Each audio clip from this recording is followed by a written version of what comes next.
Okay, so today I'm going to do something that's a little mini episode of my Absolutist Philosophy series where it's like a little joke I made on one of these sessions that I was saying maybe I should dumb down and take my Absolutist Philosophy terms and logical razors and dumb them down to sort of Gen Z brain rot slang, right?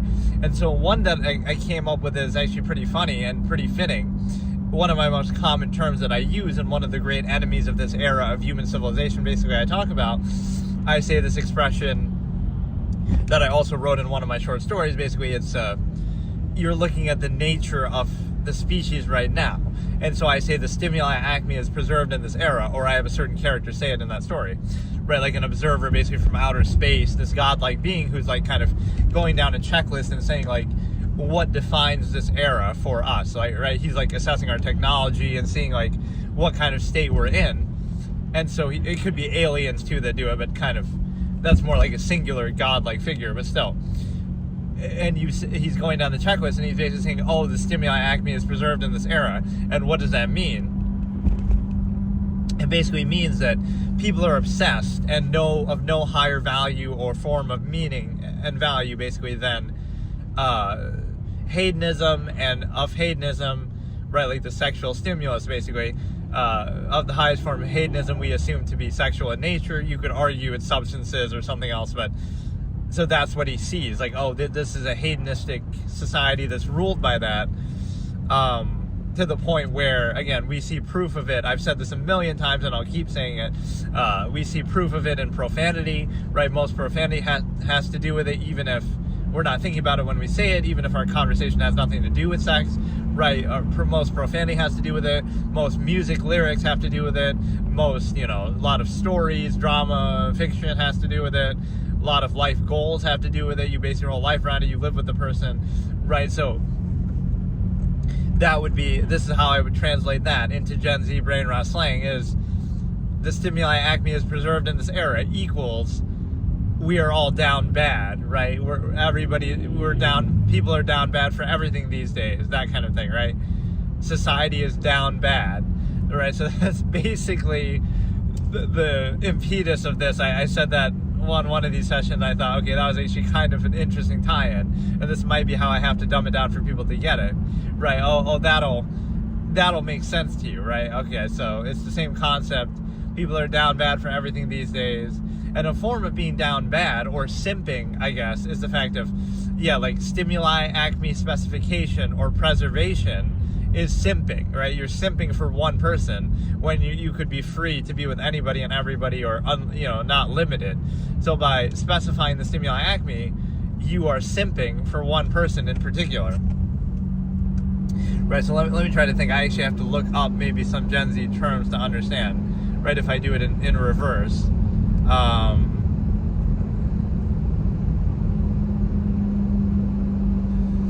Some of it might not even be Gen Z, like it could be more recent than that. I forget what all these things even mean, the timetables.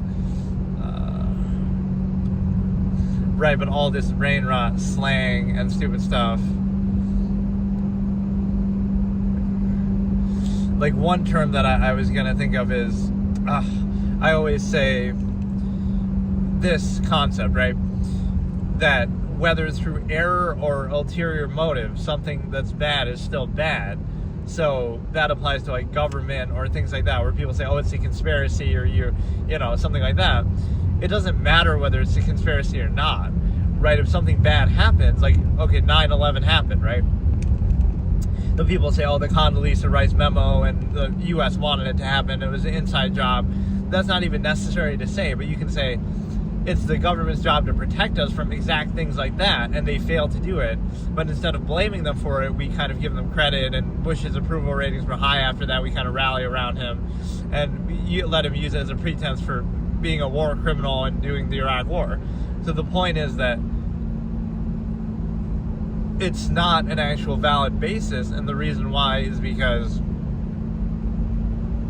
whether, again, there was some conspiracy and they wanted it to happen, or whether it just honestly happened and they failed to stop it, either way it's bad, and either way they should be held accountable and kicked out of office, etc. So that's the point. People get caught up too much on that. Like the same thing with the Biden administration with the border. Like, are they trying to let all these illegal immigrants in to try to get them to vote for them and whatever? right? Is it a conspiracy like that? Or are they just so lazy and incompetent and stupid that they're allowing millions of people to come over undocumented? Like, either way, it's bad, right? So don't get caught up in the minutiae of that. So I feel like I had a term in mind that was going to fit for that, but I can't remember now.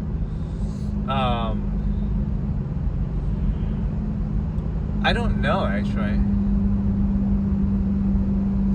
Okay, A to C brain rot terminology. Okay, alpha, beta, sigma. So maybe I could make a parallel here. So I guess sigma is supposed to be the highest of all. Sigma is the dominant man outside the alpha beta hierarchy. So an absolutist themselves could be really sigma, or if you're saying it's outside of that, then that could even be a minimalist. So if you're alpha, you're an absolutist. Like, this actually kind of could make sense, right?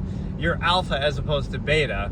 Beta would be, you're like a mindless sheep who just goes along with whatever, right? And does everything at half-mast. So a half-mast human function is beta, where you, oh God, a half-mast human function is beta, where you say, this is so stupid.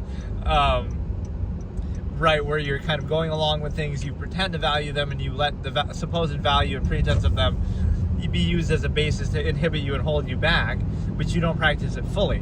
So if you were really alpha, like an absolutist, you would do it fully and hold it accountable and do it all the way. Or if you were sigma, I guess, I don't know if this could really be used this way, you might be a minimalist. Like, it's kind of like the pro-non-anti thing that I talk about. Right, either way, whether you're sigma or alpha, you wouldn't go along with this half-mast state of like pretending something's absolute, but then living in a way, in observable practice that isn't absolute. Like, hey, how's it going? You know, it's kind of hard to explain, but your life is kind of used that way.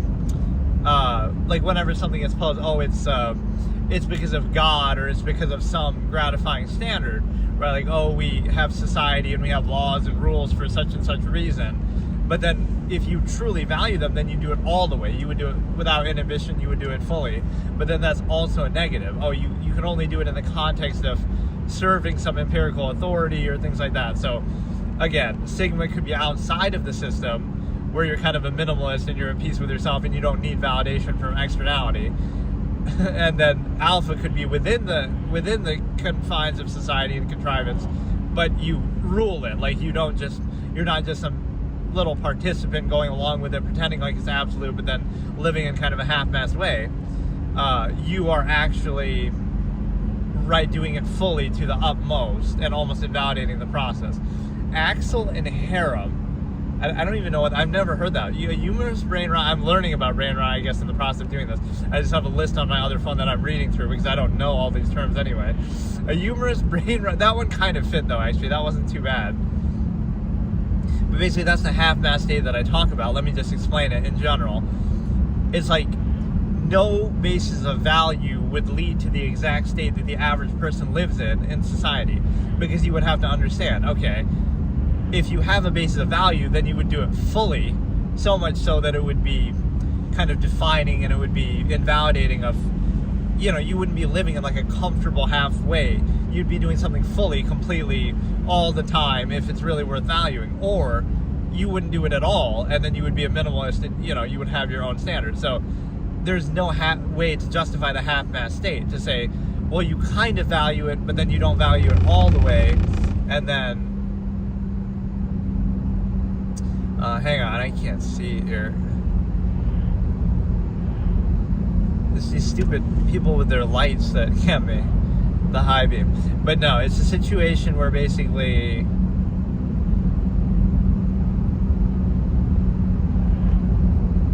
you can't see the lines right now. The officer, I got in a crash because I was busy reading Brain Rot, Gen Z, learning about Brain Rot on my phone. I need an audiobook version. But no, it's a situation where basically, you know, the half-mast state would be, again, either you do it fully, in which case you invalidate the process and you kind of, you know, push it to the limit, you're doing it all the time, so there's no half-mast gratification, social contrivance, ego, appeal as a placeholder, stuff like that. or you don't do it at all, right? You'd be a minimalist and you kind of remove the need, or you push it to its limit and kind of invalidate the process. Instead of this half-assed where, it's absolute, you hold it as this high standard, but then in practice you actually have all these flaws and inconsistencies, like, yes, you value life, but then you drink and you smoke. So do you really value it? Do you really care? Or again, like, you value hard work, but then you also work for some empirical, corporation, so you work not as hard as you possibly could, or not inherently, not freely, but only in the context of some unqualified empirical authority. Or like you would say, you value something, but then you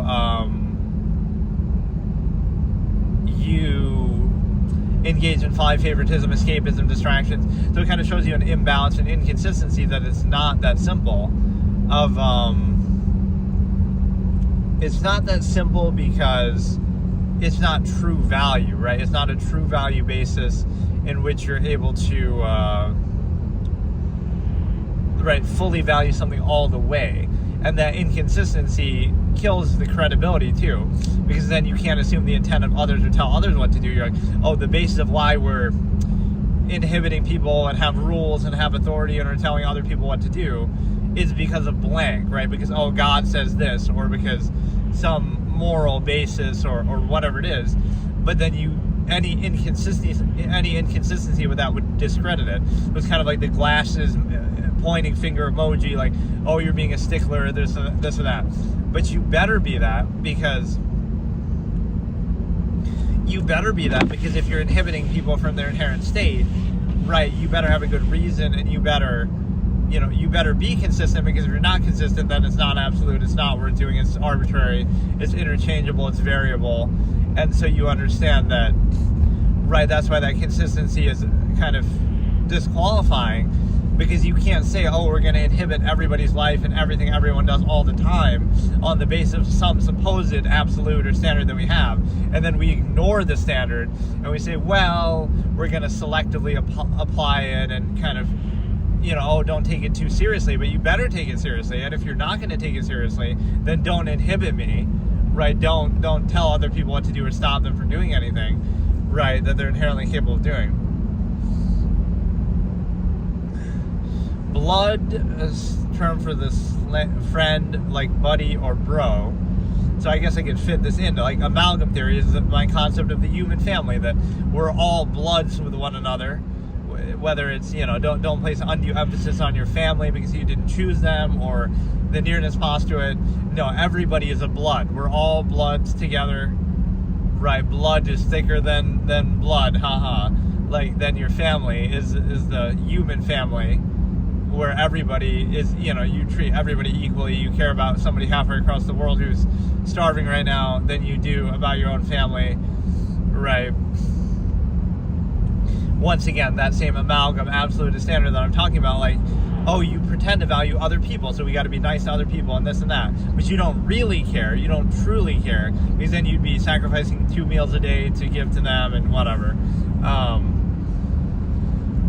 Brain rot vibes doesn't really sound like a brain rot term. It's too direct.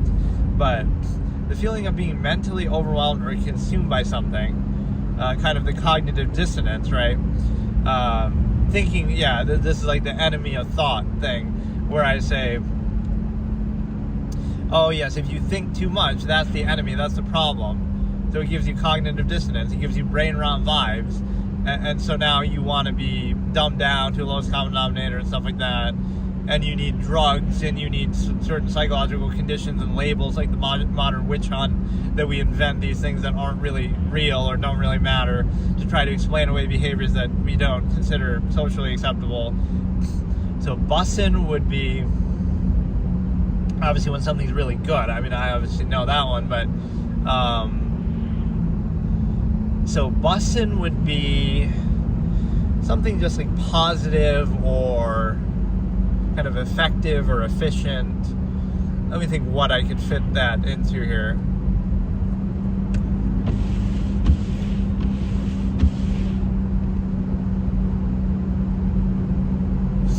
I don't know, like there's something very positive, something very good.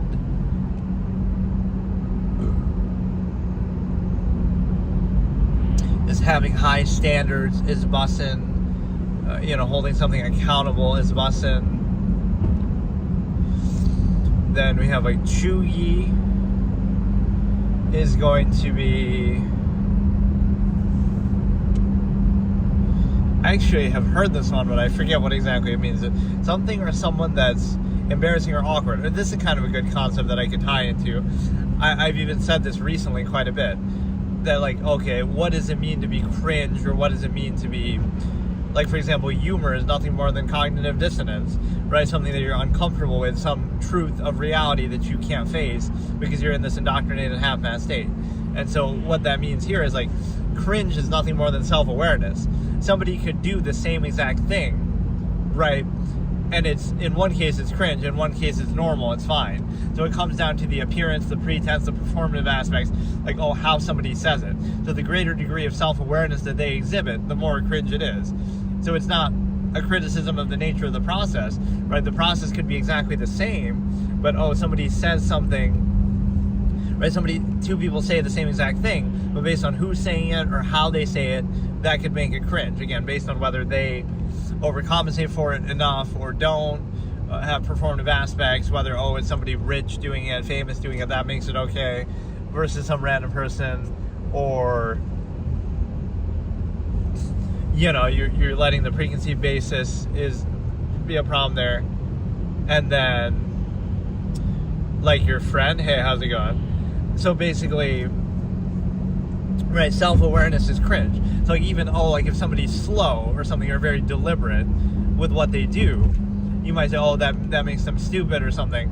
But it's a situation where it could be deliberate, or it could be like you're not placing undue emphasis on it, you're just kind of letting reality speak for itself. But then, that's, the false negative of non or neutrality is somehow a bad thing, even though it's the same process. One is simply drawing attention to it and making you aware of it. The other one is kind of overcompensating for it and distracting from it.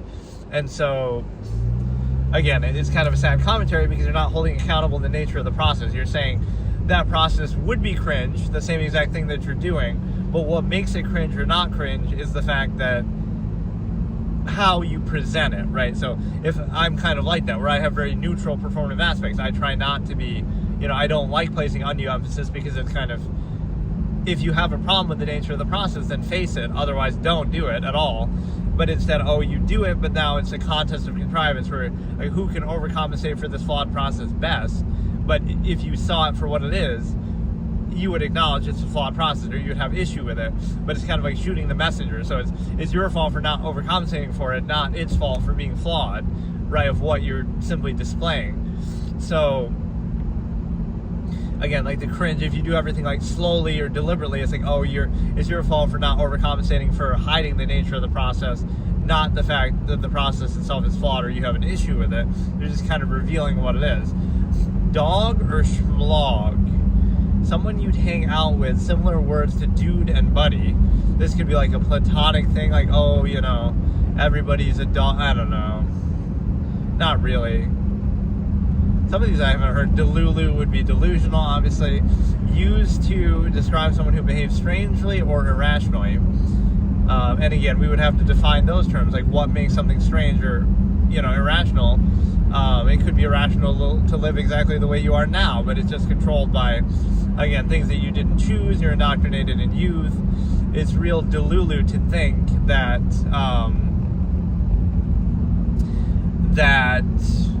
society, that things are the way they are because that's the way they should be, right? You'd have to be as delulu as every other era of human history that thought the same thing, right? The Romans thought that they were living the right way and everything was fine when they fell to bread and circuses at the end of the Roman Empire. Or World War II Germany thought that they were doing just fine, and then what happened. Or China right now, people there think everything's fine, like, whether because they're being deceived or whatever. But what I'm saying is, every era always thinks that it's right, so be weary of that.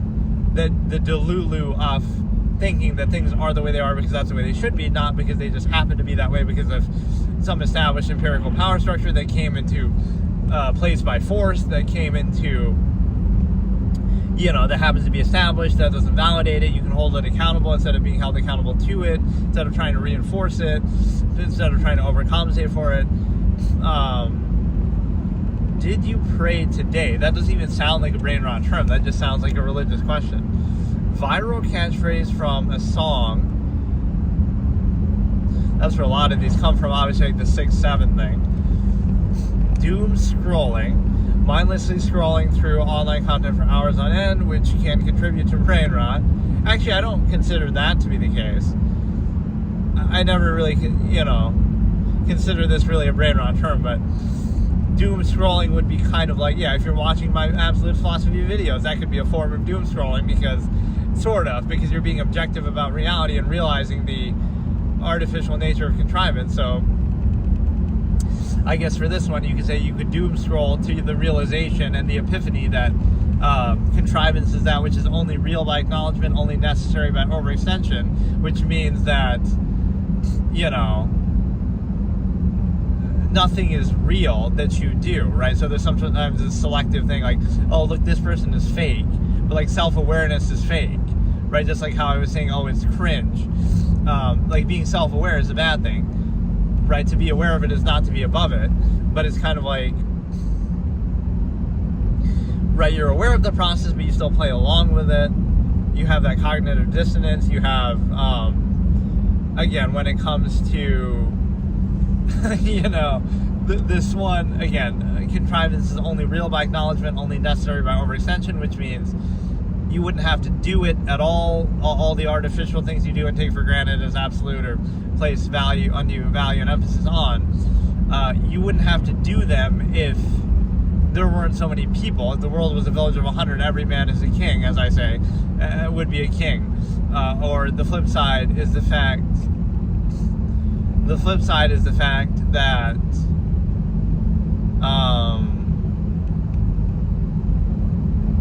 again, power and authority is only real by acknowledgement. If tomorrow everybody just decided not to acknowledge the president or the prime ministers or whoever, their power would cease to exist. Their power is nothing more than your acknowledgement. It's not a real, inherent, absolute thing. And so,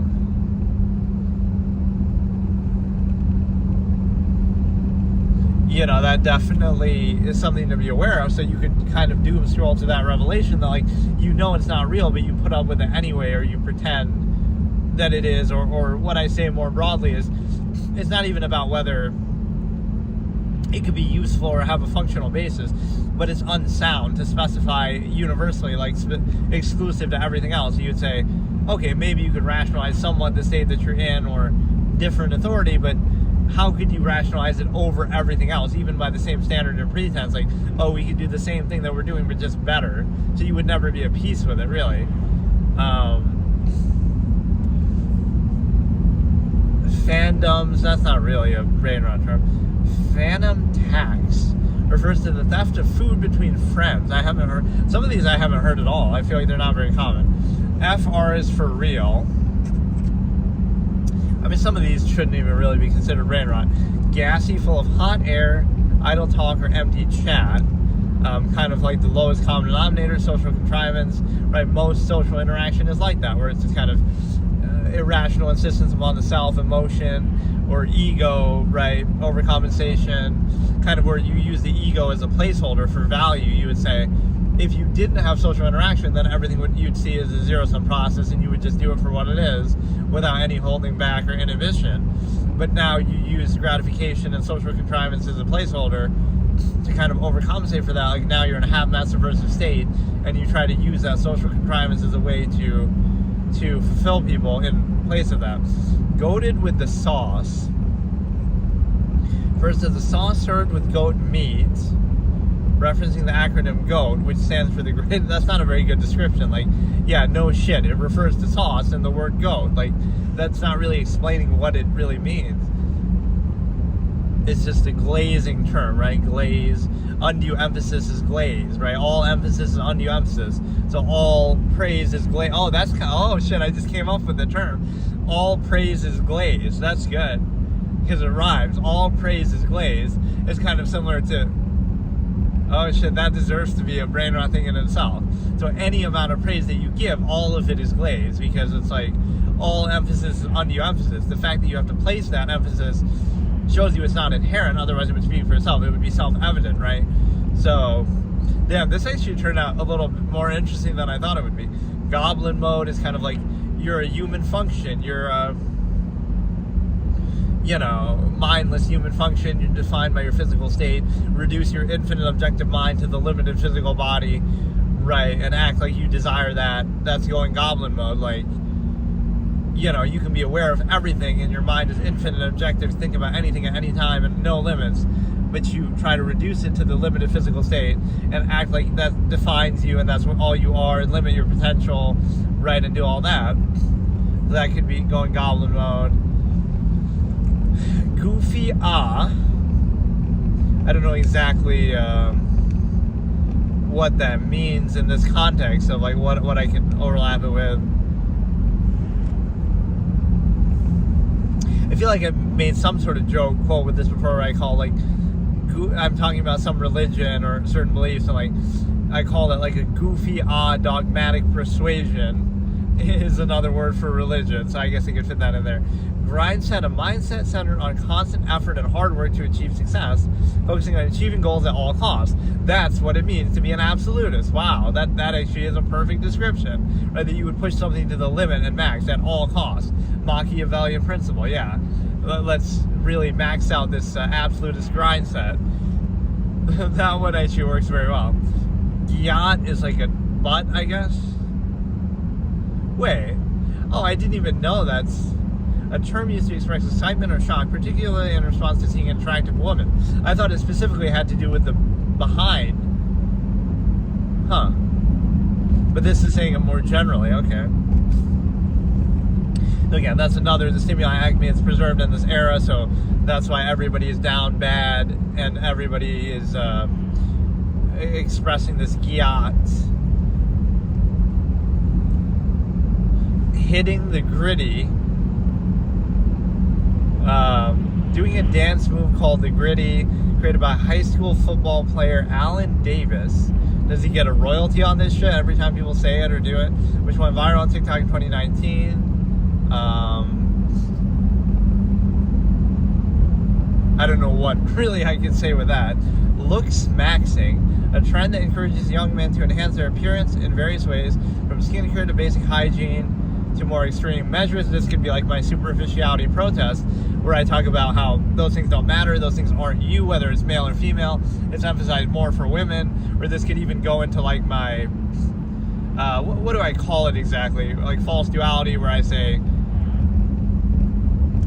like the trans thing, like, oh, anybody can do that, or that has nothing to do with it, right? What about high heels has to do with being a woman, that you'd be allowed to wear it then, but you can't wear it if you're a man, right? It's the fact that on average women are shorter than men, but that doesn't apply to all of them. So if you're a short man, you can wear them. If you're a tall woman, you shouldn't wear them. Like, so if it's based on height, it's not really based on gender, so there's no basis to it, right? It's not an absolute thing. And then the other part of it is the fact that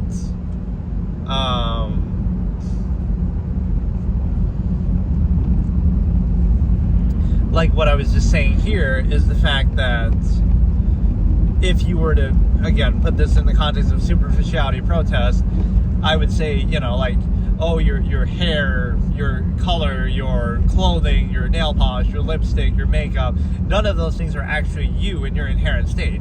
So inherent man, or the inherent form of your being, right? Anybody can wear clothing. Anybody can, those are covering up what you are, who you are, not actually reflecting who you are. Tattoos, piercings, etc.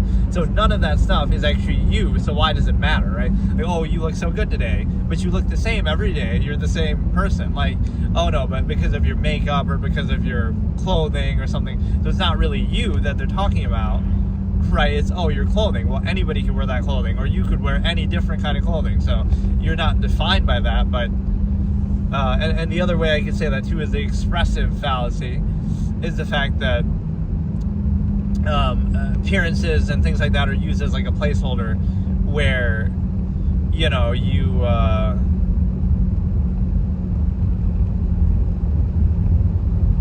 it's used as a placeholder of value. Like, you would normally have the desire to express yourself or take action in a meaningful, impactful way, but you don't do that because why? Because of the simple fact that you overcompensate that, or you kind of satisfy that desire you have by expressing yourself in insignificant ways that don't have options, right? Like similar to something George Carlin said, where he's like, oh yeah, you have 100 flavors of ice cream, but you only have 2 major political party choices or whatever. It's like, yeah, you'll care about your tattoo and your piercing and your band and your logo on your shirt. You care about all these insignificant, superficial things, as if to make up for the fact that you don't have any impact in the significant areas of life. And that's a very dangerous thing, because you're getting a certain satisfaction and gratification from that in insignificant ways that would satisfy the desire to act out in a meaningful way, in ways that actually impact your life, because there's less burden of consequence or whatever the case may be, right? It's kind of easier to do that, or the other areas are more controlled. There's kind of an outlet for you to kind of express that inherent desire or self-actualization that you would have, but then you get out that desire in insignificant ways that don't actually have an impact on your life. Like, oh, you're going to get a piercing, you're going to get a tattoo to express yourself, which doesn't do anything. Whereas if you take those things away and, okay, you don't do any of that, now you would have the desire to actually do something, like an actual action, a practice, a protest, whatever it might be, right? So it would put the onus more on you to do that. No cap would be no lie, or I'm being serious. So what do I say that's kind of similar to that? Like the inherent objective reality versus this is a good tie-in, like contrivance response. So contrivance is artificial, right? It's man-made, it's a construct, whether it be morality, whether it be religion, whether it be society itself. These are all man-made things, right? So if you want to go into a mindset that is no cap, you go back to the inherent objective reality of nature and the world and inherent man, like the state that you would be in if you were born in nature in the jungle, and that's how you would actually be, right? So don't pretend like, the false inherent contrivance response, where just because we want things to be this way, or we kind of pretend and it can be useful, doesn't make it true or absolute. Like, again, morality is a reaction to inherent man. So morality is not real, it's not absolute, it's a construct that we make to try to, again, create a functional society, whatever it might be, not questioning the usefulness of it, potentially, but not saying it's absolute. It's not inherent, it's not absolute, it's not objective, right? It is capped. And so if you want to look at the world in a no-cap way, look at it from the perspective of, again, the inherent objective reality, again, with no indoctrination, no contrivance response to the inherent reality, being treated as the inherent reality, right? And then not the mosquito, again. Some of these don't feel like real terms. Like, I've never heard that before in my life, right? At least some of these I'm vaguely familiar with, but, or some of them you hear like way too much by comparison to others.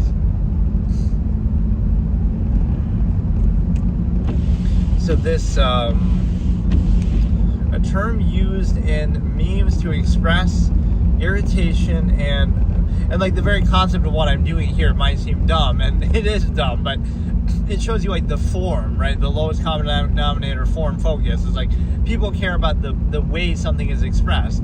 It's like absolutist speech, right? Maybe some of these brain rot terms are actually more efficient and they'll convey a point better than saying it in long form, right?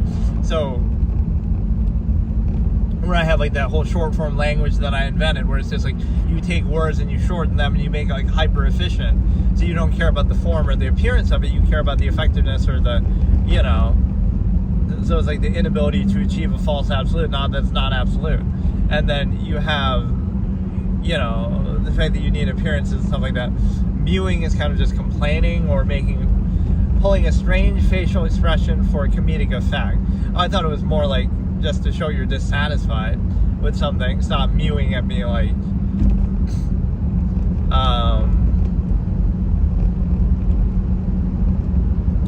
so this could be like just the way I describe that you would never be at peace with contrivance. You would always be experiencing cognitive dissonance, right? Humor is nothing more than cognitive dissonance. So you would always be mewing at the artifice of contrivance and always holding accountable actively and always, doing that.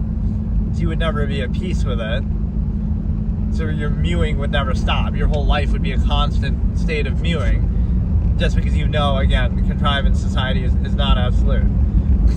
Only in Ohio refers to anything that's quirky, strange, or random. Again, this is kind of like a preconceived fallacy of like, what makes something weird or strange? Is just your familiarity or lack of familiarity with it. Do you have an actual standard that you're using in a consistent, accountable way?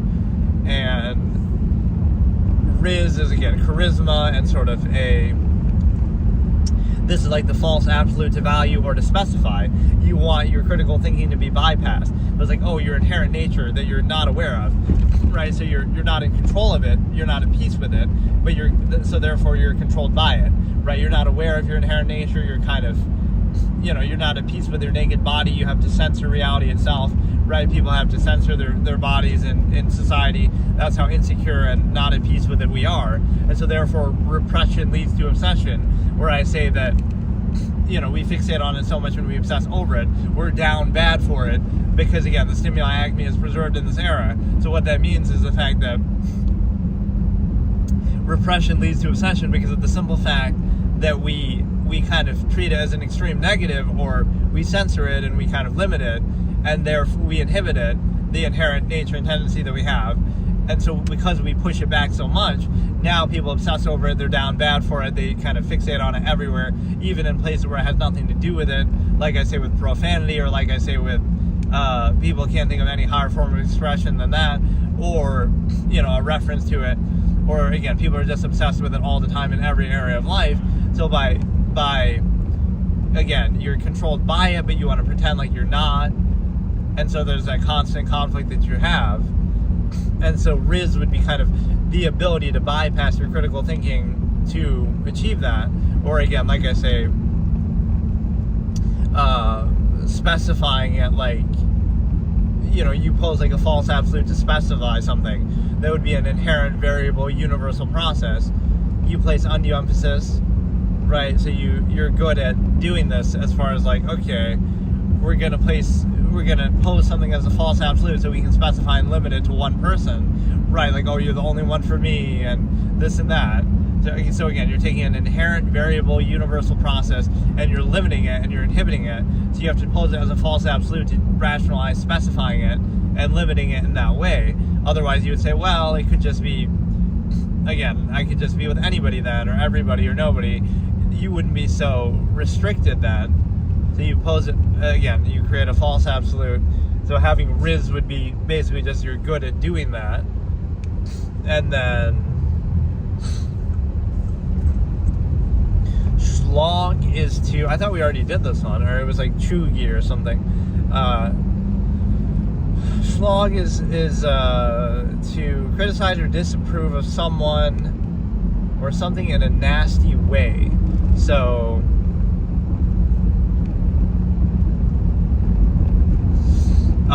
I really slogged people for being half-mast hedonists, or I really slogged the half-mast human function for not critically thinking, and you should really slog a contrivance state because rather than you being held accountable to it and letting it slog you, you should slog it, which basically just means you're accountable to contrivance, not that it's accountable to you. So like there can never be a flawed process, right?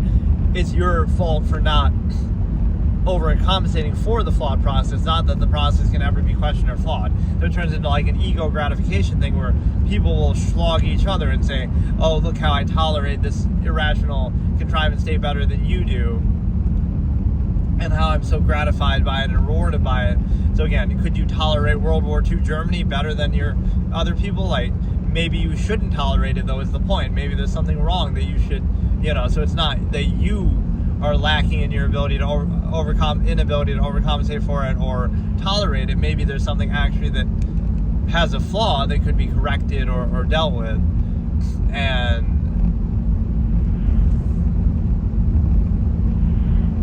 again, simp we already kind of did. People are kind of simping for again, the nearness postulate, and they're kind of down bad.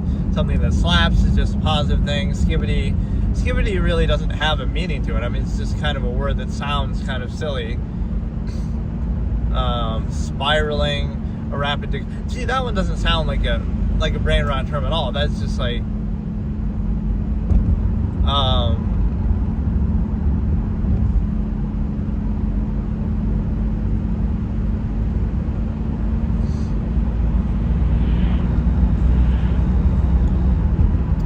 like, oh, this person's spiraling into depression, or this person's spiraling, like, that's just a word, like, it's an actual just word.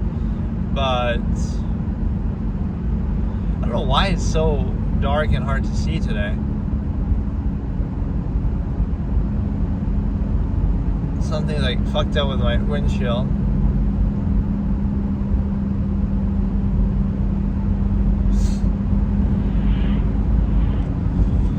Okay, let's do a few more. Stand to be a fan of something or someone comes from a song by Eminem. Oh, I didn't even know that. But be like a stan where you don't be anybody's stan, just be, again, a stan of human beings altogether. Again, through amalgam theory. Sussy or sus. Short for suspicious, used in the video game Among Us. Also used to imply, I guess, something sexual as well. But I don't know, where would I use this? Like somewhere something is sus. Like human nature is sus. Therefore, it creates a contradiction of like, you know, how can we empower people for the sake of, you know, power exists under the premise that people ought to be restrained, that people are sus in their nature. But to that same end, we empower those very same people who are also sus to achieve that end of restricting us, inhibiting us, whatever. So, right, we act like certain people are anointed and special and they're not sus, even though they are. But then it becomes a contest of artifice, like who can put up the best front to try to pretend and show like they're not sus. So, a cute face used to express happiness or affection on online chats, sometimes used ironically. I mean, all these are kind of used ironically. Which again is awareness and cognitive dissonance in that way, that you have, right, like, you know it's dumb, but you still do it, or it still appeals. It's kind of like the mindlessness of repetition, right, reinforcement, regurgitation. You know, you take something that really has no meaning and that you couldn't even really explain, right, like 6, 7, oh, it's just from a song. Well, like, what does it really mean, and why is it so prevalent? It's just like an exposure, repetition, reinforcement kind of thing. Oh, hey, sorry, I probably missed that message if it was before. Yeah, I remember you. You've been in here before. How's it going? Sorry, I was getting so distracted by that, by these brain rot things. Vibe check. Assess the mood of an individual, group, or situation. Yeah, that's what all this is. Like, let's be objective and observational and do a vibe check of modern human contrivance and realize it's not absolute. It's just as arbitrary as any other era. And it's based in the machination process. Like, the net sum of technology in the era defines the state of life. So that's why you can do a vibe check by just looking at technology. That defines the state of human beings in an era. Right, like when people try to act like they're morally superior than people of the past. But like, it's easy to say that when you have technology to lean on. Yas would be often associated with LGBT. I didn't know that. Yeet is just to throw stuff around or whatever. Zesty is kind of, again, sus or they actually kind of censor this a little bit. It means something different, but they don't say it here to mean that.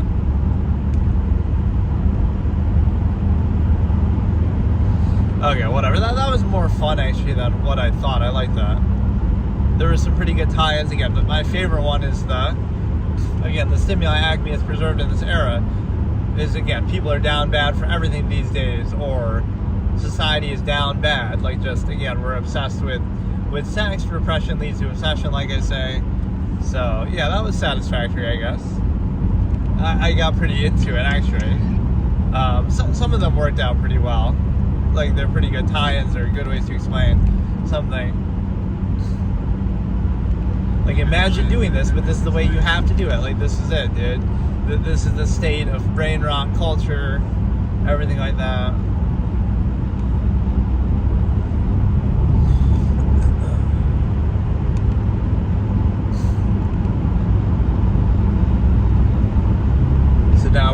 keep up our grind set, our absolutist grind set of doing these sessions and, you know, whatever, and just try to slog the contrivance state that we're in. But no, like looking at some concept here, let's look a little bigger picture. Is like when you personalize things, right? The infinite objective mind and ideas, like, are, you know, when you personalize them, you kind of limit them, and you kind of, you know, it doesn't do a service to it, right? It doesn't matter. Like, I don't know. Because anybody can think anything at any time, even opposite, contrary things back to back. So it's kind of hard when you want to label something, you want to, you know, oversimplify, but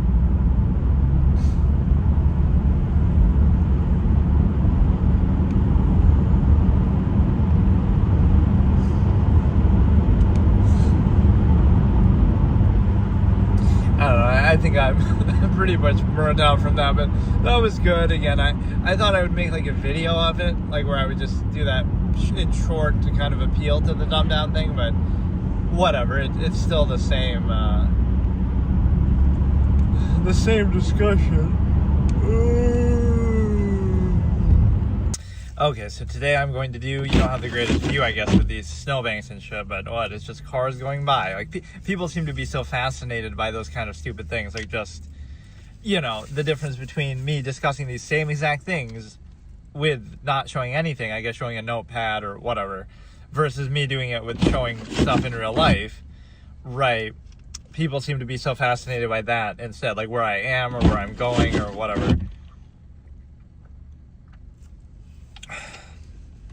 So today I'll do like a sort of pseudo weird format, like ASMR mukbang, like, okay, I'm going to eat something while I'm doing this, and we can use that to evoke amalgam theory in a negative way.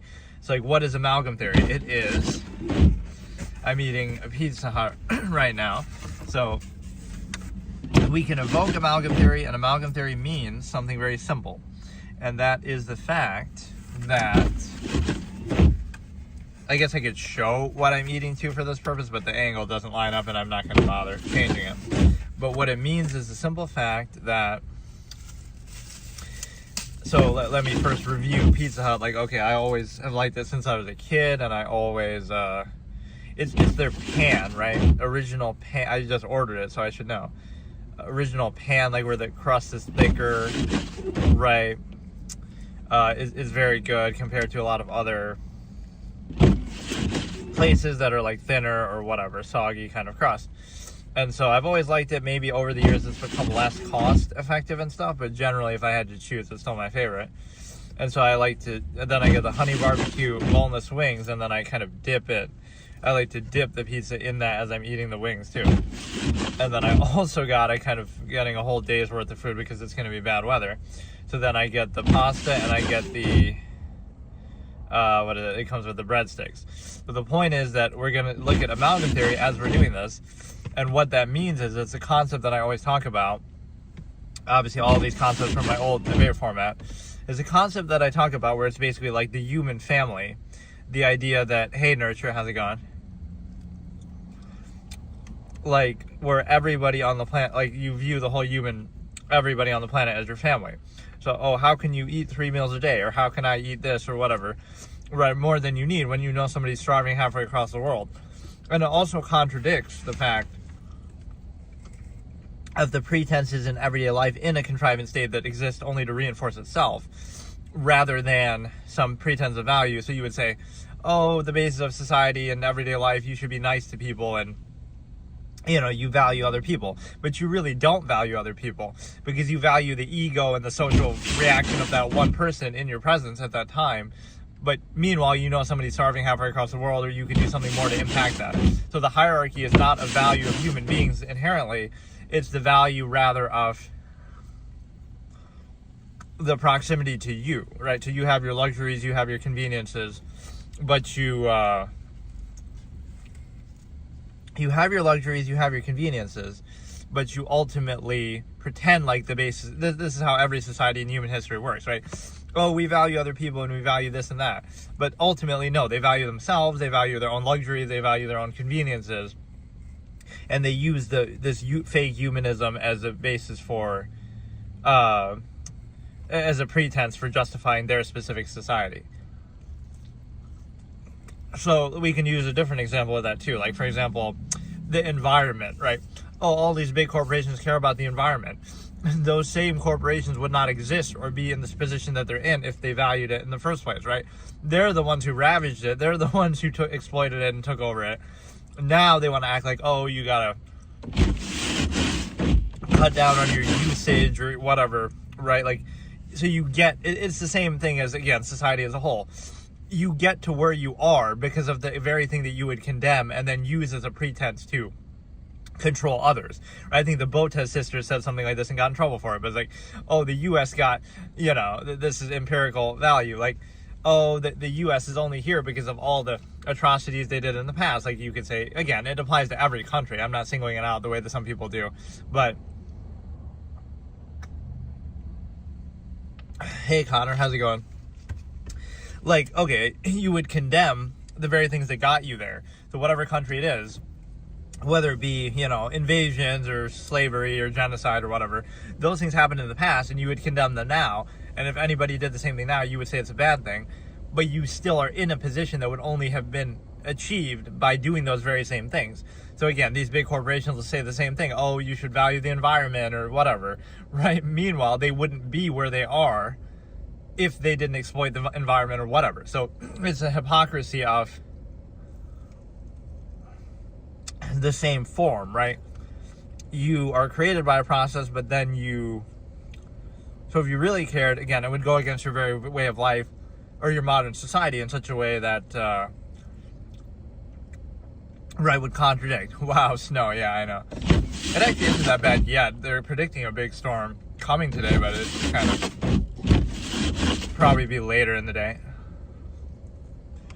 Right now, just a couple inches, but it's supposed to be like over a foot today into tonight.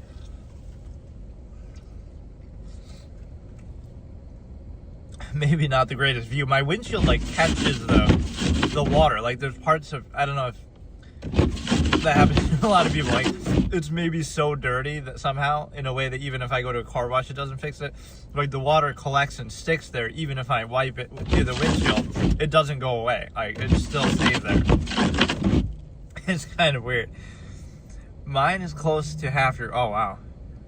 8 inches where you are, wow. Are you all in the northeast coast kind of? I'm in New York, so not New York City, but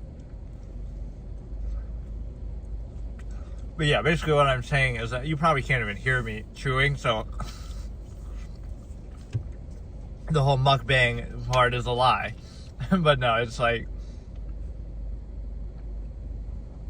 damn, 15 inches, wow.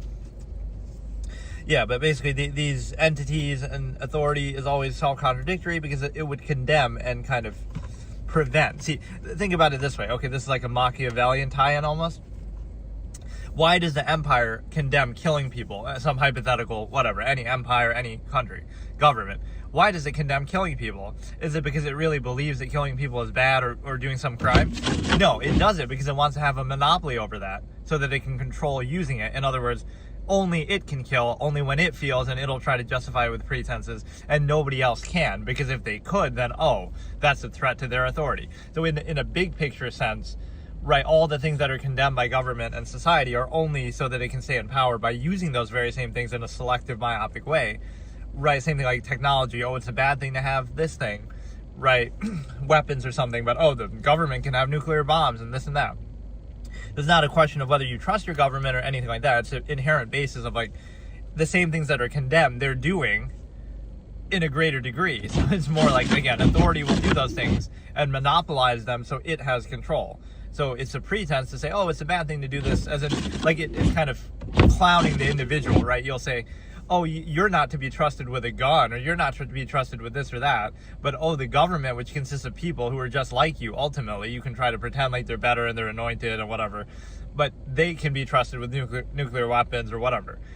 Right, in jets and tanks, it's the same process. So it's not about whether that should be done, or who the individual is. It's about, again, my expression is always like society exists under the premise that people ought to be restrained, right?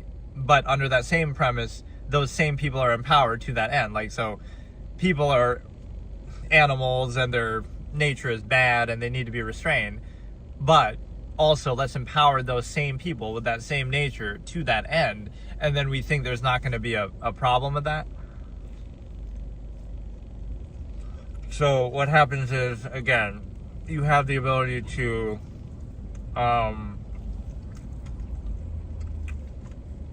like, let me address one thing of like the minimalist ideation that I sometimes talk about. People will say, oh, how can you be a part of modern society then if you're observing that or saying that? But it's kind of like you can exploit it then the same way that it inhibits you. You'll say, well, if I was a true minimalist, then I would expect to be free in nature and not be inhibited from, not that I expect anything, but that's the point. You expect not to be inhibited. You don't, go out in the woods and then they tell you, you can't do this, you can't do that, you'll be arrested, vagrancy or something. So you can't have it both ways, where you inhibit everything and then act like, oh, you need it, right? That's the kind of empirical fallacy of where empirical authority will prey on people, like, oh, we're going to control and inhibit everything you do, and then when you don't do it, or when you try to live outside of it, oh, you rely on us, but you only rely on them because they force you to, right? If you think about a lot of things that are illegal or prevented, it's like basic things that aren't harming anybody but are still out of the system are illegal, right? You're not doing anything bad, you're not hurting anybody, but oh, you can't stockpile too many things, you can't live outside society, you can't, sleep in the woods, you'll be arrested, or you'll, whatever. It'll be like you're doing something even self-effacing and sacrificial, right? Like, okay, you want to be a minimalist and live off the land and be as, less consumptive as possible, or whatever it is.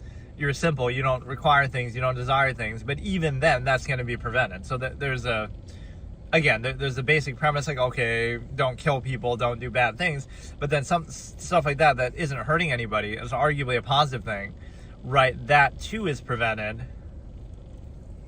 in the name of what exactly, right? Retaining the contrivance state and its current mode of control. And so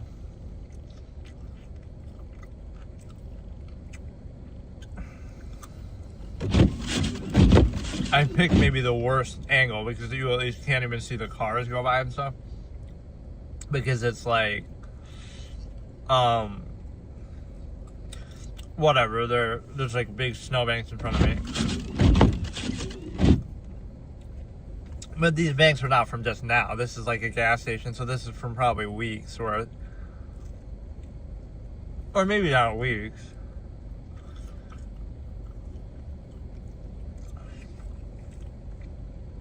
Because it probably would have had some breaks where it melted, but still, like, it's not just all from one time.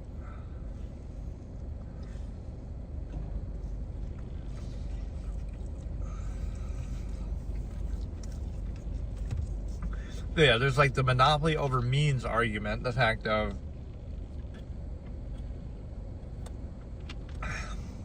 any structure will try to validate itself by that, but it's kind of like, so then anybody who has means would be validated, right? Like, okay, if you're a trillionaire, then all of a sudden everything you say is right or whatever, like, never mind even how that came to be, but the point being, you use that to try to validate your authority, so it's kind of backwards, right? You don't try to justify why you have that.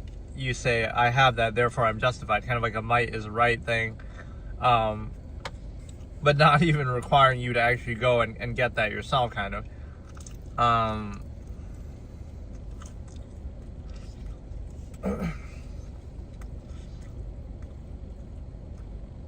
Yeah, wait, what did I even title this? I said amalgam theory and what else? I can't even remember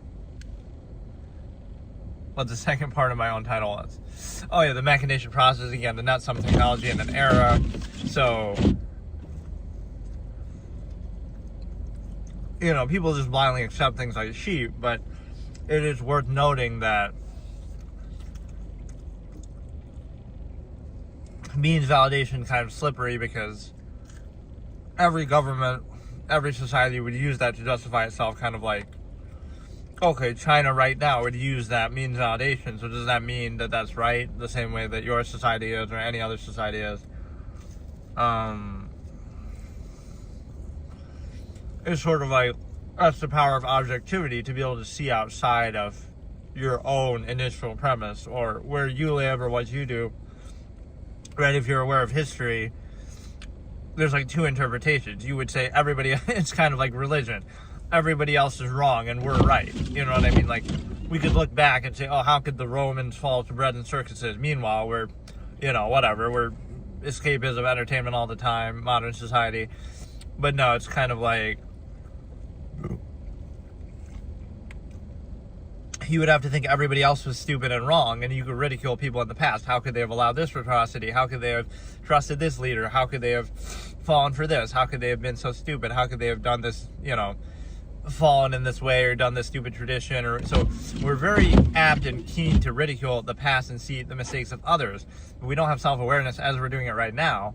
Right? People in the future would look at what we're doing right now and say, oh, how could they possibly have done that? How could we have been this stupid? So it's the issue of self-awareness that you don't see the big picture. And so okay,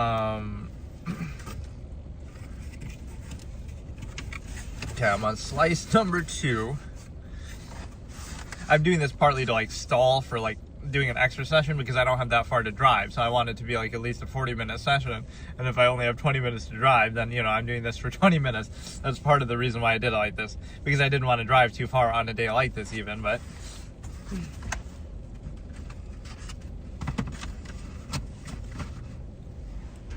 so then I'll do the pasta. We'll have a couple of wings. I'll save some of it for later, obviously. But no, I guess it wasn't really the best ASMR mukbang thing, because you probably can't hear anything anyway. But I kind of do that as a joke sometimes. Like, I always used to hate to eat on stream, like even when I was doing like long sessions of like playing games or whatever it was. It felt dumb. Like, I should just go AFK if I'm going to eat something and take a break. But some streamers will do that, right? Like XQC or somebody, they'll be eating on stream. They'll have whatever, like when he was with Adept, he would have her bring him food all the time. But yeah, let me think. You have the ability to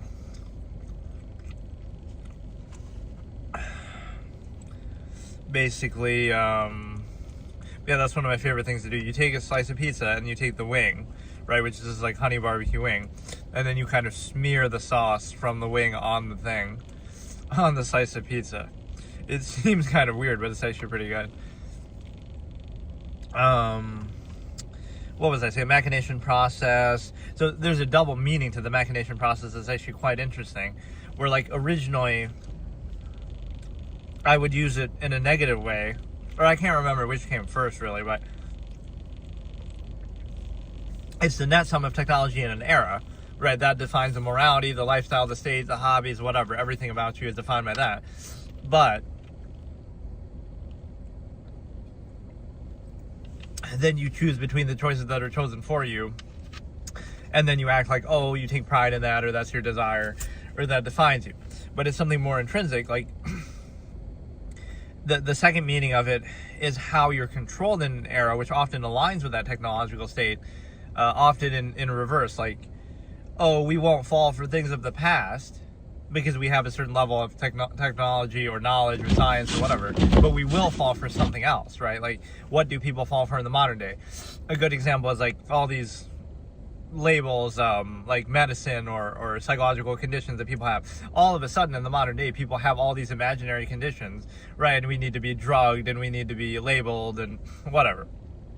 And those are all made up because they require too many prerequisites to be something inherent in nature, right? Like, I won't even say what they are, something else. So if you don't go along with the certain specific social norms of an era, you'll be labeled that way. But again, it's in the veil of science. Oh, it's a condition. Like, what does that really tell you? It gives it some sort of fake credibility, but it's kind of backwards. Like, what says that we have to uniformly all behave in a certain exact way? Nothing says that. We might be trained that way by society, but right, that doesn't make it valid or absolute. It makes it a variable thing.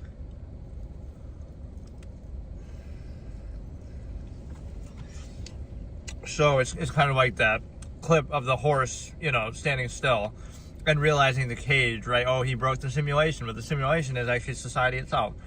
Like, everybody behaves uniformly, and then when somebody doesn't, they have some condition. It couldn't be that, they're behaving freely outside of those constructs, and they're not allowed to do that. And you'll even condemn it and reinforce your own contrivance state because you don't want to see it's like the initial layer where you're forced to enslave yourself. You're so heavily indoctrinated in youth and every day and everything that when finally something free happens, you don't see that as a positive, like, now I want to be free too and I want to break free of this contrivance. No, you actually see it as a negative. You kind of shoot the messenger and then use that to try to reinforce your own controlled state.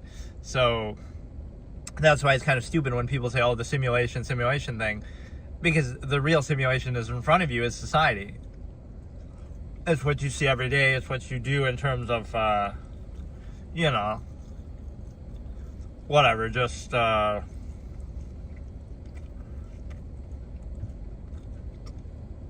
the things that you take for granted and are kind of, that you treat as absolute and default, but they're not. Because I always say that, like, nothing leads to, like, a uniform state in terms of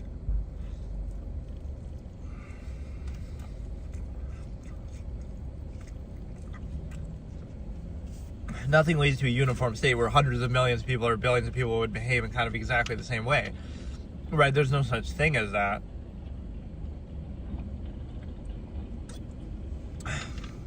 In a specific society defined by technology. So if you try to use like a naturalistic argument, like, okay, where in nature does it say that we sit at a computer 10 hours a day, or that we drive in cars, or like, these are all man-made things. So how can it be possibly that psychologically, again, you can adapt and adjust and be trained to value those things, but how can you say that those things are real or inherent or absolute or, natural? They're obviously not, and they change from era to era, but every era has its own absolutes, right? That you have to reinforce and overcompensate for actively, socially, and otherwise. So,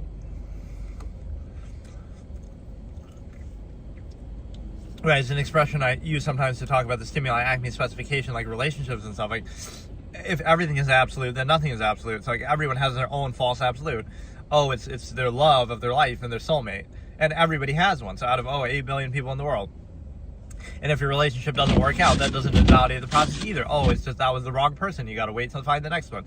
So you're aware that you're being trained, right, like an animal, but you enjoy it and you get gratification from it, I guess, to cope with it. But, it's taken sort of seriously, right, that you kind of do that. But you realize, like, every era of human history was absolute. The Romans thought their way of life was the best. We think our way of life is the best, whatever.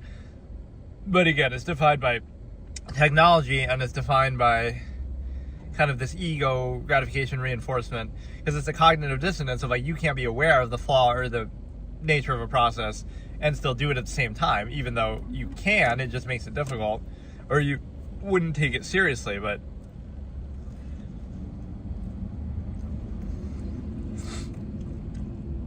you could see that everything has kind of a reason and a meaning to it in terms of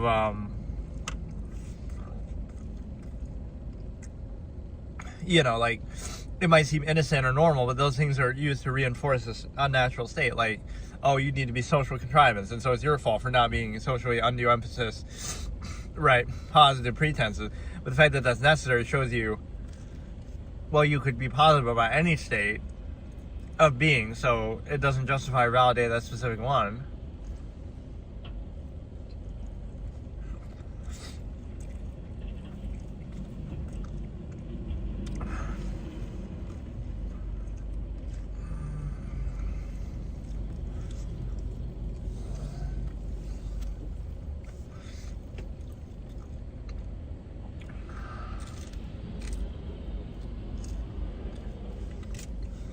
Right, so every era thought it was absolute and it was right. It's different of active accountability, but nobody does that, right? We just treat it as absolute. So, and it seems to personify you, like it'll be specifying the conflict, but it's not about you. It's about, a standard or a process.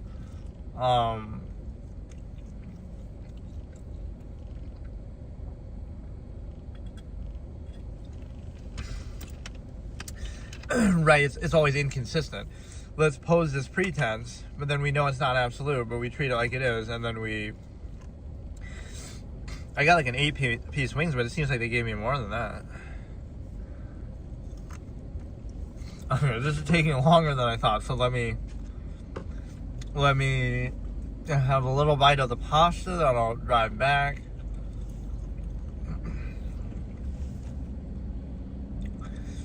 I don't know why I enjoy doing these discussions more when I'm doing something else. Like, I don't like to just sit and do it. But I could maybe start doing that. Like, I could just sit, and I'm not driving, and I'm not... I don't know. I typically don't do that, but... then you want to actually actively be doing something. Like, if I'm playing a game, then I can do it while doing that, but...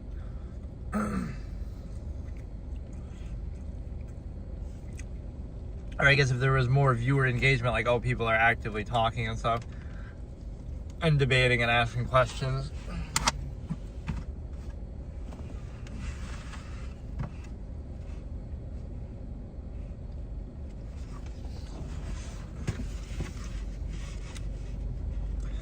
Yeah, I'm always shocked when people say, like, Domino's is better than Pizza Hut or comparable. It could only be within the price point, right? If you compare them 1-to-1, it's not even close. Pizza Hut's way better, but... right, maybe for the affordability or something like that. Right.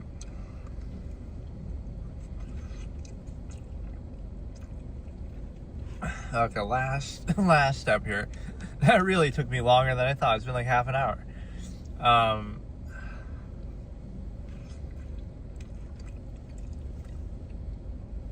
Alright, let me go back here. So what you can look at is the fact you get amalgam theory. So it's like a pretense qualifier that you value people in the nearness postulate. People might try to play weak and say, well, you can only impact so much, but I'm not asking for the impact, I'm asking for the care. Like, you clearly don't care, right? You'll achieve your own interest in excess and convenience long before you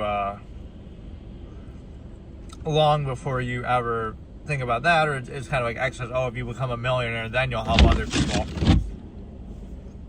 right? But you would live in a society and a state that kind of flies in the face of that. Your very way of life is overextended and a self-created conflict of contrivance, that you would understand the preservation of the stimuli Acme, right? That, like, if there were just less people, a lot of that wouldn't be necessary, so there's no rhyme or reason to it. And it's just a hedonistic preservation of the stimuli Acme.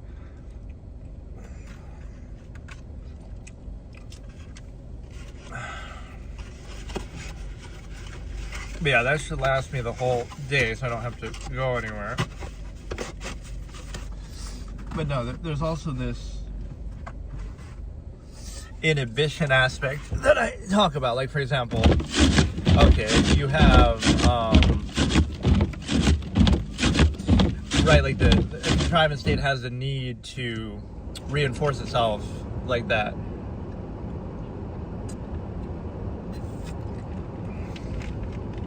It's already preconceived, it's already established. Now it'll use that fact to try to validate itself, but you didn't have any control over that. You didn't create it. You weren't, so you see how children are kind of treated in that way is a bit fallacious, because they're not allowed to be free, and not that they lack capability. They are simply, controlled and discredited and indoctrinated because, older people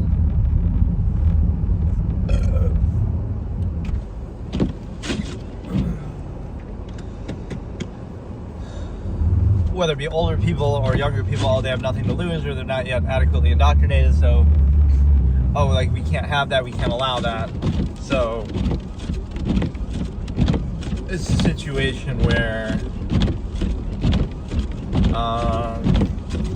but my windshield is fucked up.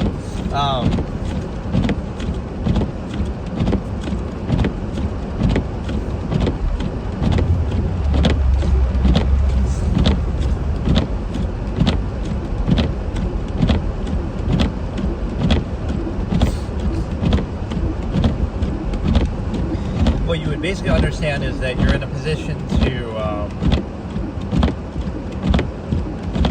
like reinforce no matter what. So that an established power structure is always right because it's established, right? So and if you go, if you think for yourself or something, oh, that's you sort of being anti or rebellious or something. But think about how stupid that is. It's like it's already established. You never had the chance to do that, right? And you don't have the means, or you didn't have the time.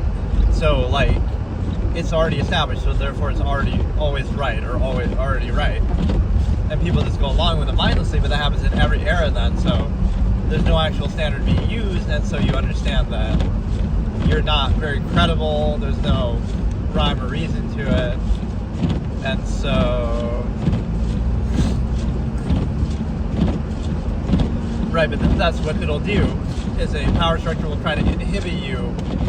It'll try to inhibit you in a way that's kind of like it has to hold you back to validate itself.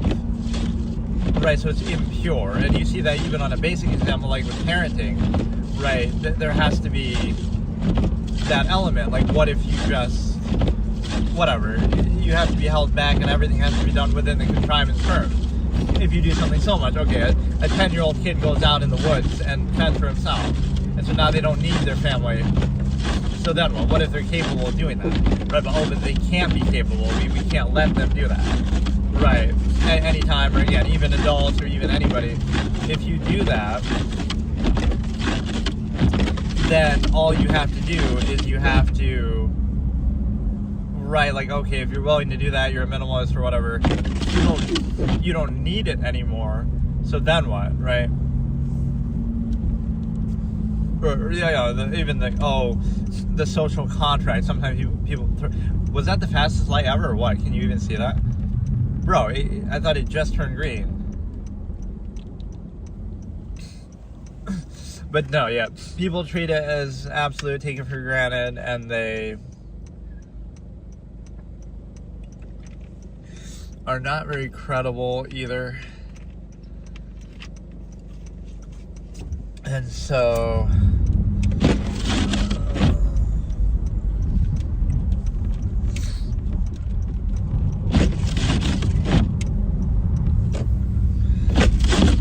allows you to recognize the kind of the variable between the standard and that. There's one thing, okay, you settle for it as default just because it's established and you feel like you have to and it's the default. But it's another thing to insist upon it or falsely desire it, or people kind of shape their existence to that a little bit. And so what it means is it basically means that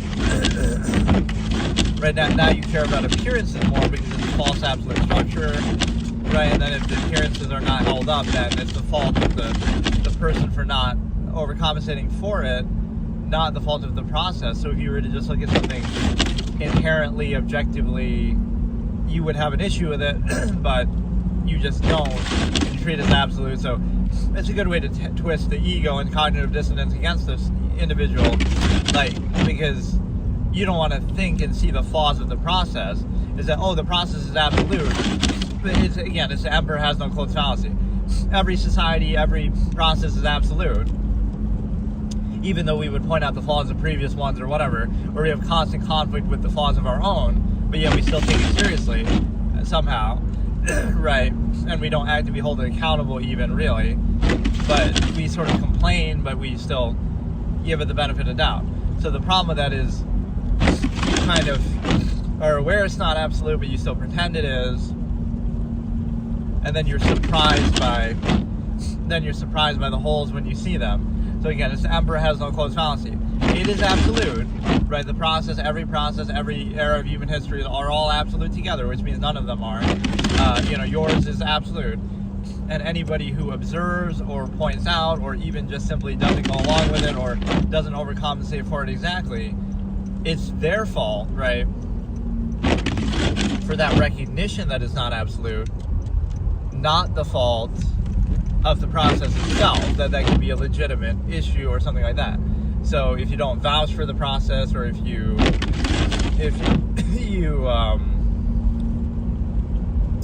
why is it taking me on like these local back roads and shit? I didn't come here this way. But no, it's a situation where, right, you're sort of vouching for the process that it should be perfect and utopian. But again, you blame the observer, like, oh, it's your fault, you just don't get it. Right, you're just not adequately indoctrinated. But even that is an acknowledgement of, see, like, we don't like to talk about that part. Like, oh, when you're born, you're indoctrinated before you're old enough to think for yourself. And also, you're contrived to state an absolute. But like, oh, what about that indoctrination then? Right, that's not natural, that's not inherent, that's not how you actually are, that's not how you would choose to be if you had the choice, right, necessarily. Not exactly in that form. So why would you take that seriously, or why would you insist upon that, or why would you, that's what this channel will turn into, is like me chasing storms and weather shit. Because,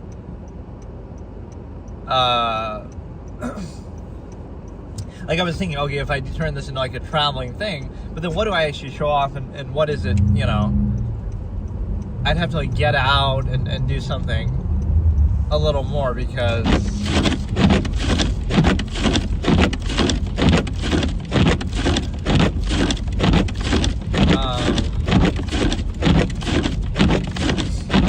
right, like, I don't know, like if I'm just driving by, I'll see like a landmark, but then I have to sit there for a bit and talk about it.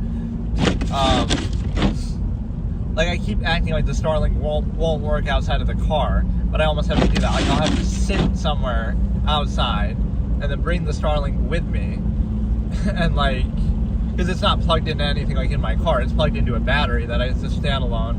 But I don't know about doing stuff like that in person, and then it feels awkward. Like, my idea with that is, okay, I can pretend to be talking on my phone. I'll hold up my phone so it doesn't seem weird, like, oh, that I'm talking to myself. But then people will still be listening or whatever. It's the weird nature of social contrivance. That same person sitting there would find it weird that I'm talking to myself. But if I, you know, they could be watching my stream on their phone at the same time, and oh, that's okay. Right? So it's like the origin point fallacy. If you see how something came to be, you would have an issue with it. But if you didn't, you know, you act like it's absolute or whatever, give it benefit of a doubt. So if you saw how something came to be and how meticulous it is and how planned out it is, right, then you wouldn't take it as seriously, you wouldn't like it, you wouldn't enjoy it. Right, you wouldn't value it. So it's an awareness issue, right? Like, if you saw how your food was made in the kitchen of a restaurant or fast food, you probably wouldn't eat it, right, with all the unhealthy, unsanitary things they do. Or if you saw, again, how much planning went into the media or government to try to control you, right, you wouldn't do that either. Or, again, if you take it something at face value, you're doing sort of a disservice, because you really think it was presented to you at face value. That's kind of how naive people are. Oh, yes, of course, these multi-billion-dollar companies or governments or whatever are just gonna, oh, we're just gonna tell you like it is or put it at face value. Not that they're gonna carefully curate it, but then you go for that careful curation and, again, treat it like it's absolute. And so it allows you to,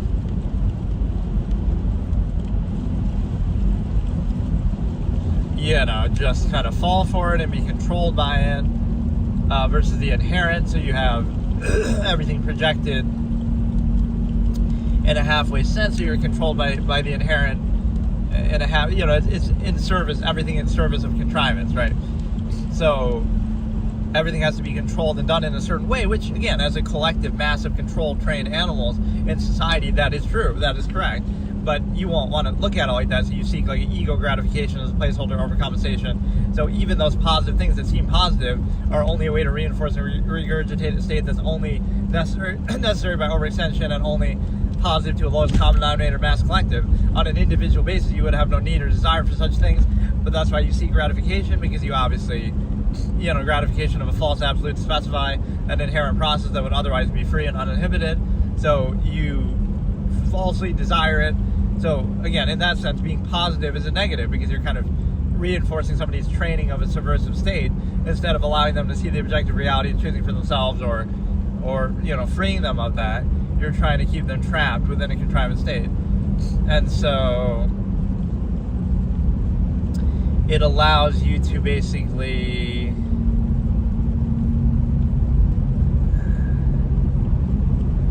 this really doesn't look that bad yet.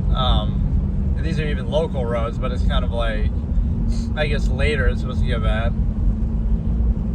But yeah, it's like even like the social contrivance thing, like relating, being relatable to other people. But that just means, oh, you've been exposed to the same indoctrination. You've been, part of the same contrivance response. Is that really something to be proud of or happy of? Or could you recognize it and then sort of neutralize, equalize, and then decide for yourself what you actually want to value? So it seems like, again, to be aware of it is not to be above it, but do you really want to insist upon that and be defined by it?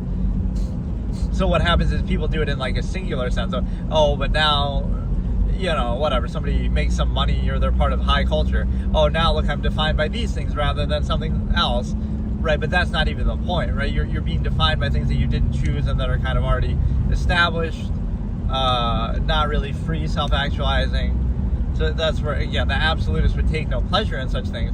They would either require less and be a minimalist, or they would just do everything as a zero-sum process, but it wouldn't be gratification. That's just the way people are controlled. That shouldn't be necessary.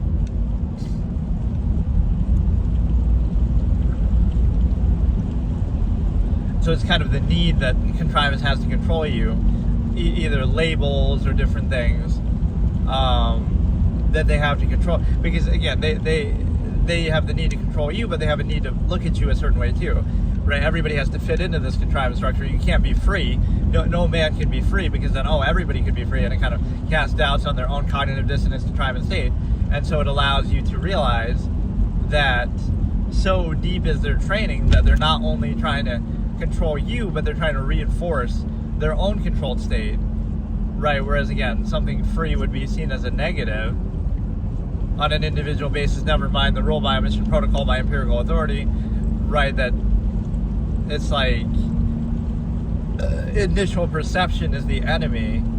So you're being controlled by your senses, even though you have an infinite objective mind that you can be aware of the nature of a process. And so it allows you to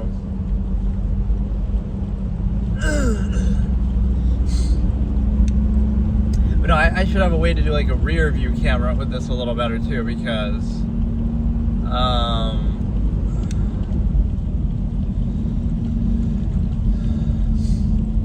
you can see like even a caste system hierarchy type thing with this, like, oh, the main roads will be plowed, but these won't be as well, because this is sort of a main road, but it's the way that you obviously, you get to whatever. But yeah, like don't attach ego to everything, where like nothing is impressive. It's a zero-sum process. It's just do it more or less efficiently. It wouldn't be impressive no matter how you did it.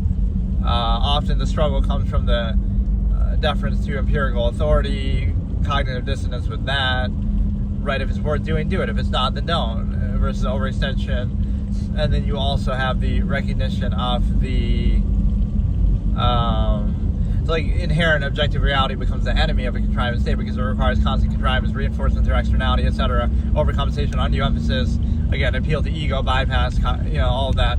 So it's not a question of whether that's worth doing, but like by that logic, you could do that with almost anything. Then it's arbitrary and it's kind of interchangeable, not actually validated. You're kind of bypassing the nature of the process.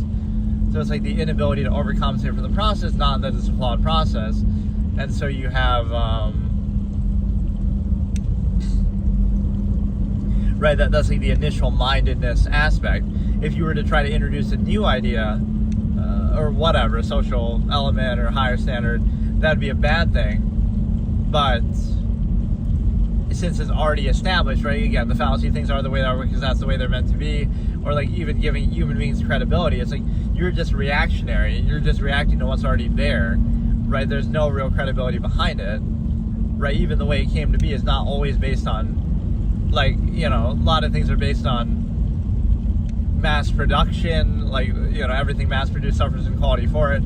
The lowest common denominator is not actually the highest quality. If you had true value for yourself, something else, anything, you would not settle for that half-mass state.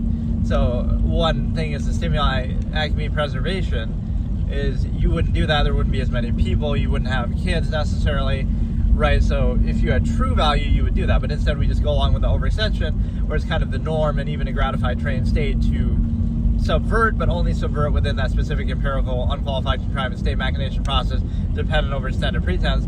So what that means is obviously you have not amalgam theory, so it's not true value, not credible. So it works on the initial level where people just don't think about it, just don't think, right? It works then, and so that's very credible because, again, if you just, like, that would be the difference, right?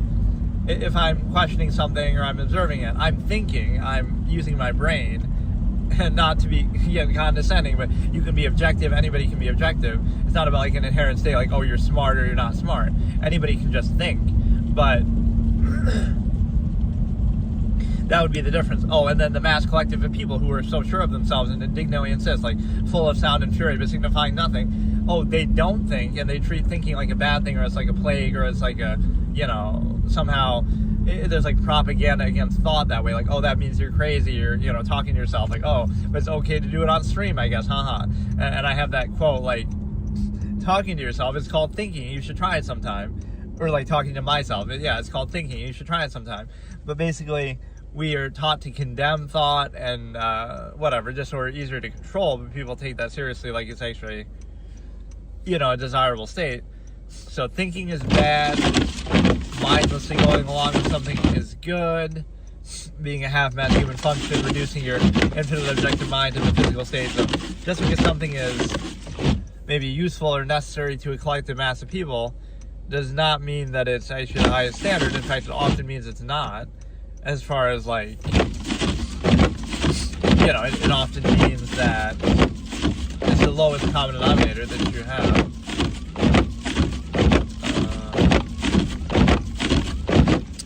I could go. I was just more so seeing how long this light actually is, or if it's broken. What is this?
From it to get a placeholder. Like, are people aware of that as they're doing it, or they're not? Oh, that's you being nice, or that's social contrivance, or that's some, whatever. Like, that's a good, positive social contrivance thing. But it's really not, because, right, like, the fact that that's necessary shows you it's a subversive state, and it also allows you to, I don't know.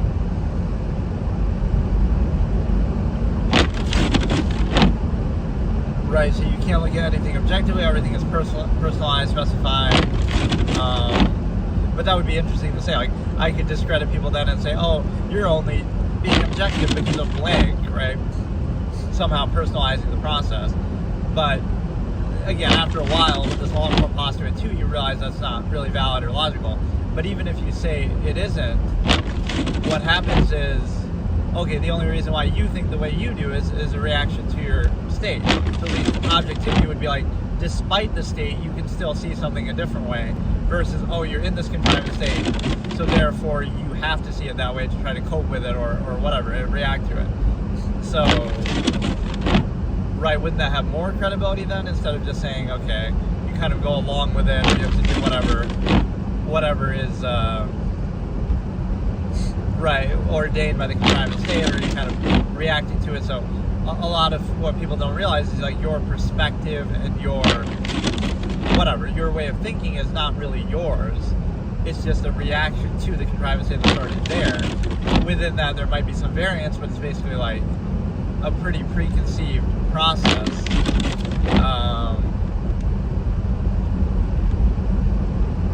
Right, it's preconceived, like you're treating it like it's absolute, even though you know it's not absolute, and so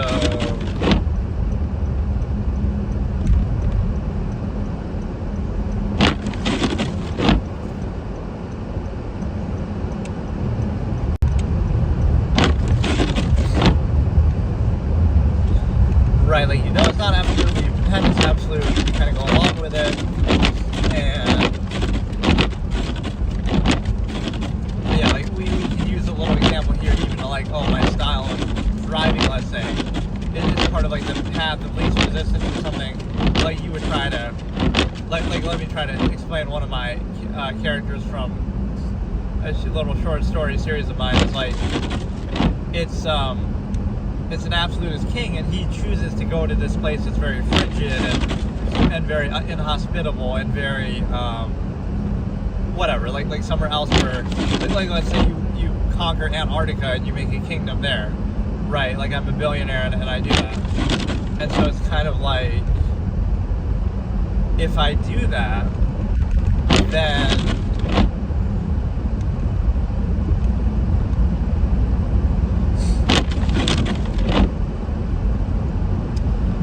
what happens is, okay, you choose to go to Antarctica, not because it has the best resources or it's the nicest place to live, but because it's not.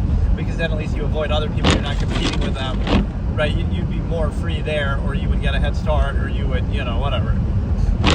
You're deliberately choosing that, and that might make you tougher too, because you have to deal with adversity kind of thing, but you're choosing it to avoid other people, right? In the sense that, okay, nobody's going to be fighting you for Antarctica because they don't care about it.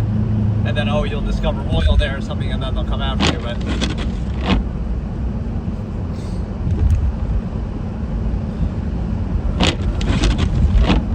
yeah, that took a lot longer to eat than I thought it would.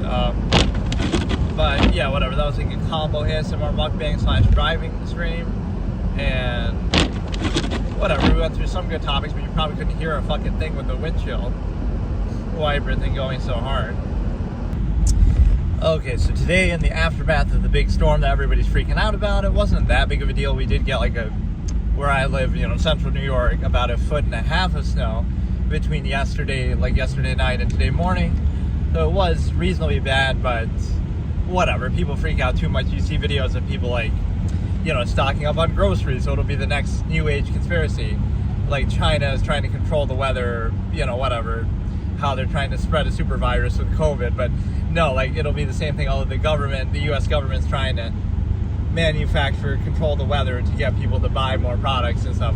This is one of my concepts, whether through error or ulterior motive, something bad is still bad. So it means even if that's not true, right, it's still used that way. So was COVID some conspiracy and they made it in a lab in China and they did it on purpose to try to depopulate an overpopulated country and try to kill the old people, and it doesn't affect the young people, and was it part of their master plan to do that, or was it just incidental? Either way, it was bad, right? Either way, it was still from there, right? So it doesn't matter whether you right, whether it was just a mistake or whether it's ulterior motives, right, it's still bad. It should still be held accountable, right? So the same thing again, anything like this. Is it the government controlling the weather, or is it just conveniently that things like that are used to the benefit of others, right? Or whatever. It always ends up the same way, right? Corporations always benefit, or no matter what's happening, there's always that, right? No matter what your views are. This is how I kind of clown people who are, with all due respect, whether they be religious or having certain ideology, it doesn't matter, because every religion, right, let's just say Christian or whatever, you're still reinforcing the current power structure. Your lifestyle still is part of this. You're still paying taxes to a government that commits war crimes. You're still buying products from corporations that still ravage the planet. I'm not taking a position. I'm simply saying you're holding them accountable to say, whatever your position is, it doesn't stop atrocities from happening, or you're still a part of it. You're still a mindless sheep who's upholding those systems, right? So at what point does your belief system or your ideology ever stop you from doing that, right? Okay, you're going to go out in the woods and live there, and that's more consistent with your supposed dogma, belief system, whatever, than living in a highly controlled, empirical power structure society. So what it shows you is that often the answer is minimalism or neutrality, right? It's not saying what you should do, but if you have all these ideas or beliefs that you supposedly follow, then it wouldn't be consistent to live in modern society. Or how convenient is it that, oh, you're a Christian or whatever the religion is from thousands of years ago, right?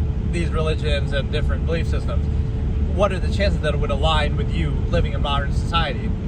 Hey, how's it going? Right, like it's very unlikely that those beliefs will align with modern society, but that's kind of the mindless sheep aspect that I go against with this absolutist philosophy, is like, no, if you really believe something or you have a standard, then you would do it consistently. You're not going to pretend like, oh, you're this belief system, but you're still going to reinforce everything that your government is doing, and you're still going to pay taxes, and you're still going to, support corporations and buy, products at the grocery store. Like, it might seem easy to say that, but if your beliefs are not consistent with that, right, how convenient is it that people reinforce?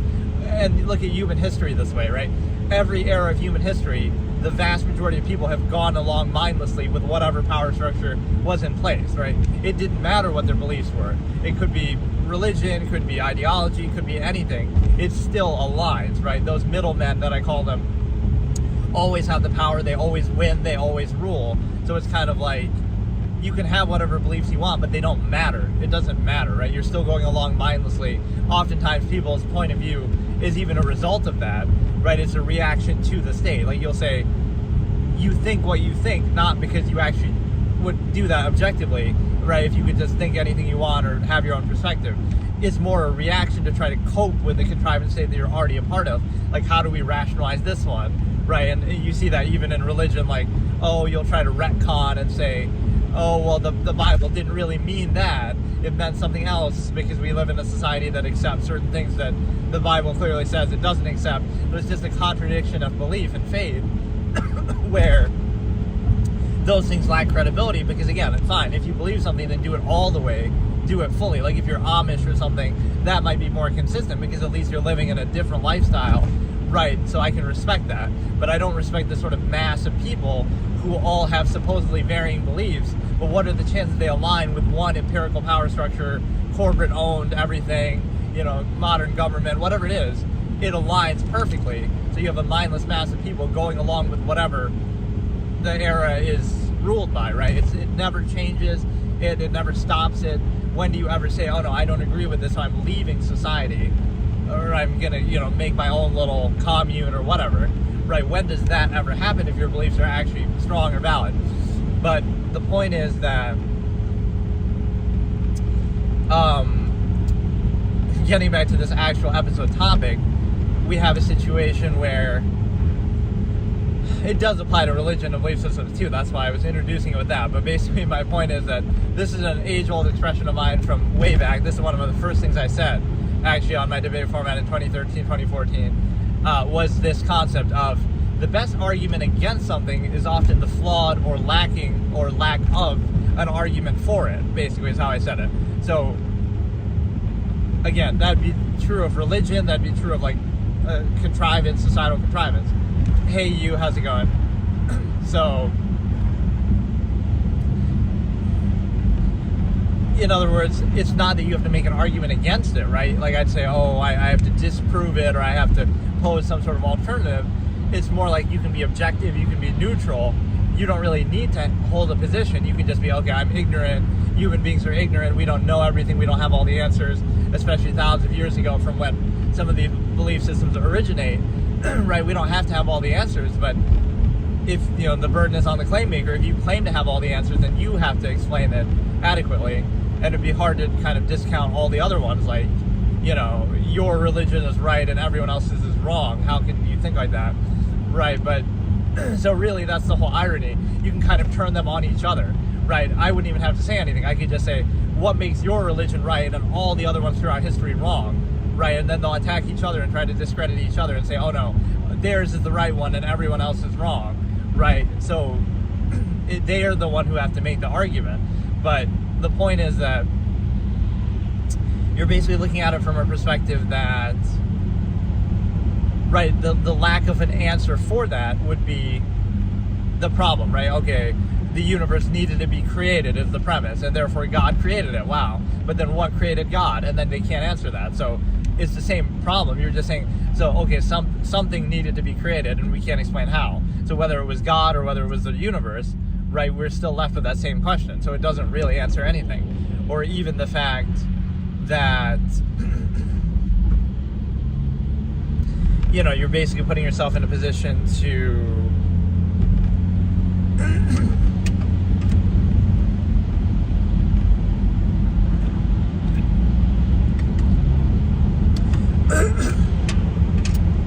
it doesn't actually look that bad compared to what it was yesterday now. It looks pretty cleaned up, but depends, I guess. If you go on like a local road, you'll get screwed here. But no, what I'm saying is the fact that,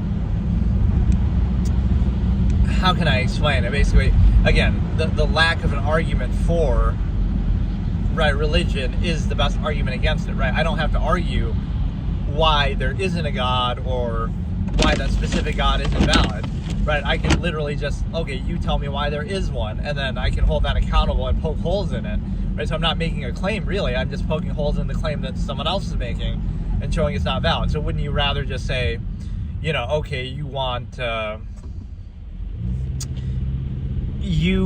make your case for your specific outcome, right? And I don't have to do it. I can just hold it accountable. I can just say I'm neutral, I'm ignorant, I don't know I don't have all the answers, right? It's almost like human beings want to play God themselves. Hey, how's it going? Like, either you have to have all the answers or we'll pretend, right? False certainty versus uncertainty. And so it's a situation where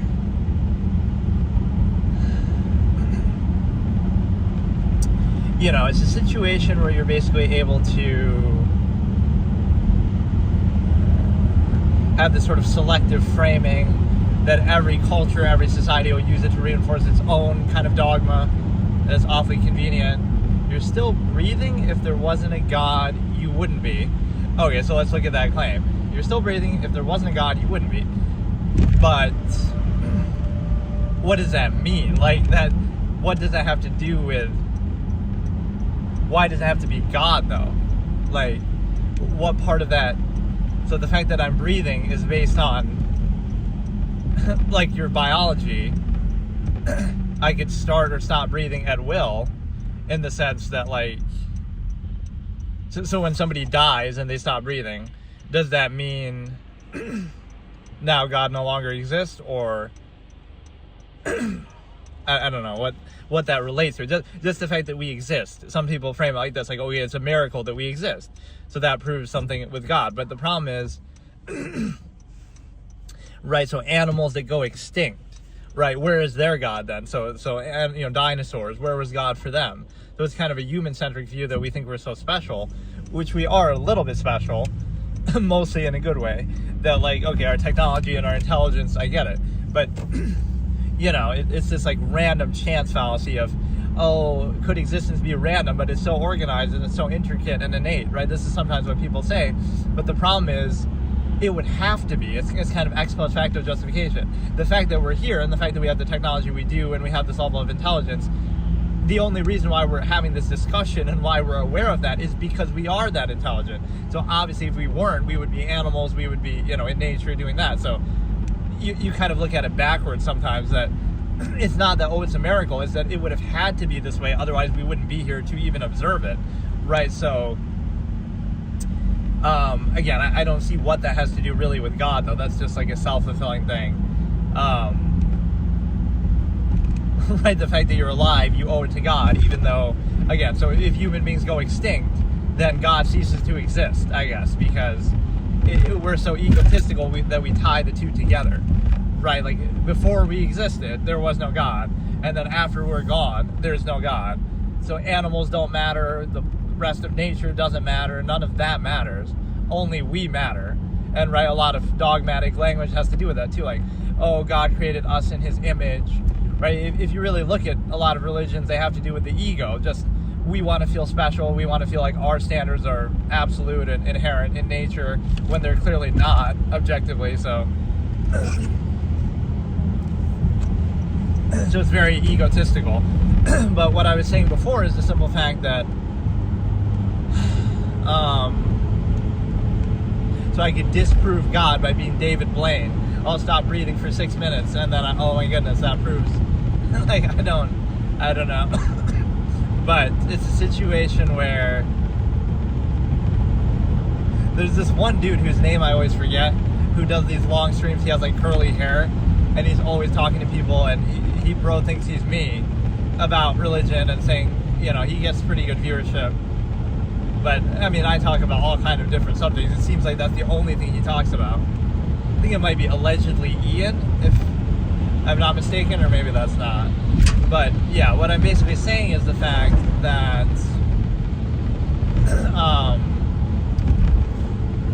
but no, I like that. So at least, you know, people trying to prop up some argument here. But yeah, the flawed and lacking argument for it, for something. So we looked at religion there. Basically, again, you would have to keep asking and questioning and questioning and questioning. Why does there need to be a God? What explains that? How do you explain that? You can't explain where they came from. You know, what created them? If they didn't need to be created, then why did the universe need to be created? Either way, you're posing an exception, the same fallacy. Why specifically does it have to be your religion, with your name, with your dogma, with your, you know, man-made standards, books, whatever, right? You can poke a hole in that and say, like, so it's not absolute, it's not certain, it's not specified to your one dogma, and then, you know, it's just kind of like, it'll be lacking in its own substance. So you're not really making a claim, you're just poking holes in the claims of others and holding them accountable, right? This is what objectivity is like, this is what neutrality can be like, but it'll be falsely framed as a claim, right? Like I'm saying something even though you're just taking what other people are saying empirically and holding it accountable and questioning it. And then the other point is the simple fact that you're able to, let's do the same thing with a contrivance, like a specific,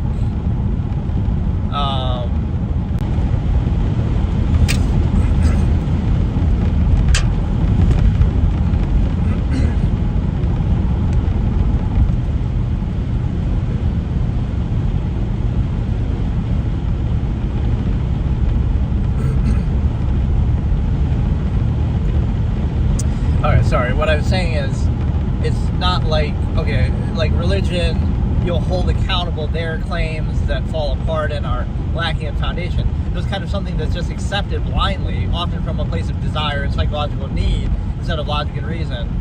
And the reason why is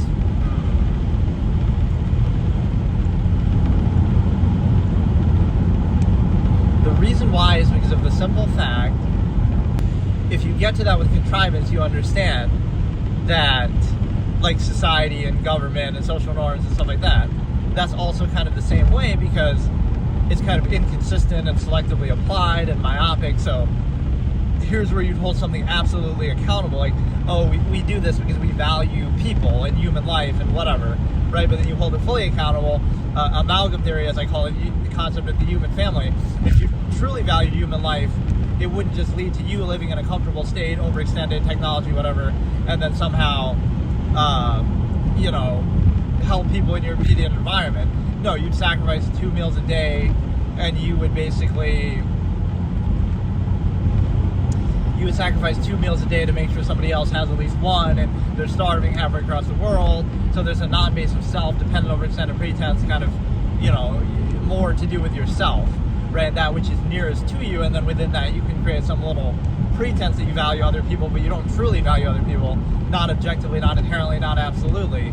And so it's inconsistent and therefore not very credible. And so what you understand from that is the simple fact that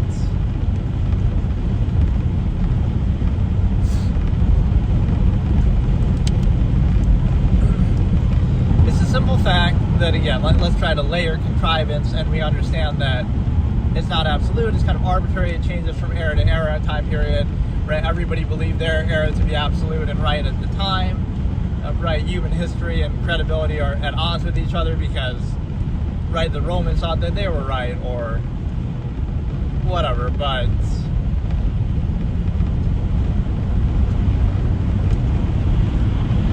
everybody always thought that they were right. So we can question that and say, how could they have been fooled, or how could they have been so sure of themselves? But what else are they going to say? Basically, contrivance that equates to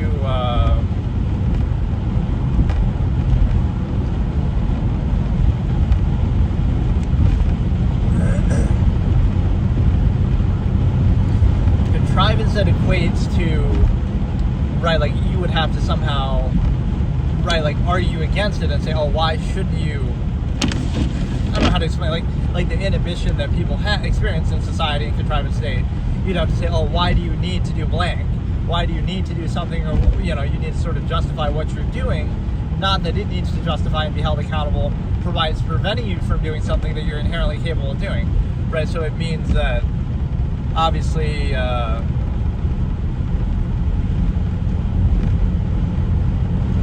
you're obviously in a position to, it's treated like a non-accountable false absolute, like it's unquestionable, it's taken as an absolute, and then any variance is seen as like defiance, or you need to justify why you're not being inhibited, not that that it needs to justify why you're inhibited. But there's another way I had to explain it, like basically it'll be flawed, it'll be inconsistent, it'll be selective, it'll be myopic, it'll always be like, how does it lead to your exact state that you're living in? Right, it would be definitely inconsistent, or every society, every government, every culture is different, so how can they all be right or all be wrong? Right, like even by the same standard or pretense that they pose, like this is the base of it. Can I get a shout out? Sure. Hey, how's it going? Armesha Johnson, thanks for the follow. But yeah, it's like, you know, what are the chances that would align, or what are the chances that, you know, even if you do value it, then you would try to do it more fully, you would hold it accountable, right, everything like that. And then from there, you have the ability to consider that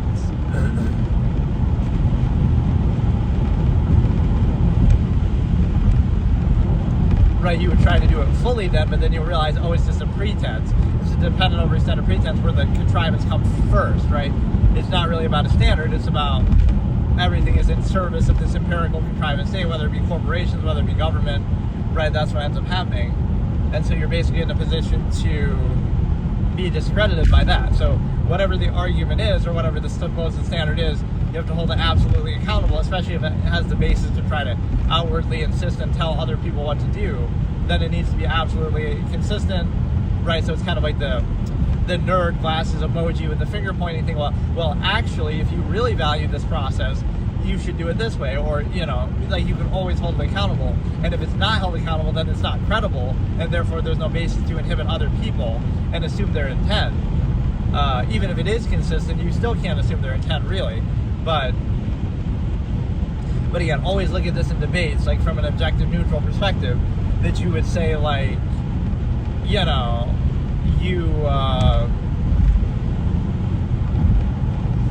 whatever, basically just that oftentimes the best argument, again, against something is the flawed argument for it. That either there isn't an argument for it and it's just taken for granted, right, bypassing critical thinking and just kind of, you know, that's how people talk about religion, like, oh, it just is, and then you have to disprove it, kind of thing. So either it just is taken for granted, or it's also uses like very flawed, idyllic, inconsistent arguments that could apply to anything else. Like, oh, well, it must be God created the universe, but then that doesn't make the argument for a specific religion either, right?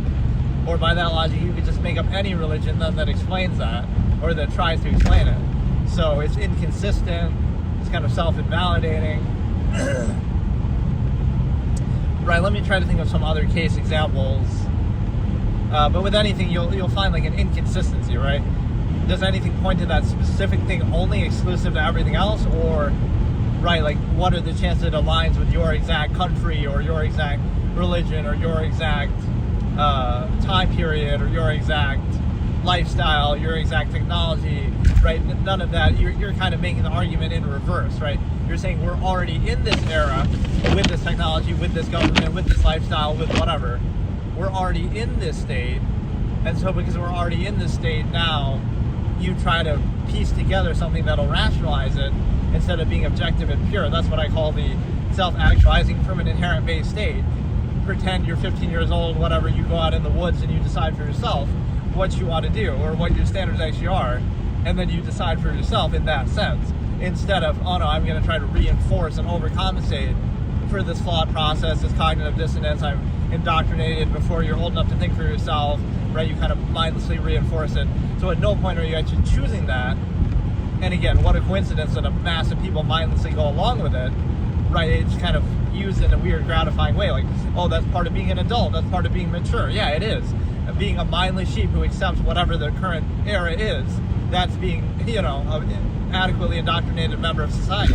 But that doesn't validate that specific society, because again, then the same would have been true in every era of human history, and you know how much we might ridicule or question those.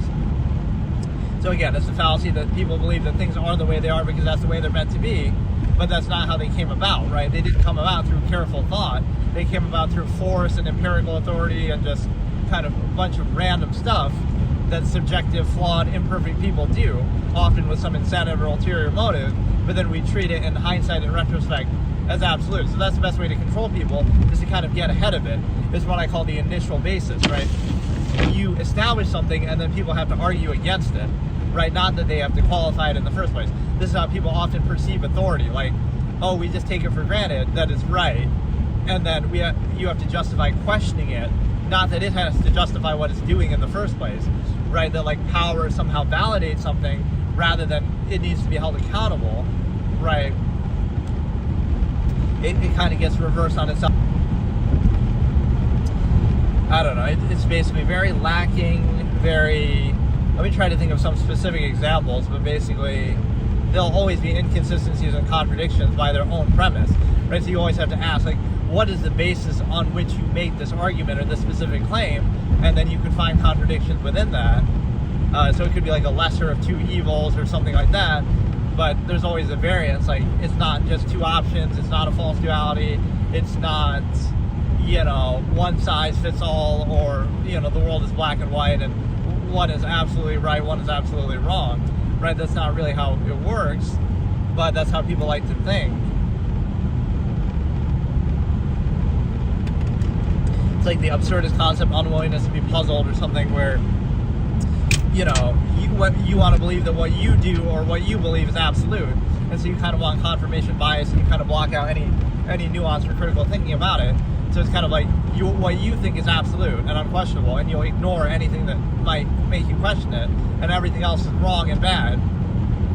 Right? So you're not willing to consider things from a different point of view, so you're just trying to reinforce the view you already have. And so it's a situation where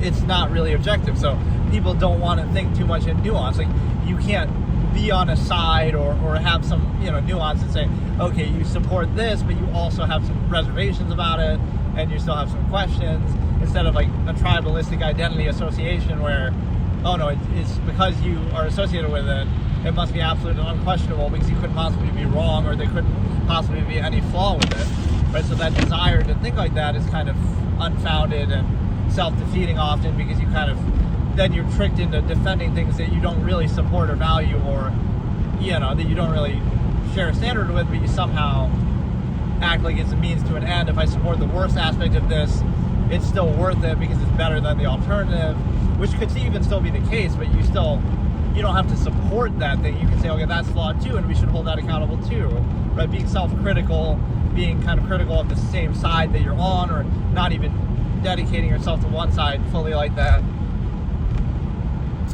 So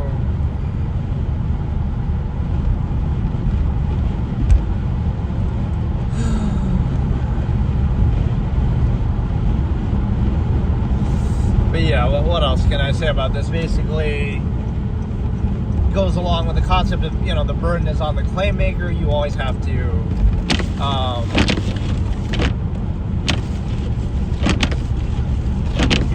consider that the burden is on the claim maker, and exclusive to all others kind of thing, because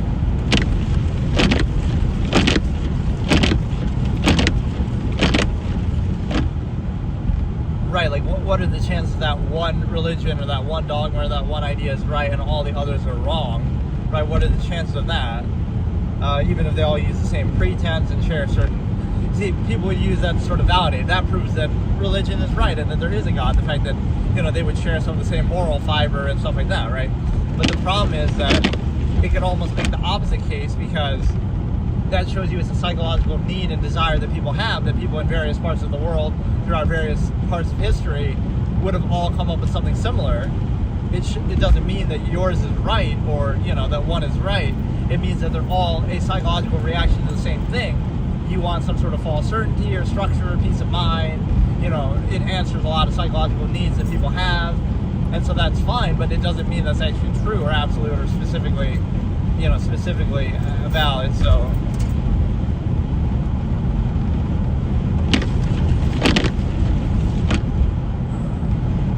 I don't know what it is with my windshield. This is always so fucked up.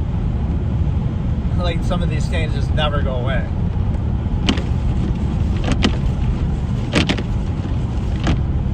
But yeah, that's a pretty good topic. I use that expression a lot. It was one of my earliest expressions, like I said, one of my earliest logical razors that I would talk about.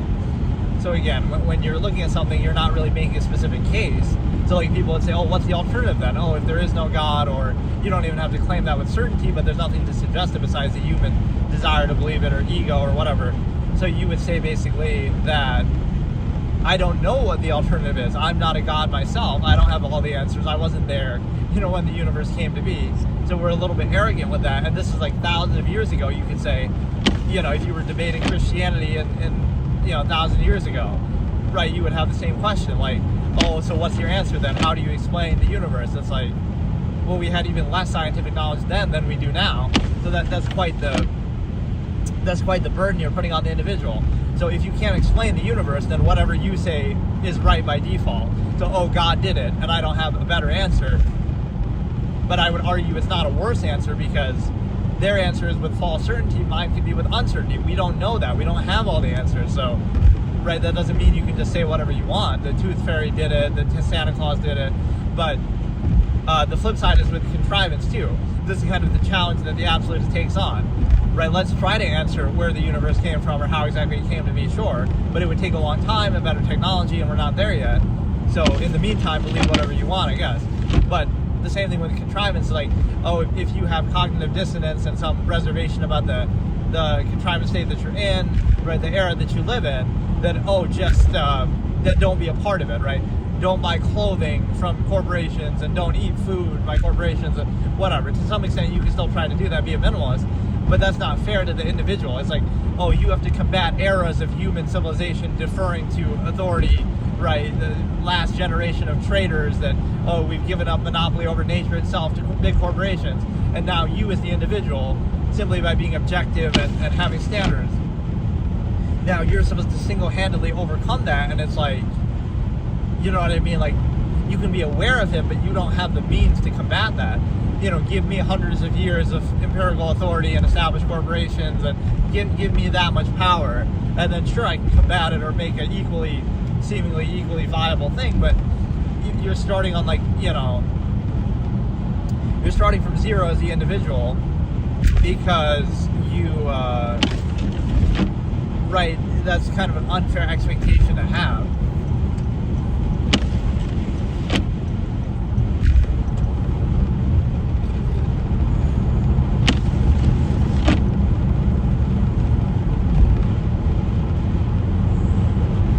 Right, that, oh, because you can't criticize it and be a part of it, even though you're kind of forced and empirically suggested to do it and pressured to do it. But no, the absolutists would take the challenge. But think about how unrealistic that is, right? You have to answer all the secrets of the universe and the origin of all of that. Otherwise, you have to accept whatever dogmatic persuasion is there. Or the same thing, you have to live outside of society and all of this, right? Live in the woods and be a minimalist, and even then you'll be cited for trespassing or some other issue, right, that society with contrivance will outwardly insist and try to inhibit you. So even then, right, the point is that just because you're aware of some flaw of society doesn't mean, and contrivance doesn't mean, that you have to single-handedly undo it or take it down or whatever, right? Like, or live outside of it. That doesn't discredit you. There should be a middle ground of objectivity, even though there is some accountability that you should try to minimize that and not actively create it and, do as little as possible to reinforce it, sure. But you understand that there's something bigger to that, is the fact that you're looking at some objective standard that you have versus, like just, you single-handedly, you identify some flaw or contradiction of the contrivance state, that you're supposed to single-handedly take it down yourself. You're supposed to dismantle every corporation on the planet and every government on the planet, and you're just supposed to single-handedly do that. Like, yeah, it's just that easy, right? Meanwhile, eras and eras of human civilization has deferred. You weren't there when, your parents or their parents deferred and gave so much power to these things, deferred the whole planet to them. Right, here's monopoly over nature, here's, everything that you have, right, because we're weak and lazy and mindless sheep, right? Now you have to combat that. It's like, it's not your fault that it came to be that point, right? So does that validate it? Just because, people sometimes have that unrealistic expectation. People are animals and they're easy to control, they're easy to train. People went along with every atrocity in history or even facilitated them, so, right, it's not hard to imagine that a mass of people could be in a not credible state. They would, they would be in a non-credible state. All it takes is a certain amount of training and brainwashing and contrivance structure to dictate a certain outcome. And so it's a situation where, that doesn't validate it just because you can control people. A lot of countries, a lot of empires, a lot of governments, a lot of corporations have controlled people throughout all of human history. That doesn't make them valid, right? Especially specifically exclusive to everything else. And so it's a situation where, right, there's nothing credible about that. So it's a contest of who can control people best, basically. But yeah, this drive was actually pretty good. So I'll compliment the plow drivers, I guess, to some extent. Although this is a main road, so you'd expect that, but, sometimes it's like, what are we paying taxes for if not this, You get like one big storm like this a year, maybe a couple like this a year, but, yeah, you can barely tell. Or maybe this area didn't get as much, actually, now that I'm thinking about it.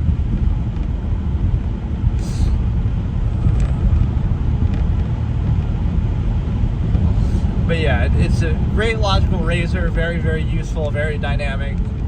You hold accountable the claim maker, you make them have to justify something that they're saying, not that you have to make any idyllic preferential argument or have all the answers, or that you have to, you're holding accountable their claim, their specific argument that they're making, their specific dogma, right? That would be much more accountable, and you would see the holes and contradictions and inconsistencies, even if it's made from a functional point of view, like, well, you can't just say society is objectively adverse to everyone and finite, and therefore don't be a part of it, although you could certainly observe that, but it's not even that. It's like, okay, on the same functional basis, then it should be held actively accountable, and if it's inconsistent, then it's invalid, or, it's a constant. There would never be like this state of peace with it, like, oh, everything's just fine and normal and we just kind of care about appearances and whatever. No, you would actively be saying, right now we're living in an unqualified, non-absolute contrivance state that has the pretense of functionalism that, oh, it's for this reason or that reason. So you would actively hold that accountable and say, okay, it's only as valid as we practice this. We can always practice it better, and we could have done it even better. So that's the absolutist mentality. If you are going to take contrivance seriously, then do it fully, push it to the max, every second, and anybody who's, and again, it's hard to assume people's intent that way, but if you're going to use that as a basis to inhibit them and control them and restrict them, then that would certainly be, considerable. And so,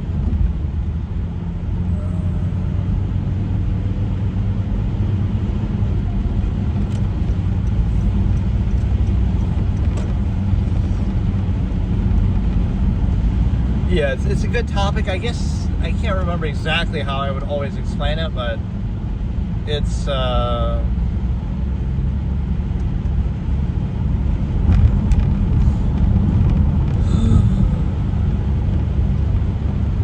very, very useful. It'll show you and again, the conclusion is often the exclusionary to everything else concept that I say, is that it's not that, oh, you're arguing for something or even against something. You're just simply observing that it's not absolute. So you could believe that if you want, but, it's not a sure thing. You could believe anything else, or you could believe nothing, or, it's not absolute exclusive to everything else. That's the point, right? So it's not like you're saying, oh, you should do this instead. You're not saying anything. Right, but people are mindless sheep and they kind of want to be told what to do. But it's more like you could do anything or everything else in existence possible, right? You could think anything. You could believe in anything. There's so many religions. There's so many belief systems. You could make your own. You could, look at the arbitrary origin point of it and realize it was just some subjective people doing it. So you could do so many things. You'd be free to do so many things. But then you realize, oh, wait a second. Why do we have to do this one specifically? And you still can do that one specifically, but not on the empirical basis that you're forcing other people to do it or pressuring other people or using it as a uniform basis. Right, so there's a difference.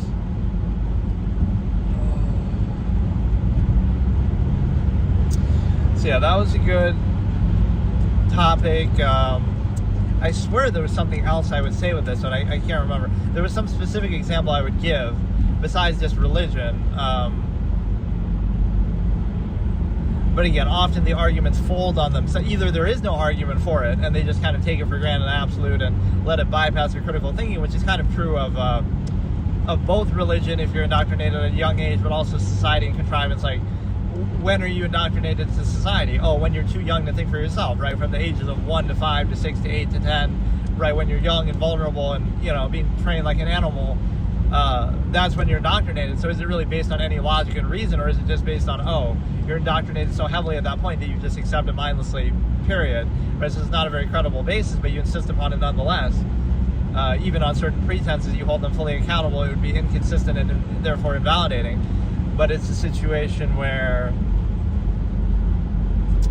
you have that contradiction, you have some other inconsistencies.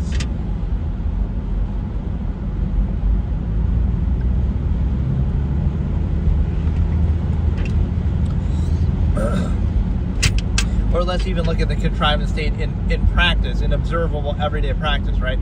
Oh, the state that we're living in now is absolute. It's all half-mass zero-sum functionalism. There's kind of reactive ex post facto justification that relies on bypassing critical thinking and accountability at every turn, using emotion, emotion, ego, gratification, all these things to reinforce a specific contrivance state, no inherent validation. And the other point of that is the fact that people need folly favoritism. Oh, they have to, they're supposedly credible, but then they distract themselves with entertainment and escapism. That shows you it's a non-value subversive state where the mind has to be distracted and you can't think objectively. Thought is the enemy, not that contrivance isn't credible. So the same people who are supposedly credible and telling you what to do or part of this empirical structure are also distracting themselves with folly favoritism, escapism. They're also dumbing down their senses with alcohol, etc. They're also, supposedly longevity process. We value human life, but we neither practice the amalgam theory nor the longevity process. So you clearly don't value human life at all, and you preserve the stimuli acme at half-mass as a half-mass hedonist. So that cuts out 3 layers of credibility. You would say, we value human life, but you don't truly value it, or you would practice amalgam theory. Or you don't truly value it, or you would not preserve the stimuli acme until you vouch for the state. Or you would not do those kind of self-destructive things like drink alcohol and smoke and stuff. So you have no base of value, you have no credibility, so there's no empirical basis to validate a structure. But because the structure already exists, you just try to justify it in ex post facto justification. And so it's without any credibility or standard whatsoever. And so that's the objective way to look at it versus the empirical, which is kind of, it's established, therefore it's right. Or it's kind of like a default, like, it's better than nothing. But the argument doesn't even have to be for nothing, right? It's just like, or a good way to look at that is like the overextended number of people. Like, this structure and this whatever is only necessary because there's so many people. If the world was a village of 100, then, you don't need governments, you don't need anything, right? Everybody could be their own king in their own country and have everything to themselves. Like, so the sheer number of people is used as a basis, what I call overextension. You're taking something and only necessary by overextension, right? So it's not actually an argument. You're just simply saying And again, you're not responsible for that. You didn't create that many people, or you didn't choose that. You just happen to be born into the era where there are that many people, because people are irresponsible, horny, hedonistic animals, right, that reproduce like that. So that's where the stimuli acme preservation is so key, because it's a difference of standard, right? It's not even an opinion on what you should or shouldn't do. It's just a difference of standard. If you truly want the highest standard of quality of life for everybody, you would not spread like weeds and reproduce like rats or whatever, like where you're doing this. You would be very careful. You would say, okay, I'm only going to do it when I vouch for the state. I'm going to be very selective. I'm going to be very limited, or whatever. You're going to vouch for it. But people don't put any thought into it. They just mindlessly go along with it. So stimuli acme preservation is a big thing. And I don't know. That's kind of a good discussion, but I feel like there's more. I see this is the problem with me doing this, although it's a good thing in a way that I'm kind of cataloging this. But when I've discussed some of these topics over and over the years, and originally, right, like 12 years, 13 years ago now, I'm not going to remember exactly how I said it or what I said, so. But still, it's effectively the same thing, and so, the burden of proof is on the claim maker, and it's always, like you being neutral, or, because, like, think about it this way, okay, within society or contrivance state, if you do any of the variable things that you're capable of doing, like, you could do anything in the world, right, at any time, and you're physically capable of doing countless things, but anything you do that doesn't fit with the specific contrivance state is like, oh, that's somehow bad, or that's somehow invalid, right, or you'll be labeled or something negative. But it's like there is no real credibility. So it's like either you have a standard and you follow it fully, which there's always some inconsistency with that, or there is no standard and it's arbitrary. So it's almost like people insisting upon it as a defense mechanism, right? They can't allow freedom to exist in others because they're victims of contrivance themselves, and so they have to rationalize their own inhibited existence by, if they witness something that's free, like an animal doing the same thing. An animal witnessing, one animal outside the cage, or one that's free, and that's somehow a bad thing, right? Because now it makes them question their own existence. They won't be at peace being in the cage anymore because they see one outside of it, right? So it's the same thing. If they see someone behaving freely, that's a bad thing. On one hand, they'll secretly desire it. On the other hand, they'll condemn it, right? Because they want to reinforce a contrivance state. And so it's like contrivance for contrivance sake. Even if it doesn't serve a purpose, even if it's not functional, even if it's at the expense of functionalism. That's why amalgam theory or a placeholder is always so valuable here, is it's like, what if you would do that, right? People would value social contrivance and ego insistence, overcompensation, appeal to ego, and they would value like the, just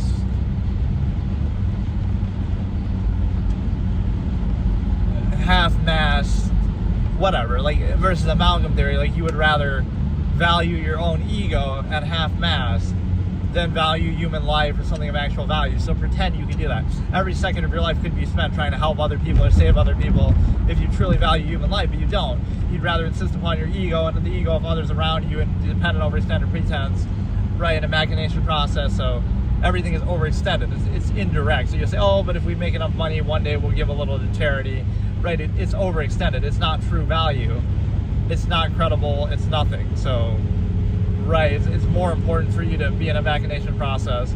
So, like, if you truly valued nature or the environment, let's say it's a pollution thing or whatever, you wouldn't be a part of this society at all. It's not that, you'd recycle bottles. You just wouldn't even be a part of this society at all and live the modern lifestyle that's inherently destructive. Or, again, amalgam theory, if you truly value human life, you just wouldn't be a part of this at all. So it's always a pretense that aligns with, conveniently, the era that you're in.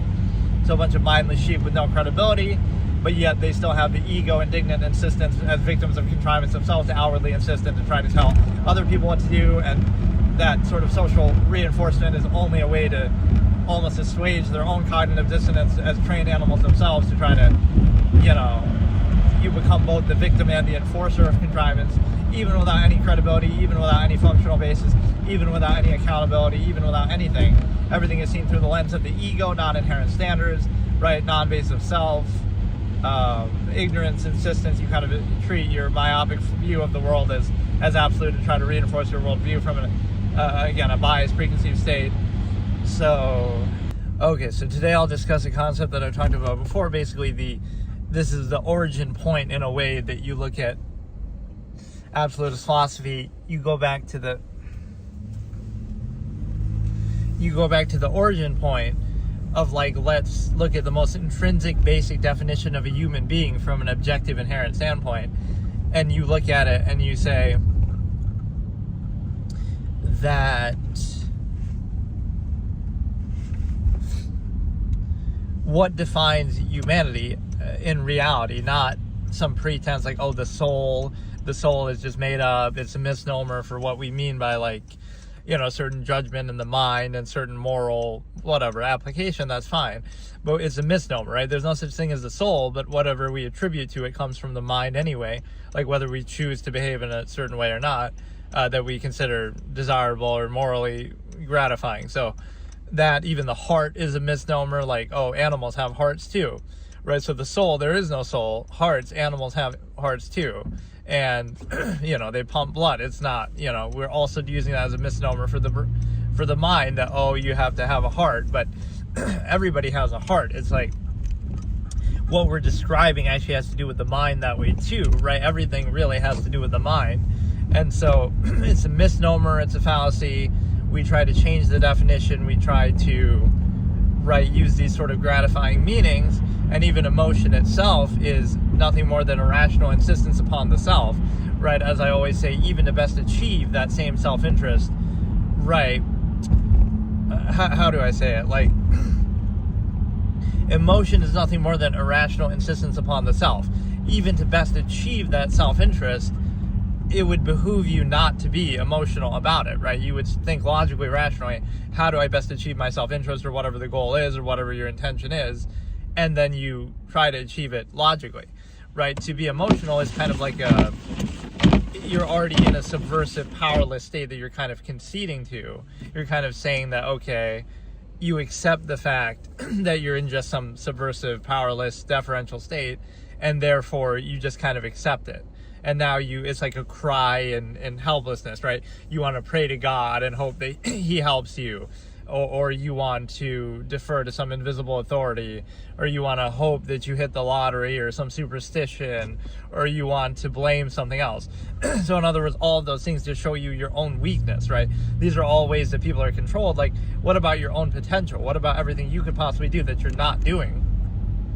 Right, you're reduced to this, like, trained animal state where you're not reaching your full potential. You're not even trying to, because, oh, you're in this collective contrivance state, overextended society. So the problem is that, right, you're not reaching your full potential, but then you're deferring to things that aren't real. You're kind of, you know,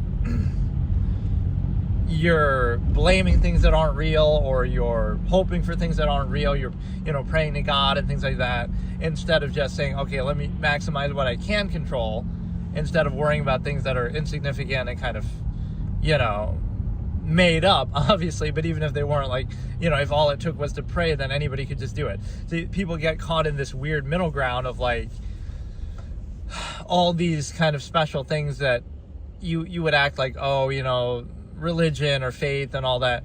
It's sort of an ode to your own powerlessness, that you feel like you resign yourself to a subversive state, to a non-value state, in which you accept the fact that you're not reaching your full potential, that you're not actually valuing anything fully, whether it be yourself, whether it be anything else.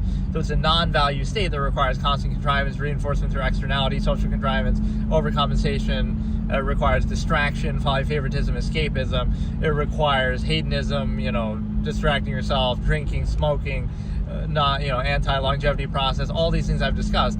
Like, it requires all of that. And so it's not a credible state. It's a state where you don't value your own life fully, or anything fully, right? You don't really have a standard. You're just a mindless, reactionary sheep of the modern contrivance state. And so the point is that if you define yourself properly from the inherent, now you understand the way it actually works. Like, all those things are just not only not real, but they're tools to control people, in the sense that, right, I have that expression, like, peasants working for promises of heaven is effectively appropriate here. Like, in the feudal times, that would have been a pretense, right? Oh, you know, if you're a good peasant and you just work, then you'll go to heaven. If not, you'll go to hell. right? Meanwhile, the same people saying that are up in a castle eating a big feast or whatever, right? Getting tribute. So it's always used in a selectively applied way. But the bigger point is the fact that basically you're in a position to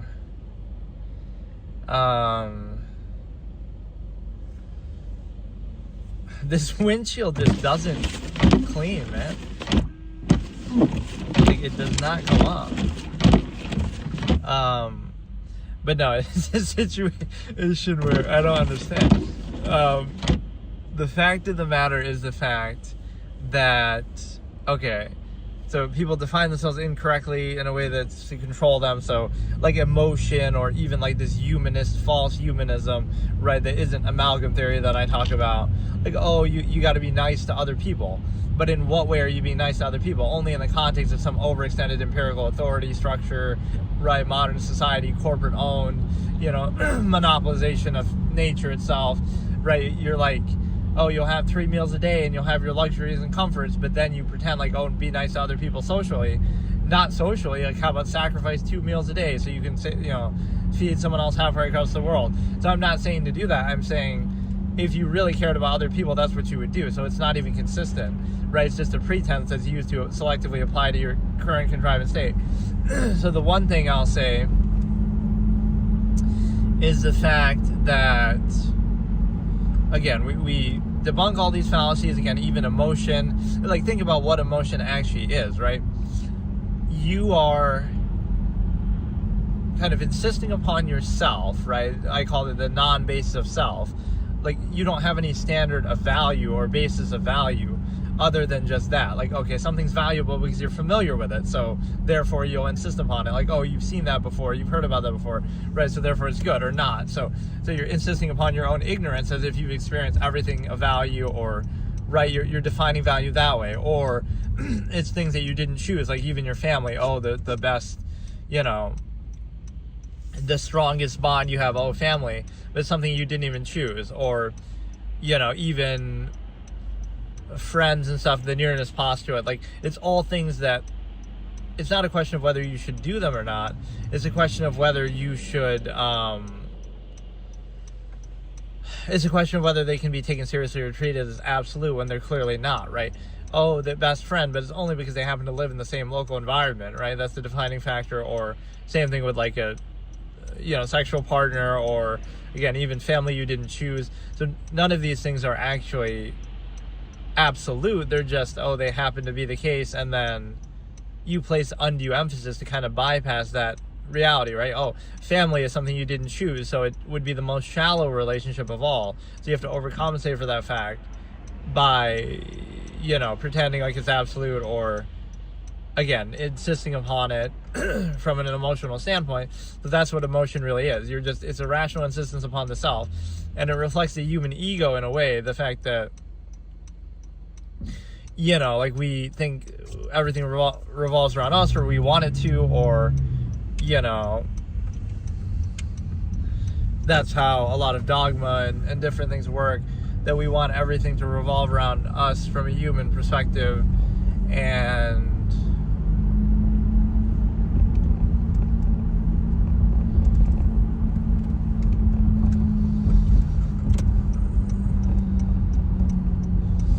how else can I describe it? Basically, it's the fact that the human ego, like everything revolves around us. Oh, there's a God and he created us in his image. And, why can't it ever be something that's just more objective, right? Like, oh, nature just exists and we happen to exist and we happen to evolve. But, we're special in that sense that we survive longer than not even really longer than other things, but we evolved in a more refined way, basically, right? Greater capacity of intelligence, and things kind of align. So we can appreciate that, but it doesn't mean that, oh, everything revolves around us. That's often what everything is, right? It's just this ego gratification. So even on a day-to-day basis, you can be aware of that. Like,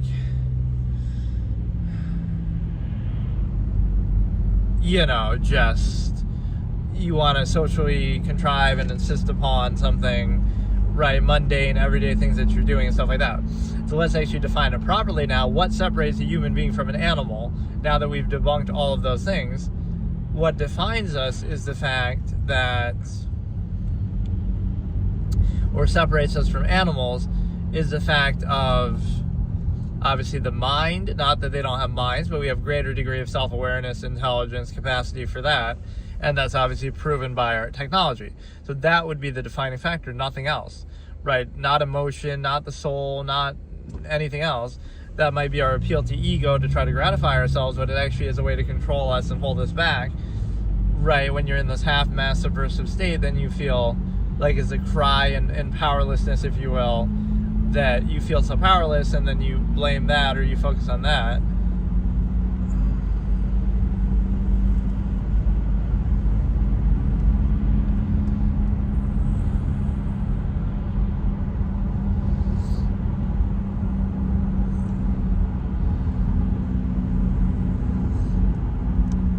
Oh, that's weird. I thought nobody was saying anything in chat, but my chat wasn't working.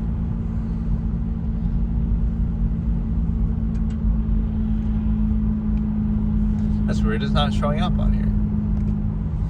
Oh, I scrolled off to the side. How? Hello, do you remember? Yeah, I do remember you, but I guess he's probably gone now. That was probably a while ago. Whoops. I really thought nobody was in there. But no, what I'm saying is, again, we define it. We look at animals have hearts, animals have whatever, right? So what do we have that they don't? Greater degree of intelligence, self-awareness, that defines humanity. So everything else is nothing more than our own, getting caught in our own ego and acting like, oh, the world revolves around us and nature, just,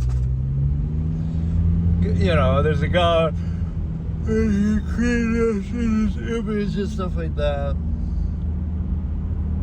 So all of that is very pertinent, and it's also the fact that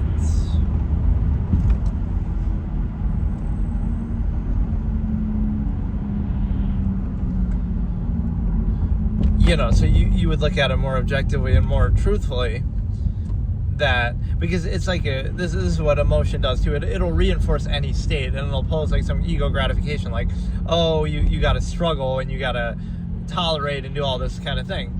But my expression with that is okay, I could tolerate anything. Human beings throughout history have tolerated all kinds of adverse situations in nature, and hunting mammoths and whatever, right? So it's not that you can't deal with that, it's that why should you deal with that if you're going to be in an inhibited, contrived state where there's so many rules and laws and you're told what to do and you have to defer to this corporation and this government and this, authority figure, right? When you're doing that, you expect something in return, like the conveniences or relative comforts. So it's like the contrived state wants to have it both ways. Like, oh, you're inhibited in all those ways, but then, oh, you somehow are also privileged by that or entitled by that. No, it's like, you can tolerate anything in nature. You can eat one meal a day. You can eat, pick berries and, figure it out. Hunt wild animals. You could figure it out. People have done that throughout history. Some people still in the world do that. So don't get caught up in that fallacy of, that inherent tendency would only be negative to the contrived state. It wouldn't be negative to you, right? That it would be somehow disqualifying, oh, you rely on this. The individual doesn't rely on it at all, right? It's only necessary for a mass collective number of people, right? If the world was a village of 100, you wouldn't need any of that necessarily. So, cars, I'm driving a car right now. But why would I really need that if, there weren't so many people? Then you could just stay where you are, or you could be a nomad and you can go anywhere and the world is yours.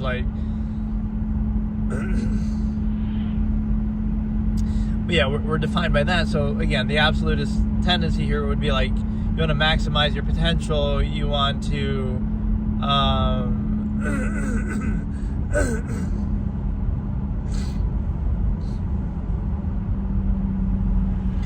maximize your potential, and you want to make that what it really is about. Because whether you pray or believe in other things, it comes down to human action and human ability anyway. So why not realize none of those things exist? But this is exactly why, because then people can't be controlled, right? So it wouldn't be negative to you, it'd be negative to the contrived state that tries to hold you back. If you realize, oh, there is nothing else, now it just becomes about human ability, which is objectively the way it actually works, right? Human action, human ability, all of that is what is the defining factor. So you would place the emphasis on that fully and completely all the time, and you would not, right, be held back in the pretense of, oh, well, God, or this or that, right? It's just a pretense and a psychological way to control you, but if you truly value yourself or others or anything, you would not be so easily taken in by such things. And so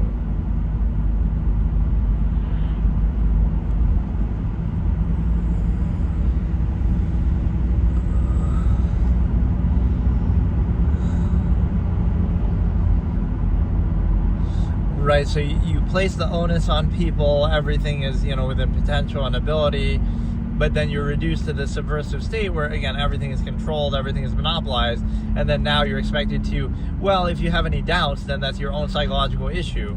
Not that there could be an issue with the contrivance state. Maybe you shouldn't be inhibited and restricted and put in a cage like an animal in every way and trained like an animal before you're old enough to think for yourself, and, constant indoctrination and reinforcement. Maybe that's not the natural state. Maybe that's not what you want. Maybe a negative reaction to that is natural. Maybe that specific contrivance state has its flaws, just like every other throughout human history that we would ridicule.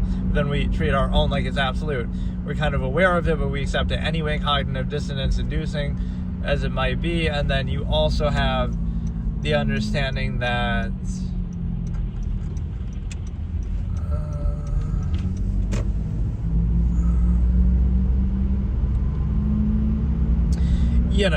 you would place full emphasis on human ability, human potential, human action. All these other kind of fantastical things don't exist, and they're a way to control people, hold people back. And then the other aspect is the fact that there is no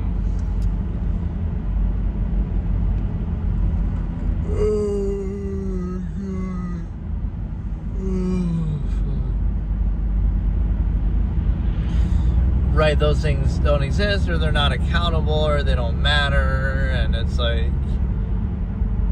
I don't know how to explain it, but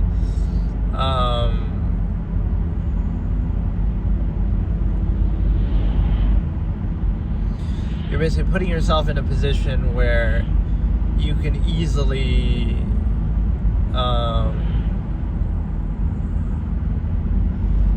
be controlled and kind of defer to authority and things like that.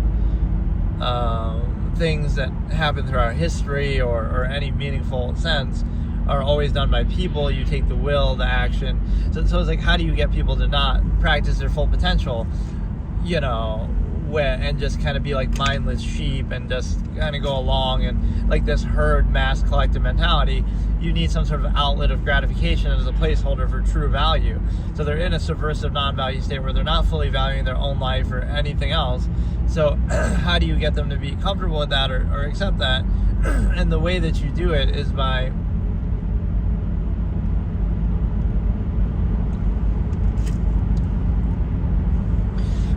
the way that you do it is by actually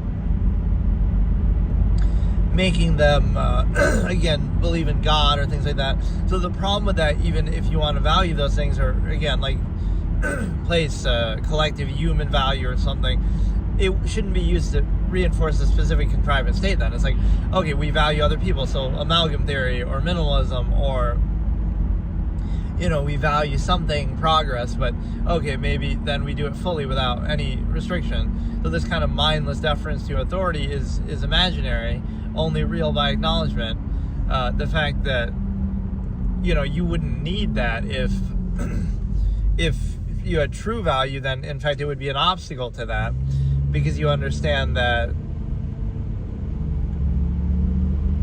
it would be an obstacle, and it would be just completely pointless and kind of harder to explain this than I thought. But I mean, I've discussed this concept before, probably a lot better in some of the earlier episodes. But again, what defines humanity is their thought, their ability. So that's what the absolutist does, right? Within my absolutist philosophy, is that you place full emphasis and value on the human ability and action and practice, of course, that's not allowed by society, right? You kind of will be inhibited constantly and controlled and everything, but that's what it means, right? Like, just because everybody else is doing something, there's no doubt that human beings are animals effectively and can be trained like animals and can be controlled, and they can be made to accept any era, any state, anything, right? This collective mass should doubt itself, right? Like, forget about the era that you're living in, right? Think about every other era of human history. Didn't the ordinary person in every era think, the common person think that their era was right and everything was fine and everything was normal?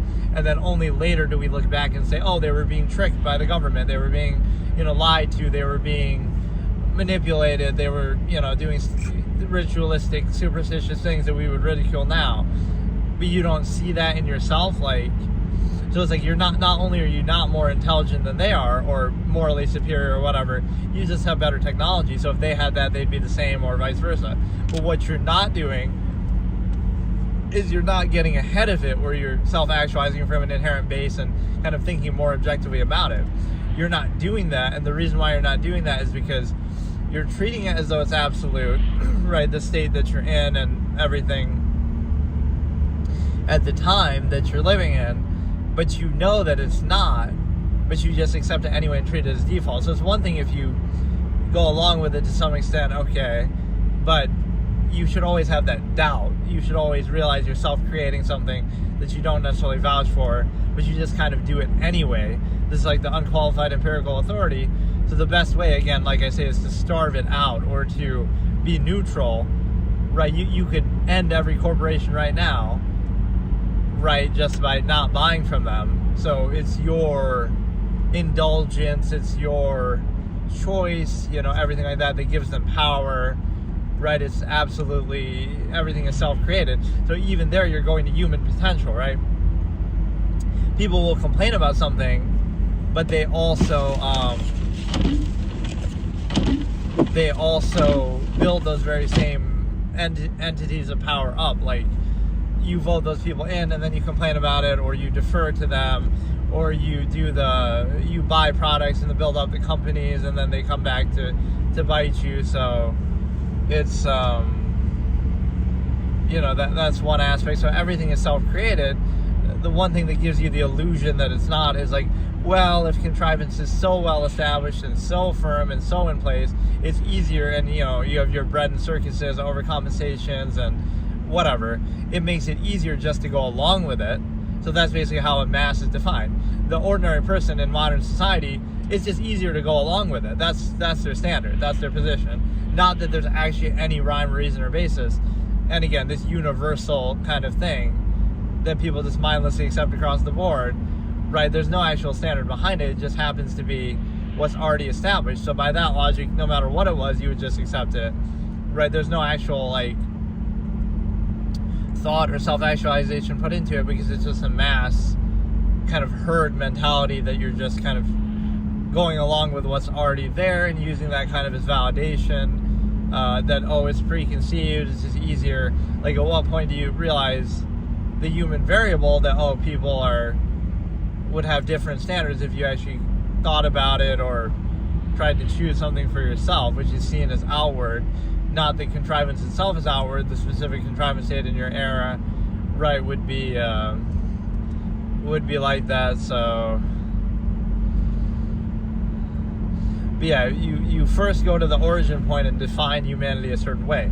On one hand, you remove some of this mythical kind of fantastical stuff that people say, that is like an appeal to human ego and kind of a way, again, to control people and hold them back, is all of this, like the soul or God or superstition and all of that, right? It's just an ego-focused, egocentric basis that we want everything to revolve around us and we think we're so special and all of that, instead of realizing what the reality actually is, that, okay, we may be animals. See, it sounds negative, right, when you say it, but it actually is a positive message in the end. Human beings are nothing more than animals with slightly greater self-awareness, intelligence, right? But when you realize that, then, oh, they can be trained like animals, they can be controlled like animals. They, throughout history, that's exactly what's happened. So we're not so special, we're not immune from all that. And so now you'll be more weary of that nature. So really what society comes down to is like a myopic marginalization basis, or like censoring reality, contest of contrivance and appearances, is like how much can we. That's why ignorance is bliss is a lot deeper of a saying than you might think. Like, you could be aware of the nature of the process, but then you wouldn't practice it because everything is a process, and then you would say, oh, that's artificial, or you're being controlled by it. But the only way it works is if people aren't aware of it, or they pretend it's something else, or use like euphemizing language and stuff. So you pretend it's not absolute, and then you pretend it is absolute and not just a basic process, so that you can be controlled by it. So it comes down to appearances, like, oh, if you're aware of the nature of the process, then you're responsible for the nature of the process, not that just is the process, and now you can either try to overcompensate and distract, or whatever, reinforce. And so, again, and by that reinforcing mentality, you could do that with anything, because you're trying to overcompensate for it or whatever. So, right, you would be weary if you look at human history and say, oh, everybody else was wrong, but this time we got it right. You know, being self-critical or self-aware. And it's kind of like an overextension fallacy too, that people would rather overextend and have like more things or do more things instead of fully appreciating or fully self-actualizing or being free with one, right? Whereas again, absolutist or minimalist philosophy would be more like,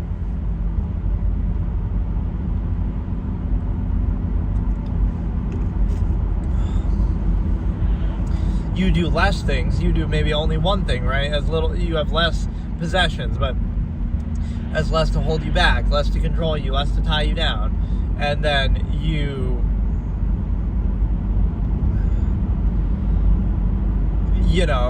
free though. Whatever you do, you fully appreciate it, you fully value it. So again, the egotism of the half-mass contrivance state doesn't even work, because what if you just require and desire less? Like, oh, you eat one meal a day and you go out in the woods and pick berries, and that's good enough for you and you're happy with that, or whatever, you have a more minimalistic lifestyle. If you don't require or desire as much, then what? You know what I mean? Like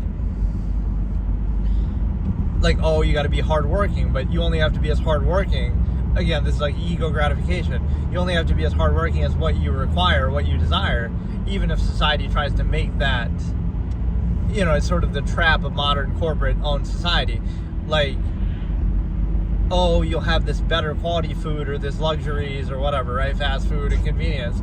But then for that, you have to pay a certain amount, and then you have to earn it through deferring to that empirical authority. It's kind of like, what if you don't want that, though? Like, okay, you want as little as possible, be as minimalist as possible, and then what? Why? Like, there's this weird inversion that happens, right? You can be perfectly at peace with very little. You don't need, a lot of the things we take for granted in modern society. But in order to achieve them, in order to achieve things that you don't need, right, you struggle to achieve things you don't need, that you think you need, that you're used to or you treat as a default, right? And then it's an imbalance. Like, well, I'm struggling to achieve this thing, but maybe you don't want that thing. Maybe that's why it's a struggle, right? If it was worth it, or if that's what you wanted, then it wouldn't be a struggle. So you're kind of overextending, overcompensating, trying to maintain things that you don't need or don't necessarily even want, and you're not making that choice for yourself. You're just kind of going along with whatever is present in the era. So that's one way to escape it. It's like, who says that you need these modern things that you could otherwise do without, or that people have done without through our history, or whatever? It might be a convenience, it might be a luxury, but part of that is just to overcompensate for the cognitive dissonance and imbalance of the structure in the first place. So again, that's almost a bread and circuses argument of just, oh, that validates the modern state, is that we have greater convenience and technology than the last, but that would always be true. That doesn't validate the specific contrivance state, nor does it mean that you require or desire those things. So all that corresponding ego gratification is also unqualified, for the simple fact that you realize that, oh, it's good to be hardworking or whatever. It might seem that way, but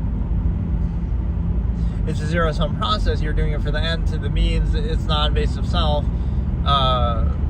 If it's worth doing, then do it. If not, then don't. And just require less then. But again, society in a way kind of forces you a little bit, like, you could still do it to a degree. Like, let's say you eat one meal a day and it's ramen noodles, and, you live a very kind of meager lifestyle. It's not necessarily even a bad thing. You might be at peace with that. You might be fine. But what it means is, again, this is the way that corporate-owned empirical everything works. You have to pay a tribute for everything because, you're not allowed to go out and do it on your own. Right, you just...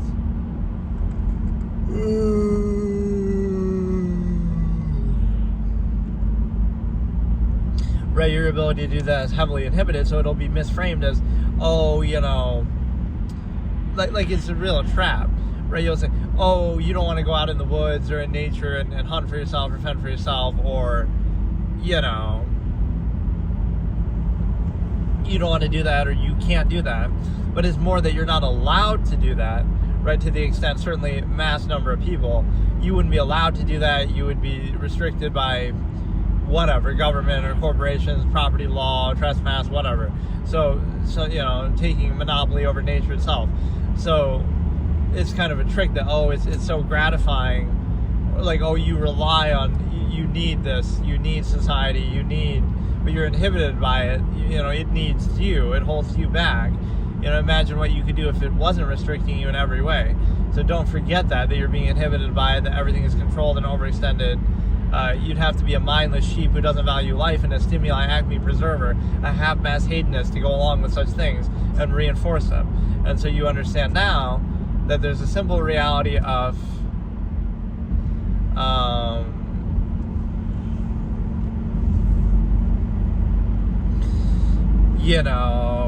if you require less, then where's the ego in that, right, versus a zero-sum process of, like, it's very stupid because it's sort of self-created, right?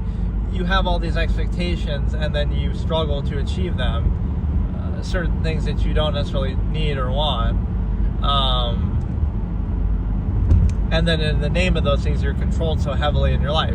So if you don't require them, you'll eat one meal in 3 days, or you'll really, really minimalistic, and you're fine with living in nature and whatever. The thing is that you could be a minimalist, but other people are going to overextend and still try to control you no matter where you are or what you're doing, right? You're basically just not allowed to do that. So you have to pay a tax basically to be free of contrivance. That's how overextended it is. And again, a mindless mass of people just go along with anything, and usually it's just a heightened bread and circuses argument within a machination process of,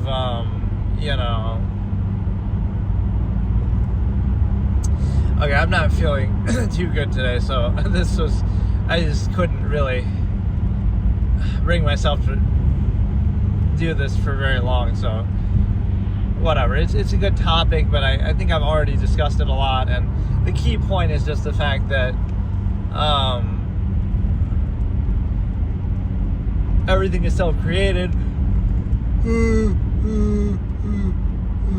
Place all the emphasis on human potential, and that's basically what the absolutists would value. They would value the freedom and the inherent nature itself over whatever contrivance, little lures and baits and things, convenience and relative comforts and overcompensation, because they're both a reaction to the inherent state of being. It's like, are you going to let yourself be subverted and again sacrifice your thought, your mind and your thought and your freedom for the physical realm, or are you going to sacrifice the physical aspect for the mind? Like, okay, you'll live a more meager life, but now you're at least free in mind and free in self, instead of defining yourself as a half-mass human function within a specific contrived state and going along with its own whatever. It's abiding by its whatever's necessary to maintain it as though it's absolute. Right, social contrivance most notably.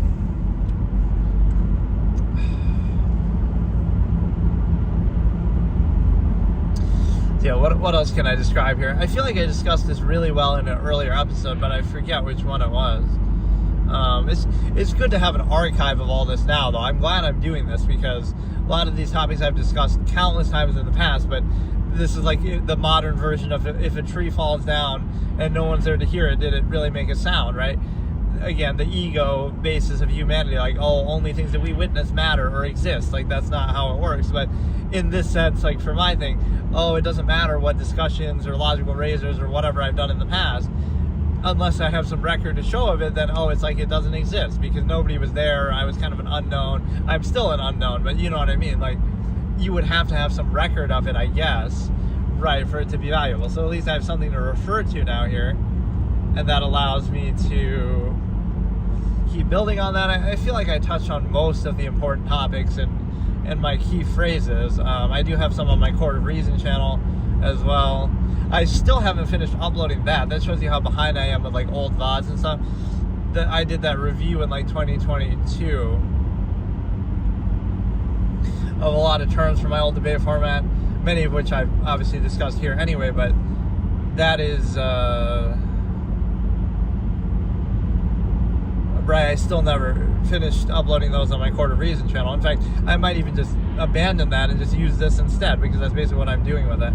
But no, it's like, the thing is that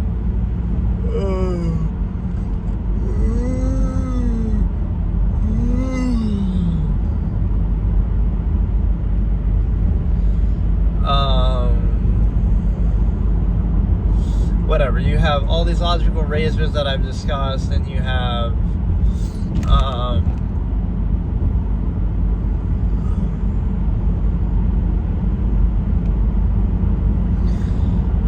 like, you got to look at human beings as not very credible. A lot of their perspectives and everything are just a reaction to the state that they're in, right? So you got to ask the question of, like, does the state that you're in already and that you're kind of forced into and, you know, indoctrinated into, does that define your way of thinking and your perspective? Or does your perspective and your way of thinking that you decide upon yourself and, like I say, self-actualize from an inherent base state, does that determine your state, right? So does your state define your perspective, or does your perspective define your state? And oftentimes what people are doing, especially on a mass scale, in a contrived state, is they're already put in a situation and then they try to reinforce it and kind of cope with it. And so the struggle is, how do we maintain and overcompensate for this flawed process, right? Instead of distract from it and stuff.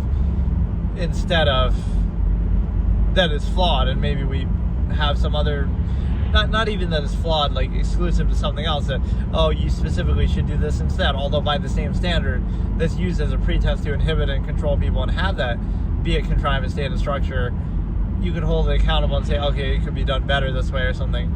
But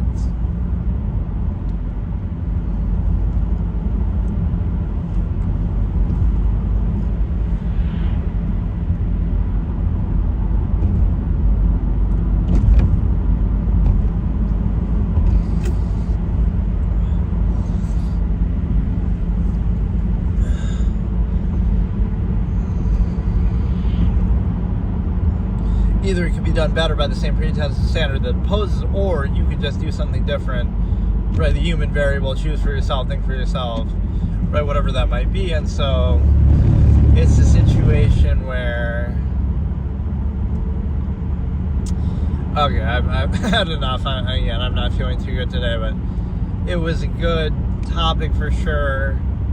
And I'm just trying to think, like, what other topics have I not recapped on? I'm sure I've discussed all of them at some point in these sessions in some form, but I didn't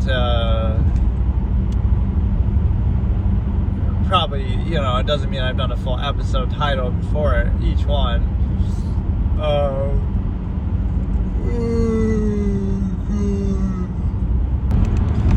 Okay, so today I'll discuss a concept that made me think about something as far as like referential ideas, because this whole format and my whole absolutist philosophy, it really is my creation in the sense of just, thinking objectively and just breaking down things from a very basic inherent level. But there are certain tie-ins, and so it's not like I'm not familiar with, like the Stimuli Acme.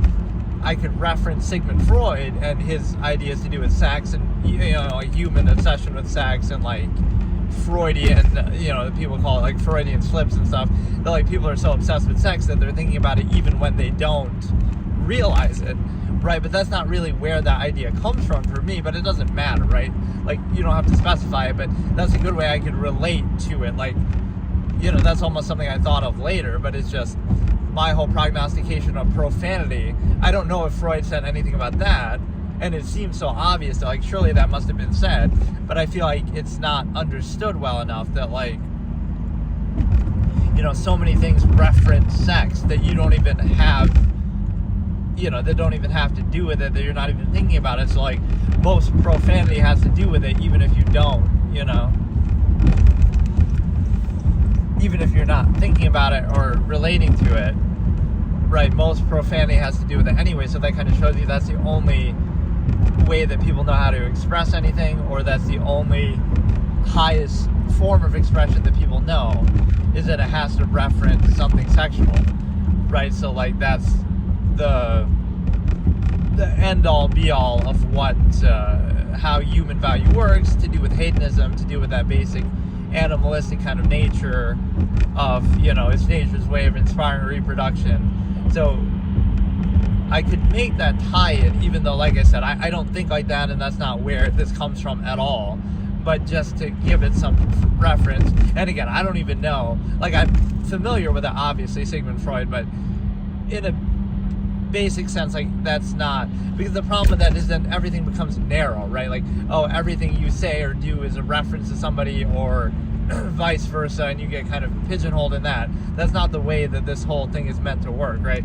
This is, like, objective. I even have that expression, like, don't specify something, right? Like, the idea to the individual, or the individual to the idea. Anybody can think or observe anything, and at the same time, right, like, one idea that you think at one time doesn't define you, right? So, like, you know, from one moment to the next, you can think two very different things, contrary things you can consider, right? They don't define you, or if they do, then you're defined by everything, and it's kind of arbitrary, because that's kind of my long-form postulate. Like, if you look at all my discussions over time, it's like, you could label me, like, you know, somebody will hear me for 30 seconds and say, hey, how's it going? Like, somebody could label me based on one discussion I have, and that's like, what about all the other millions of discussions I've had, right? It's very hard to label somebody that way, but that's how people think in a very myopic, limited sense. And so the point with that is, oh, thanks, sub and like, thanks. But, yeah, it's a situation where, yeah, these lives actually get a decent number of likes, which is kind of random. I don't know if, like, what, you know, I don't know if people really are liking it because they understand what I'm saying, or really to do with what I'm saying, but they just do it to be nice, or, like, whatever. But some of them do pretty well like that. So the thing is, this type of content is kind of comical, because it's so hard to, it's impossible, right? Like, the very basis of it is unappealing, because it, you know, is triggered, you know, it's meant to trigger cognitive dissonance, and it's meant to, you know, make you objectively look at things that you take for granted in everyday life. So of course, it's not the worst kind of thing to do if you were doing it for viewership or for any positive response, right? It's maybe you could bait people and trigger them somewhat into, you know, getting pissed off and whatever, but no, the big picture of what I was saying is, you could make an alignment. Again, I don't like to specify ideas like this, but okay, Sigmund Freud, you know, had some element of the Stimuli Acme, and obviously it's my concept, but it maybe shares in some of his prognostication there. So again, nobody owns an idea, but that the form that I take with the proofs of the Stimuli Acme are very important, like the human obsession with sex, like profanity reflects that. Most music, most media, most fiction, most marketing, life goals reflect that, right? The fact of, you know, what else do I say? Just everything, right? Is this fixation, right, that we see in society. So I could make a tie in there. The other tie in I was gonna say with reference to this point is that, like, everything is thought, or everything is a reaction to thought. Hey, how's it going? Basically, the Jungian principle, Carl Jung, or Jung, I don't even know how you say it, but it's Jung. And again, I'm familiar with these things from when I'm younger, but I don't really apply them when I'm thinking about this. But the point is there's something to that, I think, right, that's similar. Jungian philosophy, where it's like, or psychology, where everything is like either you're doing something or you're repressing it. And so I talk about something similar, like with the inherent man or inherent tendencies, right? So like your inherent tendency might be to want to sleep around and have sex with everybody and, like uninhibited. And then you might think, oh, but you're better than that, and we're living in society and that we're not like that. But you are like that. It's just that you react to it. So like now you have to create some illusion where you're struggling against it, and you pretend like, oh, I'm with my soulmate and it's absolute and it's meant to be, and you have all these ritualistic tendencies. So it's not that you're better than that or that nature isn't still present. It's that you're constantly struggling against it, and you have to kind of bypass your critical thinking to do that, right? To specify it. False absolute to specify, right? I always use that expression. So so that's the point. It's like everything is still the same inherent process. It's just whether you're repressing it or whether you're actually acting on it, you're still reacting to it. So I think that's similar to the Jungian philosophy. I'm not 100% sure, but there's some element of that repressive psychology, right? Like where, again, either you're doing something, you're acting something out, or you're trying to react to it and repress that same tendency. But even the act of doing that acknowledges it, right? So this is my inherent man philosophy, the idea that,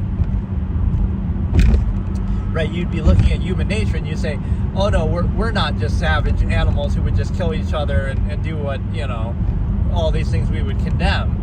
But we actually are that exact thing. And how do we know that? Because that's why we need laws. That's why we need, social stigma. That's why we need constant contrivance. But it's kind of funny when people talk about that with morality. They'll say, oh, morality is inherent or absolute or objective. But if it was, then we wouldn't need to be even having that conversation, right? And stigmatizing the person who would dare to disagree, right? Like in a social setting. So or we wouldn't need laws upheld by subjective people and stuff.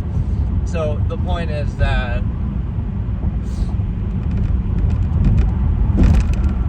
right, you see an observable practice in everyday life, even though we take these things sort of for granted.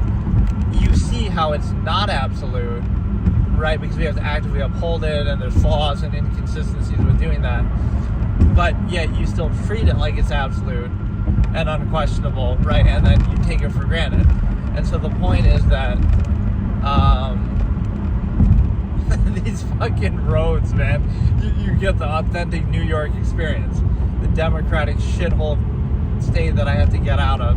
But it's like, dude, the point, you pay higher taxes to get shittier roads. But no, the point is that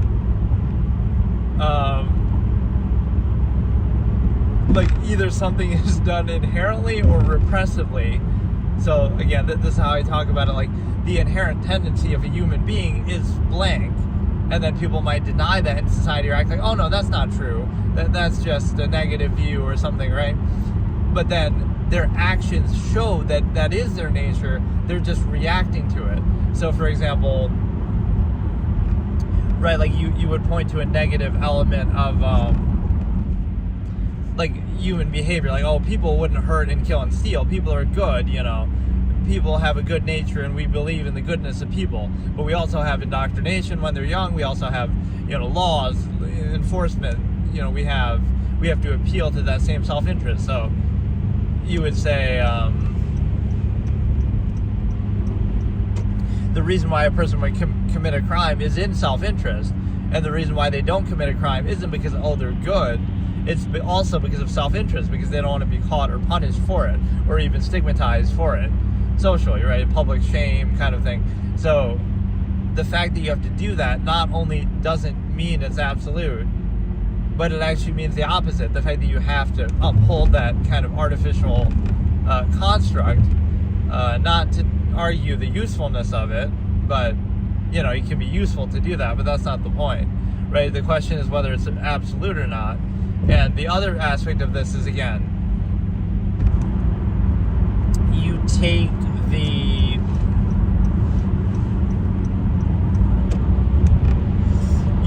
this understanding that It's either the inherent or the contrivance response, as I call it.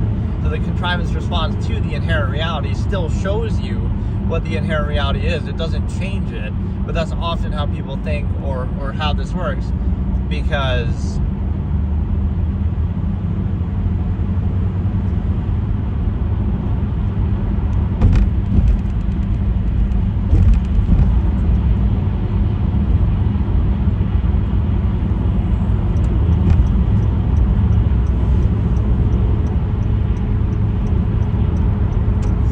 that's often how this works, and the reason why is because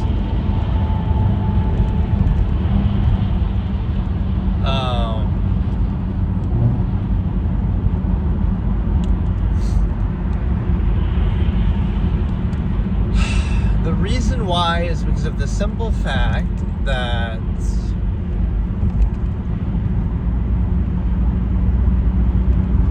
right, like, again, the inherent state of people is not changed or denied or made to be false by how we react to it, right? Yes, of course, people are inherently the way that they are in society.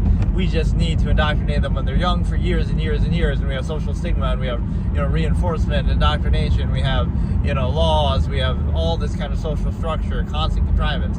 But of course, that's how people naturally are, would be the conclusion. You just need all those prerequisites and all those things to be controlled, and even after all that indoctrination, people still don't necessarily behave in the uniform way that's being presented. So it clearly isn't absolute, but we create this illusion that, like, oh, if we do all these things constantly, then that makes it real, that makes it true, that makes it absolute. But it's clearly just a construct that we're upholding. So right, so again, the inherent reality versus the contrivance response to the inherent reality. So let me try to think of some basic examples, right? You do something, again, not because it is true, but because it's not, right? So you're doing it in counter, you're doing it in response. So you're doing it in a way that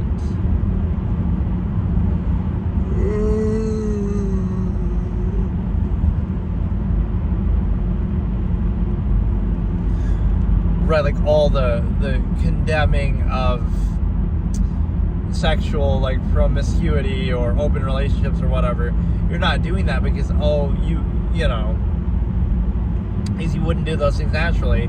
It's because you ultimately would want to do those things, that would be in your nature to do them, and then you want to pretend like it's not, or you want to try to counter that.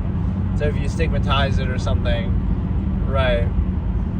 But the thing is that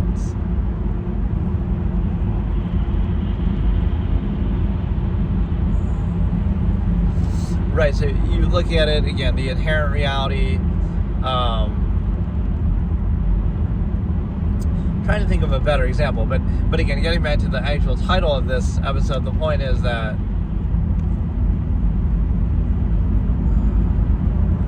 you're basically everything.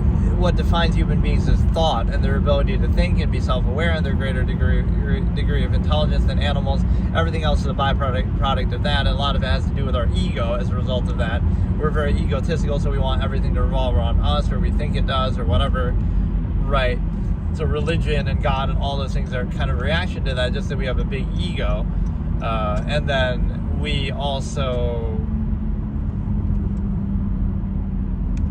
you have a big ego, we want everything to revolve around us. That's where a lot of human ideas come from. And the other part of that is the fact that, you can basically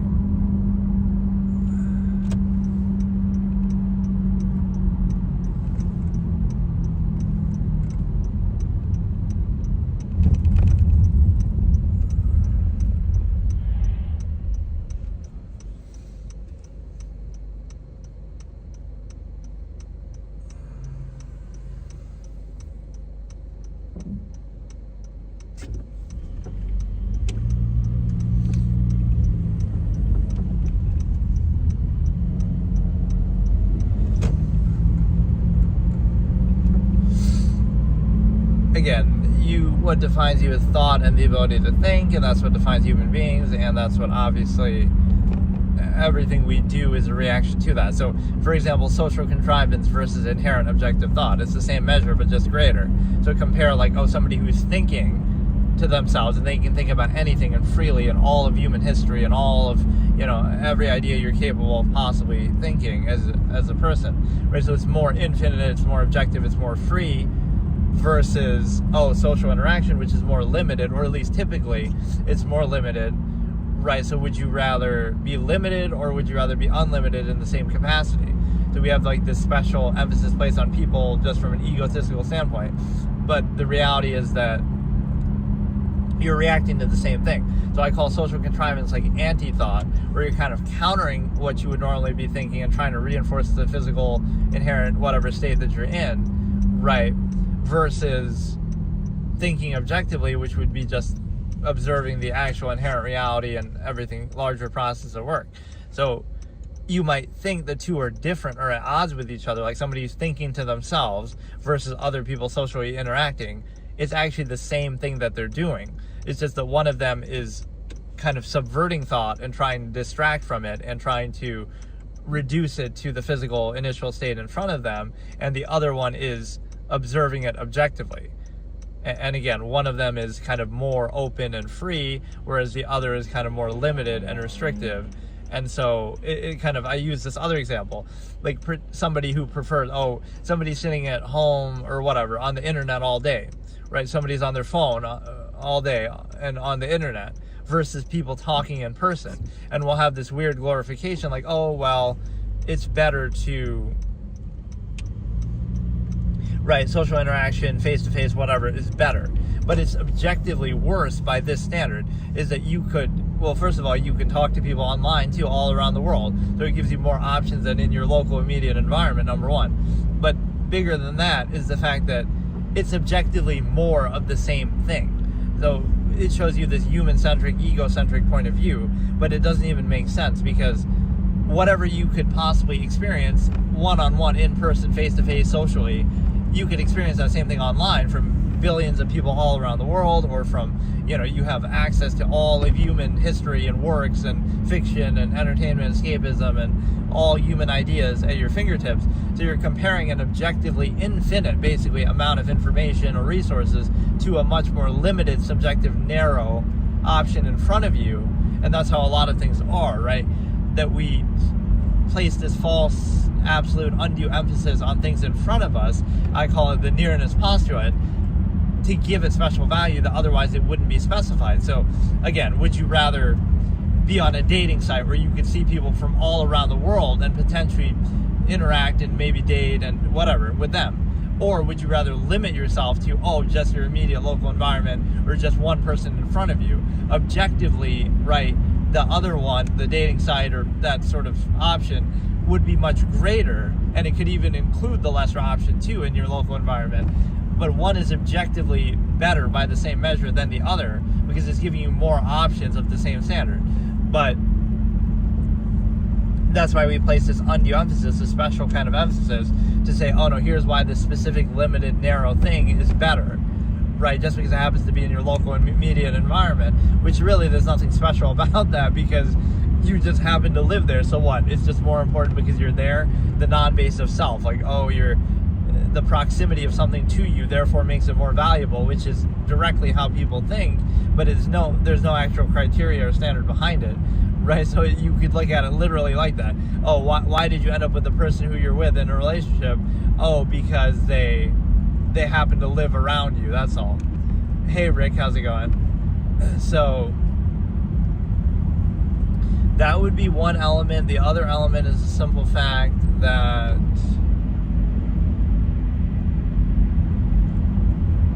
the nearness postulate, how close in proximity something is to you defines its value, or how familiar it is to you defines its value. The other part of this is the fact that, again, either you're countering some thought or you're acting upon it.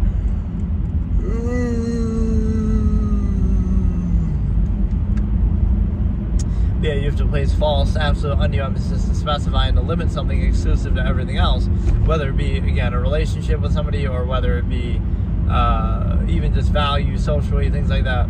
So it's quite a burden that you have to censor reality itself to make that work, because it means that now you have to,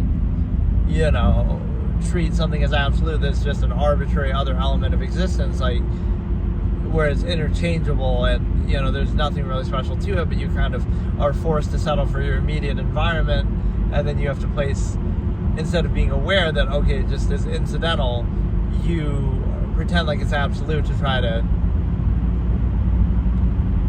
have everything revolve around you, so there really is no value to that. And again, non-amalgam theory. The other point that I'm saying is the fact that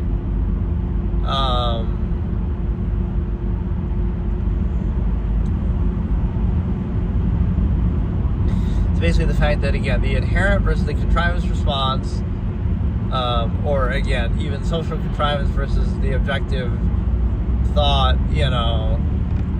where one is, again, objectively, even by the same measure, better than the other, but people insist upon things on the ego basis of some preconceived notion or some again, initial relative thing, like we sort of defer and suspend our critical thinking when it comes to this performative social element of human beings, but there's really nothing special about them. It's just the same zero-sum process, so either it has value or it doesn't, but that's not how it's assessed, right? It's a non-value state, subversive state, and then from there you have the ability to recognize that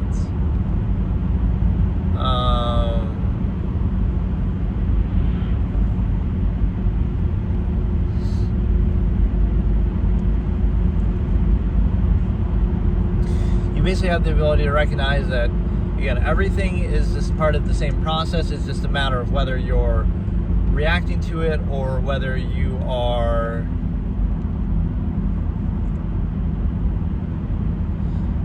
acting upon it, or again, reacting to it, sort of repressing it. So again, everything you experience, this is kind of like the where I say people rely on externality too much or something like that, right? Everything that you do is going to simulate your thoughts, or not simulate, stimulate your thoughts. And so all sensation and experience, right, would be a result of thought, or all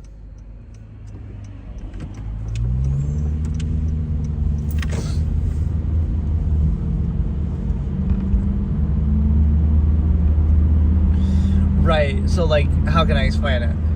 Social interaction would stimulate your thoughts the same way that entertainment or escapism or thinking just to yourself would do it. So it's the same process. Or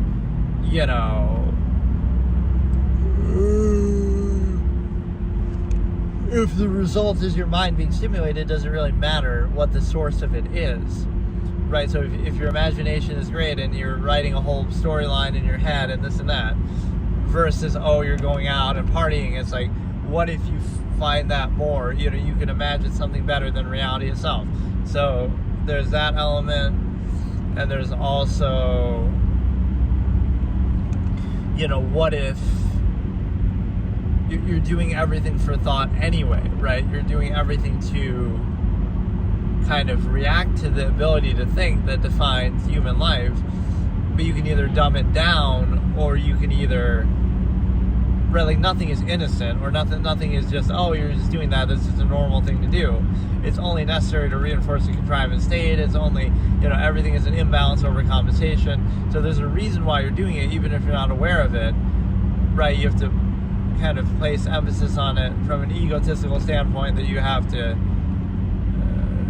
feel like better by yourself, but as you yourself are a victim of contrivance, so you have to kind of try to reinforce that. And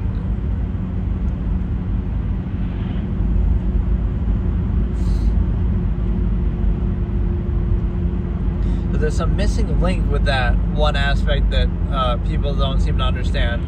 But what I'll explain here is the fact that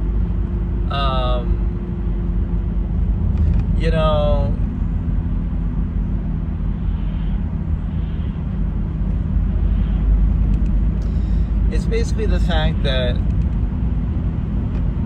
you have the same tendency, but you aren't allowed to do it within a contrived state, so then you have to pretend like you don't want to do it. Or again, you're pressured to do certain things, so you pretend like you do want to do those things. That's where you get like gratification, like, oh, hard work is gratifying, and whatever, being lazy or hedonistic or something is negative, even though that's ultimately the same process that motivates you, just in a lesser form, in a more trained animal type state. You're doing it for the same reason. Or like, oh, hedonism is bad and sleeping around is bad. Also, you work all day to go home to your wife and engage in hedonistic acts anyway. Like, it'll be dressed up to try to specify and control it, but you're ultimately motivated by the same thing anyway. So you just call it something different, or you just do it in a half-mass state that's more controlled, only necessary when you have a large mass collective number of people. Well, that shows you right there it's a subversive state, because, okay, if there weren't so many people, then it wouldn't be necessary, right? But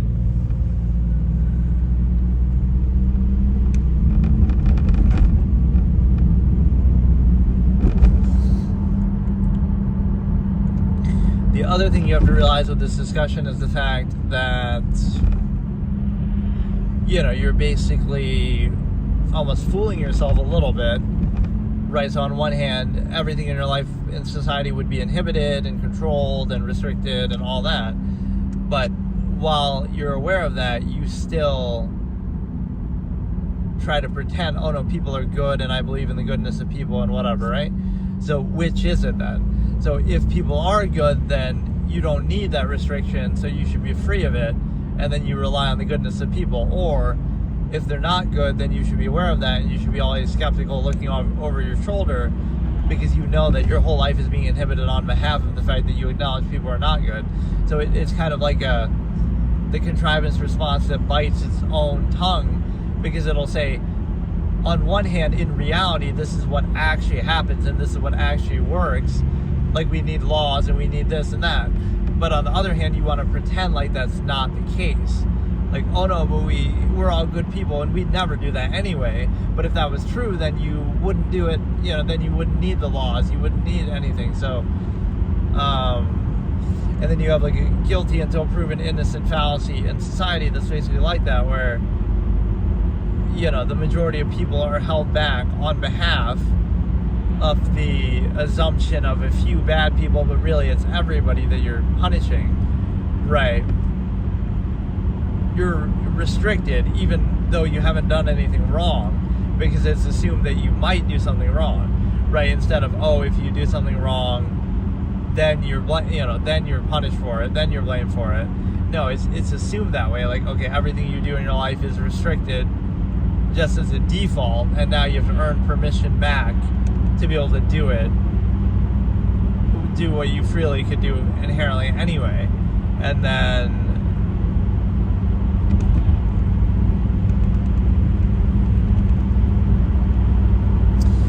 what else can I say? It's just the fact that, again, the inherent observable objective reality versus the contrivance response to that reality.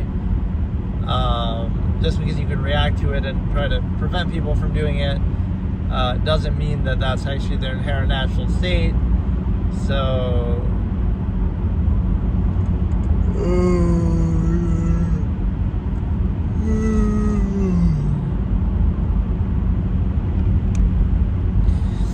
right, so again, people will pretend that their reaction to contrivance or reaction to the inherent reality is itself the inherent reality, which is obviously not true.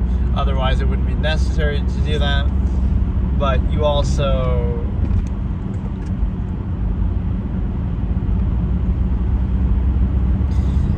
see this as something that people constantly struggle with throughout society, is the fact that, upholding appearances, which are only important if there's something to hide and cover up. But then that becomes the new initial basis of, like,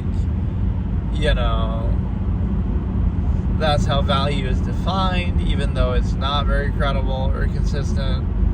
And then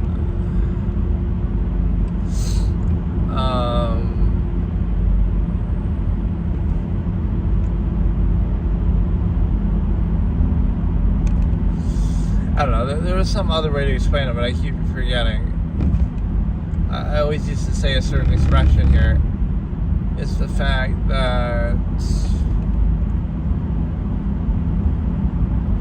I don't know, I'm too tired. I shouldn't do these sessions so late. But basically, again, everything is a reaction to what defines humanity, which is the ability to think, whether you're dumbing it down, especially through social contrivance, or whether you're actively just objectively observing reality. And so, like, oh yeah, that's what I was saying though. Like the external stimulus, like you're free in your mind to do or be however you want, but oh no, you're not allowed to do that. You're reduced to a human function, a trained animal, and then in order to be temporarily free or uninhibited, you have to drink alcohol, only capable of doing anyway.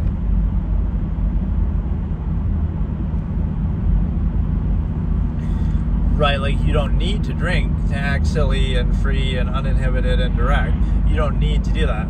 But people are trained and conditioned as if they do need to do that. So you rely on externality and you say, okay, I can only be free in mind or uninhibited if I drink. Or I can only be free in mind and uninhibited if I smoke, or whatever, do something else.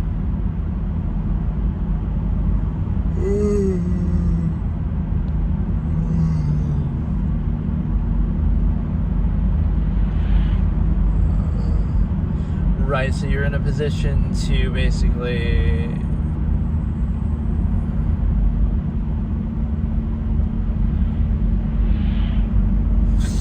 I don't know, it's the same basic point, it's the same process.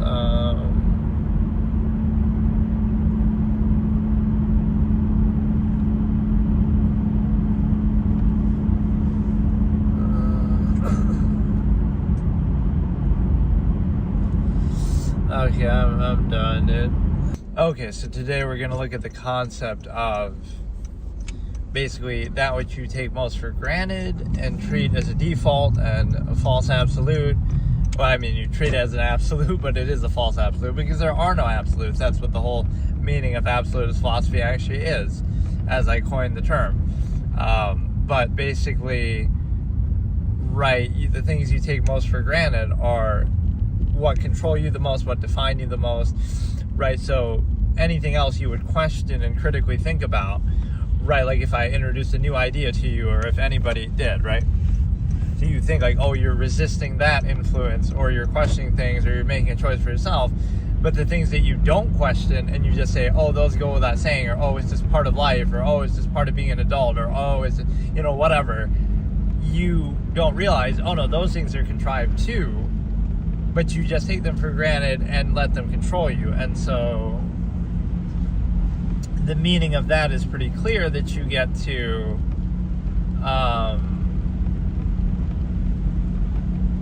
right, that you get to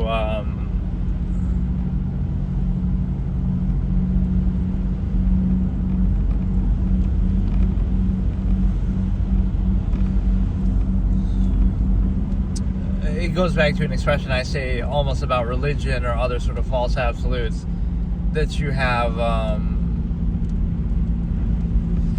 you know, like God or something. Oh, it's obvious, it goes without saying. But the reason why people say that is because it's not so much that it's absolute, it's that any amount of and like, oh, because it's so obvious you don't need to question it. Like you would say that about a lot of ordinary things in everyday life, like, oh, whatever your way of life is, of course, that's obvious, it goes without saying, how can you even question it?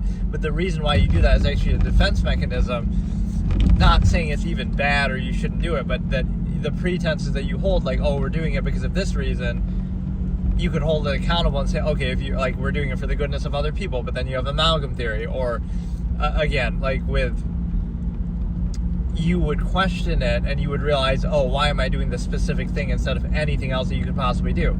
So the same thing goes for like religion, where you say, oh, it's obvious, it goes without saying, we don't even need to question it. But the reason why you don't question it isn't because it's actually true, it's because it's not. Because any amount of questioning could invalidate or unspecify it. Like, you could, hey, how's it going, Cameron? It wouldn't be exclusive. It wouldn't be like, okay, you do that one thing or you believe that one thing and nothing else, or exclusive to everything else. So that's the point. So that's the ironic thing about it that people don't realize. The thing that you think is most obvious, like, and you would never question, like your everyday life, your everyday routine, or whatever, right? The era you live in, the modern culture and things like that. Those things are contrived and constructs and inconsistent and arbitrary too, but you're just so used to them that you take them for granted, right? So it's not about better or worse. You know, you could pose some other alternative. It's just, it's arbitrary, but because if you sort of place a like undue emphasis just because you're exposed to it, just because you're familiar with it, just because you're, you know, indoctrinated into it. And so what ends up actually happening is the fact that this is the last winter I'm gonna fucking stay in this state, by the way. Like, I fucking hate this place in New York State. But no, it's a situation where it's kind of an absolutist phrase I could use there. It's like, everything is self-created, everything is a choice. So like, if you live in a hurricane zone and you get killed by a hurricane, then fuck you chose to live there, it's your fault, right? Like, anywhere else in the world you could live, right? And sure, you can say everywhere has problems. It's like, oh, you have the snow, and it's like, dude, you don't have to live here. Like, why do people live here? You would say, oh, it's cheap, but it's not even cheap. I mean, at least New York City and shit isn't. Some of these areas aren't too bad, but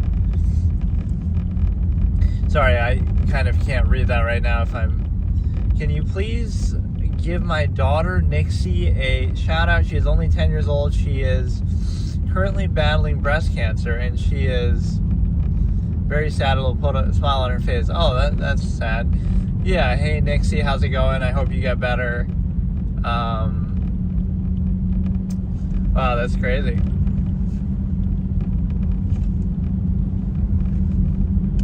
Hey Ryan, how's it going? Okay, so, but the point is, again, the things you take most for granted, it's a very simple concept, but it's not something that people can face because there's too much cognitive dissonance with it. It's like, oh, your routine, everything. I call it sort of indignant insistence, right? People will associate their ego and their identity with something. This is the best way to control people, right?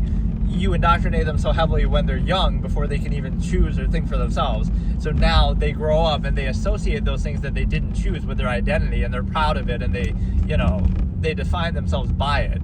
So now they defend contrivance in the contrivance state that they live in, the era, the culture, the overextended, you know, power structure. They defend some of those things and contribute to them as if it's their own identity that they're defending, right? So this is the way, not that I'm telling people, oh, you should form a cult or control people, but that's the way you do it. You, like the Hitler Youth, for example, but it happens in every society. Like when you're young, you're indoctrinated by your parents and whatever. So it's very influential. The point is that you get people when they're young, but you get them to associate their ego and their identity and themselves with that contrivance state, right? So you tie the two together. So now any defense of the self or any whatever value of the self is tied to, oh, I extract value from, basically value from externality, from other people, or from, again, from my station within this power structure or whatever it is. So that's the understanding that you have when you associate the two together, right? Whereas, again, like from my objective framing that I'm saying, like as an absolutist, it would be like a means to an end, right? You wouldn't have to dig in or be tribalistic or say stuff like that. You could just obviously say, okay, like how I would look at politics or something. Okay, you voted for Trump or Biden or Harris or whoever. They could be a useful idiot. They might do a few positive things, you know, slightly lesser of two evils, but you would never be dug in like, oh, you're a Democrat, you're a Republican, because you understand the nature of the process. Like, it doesn't matter, right? They're all flawed, they're all imperfect. So you would never like dig in so hard and act like it's your own identity and you're offended by it or whatever, right? It doesn't matter that much, or it doesn't have to define you or, again, associate your identity and label that way. And so what happens is you're basically in a position to, again, you treat the things that you treat most as default and without questioning are the things that actually would fall apart upon any questioning. So the reason why you can't question God, or it would be heresy or whatever, is because the act of doing that would actually invalidate it. So it's not that, oh, you take it for granted and it's second nature and it's so obvious because it actually is true. It's actually because it's not, and any amount of thought would invalidate it, or at least expose that it's not absolute, again, exclusive to everything else. And so the flip side of that is, again, with contrivance. I'm trying to think of specific examples, but you can think about like your everyday life. You could question any aspect of your life and say, oh, you have this standard. You believe in, freedom or individuality or whatever, right? But you're defined by things that you didn't choose, that you can't control. And so how do people cope with that? And so they try to do an ex post facto justification and almost retcon, like, oh, their identity is suited to, because it's a uniform state, right? Like society operates on that basis of, oh, a mass of people are all going to be very similar in all the important, significant ways. And the way that you define your individuality is something superficial, like a tattoo or a piercing or a shirt or something, right? You can have that all you want, but it doesn't have any impact. All the ways that actually do have an impact would be not relevant, or would be controlled and inhibited. So again, you don't question your everyday life. Like, oh, you go to the grocery store and you buy something, and that act of you buying that not only contributes to that corporation, growing in power that you might then complain about, all these big corporations doing blah, blah, blah. And then you're contributing to that, and then it might contribute to child labor across overseas, or it might contribute to something that you actually morally would disagree with, that company thereby does. So you're kind of paying tribute to your own captors and owners and slavers and these corporations that rule the world. But you don't think about that, even if you would effectively complain about the result of it, right? And whatever standards and pretenses you have are inconsistent with that. And so you basically put yourself in a position where,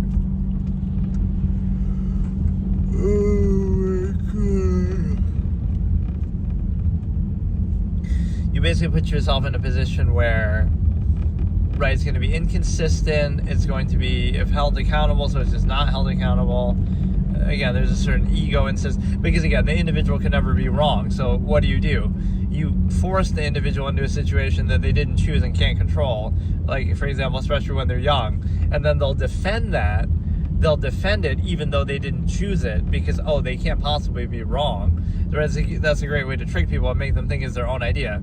Right? It's like, oh, you see something on the news and then you think it's valid, but, right, it could be shown to you in a very framed way, or, kind of selective.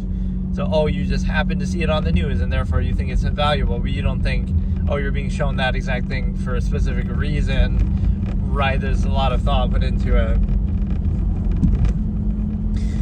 But no, what happens is, again, you take something for default, take it as absolute for granted, and you don't question it, because any amount of questioning would invalidate it. And it also goes back to the fact of,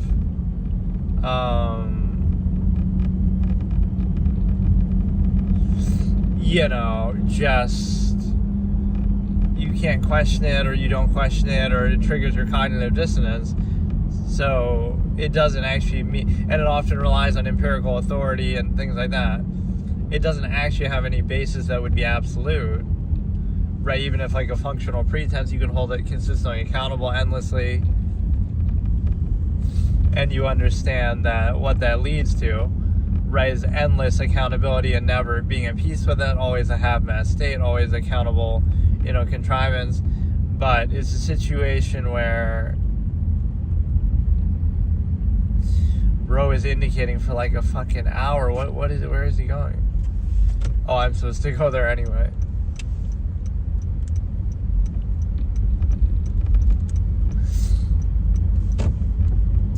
No, but you don't question it, you take it for granted, you treat it as a false absolute, everything you do indignantly insist upon, even if it's inconsistent. Like, so it's basically when you live and you have no standard, or what I call a measure. You have no measure in life.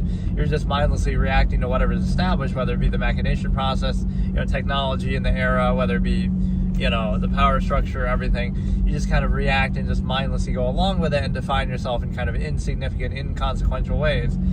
And so what happens is, you are not really an individual at that point. You're a human function, as I call it, as opposed to a human being. And so what that means is, you're going to insist upon that state that you didn't choose and that's already established, and you just kind of go along with it. And so that's what it means to be normal. It's like, oh, you're taking pride in being exposed to the same indoctrination and then insisting upon it as though you chose it.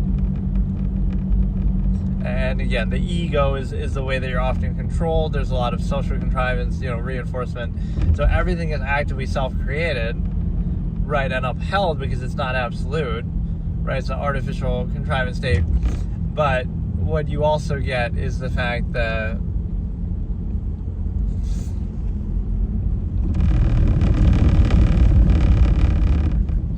it's basically the understanding that you don't question things actively, you don't hold them accountable.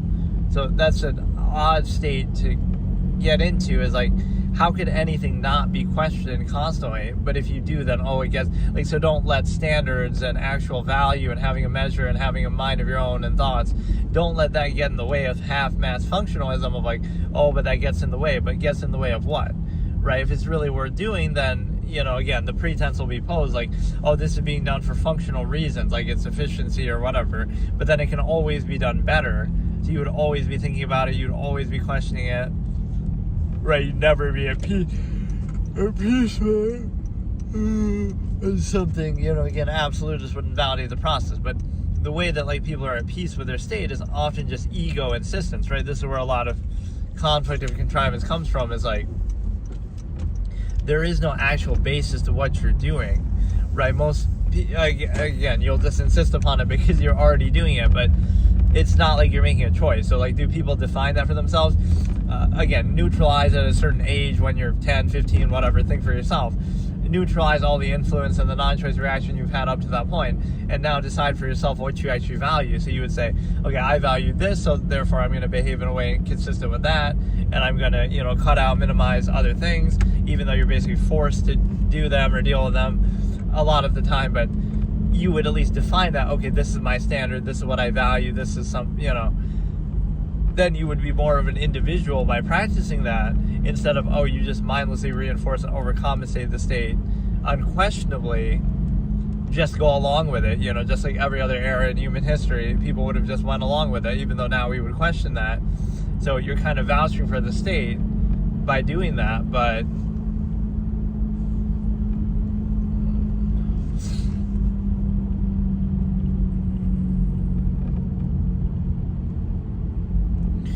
yeah, you put yourself in a precarious position, cognitive dissonance inducing, and the only thing that you learn from that is the fact that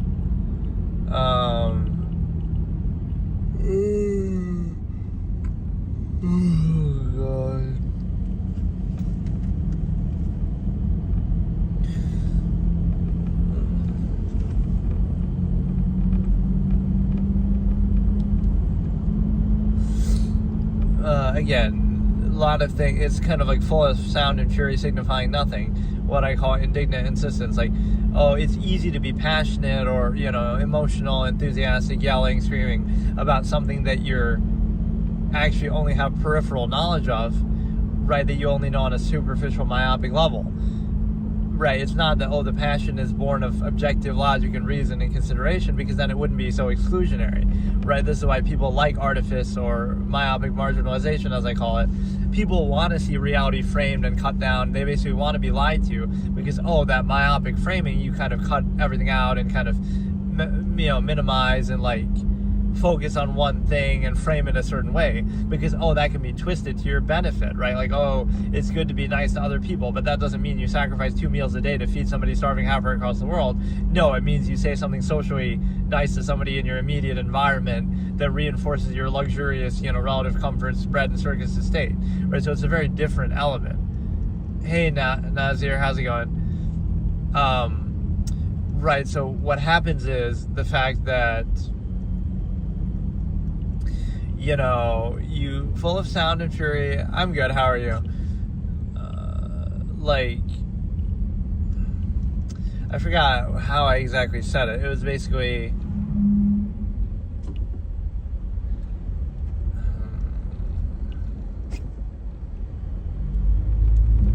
this is the worst thing to do when like it's bad weather and stuff, and then you go on like a local road, right? Somehow I wasn't coming from the place I normally do, so like now these are local roads that are going to be even less plowed, even though the weather today wasn't that bad. It's just cold. It wasn't really snowing that much. But like full of sound and fury signifying nothing. So again, the loudest voice isn't always the wisest, or it's kind of like the fact that it has to be loud shows you it's overcompensating for something. If it was just true and objective and absolute, it wouldn't need to overcompensate that way. Or even conversely, right, the reason why it's able to be so passionate and loud and place undue emphasis is because it does have a myopic framing. Because think about it, I always say objectivity isn't useful, or objectivity is boring, or objectivity is, it just is, right? So it wouldn't make a specific case for your framing as far as like it wouldn't benefit you or some specific thing, or it wouldn't reinforce your own lifestyle. It would be objective, like, oh, your lifestyle is just a result of things you didn't choose and indoctrination in youth and, the technology of the era. So it just is. It would just, like, self-awareness is the enemy. If you're aware of the nature of a process and aware that everything is a process, now that becomes cynical or jaded, or, you sort of dislike it because you're now aware of it. Like, love is nothing more than, nature's way of inspiring reproduction among animals. That's why it's pleasurable, and it's hedonism, and it's, a chemical reaction. And, those things are all true, and there shouldn't be anything wrong with being aware of them, but they're not consistent with a contrived state. So that myopic framing is key there. And what it means is the fact that, again, in order to be passionate or enthusiastic, or like what I call the false absolute to specify, you take that inherent tendency. And again, like, no claim is being made, but let's just objectively observe what it is. You say, it's a chemical reaction, it's a process, it's this and that. But that's why people are so insecure about it, because in order to pose it as a false absolute, to specify it to one person, whereas it's just an overall inherent tendency that could apply to anybody, right? To limit it to one person and say, okay, I'm going to be with this person, and this love is meant to be its absolute. In order to do that, right, you have to kind of censor reality. You can't be friends with people of the same, gender, whatever. And if you can't watch adult films and stuff, so your imagination or standards or options would invalidate the specification of the process of an inherent thing and the inherent tendency. But again, think about that framing of like, the loudest voice, or passionate, or emotional. That is an overcompensation, right? That shouldn't be necessary. Objective reality would just speak for itself. So what you're basically saying is a non-credible, impure state that's just kind of, you're just insisting upon it from a place of ignorance. So being objective would be boring, and it wouldn't point to any one thing, and it wouldn't benefit you, and it wouldn't it wouldn't be useful to you, or it'd be kind of boring or whatever. Right, so the understanding is that, you want some subjective myopic framing, you want some artifice, you want some undue emphasis, you want some overcompensation, because that can be more specified and more limited, and myopic, in a way that, it kind of caters to you or reinforces something. So,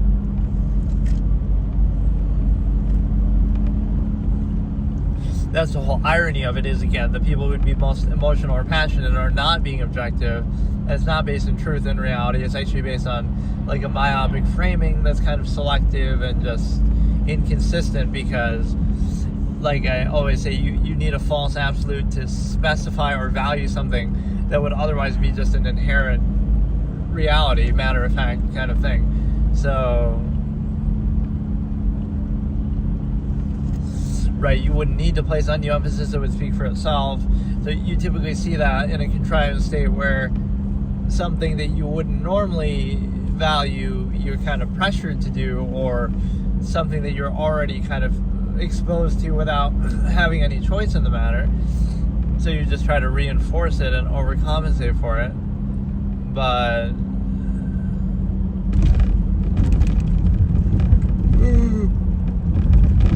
that was maybe a couple brain rot things that I forgot to mention when I was trying to translate Absolutist Philosophy to brain rot. I said, when people call each other bro and sis, that could be amalgam theory, right? Like the human family is a concept that I talk about. So it's like, every bro is blank or sis is blank. Like that's always said of everybody. Everybody's a bro, everybody's sis. So that's like, the human family. Like, yes, they are literally, you would be taking it seriously. They really are your brother. They really are your sister. You care about them as much as you care about your own family. right?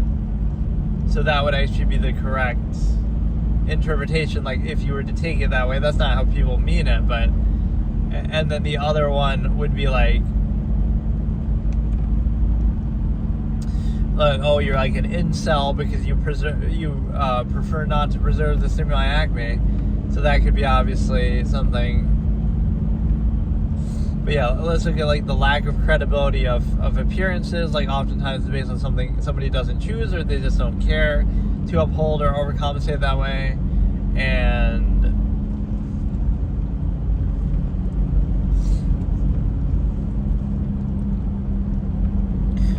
but yeah, again, the loudest voice, the most passionate thing is some myopic framing, it's some overcompensation. It has to be selective, undue emphasis, artifice, right? Because again, inherent objective reality wouldn't point to anything in particular, specific, exclusionary to everything else, right? That wouldn't be how it works. So objectivity, like I always say, is not, even though that's the whole premise of this entire debate format,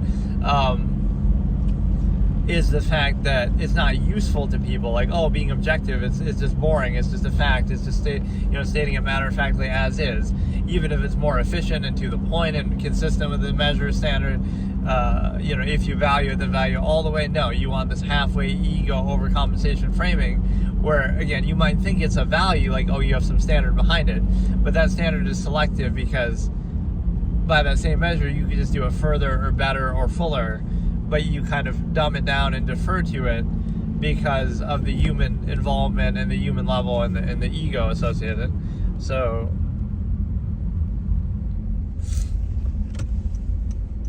I feel like I vaguely know where this is, but I actually don't know, like, honestly, where it is. Like, I don't go this way ever.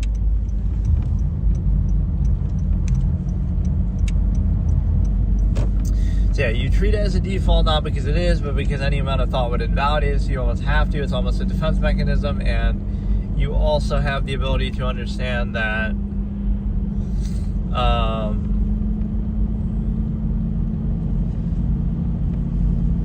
I honestly don't know how I got on this off the main road, but yeah, it's a situation where you treat it as a default, you don't think about it, you kind of preconceive it, you kind of have to bypass people's critical thinking and then let them do the work for you if you're part of the contrivance state. Like, again, indoctrinate them when they're young, and then they'll kind of associate it with their own identity and defend it, even if it doesn't serve a purpose, right? That's a great example of contrivance and the lack of value behind it, is the fact that, like, you defer to authority even when it doesn't serve a purpose, like a red light, right? You stop at a red light even if nobody's around, nobody's there, but you still stop. So you're not doing it on a functional, practical basis. There's no way to actually justify or explain that, right? You're so controlled that you just kind of mindlessly do it even when it doesn't serve a purpose, even when it's counterproductive, right, to that same pretense of purpose that you supposedly have to justify it. And then the other point of it is the fact that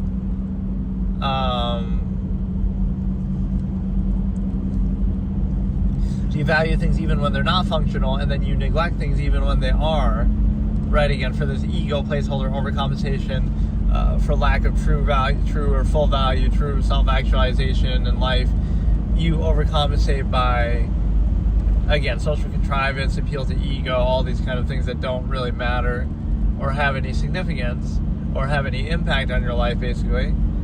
But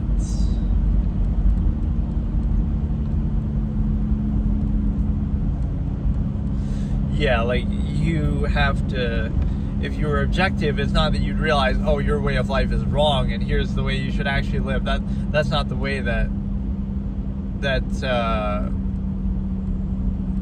I can't tell what that is. Is that a cop or what?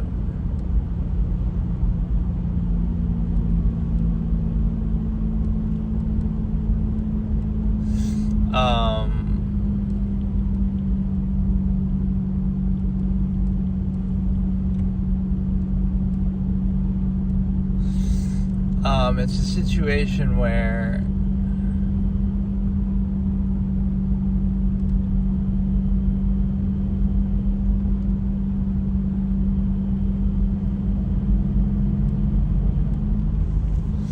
Oh, it might just be a light, like an actual.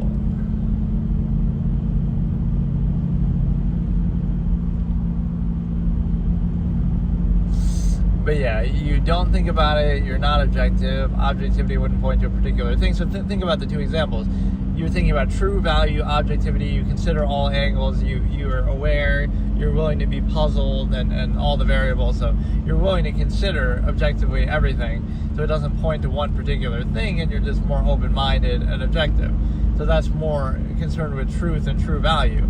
Whereas, some myopic framing, you're just interested in confirmation bias and reinforcement, regurgitation, undue emphasis, false absolute to value to specify.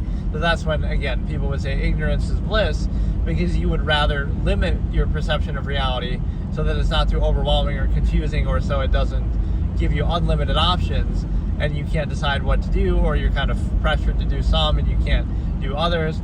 Whereas,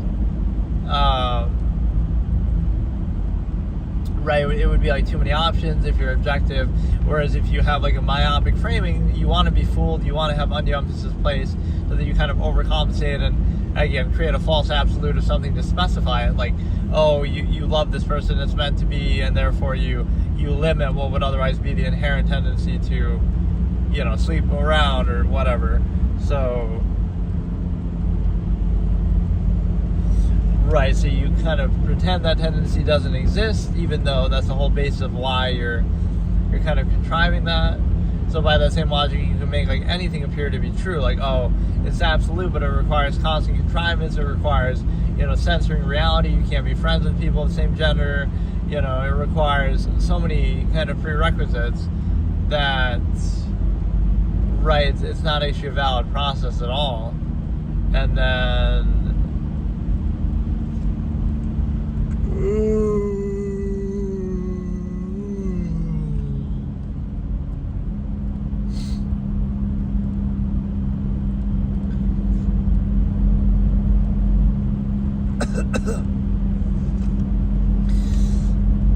what else can I say about this topic? Basically, you're putting yourself in a position to, you want to be fooled, you want to be lied to, you want this artificial myopic framing. And the reason why you want it is because, again, that'll point to something specific. Like, okay, it'll reinforce the state that you're in, or it'll somehow seem to benefit you, but it's a myopic framing, so it's not actually true or objective. You just kind of want to pretend that it is because it gives you some comfort or peace of mind or structure, right? So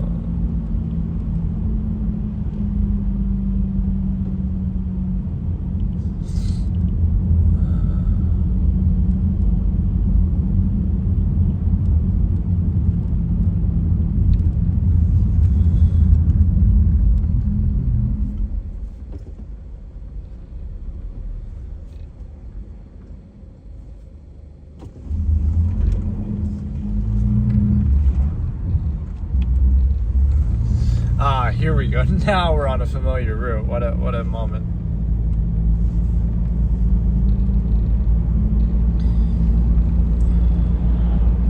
That actually wasn't too bad. I mean, it's ironic, right? Like, this is like an avoidance or like path of least resistance, absolutist philosophy concept. Like, the absolutists would choose to live in Antarctica away from people so they can have it to themselves and be free or whatever, live underwater is one of my major absolutist characters, actually, that I wrote. That he makes a kingdom underwater, right? Like, as technology is starting to allow that, like even in our modern era, we kind of would be able to do that. So he makes but you know what, dude? I never even made that connection. Like BioShock, where he does that, obviously, but damn, I never actually made that connection in all my years of that storytelling.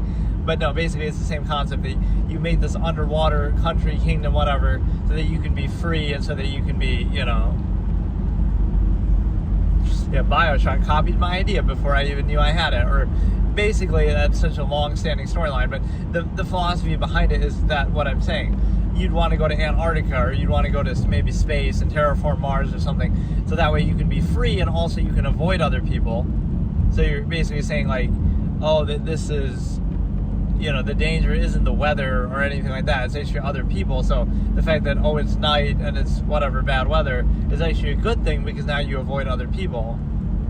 Right? Whereas if it was good weather, then everybody would be on you or something. So, yeah, it's a difficult concept, though. People don't want to acknowledge it because then you can question anything endlessly. So the defining factor of why you do what you do, why your lifestyle is the way it is, nothing really would lead to that logically or consistently with a standard, and it wouldn't be so uniform where everybody just mindlessly does the same thing. That there really is no basis to it, and it requires constant social contrivance, reinforcement, overcompensation. But what defines it is actually the fact of, like, your ability to... What defines it is your ability to understand that it's not that it answers any questions or, answers anything. It's that it rather removes the need or desire to ask. Right? Like, it requires you to distract yourself, to not think, to, constantly contrive, to, just like... You need constant reinforcement, social contrivance, overcompensation. But it requires you to basically not think about it, not question it, and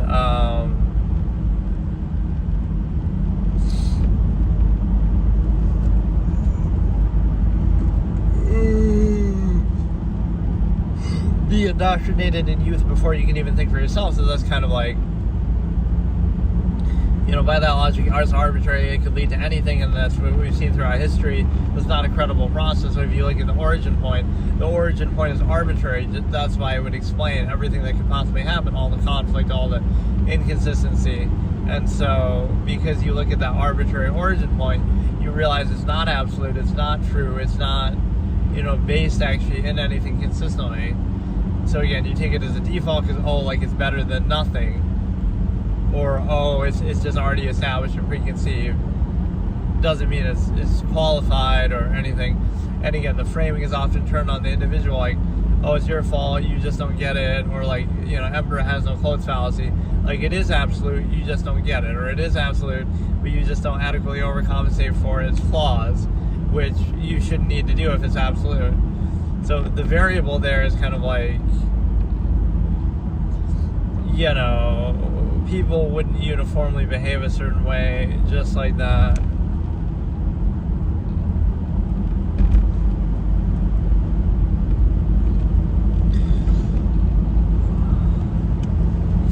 I really shouldn't do these sessions so late though either. I should always do them in the morning, I feel like. Is that if I'm tired or I'm not really focused, I don't really care as much, but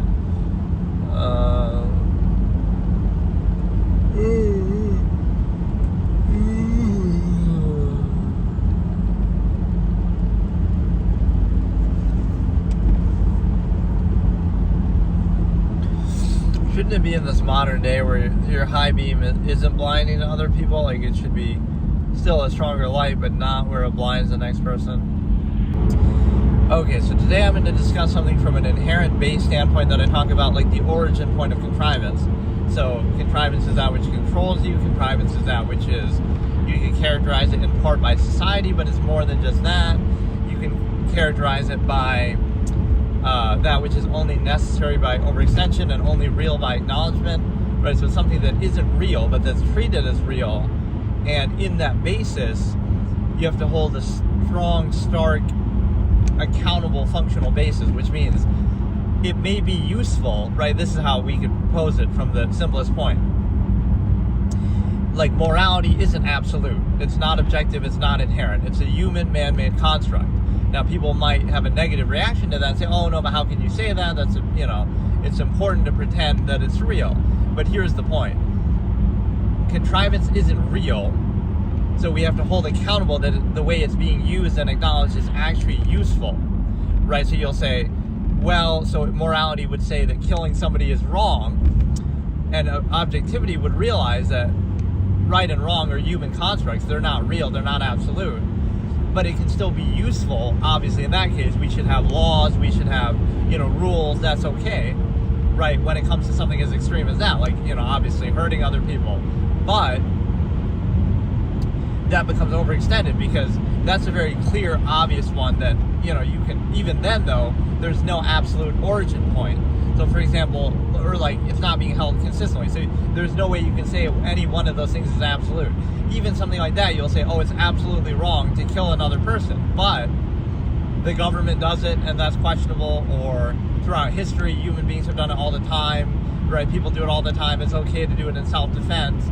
Like, so we make exceptions. So there is no absolute, right? This is the whole point of absolutist philosophy, right? I always point to is objectivity, right? There are no absolutes.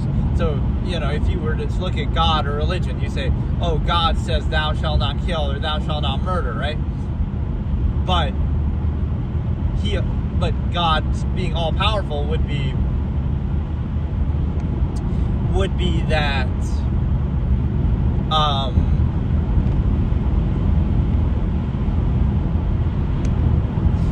either they're lazy and they don't care and they're indifferent, or they want people to suffer, or they're not all powerful, therefore not deserving of worship and not really a God at all, right? They can still be somewhat powerful, but apparently not enough to stop. So again, the intentionality of it is what's being questioned.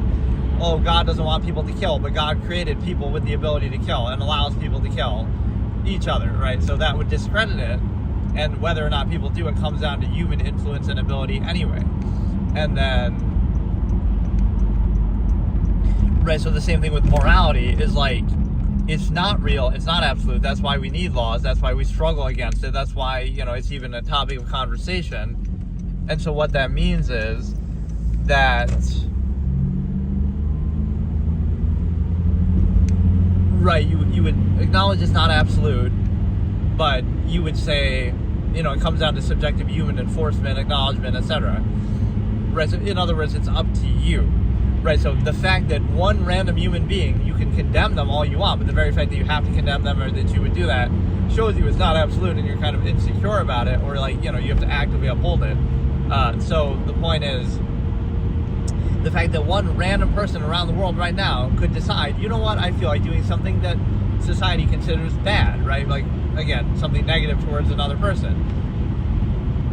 The fact that they can just randomly decide to do that and do it, doesn't that show you it's not absolute? So it's absolute, but one random person's subjective actions can invalidate it. So that's why we try to dehumanize people and say, oh, that's inhuman, that's not human to do that. But if you look at human history, and if you look at human behavior and tendency, it's absolutely human to do it. There's nothing more, human than human to do it. In other words, that's part of humanity. You might not want to acknowledge that. You want to say, oh no, it's the devil made them do it, or oh no, it's some psychological condition or something. But even that, having that psychological condition is part of being a human being, having certain idiosyncrasies and tendencies and desires and wants and needs. So like, that's the weaponization of psychology. That's the fallacy that I always point out. These terms don't really exist, but they're used to try to reinforce social behavior of a specific era, right? Where does it say in inherent human psychology that you should drive a car, that you should live in modern society, that you have social interaction? Oh, that's normal. And if you don't behave in the social way that modern society wants you to, then you have some psychological condition. But that means if you were born out in the jungle and you never learned a language, you would have a certain psychological condition. Or human beings born in nature, inherently, naturally, would have certain psychological conditions because, their behavior doesn't mesh with modern contrived society. So see, there's a difference between something that we can sort of agree upon as an artificial construct and the inherent state of human beings. The inherent state of human beings is they don't know a language, they don't speak a language. So any behavior associated with speaking or social contrivance would not be inherently a condition of man because, it's somehow are, right? That is factually, objectively false, right? Those conditions are not real. It's just an arbitrary way to try to reinforce the current social norms of the era, which are not absolute and maybe should be questioned, maybe held accountable, maybe they're not necessary, maybe they have flaws and inconsistencies, but instead you want to treat them as absolute, and now you want to weaponize those things and act like, well, any deviation from this absolute social norm, similar to things that would have been done in the past, is like a witch hunt, right? That's the modern witch hunt, is modern psychology and medicine. Oh, you have to behave in this exact way that goes against your inherent nature or restricts it or inhibits it, and we assume your intention. And if you don't behave in this exact way, then you need to be drugged in order to behave this uniform way that everybody's supposed to behave, right? So it's this idea that, oh yeah, out of 8 billion people in the world, there's a uniform one-size-fits-all that fits all of those people, right? There's no such thing as that. So we try to force people. It's like you force an animal into a cage. This is the best analogy I can always say with this. You force an animal into a cage, and then you question, why is it being so rebellious? Why is it banging its head against the wall, against the fence? Why is it, against the cage? Why is it trying to break out? Why is this animal so rebellious? We'll have to put it down. We'll have to euthanize it. We'll have to, we have to train it. We have to whip it. We have to, give it drugs or something, right? Well, you're forgetting the key point. This is the analogy to contrivance, to society. You're the one putting it in that cage.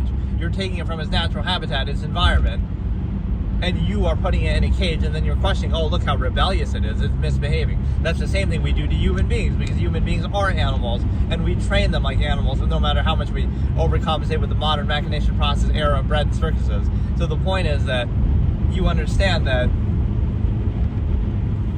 right, you are absolutely doing it in such a way that you're putting people in a position where you're telling them what to do or preventing them from doing many of their inherent tendencies and capabilities, and then you're questioning, oh, look how rebellious this teenager is, who's been indoctrinated their whole life and inhibited in every meaningful way, and having nature itself around them monopolized in all areas. They're not free to do anything, and then you say they rely on society and, you'll threaten to starve them out if they don't obey, and you'll also, hold monopoly over means and use that to falsely validate it. So you can both, on one hand, control everything around them, and then on the other hand say that they rely on you. No, they defer to you. They defer to contrivance, right? And so that's the weakest argument of all, because any dictatorship, empirical, unqualified authority structure can use that. Oh, we're going to hold monopoly over means and resources, and if you don't do what we say, we'll starve you out, right? That's not an argument. That's a force. You're forcing them to do it, basically, without any good, sound reason that they would agree with. So as soon as they're able to think for themselves after being victim and subject to constant indoctrination in youth, now all of a sudden, they're being rebellious. Rebellious to what? To your artificial contrivance state. That's a one-size-fits-all, right? So, and again, what would really assuage the concern of the masses that allows them to be controlled in every era of human history and believe that every single era is absolute as they're living in it, but realize that everyone in the past believed the same thing, but,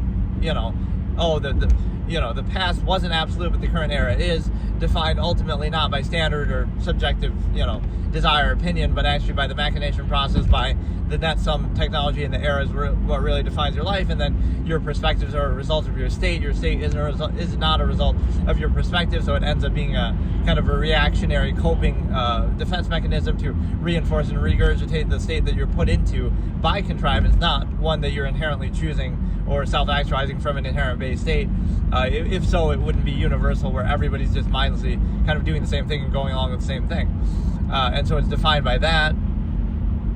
It's defined not by answering any question in a sound way, but by using it as a pretense that then becomes specified empirically and, kind of tribalistically, certain flags and countries, and, countries are just lines on a map, borders are just lines on a map.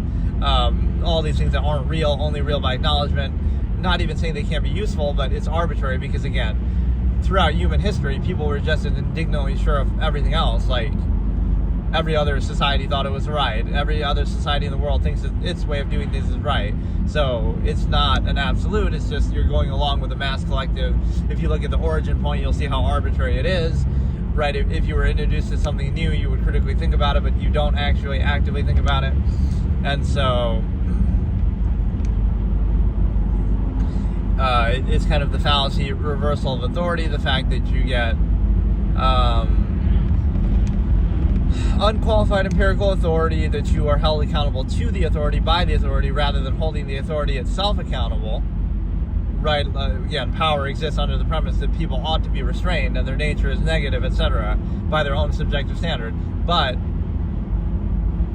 to that same end, we enable them, or we empower those same people with that same nature, right? We categorically say it. So, people need to be restrained. So to the end of people needing to be restrained, we empower those same people to restrain other people. But then you don't think that's going to cause a problem. It's similar to the Stimuli Acme specification, the self-created conflict of contrivance that I talk about, where I say, again, be aware of the nature of the process. So nowhere would I be objective observation be telling you what to do, right? But if you look at like a relationship, for example, and how it comes to be, let's analyze it, right? You take the inherent tendency of human beings, sexual, hedonistic, desires that people have, the instincts that you have, nature's way of inspiring reproduction. You take those things and you do what with them? You have them inhibited or restricted. You can't do them, or you have to do them only in a certain way, right? All of this kind of social engineering. And what you do with it is you realize that you can do it this way if you want, right? Nobody's stopping you from doing it or telling you not to do it. But then don't complain or be surprised about the corresponding conflict of contrivance. Why? Because it's self-created. You're saying, I'm going to take this inherent tendency that would be universally applicable, meaning, you can do it freely, inherently with anybody, everybody, like, not monogamous, not restricting yourself. That might be your inherent tendency and desire, but, hold on. It might be your inherent, I'm getting kind of a little sick, hang on. It's fucking weather. The point is that you could do it inherently. You can do it inherently, right, with anybody, everybody, freely, but you don't. So you restrict it. You specify the stimuli acme, that inherent tendency. That's fine, right? Nobody's stopping you from doing that. In fact, quite frankly, you're being pressured and almost forced to do it in society. But that doesn't mean it's absolute. So if it was absolute, then what should happen? Then it should be uniform, 100%, 0% divorce rate, everybody's happy, everybody gets along, there's no conflict, there's no struggle, there's nothing, right? That would be the perfect utopian absolute. The fact that it's not like that, it's not absolute, should be obvious to you, right? Because it's exhibited in observable practice. Like everyday conflicts, like, well, it's not absolute because there's such a high divorce rate. It's not absolute because there's fights and conflict and problems. It's not absolute because you have cheating and lying and, constant issues, right? And you have to constantly reinforce it and do ritualistic things. So even if anecdotally you want to say, well, this one couple got together and they, have never had problems and they, live happily ever after, it's still a construct. So again, it's not telling you not to do it. It's observing the objectival practice of, it's not absolute. It's just a way that you're being kind of controlled or controlling yourself to say, okay, I'm going to limit this tendency that otherwise I would want to practice freely. And instead of recognizing that, it's just easier for society to control it that way and create a family system and things like that. No, you don't want to acknowledge that reality. You want to say, oh no, it's love and it's meant to be. It's like a fairy tale for adults or something where, oh yeah, it's meant to be, it's absolute, and you're trying to pretend that so that you can be gratified in a state where you're otherwise just being controlled and trained and tamed like an animal. Right, this inherent tendency. So that is the understanding that freedom is bad. Choice is bad. Options are bad. The same thing you're doing is bad if you do it to a greater degree. It's good, but it's only good. Half-mass, human function, contrivance terms, overextended mass collective. Right, only necessary because there's so many people. To create a uniform state. So again, the easiest way to control people is to say that, oh no, we're not controlling you. Society isn't trying to force that because it's easier to control. We're doing it because that's actually what you want, and you want it because it's love. It's meant to be. It's a desire. It's absolute, you see, but it's also a struggle. It's a constant struggle that you have to maintain and has conflict and inconsistent. So that's the trademark of a false absolute. It's supposed to be something that's universal and everyone does it, unquestionably. Chance you end up with this one, often defined by your nearness postulate, which means your local environment, they happen to live or work or go to school in the same immediate environment as you. So again, does that mean it's bad or you shouldn't do it? No, it means it's not absolute, exclusive. It's not absolute exclusive to everything else in the world, right? Meaning it came to be in a way that's relatively arbitrary, right? Oh, they happen to live in this geographical area as you. Okay, fair enough. And so you want to be in a relationship with them? Okay, fair enough. But when you bring in the absolute, oh, it's a soulmate, it's love, it's absolute, it's meant to be, they're the only one for you, you know that that's observably false because you haven't interacted with or been around in that same local geographical area as all the other people around the world, 8 billion people around the world. So this is where people would condemn like dating sites or something like that. Oh, because now you have billions of options of people to potentially talk to or be with or whatever, instead of just the few in your local environment. So when people do this sort of antiquated logic, it's like them coping with their own lack of choice, right? Oh, your parents will say, back in my day, we didn't have all the social media is ruining everything, but actually it's just giving you more options of the same thing, and it would invalidate the option that you were forced to settle for, right? So they would say, oh no, it was love, it was meant to be, and we met at the local school diner or whatever, right? And we got together. And it's like, you had to do that, or you had less options, so you settled for that, and now you're coping with the cognitive dissonance that, oh, it's not absolute, and oh, if I had these options, I might have chose something different, right? So it pokes a hole in that, but then you want to condemn the freedom, and more options and standards are bad, right? Higher standards, better options, more options are bad of the same process, even though they include the same option that you ultimately ended up with, just because, oh, that by giving you more options, it'll invalidate the limited options that you have, or it'll make you less likely to settle for them. The same thing is said with adult films, like, oh, that ruins your marriage because you can imagine and fantasize about something better than the reality in front of you. And so more options are bad. You have to censor reality itself. You have to do all this. And so now you understand that you're basically in a position to, and like just labels, this is a kind of an aside, but like labels are a way to kind of minimize and reduce thinking. So if you were to try to even like look at this objective observation and you try to label and dismiss it or specify it to me or whatever, it doesn't matter, right? Objective observation, long form postulate, right? You're just basically discrediting yourself by saying, oh, I don't want to think, I just can't think. My contrivance state that I've been reduced to requires me not to think, right? So you're basically saying you're an unthinking, non-credible person. That, again, if you're not thinking, then why should anybody think about you or give you any credit, right? You should be willing to be objective and aware and hold accountable. Don't specify and personalize things. The infinite objective mind, universally anybody can think about anything. And the understanding that you get here is also the fact that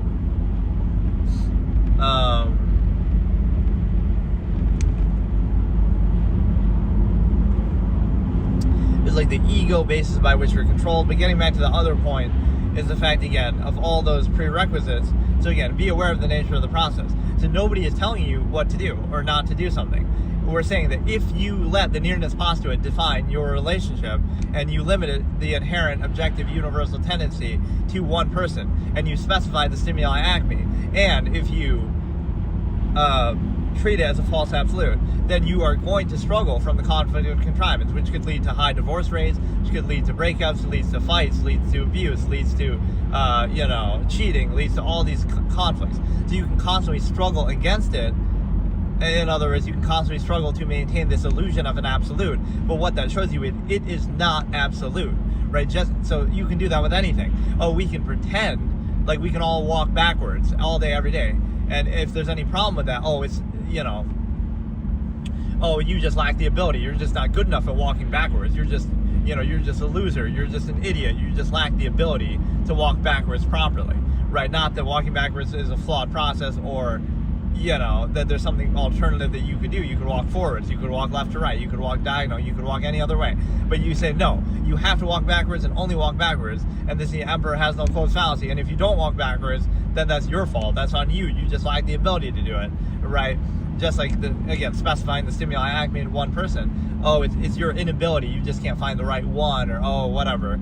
Or you're somehow a bad person for freely engaging in the same thing, but just at a higher level, more people by the same process, right?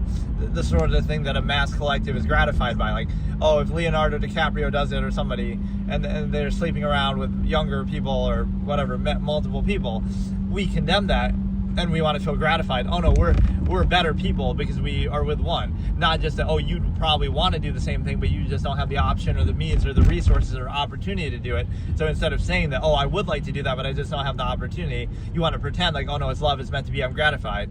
And so you're being put in a cage basically, and you're pretending you desire it. Stockholm syndrome, right? And so now what you have is the ability to recognize that it's a coping gratification to try to say, it's not that, oh, they have better options and I would like to do the same thing and I don't have the ability or the means or resources or whatever. It's that, oh no, I actually want to be in this inhibited state and their state is somehow bad. Like, how is it bad, right? He can't be controlled by society. Or, oh, you want to be gratified on an individual basis and not act like, oh, I'm just a controlled little drone of society.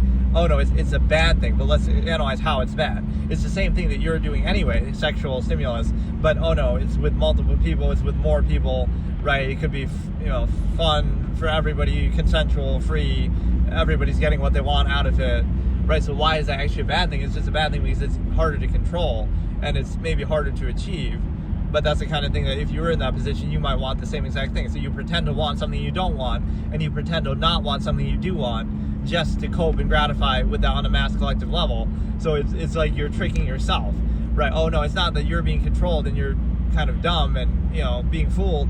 Oh no, it's that you don't actually want supermodels 20 years younger than you, and you don't actually want to be have different relations every day and different, no, you don't want that. That's bad. That's a bad thing. That makes you a bad person, right? So that you can be specified to one, and you have to settle for that. And you're really you're trained so well by society that you're kind of training yourself. You're struggling to maintain that when it's nothing more than a construct. So again, all the corresponding conflict of contrivance should be very easy for you to understand. So you can't complain about it because you should be aware of the nature of the process. Oh, you had a fight with your boyfriend, girlfriend, whatever. Well, it's no surprise you'll have a fight, because if you're aware of the nature of the process, you're pretending it's absolute when you know it's not absolute. So now, it comes down to you can struggle to maintain that supposed absolute, but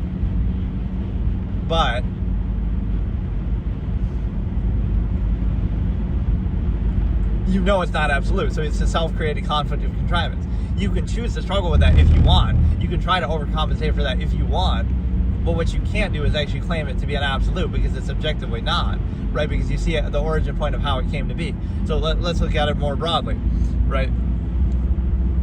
This is just one example of a contrivance state, but you can see the origin point was the nearness postulate, so it's kind of arbitrary. They happen to live in the same environment as you, but that's clearly not absolute. There's 8 billion people in the world. Out of billions of people, how you could possibly end up with one, right? It came to be. The origin point is geographical based. So, if they didn't live around you, then you wouldn't be with them. And if somebody else, out of the options that you have within that narrow, limited geographical basis, sure, you might choose one, but, and again, it's like an exposure fallacy. Oh, but you love them and you spend time with them and this and that. But did you spend the same amount of time and give the same amount of opportunity to everybody else around the world, such that you could judge and decide that, they're objectively best by the same metric or standard that you have? So you bypass critical thinking in order to create a false absolute and to specify what would otherwise be a free, inherent, objective, universal process.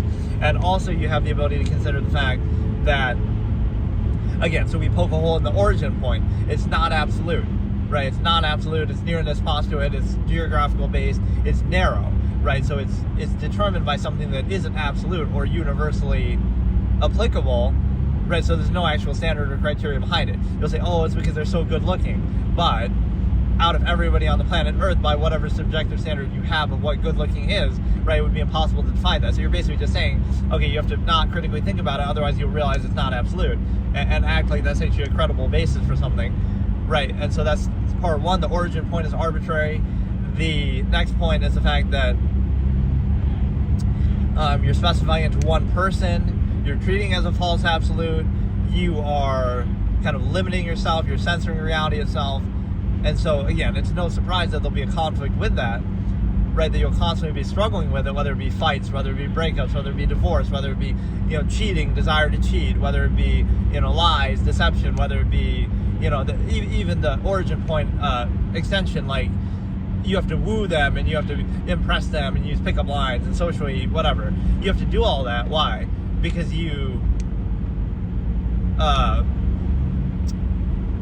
right, the fact that you have to do that, you have to give them gifts and really, woo them, and you have the honeymoon phase, and you're really, you're trying so hard. The fact that you have to try so hard means that it's not something that's going to be sustainable, right? You're like, you have to do all that stuff, all this artificial kind of overcompensation, and especially when you're first meeting, and it's especially like, you have to bypass their critical thinking. So it's something that you have to kind of lie about. You have to kind of be fooled, and you want to be fooled. And then you'll struggle with it later because you realize, wow, you can't keep up that level of energy and artifice and overcompensation and all this undue emphasis. You can't keep that up. It's artificial. It's not real. Artifice doesn't last. So the fact that you have to do that means it's going to be a struggle to maintain it. maintain something that is clearly artificial and undue emphasis and that you're placing. So it's objectively not absolute, and yet you struggle with it. So it's a self-created conflict that you should at least be aware of, right? So there would be no sympathy for that, like, oh, you had a fight, you broke up, but it's like, it's all part of this false absolute that you're creating, right? You're creating a false absolute expectation instead of acknowledging the inherent objective reality. So that's fine. You can do that if you want. It can have a functional basis. But if you're aware of the nature of the process, it wouldn't come as any surprise. You're creating this false absolute, and then you're constantly struggling to maintain the illusion that it's absolute, and then you are, witnessing that it's not absolute. So, if somebody cheats on you, well, why would that be a surprise? Because, that you could blame them. You're trying to personalize something. But, of course, cheating is perfectly common because the nature of the process is, it's not absolute, right? There's no such thing that says, you're going to limit this inherent process and tendency of the stimuli acme to one person. There's no such thing as that. We can try to pretend. So you're playing pretend, and then you're upset when you realize it's not real, right? It's a little kid wanting to believe in Santa Claus or the Tooth Fairy, and then they get mad when they find out it's not real. Like, that's literally how the specification of the stimuli acme would work, right? You would say that,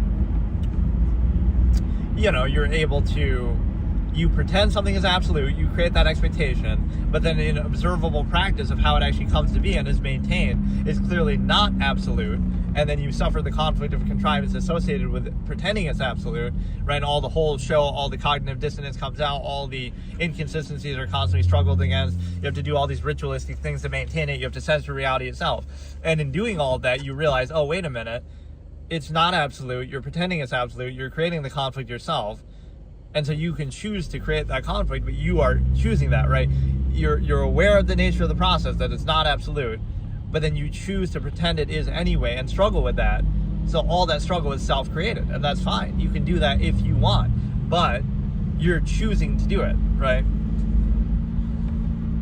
So that's a good example of how contrivance is created and maintained, an example of the stimuli acme, but applies to many things. But again, the original point too was that if something's artificial, then you should be aware of it and choose it instead of being just subject to it and kind of being controlled by it. Everything is a process, so you can either be aware of it and choose how you're controlled by it, or you can pretend it's absolute and not think about it, and it's still a process, and you're controlled by it. So do you want to be aware of the process, or do you want to be controlled by the process? Right? Do you want to choose it, or do you want to just treat it as a default and then effectively still be controlled by it? And the other point is the fact of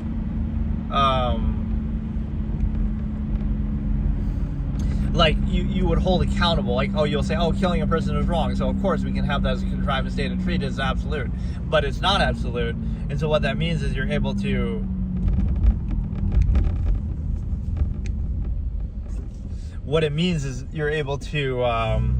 be aware of the larger process. So like, despite what your physical state or what you experience, you can be aware of it.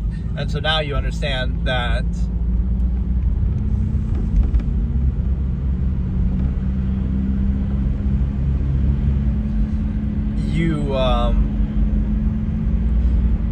you're aware of the larger process despite the physical state, the initial state, whatever. So what does that mean? It means that you would hold accountable contrivance. You wouldn't just say, no, but because killing a person is wrong, so of course we just treat that as absolute.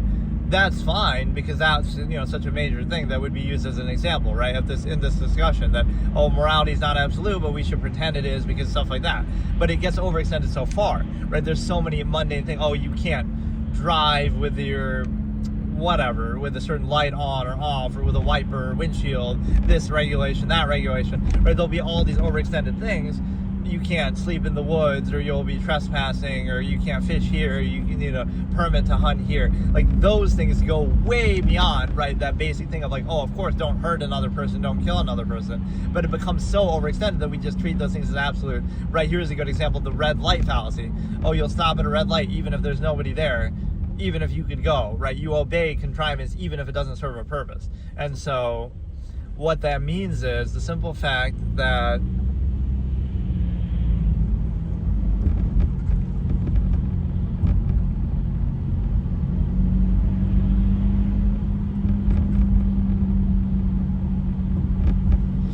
It means the simple fact that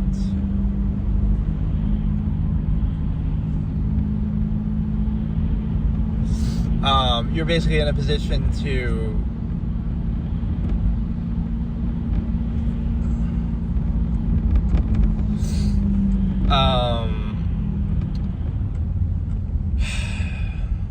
you would hold each thing accountable. So something major like what we talked about, okay, that's fine. It's still not absolute, but we can at least agree, okay, that's worth, having laws and things to uphold that, right? That's understandable. But when it's overextended, like some just arbitrary things, you see that a lot in, democratic states or whatever, but like there's so many arbitrary rules. You can't do this, you can't do that. I'm living in New York State, by the way, just FYI, like California, New York. There'll be so many things that are overextended, like, no, it's not just about hurting somebody or killing somebody. It's about, you can't throw your trash here. You can't, do this thing at this time. Liquor stores are closed on Sunday, or, like all these arbitrary things that have nothing to do with anything. These are not absolute, so they can be held accountable and questioned. Like, wait a second, right? Contrivance is, everything is contrived, right? Nothing is absolute. So now you hold it accountable and you question it, and you realize that, okay, it's the fact that basically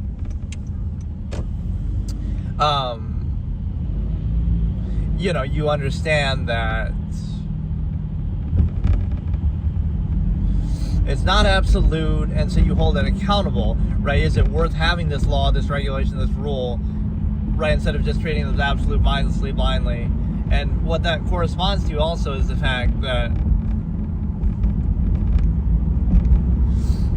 well, like a lot of the nature of it is just people are lazy. It's easier just to go along with it, but none of it is absolute. It comes down to a contest of contrivance, like whose appearance can be best. You can uphold the appearance, and that's what's defining, right? So it becomes like, who can best create this appearance of it being absolute, even though none of it is absolute. And then you also have the understanding that, this is the first time I've ever seen it jam like this here. But no, what you're doing is you're basically, I like when people actually recognize where I am too. I mean, they probably just see the signs, but like, no, they're just like in a super obscure area, but it's not like it's New York City or some landmark. Like, this is just a random bumfuck shit town, right, that nobody gives a fuck about, but somehow, sometimes people, I went to Fort Drum, so I know where this is. Like, what the fuck? Like, what are the chances that somebody comes in my chat? Like, there's no regional basis, but, like, I'm speaking English, so, okay, maybe people from the U.S. would see it, but the chance of somebody from this exact state or this exact area seeing it is pretty low. Or even beyond that, you overextended the fact that, well, whatever. What I was saying is the fact that it's absolutely brilliant because the conflict of contrivance is self-created. So, like, it's overextended so far. So you would say, okay, we can pretend that the morality is absolute or whatever, or we contrive to say, we create laws, we create, whatever. We can pretend that that's true as it pertains to, something major, right? Like harming other people, right? In a significant way. But it gets overextended so far, like, you can't, again, like, you look at the mindless slave state that people are in, right, that you treat contrivance as absolute. You have to stop at a red light even if nobody's around. It serves no purpose, but you still have to do it. Or, you have to stop at a stop sign. That's basically saying you're a mindless sheep who has to be controlled in every area because you can't do anything yourself, right? That it would be a very negative interpretation of human beings, that, like, people are so dumb and pathetic and stupid and lack ability that you have to be controlled in every way, even in ways that don't serve a purpose just because we don't trust you. It's like a guilty until proven innocent kind of fallacy, right? And yet we are supposed to pretend people are positive too, right? Like, we have all these rules and laws in every area, and then we want to act like people are good. It's like, no, if people are good, then we don't need those things, right? If people are capable or something. So people must be really dumb and morons and incapable. Otherwise, why would we need all these things that don't serve a purpose, that we just pretend are valuable because, right, like, you're so dumb that you couldn't handle yourself or figure it out for yourself. So, you have to stop at a red light even if there's nobody around on the road. You have to stop at a stop sign even if there's nobody around. You have to do these things. Even if they don't serve a purpose, you still have to obey contrivance in a functionless sense, right, counterproductively. So that shows you the unqualified empirical basis that would make you question it. Wait a second, why are we doing things that don't serve a purpose at all and are even counterproductive? You're obeying authority just for authority's sake, right? Non-accountable contrivance. So that's where it's useful to acknowledge, oh, it's not absolute, and we hold it accountable. And even when we do defer to it, we say, okay, we have these laws and we do this. You do it by choice, you defer to it. It's not that it's absolute. It's that, okay, you settle for it, fine, I'll do it, but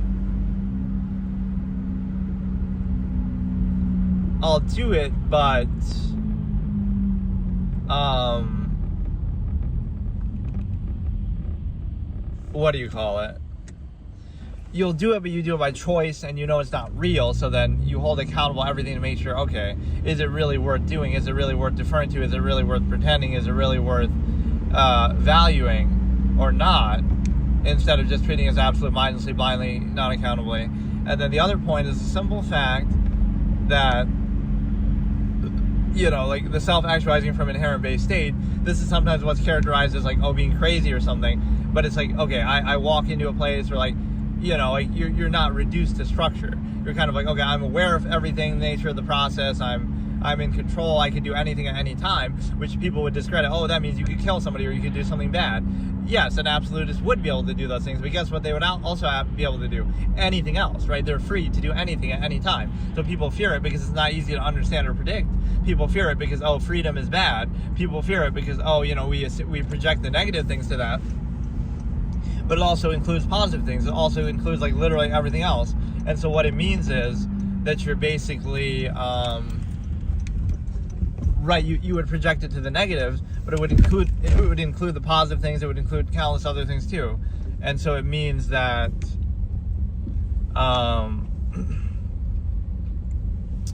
right, like being free is negative because people can't handle it or control themselves or whatever, right? And it also means that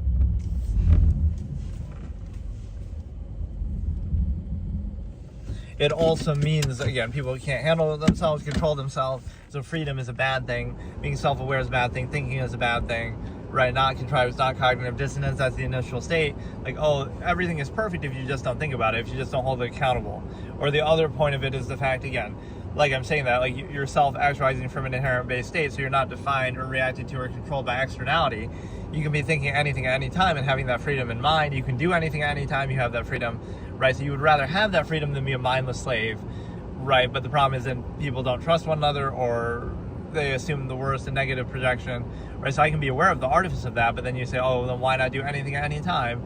The only reason why people aren't doing something bad is because they're afraid to get caught. The same self-interest basis by which they would do something negative, because either they would commit a crime out of self-interest, and they wouldn't commit a crime also out of self-interest. There is no gratifying moral thing. It's just indoctrination. But it's easy to say that from a position that you're already accountable to enforcement and social stigma and stuff.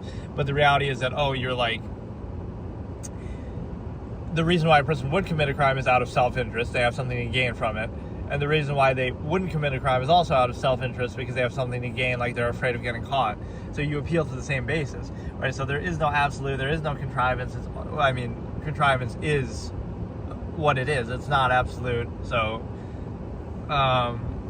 it's a pretty simple concept, but people have kind of an incentive not to see the simple reality of it, right? They want to pretend it's easier for them to be controlled that way. It triggers their cognitive dissonance. So it's easier for them to be lied to, right? It's kind of my expression, you cannot dissuade with the reason why it came about by desire. So explaining it logically and critically thinking doesn't matter, because it's some idyllic, otherwise bypassing of critical thinking that happens. People want to believe it, or they want to be fooled, or it's kind of necessary to bypass that.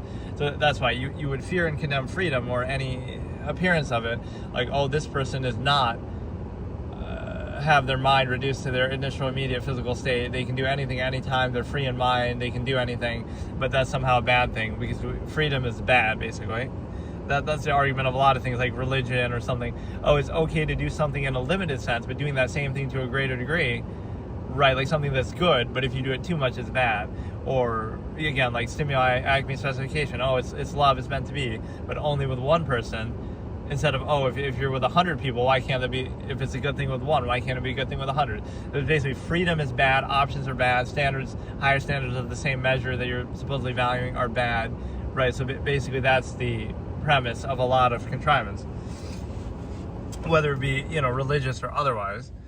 Okay, so today I'm going to have a discussion that I've had in the past a number of times, but basically I used to review movies, and the best movie of all time, according to me, or I guess it's hard to decide between my favorite, like saying, oh, it's my favorite movie and it's the best movie, but I could say almost both, right? Certainly the screenplay is insanely good and it's original. It's not based on anything the way that like The Godfather is or something like that, right? So when you look at the greatest screenplays, it's at least the greatest screenplay because it's so original, it's so dynamic, it's so, there's lines like, you never had a camera in my head, so if you can guess what it is, obviously from the title, The Truman Show. So the best movie ever made. Film critic analyzes. I couldn't fit all that in the title. But basically, I recently made a clip that was about this too, or that at least mentioned it, and it basically, I was using it to explain the simulation theory. So this is what The Truman Show does at the surface level, is think about it, okay, it's a satire on reality TV and, predicted some of the celebrity culture and obsession with mundane, parts of people's lives and things like that, right? The modern day reality TV and IRL streamers and imagine IRL streaming, what a clown you'd have to be, but reject cult of personality by not doing face cam, even though this driving cam is kind of dumb too, but whatever. But no, that's on the surface level. Okay, fine. It's a satire on reality TV and cult of personality and celebrity and things like that, right? That's fine, and it's effective and it works on that level. That's what probably initially people would think about it. Well, what I've always interpreted from it, or how I see it, and again, you could say I'm overthinking it or something, but it kind of works at that level regardless. Is the Sea Haven, obviously the town in which Truman lives, is an analogy for society itself. So think about society as a carefully curated entity, right? It's not naturally occurring and everything is contrived and curated. So you want to believe that that's real, or you're kind of trained and indoctrinated to believe that that's real and absolute, but it's really not. It's objectively not. And so what that means is,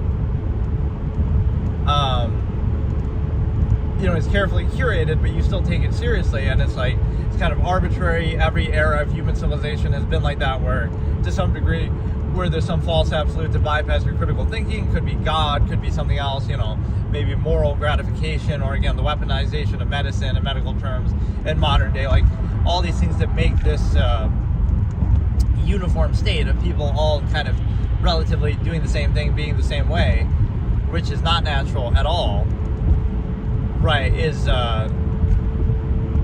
you need like a false absolute to bypass critical thinking. So there's a lot of projection and false duality. Like if somebody just simply is doing something different, right, living a different lifestyle, you would somehow say, oh, that, like, let's say somebody is a minimalist and they want to live out in the woods or something like that, and they're happy with doing that, you would say, oh no, they just lack the ability.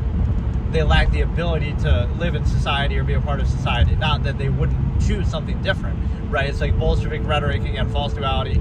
There can only be two options. Either you do the contrivance state exactly the way uniformly that people are trained to do, like animals, or you lack the ability to do it, or you're doing it just to spite it or something, right? Like anti. It can't just be, oh, you could choose something different. And then that opens the floodgates. Oh, then maybe they want to do something different. Maybe everybody would do something different. And, the human variable, I call it, there wouldn't just be one uniform way of doing everything. So that's one interpretation at a relatively simple level. But, like, again, think of society, oh, it's carefully curated. You don't think a lot of thought is put into this, so it's kind of a disservice. Like, think about the amount of thought that the government puts into controlling you every day. And think about the amount of effort that the media puts into deceiving you every day and carefully curating the stories. But you take them at face value. So there's these carefully curated processes, but you take them at face value, so therefore you're controlled by them, right? And then, oh, if you're aware of that, oh, you're somehow paranoid or conspiracy theorist, but it's just like, no, it's like, be aware of the nature of the process. It's happening either way, but people would rather be dumb and pretend, oh no, everything's fine, things are the way they are because that's the way they're meant to be, instead of realizing the flawed, subjective, imperfect, artificial nature of society and people and contrivance. And it's a man-made thing, right? So it's variable. It can be exploited. It can be, misused. And so what that means is you're basically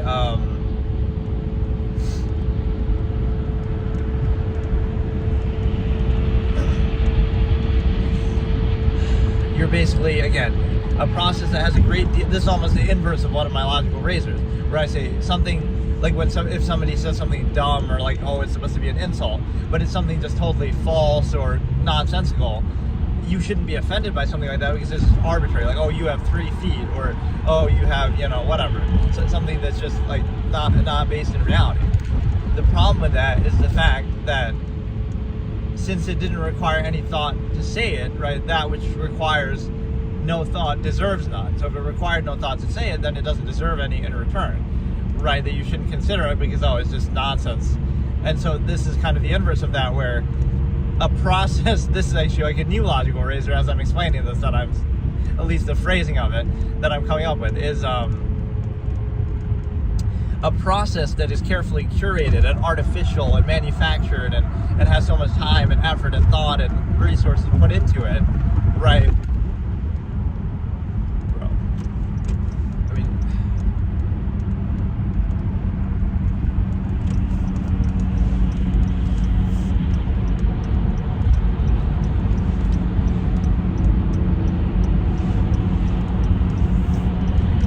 Right, so a process that exists, first of all, everything is a process, right? Like, even you'll say, oh, love and soulmate and this and that. Oh, it's just it's nature's way of inspiring reproduction, and we can break it down on a scientific level. And that doesn't mean it's a bad thing, but if simply being aware of a process invalidates it, then maybe that's not the fault of the awareness, it's the fault of the process, right? So it's hard to predict if you're acutely aware of that at all times as you're doing it. Oh, I'm only attracted to this person, or in the sexual encounter because, oh, that's nature's way of inspiring reproduction. So I'm like a horny, hedonistic animal, and so, right, it doesn't mean it's a bad thing, doesn't mean you can't do it. In fact, if anything, you'd be maybe more free to do it then, instead of restricting it to one person. But it'd be hard to pose it as a false absolute if you're actually accurately aware of the nature of the process. And so what that means is, right, everything is a process, and so you can either be aware of it and counteract it, or be in control of it, or decide it for yourself, choose it, or you could not be aware of it, and then be controlled by it and pretend like it's absolute, it's meant to be, etc. But wouldn't you rather be aware of it? It's present either way, the same observable practice and process. So the logical razor is a process that has a lot of thought put into it, right? Like government and media and all these things. These are not just naturally occurring things, and they're not absolute, and they're not perfect, and they can be misused and exploited, and they're just by definition artificial and contrived. That which has a lot of thought and effort put into it should require a certain amount of thought and consideration from you as well. Meaning, like, the government, the media, all these things that are established, you just take them at face value, and therefore you're easily controlled by them, instead of realizing, oh no, let me actually be aware of the nature of the process. And that's often how people are, right? You reject awareness. Like, it's the same process across the board, right? Everyone's doing the same thing, whether it be, okay, companies are trying to sell you a product, or governments are trying to control you, or, media is trying to deceive you or push a certain narrative. So whether you're aware of it or not, that process is present, right? That incentive is present. So, but if you somehow point that out, or if you're aware of that, that's negative. So, like, in other words, people wouldn't like that process and would have an issue with it if they were aware of it. So the solution is, let's not take issue with the process. Let's just, if we're not aware of it and we don't think about it and we kind of euphemize it and overcompensate for it and dress it up, therefore we right, the issue is awareness of the process, not the process itself, which is the same. So seems like the algorithm has abandoned me a little bit these last couple episodes. We're not getting those little jumps and spikes, which we probably should still sometimes, but it was usually pretty good about that. Or maybe they just do that at the beginning when you start streaming on YouTube, because, but I have enjoyed this experience with the YouTube thing. The only thing I don't like is for gaming stuff. I might actually have to split it up, because the gaming VODs, I swear, come out so shitty. The quality is encoding and stuff. It's good for stuff like this because I don't really care at 720p anyway. But no, what I'm saying is, you put a certain amount of thought into a process that exists, otherwise you're just easily controlled by it. And then there's like a specified, personalized issue, what I call like the initial basis compared to rule by omission. Like the same thing's going on behind the scenes, but you don't care because it's not obvious to you, it's not in front of you, even though you can be aware that it's happening behind closed doors, etc. Right? You know it's happening. You know something is happening right now in your country and corporations, whatever, that's nefarious, that's exploitative, but you just don't want to think about it. So the issue is the thinking and the awareness, not the actual process itself, that you're well aware every era of history is done, right? That's the issue. But you would do it on an individual basis, like, oh, look, somebody in front of you is behaving in a certain way, and you'll pick on their idiosyncrasies, and it's like selective awareness, right? That's why neutrality is such a strong thing, because it reflects back, hey, how's it going? Because it reflects back, right, the nature of contrivance to itself, and then people would have an issue with it.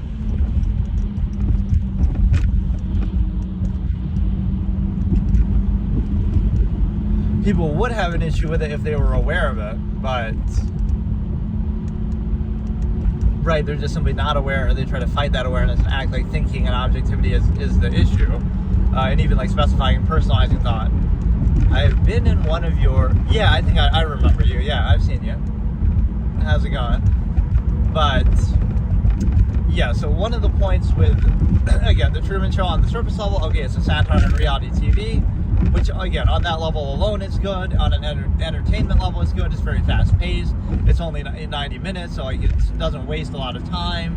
It's very, very to the point. Pretty much the only opportunity that it misses, which would have been hard to do, I guess, the way it's written, is it misses the opportunity of turning it into, like, a twist for the audience. Like, I mean, obviously, even the name and even the, it starts off with the documentary scene of them, like, doing an interview of, like, we're talking about the Truman Show. It's like, it doesn't try to hide the fact that that's what it's about from the audience.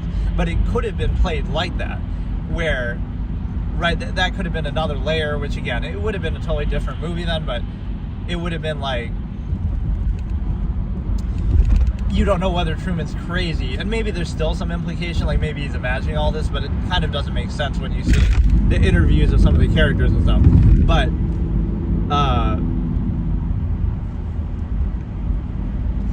the point is that he's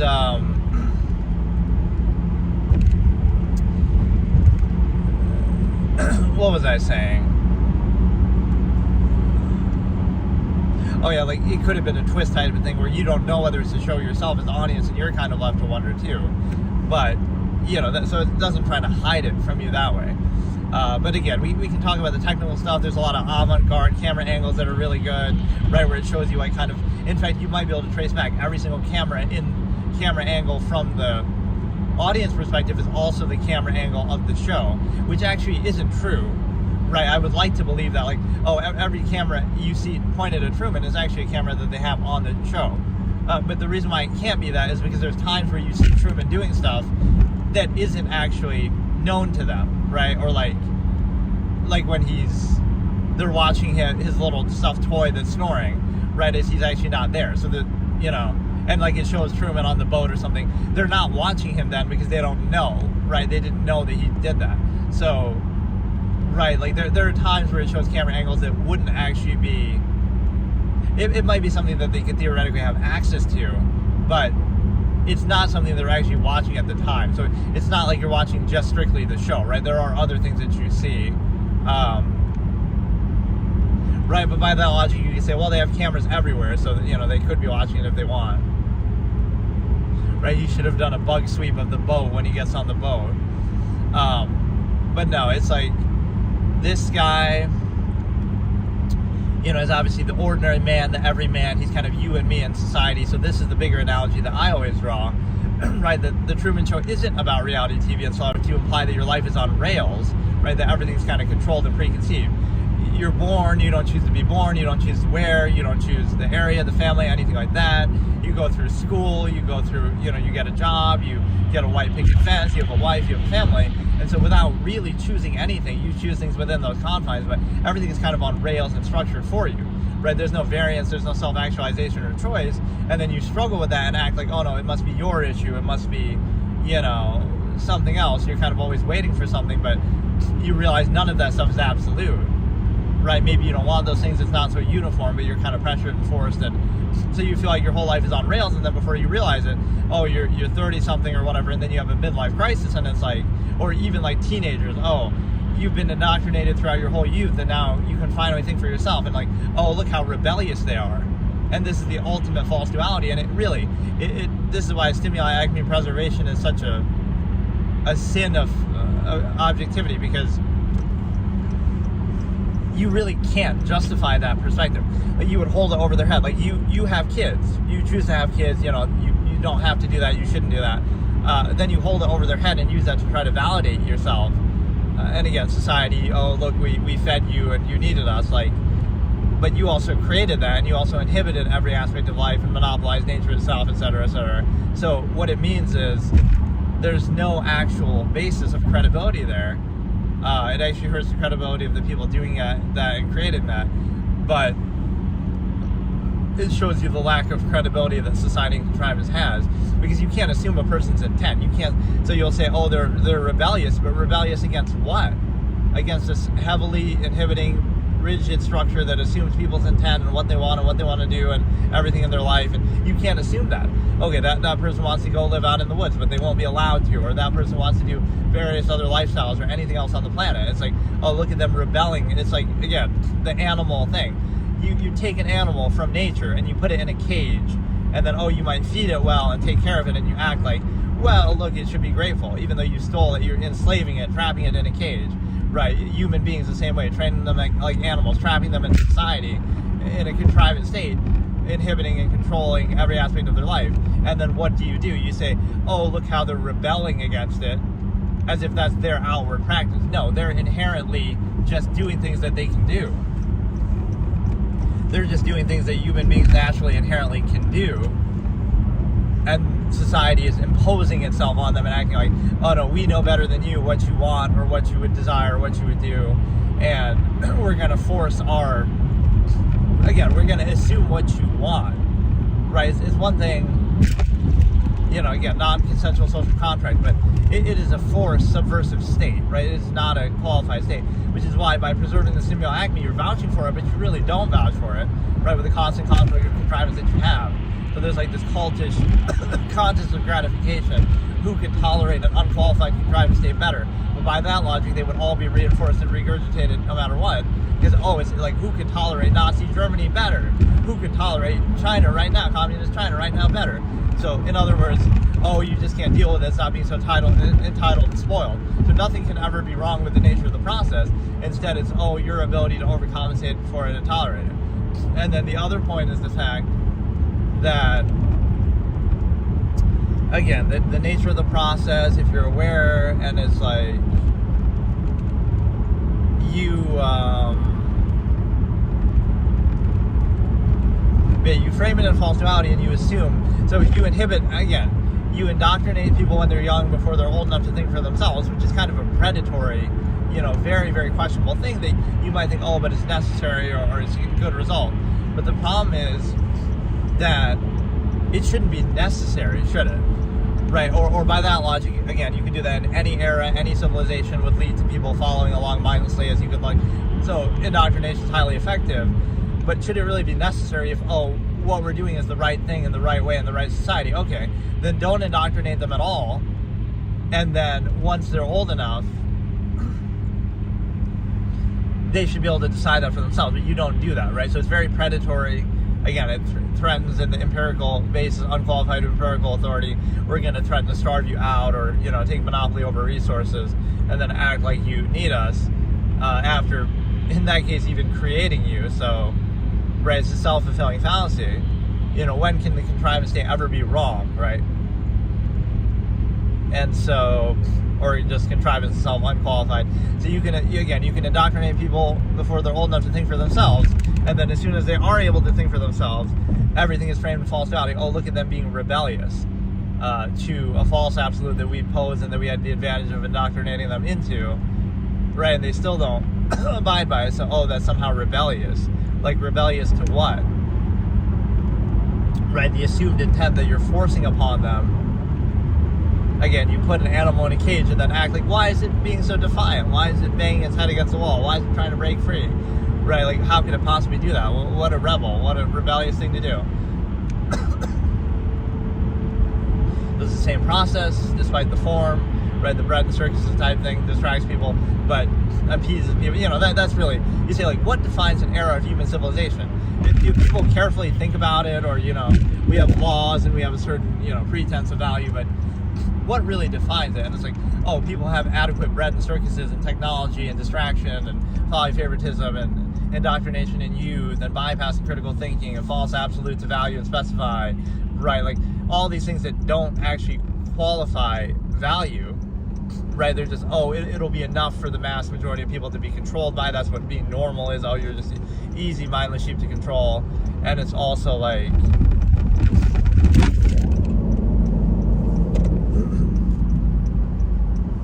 it's also,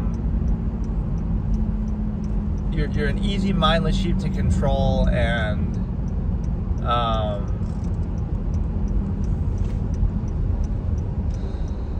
you know, it apply to every era the same way that you kind of bypass critical thinking and you kind of just,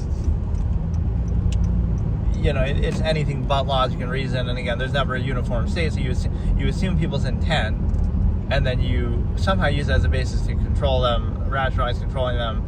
Everybody needs control, and then you have to, like, do the fallacy of earning back the right to do inherent things that you're capable of doing. You know, like fallacy of permission. You need permission to do everything, not that you need to hold accountable contrivance for inhibiting things that you can do for having a good reason to stop you from doing it. And again, there's like the self-fulfilling inhibition and deferred to lowest common denominator social contrivance aspect. The fact that basically, right, you have to dumb everything down to the social collective mass level, and then in doing that, you're sort of deferring to it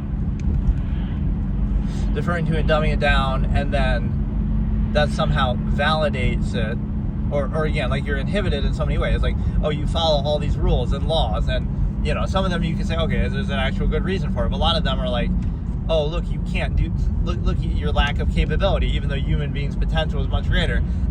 We're going to restrict everything that you can do, and then we'll use the result of that restriction to say, see, you need us, don't you? Look, you haven't accomplished this, or you haven't done this or that. Which, again, people can obviously still bypass and overcompensate and do it within the contrivance terms. But in a basic level, it's like, let's inhibit and restrict everything you can do in the pretense of some positive thing or protective thing. But in reality, it's a self-fulfilling need of contrivance, right? Don't restrict anything, and then people fend for themselves, like they've done throughout history, and they can easily do. And then they don't need you anymore, whether it be contrivance or a specific structure. So what it means is, there's no,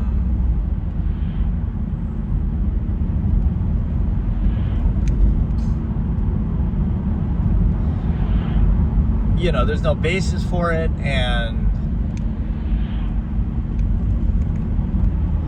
again, inhibit people and then have them defer to a lowest common denominator dumbed down state, and then use that to rationalize, oh, see, that's why you need to be restricted, or that's why you need to be, it's like a structure that preys on people, right? Like, somebody who's actually, again, like absolutist mentality or something like that, minimalist, they don't need anything, they don't require, desire anything, but somehow you're still forced to do it, right? You're living out in nature, oh, but you still got to somehow pay taxes or get some permission, right? Even to not be a part of contrivance, you need the permission of contrivance. That's how overextended, outward, insistent it is. And also the,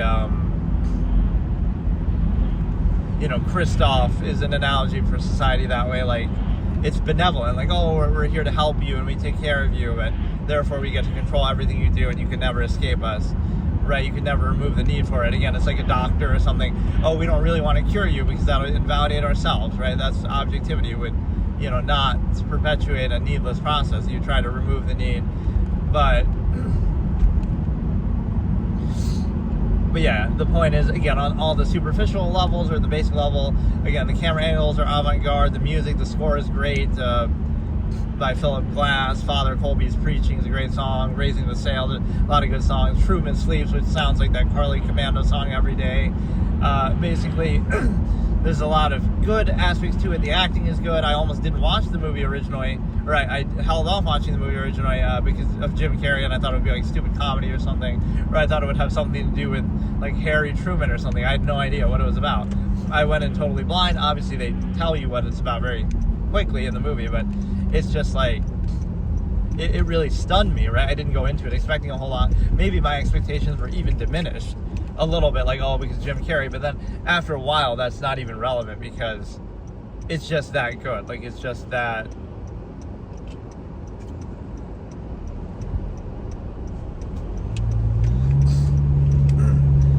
Right, the screenplay, everything is at a high level, so he does a good job. I won't say that he's like the reason why the movie's so great or anything, but he does good. Christoph, again, is this godlike figure who's trying to play God and, you know, obviously benevolent, shows you how hard society would try to prevent you from escaping it. If one person can be free, then everybody can be free. There's like this other element, but again, the point is that Truman's like the everyman, so this is the key point that I observed, right? These are the 2 points that I've made and that are kind of profound and probably not too commonly said about it, even though it seems obvious to me. The Truman Show is not actually about reality TV or a satire on celebrity culture and stuff like that. It's actually, again, an analogy, an allegory for society itself.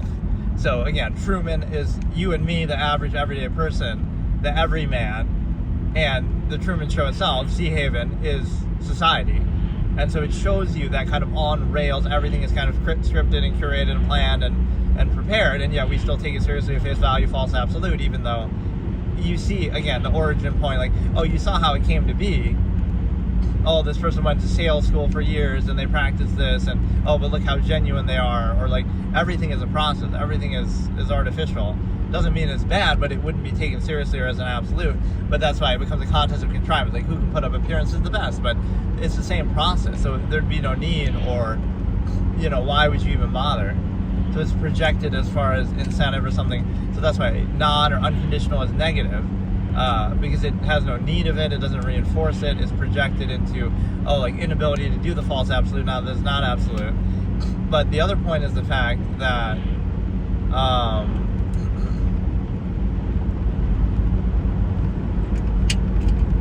it's a midlife crisis movie. And why do I say that? Because if you look at it, what makes Truman actually realize that his life is a show, or that something's up? I mean, he doesn't fully understand. Even at the end, he's still not really sure, right? He knows something's going on and he's trying to escape it, but right, he even has to ask Christoph at the end, like, what is exactly going on, and then he says it's a show. So what makes him actually realize things are going wrong, right? He's been here his whole life. He's maybe noticed little small things. And you could say, like, oh, he wouldn't know the difference. So you could have made Sea Haven like anything. But again, people from their own perspective, Christoph says, people present the reality with which, accept the reality with which they've been presented. But again, by that logic, you could just make the Truman Show some invented fantasy world, and he would treat it as though that's real, as though that's absolute, right? So people are almost projecting their own, oh, this is what we're used to, so we're going to make a society like this, right? But there was no need to do that, right? Truman wouldn't have known the difference. So the way the Sea Haven is, again, it could be, the whole thing could be underwater in like a Bioshock dome or something, or it could be, you know, there could be, you know, fantastical, I don't know, like it could just be anything, and he doesn't know, he doesn't have anything to compare it to, so that would just seem how the world is to him. But again, everything's carefully curated and controlled, but you take it seriously, take it at face value, and therefore are easily controlled by it. And the other aspect of that is the fact that basically, again, you are the everyman, again, the midlife crisis thing. The fact is that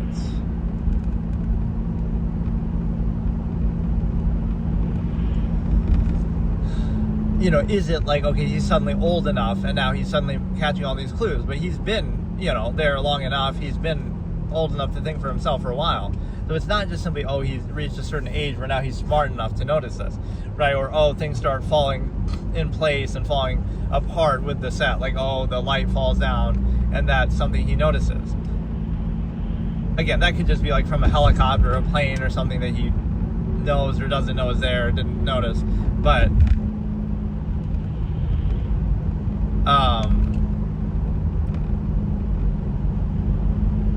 right, always count on human error to break the illusion.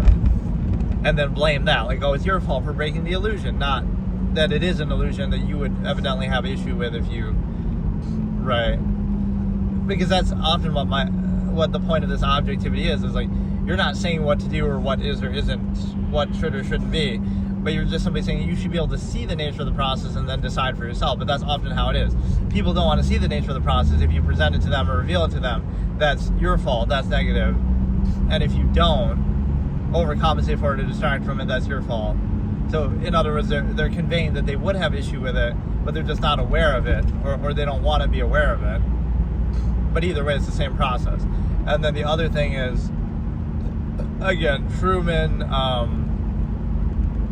again, doesn't notice this, that his life is a show, or start to notice these things simply because, oh, he's old enough now, or because he's, smart enough now, or things are falling apart on set. Those things could have happened earlier in his life, or whatever. It wouldn't have been enough. The real motivating factor, if you really look at it, is, again, he's having a midlife crisis. And you might say, oh, that's because of the TV show. But it's actually not, right? This is the whole nuance and brilliance of it. He's living in a simulated reality, but that simulated reality is pretty accurate to real life, right? Sea Haven imitates a real life town. So pretend you grow up in a small town and you live there your whole life and you're working there, and then you realize, wait a second, now you have a midlife crisis. You've been stuck there your whole life. You feel like everything's been on rails. You never really thought for yourself. You never really had any freedom, right? You went to school, went to job, white picket fence, wife, whatever. Everything felt like it was kind of scripted and on rails, and you didn't really choose any of it. The nearness postulate in effect.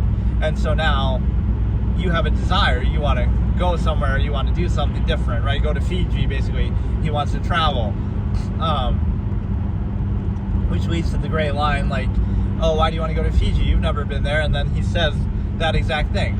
That's why people go places, because they haven't been there, right? That could almost be the line of the movie. Not that it's the best line, but it's thematically, like, that's the point, right? He doesn't want anything that's easy to explain. Oh, he wants money, or he wants something. No, he doesn't even know what he wants, right? Like, it's, again, the quest of the human spirit. Like, you just want something different, or some freedom, or not to be controlled, right, in every area for your whole life. So what that means is, right, that what triggers him to notice that isn't that, oh, a little piece of the set falls off, that could have been explained away, or he wouldn't care, or that could have happened throughout his life. It's not about any of that. It's about, he's having, again, Sea Haven simulates the real world pretty accurately, of living and growing up in a small town and never going anywhere and stuff like that. And so what is one element that it would simulate also inadvertently if you were simulating the real world? Oh, a midlife crisis, right? By simulating a real world society or town, you would also simulate certain things with it, right? So in the real world, people have midlife crises, and so would he. So now he's having a midlife crisis because he feels like his whole life has been on rails and controlled. But the reasoning behind that isn't that, oh, because his life is a TV show, you see. No, it would be because he's growing up in a small town and he's never gone anywhere, and he's been kind of stuck there, which many people do live like that. You live in the same place your whole life, you grow up there, whatever, right? So the understanding is that, right, by trying to simulate society, they also inadvertently simulate one aspect of it, which is the non-choice reaction, the midlife crisis. And so by doing that, right, now he reveals it because of that, not because of anything else predictable, right? Something falling apart on set, or this or that could be, again, explained away. No, he's having a midlife crisis and he wants to explore the world. He wants to go to Fiji. He wants to do something different. He's getting kind of burnt out and tired of the same routine, and he feels like his whole life has been on rails and he never chose anything, right? So he's having a normal, natural midlife crisis that people have, even in society itself, right, for kind of the same reason. So that's the point, right? He's having a midlife crisis that was simulated the same way that society is simulated, but they didn't account for that right? That's why he's able to figure out the show, because, again, it doesn't matter, right, what the specifics were. So imagine doing the same thing in society, realizing everything's controlled and inhibited, and you'd have a little more illusion of freedom, and it's the same process.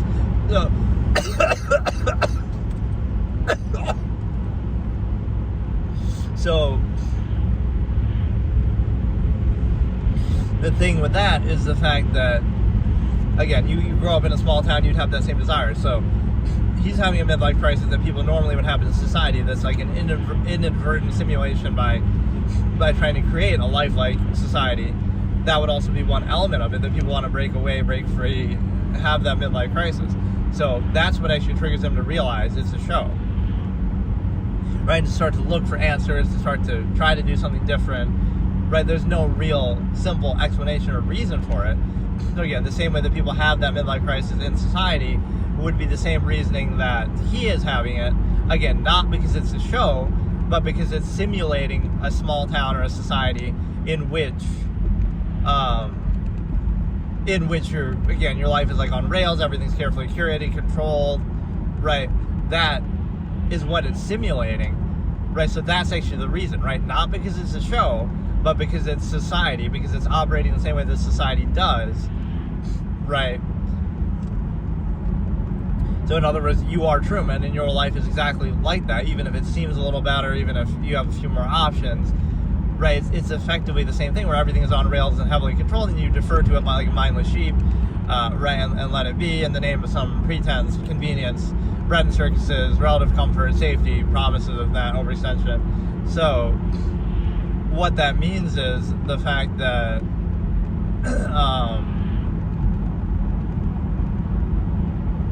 and then it creates like this cultish gratification, like, oh, look, I'm a better trained, tamed animal of contrivance than you are, right? Like I overcompensate for a better or something, right? Assuming you desire the state, or it's an absolute state. So that's what social contrivance serves the purpose of. A very nefarious process. I call it anti-thought. It shouldn't be necessary. If something's a sound process, to speak for itself, or if it's not, then it doesn't. But it's a situation where, right, you shouldn't need that. It's a way to reinforce any state, no standard, no criteria. So again, the midlife crisis is actually what triggers him to realize it's a show, or to start questioning things, which again is something that happens in society for the same reason. So that's what it's really showing you, right? It's not actually the fault of the show,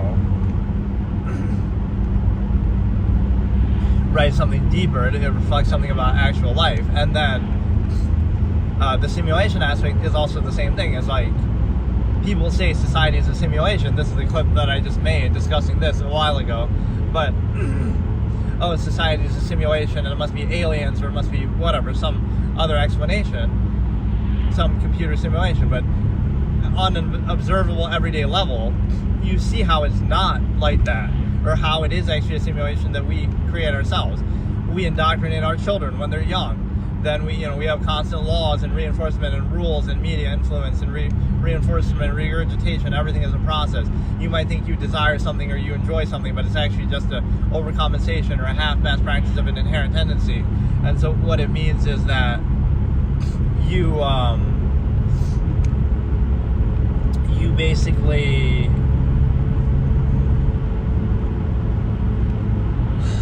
right, it's like you assuaging your cognitive dissonance, like, oh, that's funny or that's interesting, but the only reason why you find it funny or interesting is because it's an outlet for the inherent tendency that you have that's being repressed. Repression leads to obsession, right? That sort of overcompensative nature. And then it also is a fact of, the algorithm hasn't done anything for me this time. That's weird. Maybe it realized, like, oh, I can't retain those viewers, so, which sometimes I do a little bit, like, it'll give me like 20 people and then like a couple will stay, but no, you're doing that. Like, the reason why you like something is, again, cognitive dissonance, reaction, whatever. And the reason why, right, you do something, social contrivance, it might seem like, oh, that's just a normal, initial, gratifying thing, but it's only necessary or desired. Why? Because it's some imbalanced, contrivance state,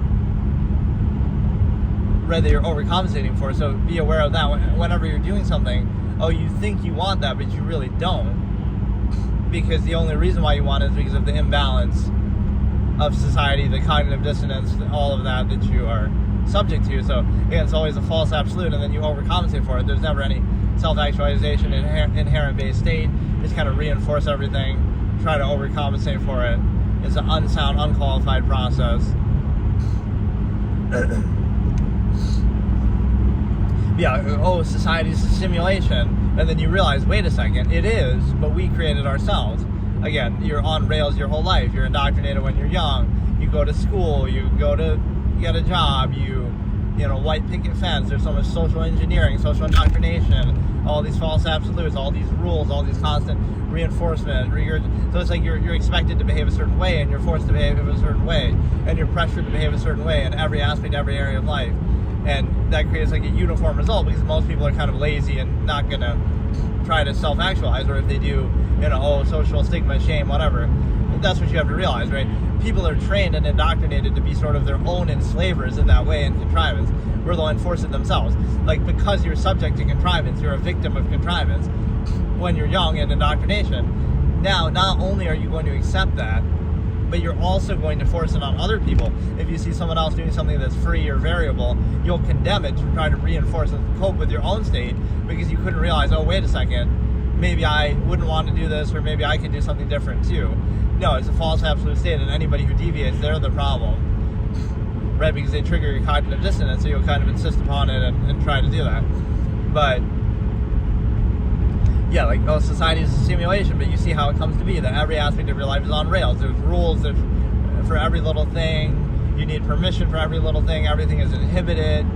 You need permission. You need, overcompensation, constant social contrivance, social engineering through media, through government, through everyday people, right? All of that is basically, again, mostly everything is just initial reinforcement, but right, when you look at every aspect of society, how it's so controlled, so on rails, right, there's no freedom, there's no self-actualization. Now you say, oh, it's a simulation. It's like, that's how you can easily break the simulation. Just do something random or different that doesn't fit into that, and oh, look, he's breaking the simulation, or whatever. Like, yeah, people have that capability, but they don't do it. And when they do it, it's like a negative. It's like a false absolute half-mass state based on some pretense of functionalism, but it's not actually a sound process, or not absolutely accountable then if that's the basis to inhibit everything. Right, so then you'd be like a stickler, like, well, it has to be consistent, otherwise it's invalid if you're going to use that as a basis to inhibit everything, but people take it as an absolute, unquestioning way and then overcompensate for the cognitive dissonance instead of facing it directly, right, which creates an endless, arbitrary, reinforcing process. And so, otherwise, it leads to this long-form postulate, which, again, I wouldn't take any credit for it, nor would I even, I'm like an unwilling vessel that, like, okay, it's unfortunate that I have to do this, but if this should have been done before, and people should be objectively aware. But again, it's like an overextended reactionary state that insists upon itself, like, oh, this is only necessary by overextension, some contrivance process, because there's so many people, and people keep pumping out babies, and so it's like, it might seem to be necessary, but it's only necessary because of that. You create the conflict yourself, right? Again, if the world is a village of 100, you wouldn't need all that, etc., etc. Nothing more than overcompensation, distraction, imbalance, overcompensation for self-created conflict. You sacrifice inherent thought, freedom, measure, value, self-actualization for half-mass conveniences of non-choice reaction from an inherent base, overcompensation, half-mass hedonism. But yeah, it sort of shows you the simulation aspect that, again, those are the aspects of life that are simulated, that, again, you're born, you don't choose your family, you don't choose where you're born, you go to school, it's like this return to zero type mentality of you have to earn back the right to just be somewhat partially free in nature, right, the way you would be naturally. You have to earn back that right from society, from contrivance, like, even though there's no basis to take that from you at all, right? So that there's like this negative, dehumanizing thing, like, oh no, you have to, you're entitled, right? If you think you can to just be free and self-actualized, or again, like a negative thing, oh, people are bad, so they need to be restrained, but then we empower people to that same end, which is a fallacy. And then it's also the fact of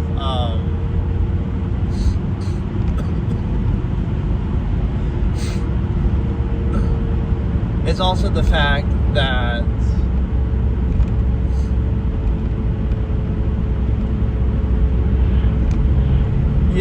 the simulation thing, the kind of everything taken on an initial non-thought, non-self-aware, non-objective basis, everything projected to the ego of a half-mass self basis, even thought itself, like, oh, it has to be projected and personalized. But the only way to look at it that way is if you don't think, or everything is at a surface level. And that might seem to be a good thing. That's positive, because thinking will cause you discomfort or cognitive dissonance. So of course, just don't think, and then everything's fine, right? That's a great argument, right? Like if you don't like the way something looks, just close your eyes, and then there you go, right? So it's the same process. Just don't think, and then everything's okay. But the other part of that is the fact that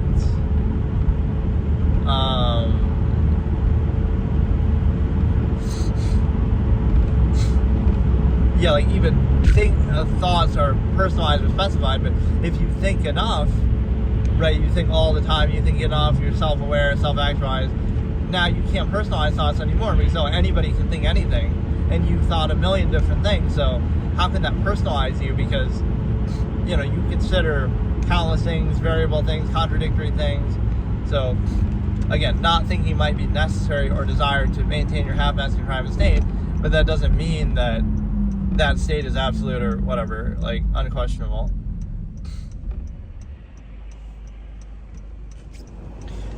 So yeah, those are the ways that, again, what triggers Truman to realize his life is a show and start to question things isn't some of the little holes that might show up in the show and the falling light and stuff like that, right? Those things could have happened and he might have missed them or not.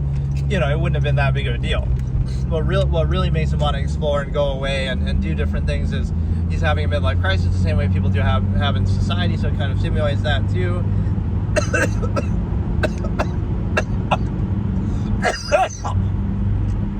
And it also simulates from society, or reveals the simulation that is society, right? That is, let me maybe look at my own video of that. I can't remember exactly how I explained that, but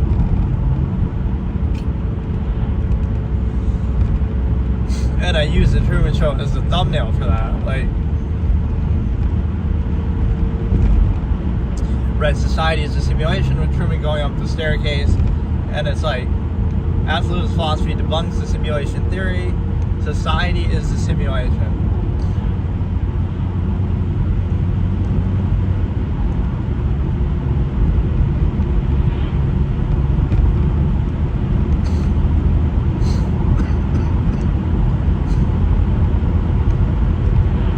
Somebody left a very verbose comment too, but which I didn't really even respond to. I think I read some of it, but let me read what I actually say. Like, I have the closed captioning. Or you know what, let's just play the audio. Say that life or existence or the world is a simulation, right? Or everything in reality is a simulation. I have issue with that, and I always have to pause, because to me, I look at it more objectively. Like, what people are identifying is not really what they think they're saying, right? It's not so much about the existence or universe or reality. It is a simulation. A lot of the things they would point to or observe, they take for granted. And so in reality, society is a simulation, like all the artificial things we do and take for granted. Whether it be social interaction, whether it be morality, whether it be, all these things that we take for granted, and you can't do it. I'm not saying it's a bad thing. They can have their uses, they can be functional, right? But they're not real or absolute. They're things that we pose, right? That a lot of things revolve around us, right?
I consider it such a great movie.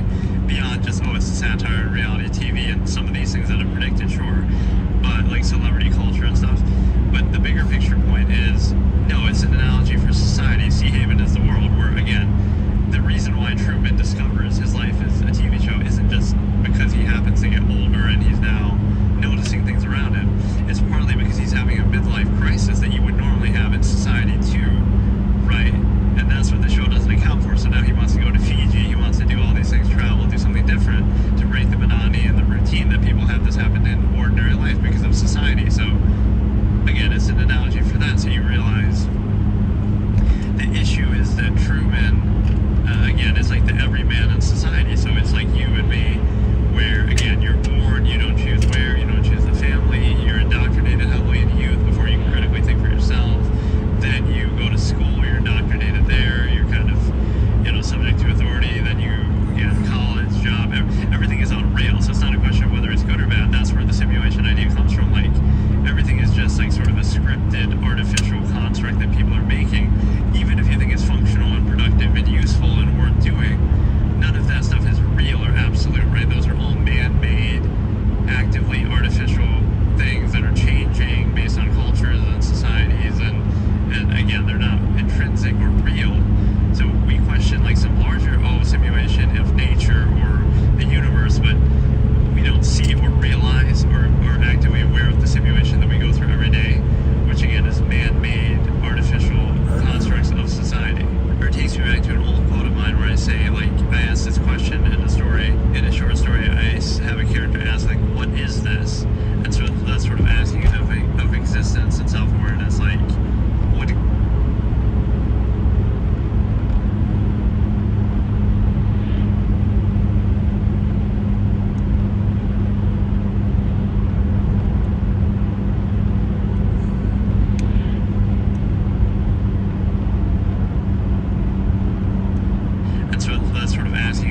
of existence and self-awareness, like, what exactly is this? How did it determine, that you are this person, that you have this consciousness? So, like, what exactly is that, and what is kind of everything?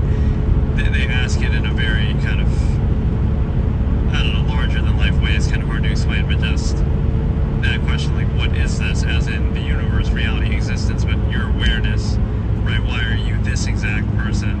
Why do you have this exact consciousness? Right. Okay, so today I'm going to discuss a couple things related to basically the propaganda against thought that I always talk about. Like, thinking is bad, thinking is the enemy, it's like shooting the messenger, right? The fact that you have to not think to be happy or content or whatever, at peace with the state that you're in, or rather it indicates that you're not at peace with it, but you just can't think about it.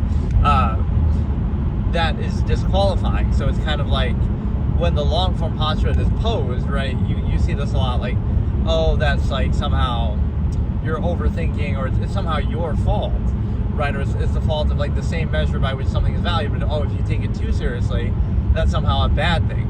Why shouldn't you be able to take everything seriously? And even serious isn't an outward thing, like you're just, valuing it. So people are reduced in society to a subversive state, right? You're kind of forced and pressured and made to kind of give up, right? You're supposed to concede value.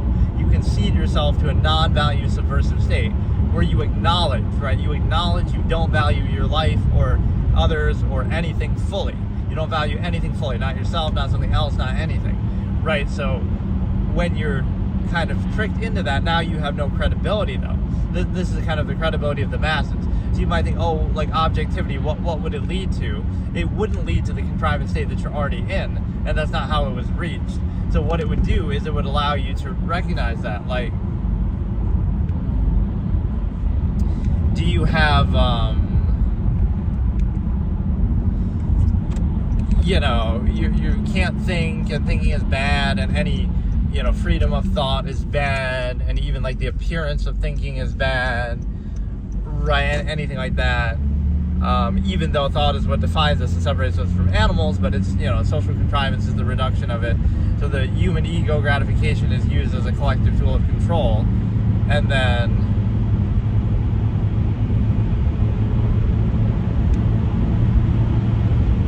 what that also means is that you're basically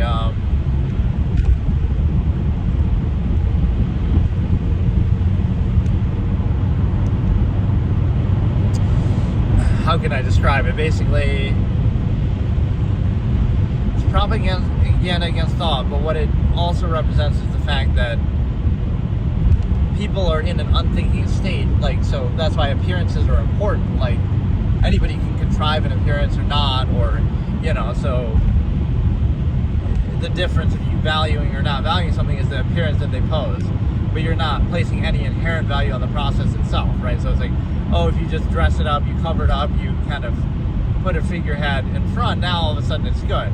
But the same exact process, the same exact thing that's happening would be bad if you were aware of it, right? So that's kind of how mass atrocities and things happen, is like, oh, if this loudmouth Trump is there, you're going to get mad about it. But if, innocent, stupid little George Bush is killing babies in Iraq, that's okay, right? That's okay. But whatever, if Obama pragmatically bombing the Middle East into oblivion to the point where the U.S. actually runs out of bombs, like, it just, again, the figurehead, you're kind of going for that, so you'll be controlled by it. And that's kind of what people desire, but it requires them not to think, and then it's like, well, if they were to think, they wouldn't be okay with it. So when you look at objectivity, that's what it means. It's like, you're not making a specific case and saying this is what you should do or shouldn't do, but it's more just neutrality, right?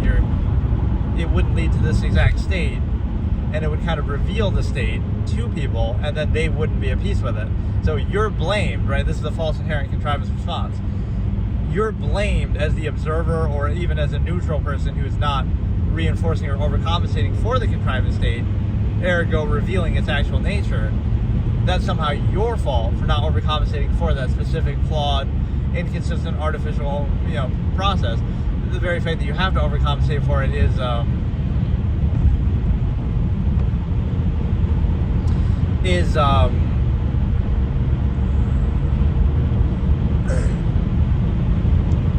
would show you it's flawed, right? It's nothing more than, well, you can do that with anything then. So, any flawed process, any contrivance state, if you're overcompensating, constantly contrive. So,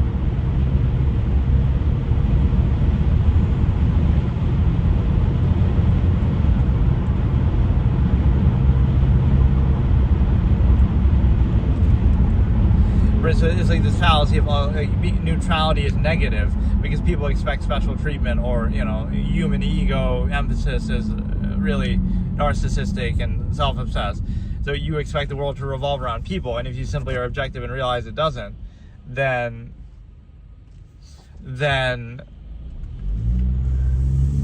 right, that's somehow your fault. You're somehow the bad guy. So even though that's the objective reality, and again, as I always say, even to best achieve your subjective self-interest, it would be better to be objective instead of pretending it's already the case. Then you wouldn't do anything, or you won't do what's necessary to actually make it so.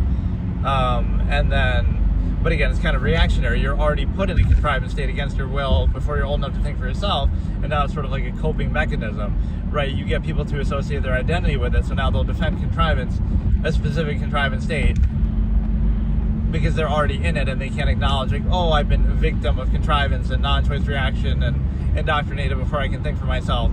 You don't want to think like that. So you'll just reinforce it and associate that with your identity, but that shows you it's the same process. You could have been born in any era, on any society, and you would have done the same thing, even ones that you would question or ridicule or condemn. So now that's what it shows. It's like, okay, objectivity is neutral.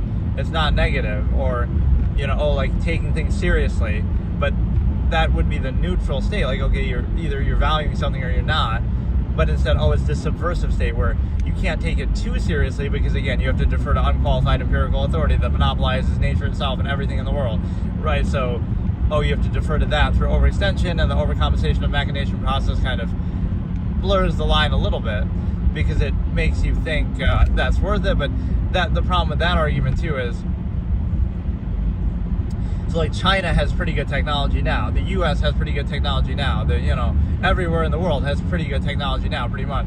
So that would justify it. You say, you're living in China right now, how can you complain about the government or anything? Your life, the quality of life is still better than generations in the past. You have better technology than you had in the past. It's a bread and circuses argument, right? You have enough bread and circuses, so, and convenience, technology, relative comforts, so how can you complain? That's just entitled. But so even though they're censoring things, or they could be committing crime, human rights violations, whatever. The U.S. too, don't get me wrong. But somehow you don't do that. Like, so you can never question anything then, because the technology in this era is going to be slightly better than technology in the previous era, because the quality of life or relative comforts are somehow good. But that's exactly the point at which you should feel more obligated to do that. It's one thing, okay, you're struggling to survive and, you know, lesser subversive era, although this is kind of the duality. Peasants working for promises of heaven, or like, oh, you're too busy working and to actually think for yourself or revolt or anything. But the very fact that you are working so hard is itself a product of a lot of unfair and inconsistent things that you just kind of mindlessly accept. That's where the self-actualizing from inherent base state comes in. But what I mean is that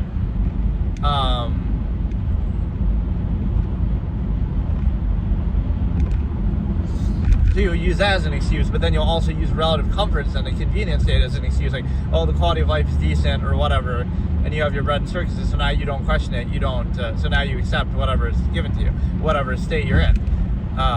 So if it's a struggle, you'll reinforce that and take gratification from it. Look how I overcame this unqualified empirical authority contrivance state. You would have loved it in Nazi Germany, you would have loved it, and you'd love it in China now. Like, yeah, if it's a gratifying struggle and overcome some man-made, artificial, unqualified conflict that's done to keep you on a hamster wheel kind of thing, then sure, you can struggle with that. Then struggle more. The more you struggle, the better, right? Make sure your kids are poor so they struggle too. And that's, like, it's this weird thing that we get caught in of, we condemn success, we condemn positive results. Oh, that's privilege or something. They just pump it out, and again, lowest common denominator, overextension. But what happens is, there's another element here that we consider of, like, again, if the state is bad and you're struggling and, like, you're struggling to put food on the table for the 5 kids at home who you had to have, apparently, because you can't control your inherent hedonistic urges. You're an animal that can't control, just, it's fine, self-created conflict of contrivance. But the point is that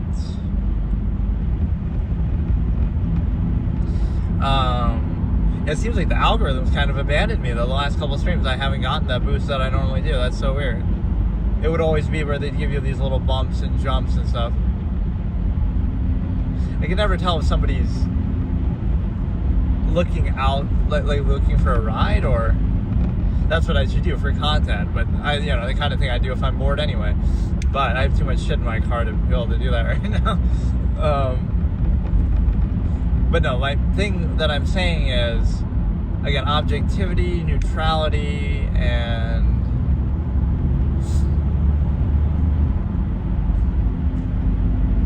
the absolutist comes with finality. You don't seek to reinforce and regurgitate and overcompensate for the flawed process.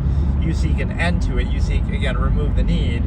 If it's worth doing, do it fully. If it's not, then don't. But instead, we're caught in a half-mass, self-created conflict of contrivance state. Right? The absolutists can end all world conflict very easily. Right? By not having kids, the absolutists would not preserve the stimuli acme or create a state that they vouch for, such that they can preserve it. But then, the world is a village of 100, and there you go. Like, a lot of our problems are self-created, so you're not getting caught in that trap of false duality. Or if you do, it'd be, again, remove the need, kind of goal focus. But there's too much ego overextension that turns into like a conflict where, like a contest of contrivance. Oh, who can keep up the best appearances such that they can benefit and suck dry and exploit this false absolute contrivance state. But it's a false absolute that's posed, but then the defining factor is dependent over extended pretense, meaning non-base of self, nearness, postulate, etc., like we talked about. So the other point of this, like I keep getting sidetracked from, is the fact that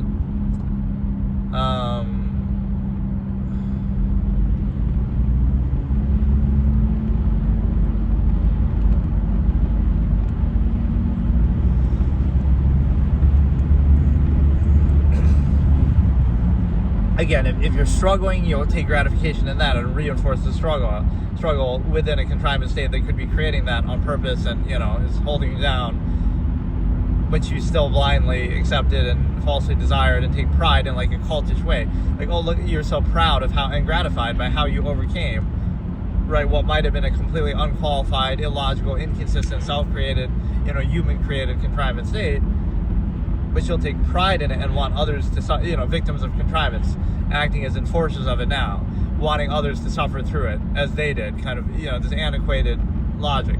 So the other part of that is the simple fact that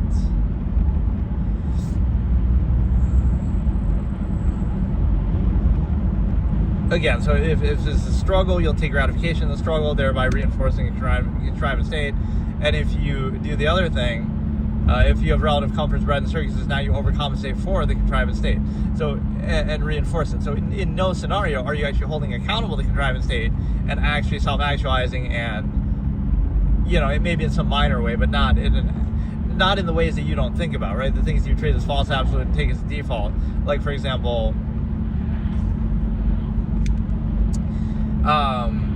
like every action you take contributes to the contrivance state that you're enslaved by or part of, and you might seem to vouch for it, but you really don't. You'll complain and you have conflict, but struggle. But again, if they keep you, overcompensated enough, bread and circuses, and constant social contrivance that necessary. So like, look at the farce that is social contrivance. It's like it acts as a reinforcing tool of any era.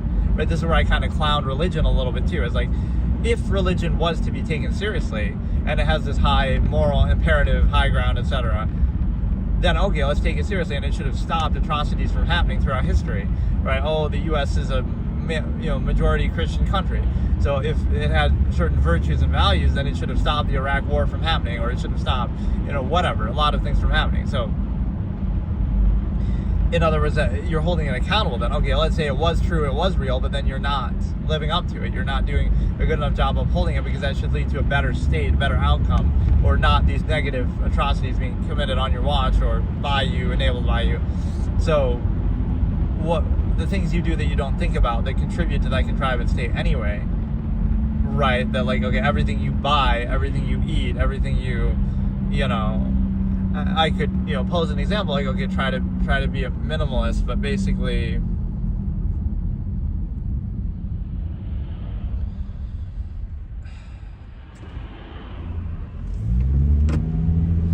I could try to be a minimalist to some extent, right? By one guilty pleasure there would be food, right? Because I don't cook or anything. Although my tastes are pretty simple, so if I could find something that is kind of whatever, but like you would feel that guilt or something.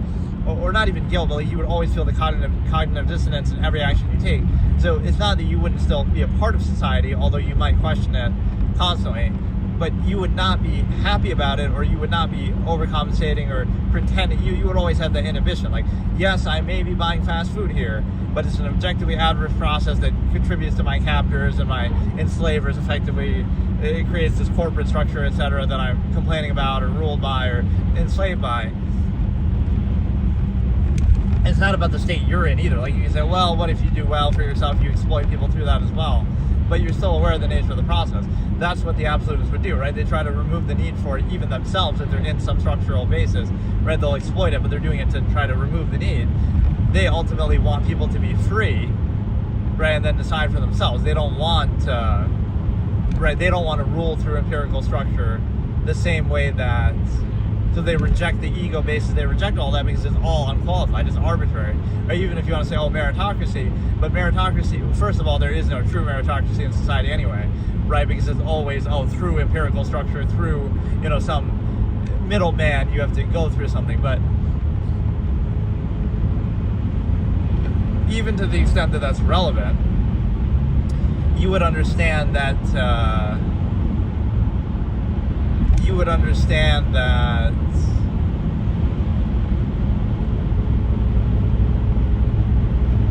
I don't know, like unqualified empirical authority is present and reinforced, and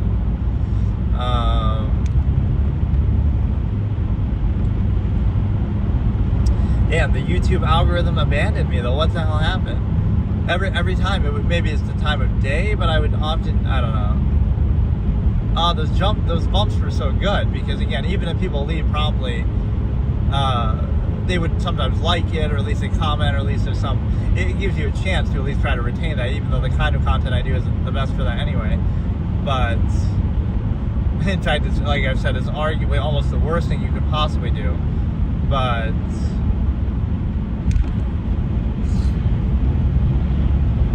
yeah, how else can I explain it? Basically, you'd reinforce any era, right? Social contrivance acts that way. So think about it this way: the initial minded basis and cognitive dissonance.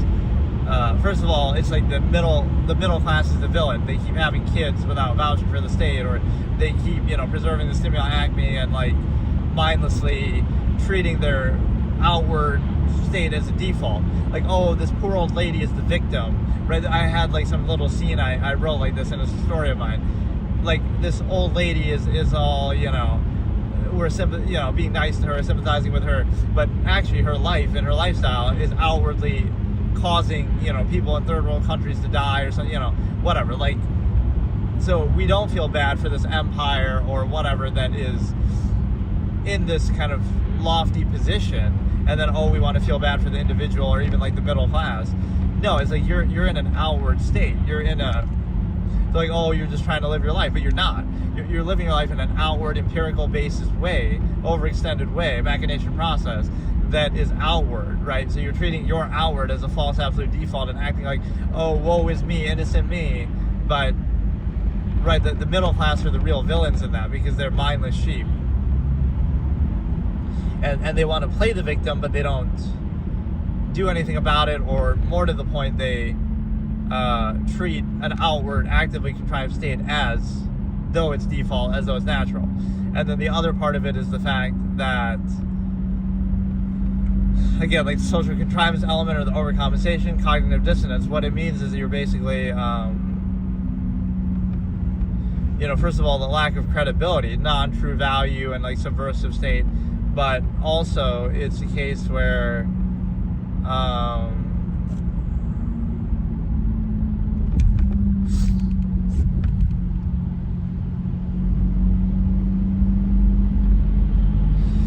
it's also a case where, right, social contrivance, like, oh, being positive or socially, whatever, desirable, you're overcompensating for a flawed process and a cognitive dissonance-inducing contrivance state that's unqualified, based in unqualified empirical authority. So because of that objective reality, which you can apply observable process and practice, as I say, what you're doing is you're reinforcing something that's negative, but on the surface it seems positive, what you're doing. So like, oh, you should be more positive about it, you should be more you should be more positive, you should be more upbeat, you should be more socially whatever, right? But by doing that, you're reinforcing a state that you didn't choose, that might be unqualified, that might have, clear conflict and contrivance, no matter what the, again, bread and circuses would be. I guess that's really the basis of it. You give people adequate bread and circuses and they accept anything. That's really how every era is defined. But and again, especially relative to the last, like, oh, look, your bread and circus is slightly better than ours was, so you can't complain about them. You can't complain about anything ever. You can't hold anything accountable ever. Just go along with it mindlessly, blindly, gratify from tolerance. That's why the absolutist or the minimalist would say they could tolerate anything. That's why they don't stand for anything, because they could tolerate everything. That's why they don't stand for anything, because there's nothing to be gratified from it. They want to be held accountable, right? Like, okay, you could live out in the woods and you could eat one meager meal a day. You could eat pick berries and you could do all that. So because you could tolerate that and human beings can do that, why should you put up with anything in the name of an inhibited contrivance state? Right? Like, oh, you're entitled or you have luxuries or something, but it's not, because you're inhibited so much from your inherent natural state and freedoms and everything you can do. So you understand that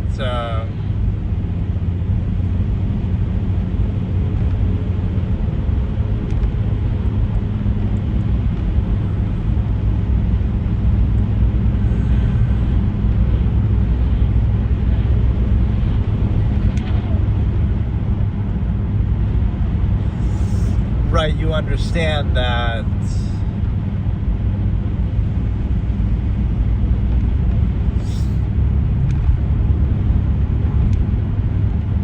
you would reinforce any state and you kind of overcompensate and stuff like that. right? So again, you can always rely on people's laziness and their selfishness, and again, the middle class, and you don't care about people as far as amalgam theory would tell you, or you also don't care even about yourself or any standard the way an absolutist would. So that half-mass state is unqualified, right? If you value human beings and human life, you might be a minimalist and you would, subscribe to amalgam theory, right? So you wouldn't be a part of this exuberant kind of overextended state. And if you were an absolutist, you would do it fully, completely, to the point where it would invalidate and remove the need for the process, especially catering to, again, not preserving the stimuli acme. So neither of those scenarios would lead to the state that we have here, a specific contrived state. And in fact, that's the expression I always say, is the fact that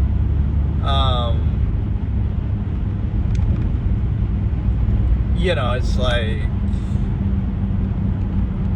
nothing would lead to this exact state that you're in, right? There's no process that would actually lead to it.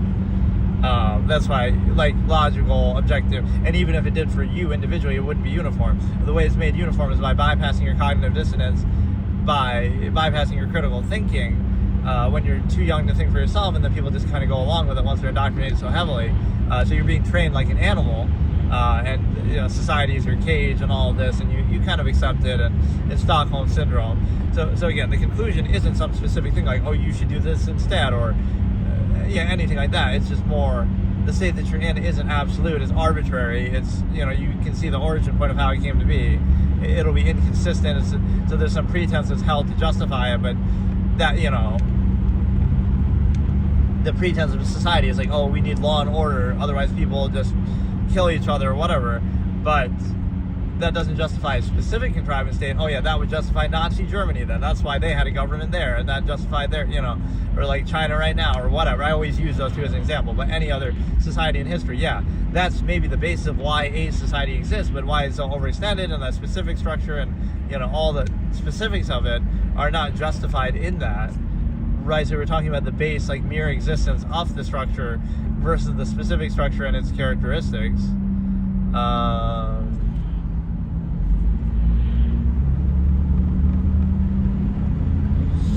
And then, what else could we do here? Okay, so today I came up with a pretty funny title based on Half-Life, but it kind of references some of the terms that I use. So one of the terms I use is the half-mass state, or half-mass hedonism, or half-mass human functions, whatever. Like, so it's to say that you're not fully alive.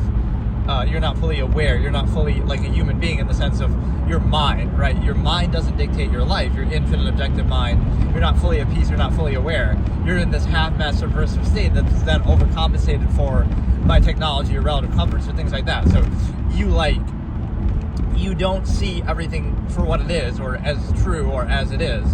And you also see things that aren't there and pretend, right? So you place undue emphasis on whatever, certain things. Like, the best way to explain it is you pose a false absolute, but then you don't use that absolute to be fully committed to something or to be free. You use it to be reduced to a half-mass state. So, like, you'll say, oh, there's a God and he has all these standards and principles, but then the result of those supposedly absolute principles is to be in a restrictive, regressive, subversive state. It's not to be, okay, if God has this absolute thing, then we would do it absolutely. We would live an absolute life. We would spend every waking moment doing something, but like active, productive, whatever it is. But it's the opposite, right? So, like, freedom is bad according to religion and society and everything. You can't be free. You can't be fully committed.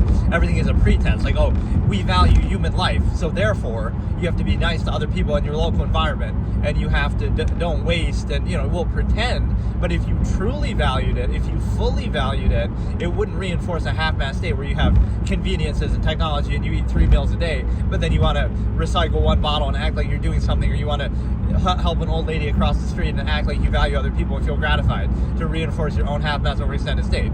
No, it's actually, you would sacrifice 2 meals a day to feed someone halfway across the world and stuff like that. Amalgam theory, the human family, like I talk about. So, right, you're holding a false absolute as a pretense just to create a specific contrivance state. Because you understand, throughout human history and even in the world today, every society would say the same thing. right? Oh, we do this in the name of, the collective good, or in the name of other people. It's a good trick, but China says that. World War II Germany said that. Everywhere would have said that as a pretense. Like, okay, that justifies what we're doing. Don't you value people? But they'll use it to specifically buffer their own contrivance state, their own unqualified empirical power structure. So you have to separate the two. Even like technology is associated that way. Like, because of modern technology, but the current power structure or whatever is not responsible for that technology purely, in some vague part, but like they're not purely responsible for it, and even they try to take a monopoly and use that to validate their power. But that means anybody, and that's really how the world actually works, right? Like, might is right. Whoever has, like, if you were to steal all the nuclear weapons and you were to take all the military technology, you would be the king of the world. Like, it's nothing more than that. Now, the pretenses that they use from there might seem good, right? Oh, you value your country's pretenses and mock those of another, but like, you don't see it's the same process you're being fooled by. Like, the ultimate basis is force, right? So I say that sometimes, like, the U.S. national debt is as high as possible, but okay, we could just increase it more and keep spending more on the military, because then when anybody comes to collect from us, we could just ignore it, and then, who's going to come and try to take the money from us when our military is that strong? So it's a little bit, that's the most important thing, right? Money doesn't matter, resources don't matter, but the weapons, the guns, the soldiers, that's what really dictates the power in the world. But yeah, the half-mast state is where you're not I had a lot of good ways of explaining it, but I can't remember exactly. But just basically, you're not fully alive, or you're not fully free, or you're not fully self-aware, or you're not fully right. You're reduced to a lesser state than your inherent self in the name of some freedom, or not freedom, but in the name of some security, or like you're taught to fear and hate yourself, like your own mind. Oh, it's bad to think, and oh, that makes you crazy, or oh, that's somehow the problem, right? That's somehow a deficiency of you to think. Thinking is bad, and the contrivance state that says that is supposed to be credible, right? In other words, society's great and perfect if you just don't think about it.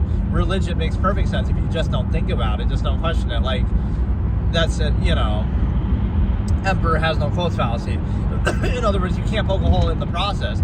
The process is just absolute by default, which it's not, but like, it's treated that way. And then anybody who questions it, they're the one to blame, right? It's your fault for questioning it, not its fault for having unanswered questions or not being absolute. And then the other aspect is the fact that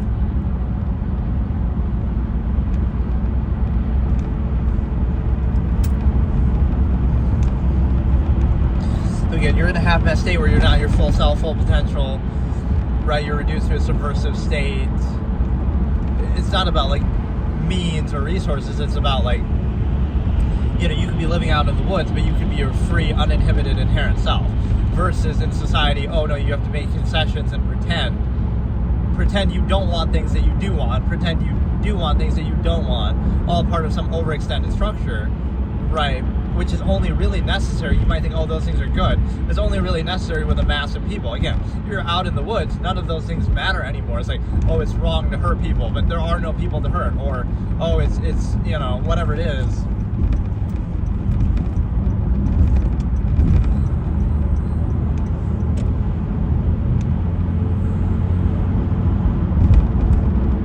Right, whatever it is doesn't matter, because those things. So that shows you right there.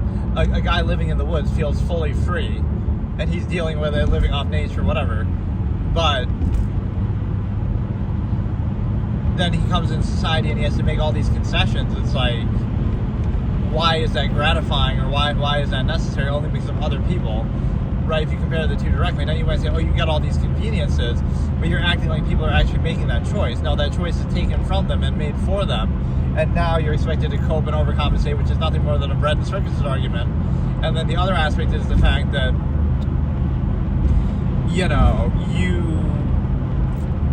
but whatever, again, the title, so, you're living a half-life, which means, again, this half-mast state, not full potential, not fully free, not, everything has to be qualified, overextended. You need permission. You have to earn back the right to do things you can inherently do, right from this contrivance state. So you're living a half-life, and an absolutist would be the only free man, like Gordon Freeman, and half-life. But the thing with that is, I never claimed to be an absolutist necessarily myself. I'm an absolutist philosopher, right? But you can't really even do it. Like I even said that in my political compass test. That's one of my favorite videos to do with this absolutism, because I did that on a whim, but then I ended up covering basically every topic, every major topic that I've discussed here, basically. So do the political compass test I did it from the absolutist point of view. And so the reason why I say that is because in that there's a lot of things that you couldn't do, you're not allowed to do, right? Basically, society has to outlaw being an absolutist because you would invalidate the society otherwise, right? You'd say like, oh, you're measured by meritocracy and ability in society, but you're not, because anything that truly would be fully, the greatest level of accomplishment or freedom or remove the need for it, you wouldn't be allowed to do that, right? You're not allowed to just go out in the woods and build a house and and it's in the name. This is how you're so thoroughly controlled and people are weak, lazy, mindless sheep. But you need a permit. You need permission. You're stealing the wood from some corporation that monopolizes nature. It's like, it might seem like, that's to protect people, but a random dude walks out in the woods, chops down a couple trees, builds a house, and lives there, and they're not bothering anybody. But, that in the name of some safety or protocol, that's somehow illegal, when really the real meaning is, they don't want you to be free, and also it's kind of like, it's about control, right? They don't want you to have the freedom to do that, they being contrivance, the government, whatever, corporation. So you're falling for that trap. We just have to make sure it's the right regulations and this and that. Like, they don't really care about that. They don't care how your shitty log cabin in the woods is going to be, right? But you have to do it through them. Everything is through contrivance, right? They're the middlemen. You have to obey. You have to pay them tribute, right? That's how the modern era works. And it seemed kind of like an illusion of choice. Like, okay, choose which of these big corporations you're going to be a slave to today, right? And if you try to be free, you won't be allowed to. So again, you wouldn't even be allowed to be an absolutist in society, which is why you could point out some hypocrisy, but it's kind of like, if I tried to do that, it would be over very quickly. Let me just say it like that. I wouldn't do that, but I'm aware of the artifice of the process nonetheless.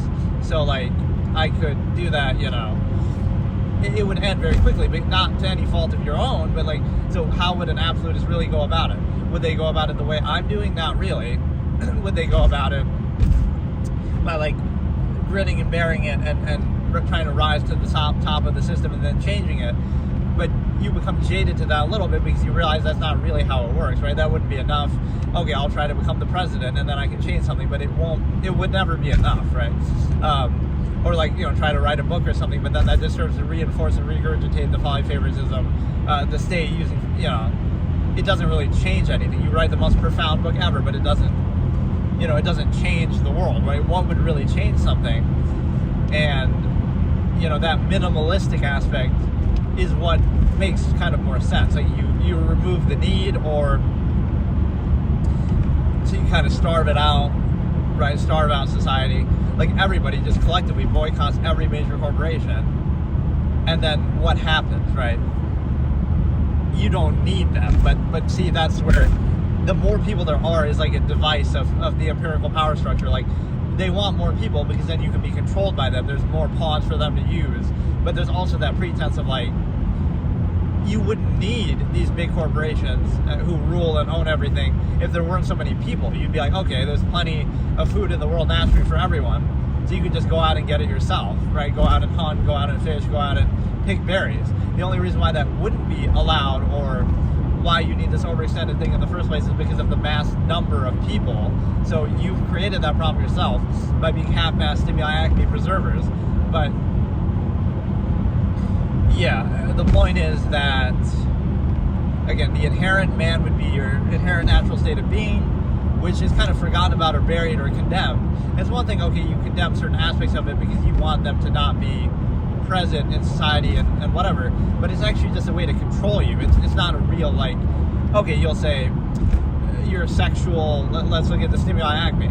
Like those aspects are bad, those instincts, so you don't act on them, without consent or whatever. That's fine, but the base element is, again, what if you remove the need through self-practice, or what if, again, you're free and uninhibited, it's all consensual, it's all good, but you just kind of, are more promiscuous, right? Like, those aren't necessarily objectively, anything wrong with them. It's just kind of like it's the level of freedom and control.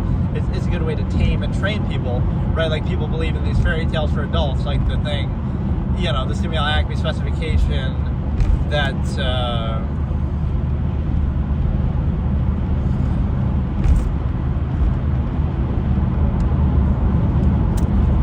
I don't want to keep complaining about it, but it seems like the YouTube algorithm abandoned me. It was being so good to me for the first most of these streams, where every once in a while you'd get a bump, and then now this last 2 or 3 is completely stopped. That's kind of lame. I missed one day of streaming. Maybe it's a streak type of thing. If you stream a few days in a row, that might actually be what it is, because that's when I happened in the beginning. Like I had done 2 or 3 of them, and then you weren't getting those boosts, and then immediately you started getting some, and then because you would think it happens just from people scrolling through, right? They'll be scrolling through on YouTube and doing it, but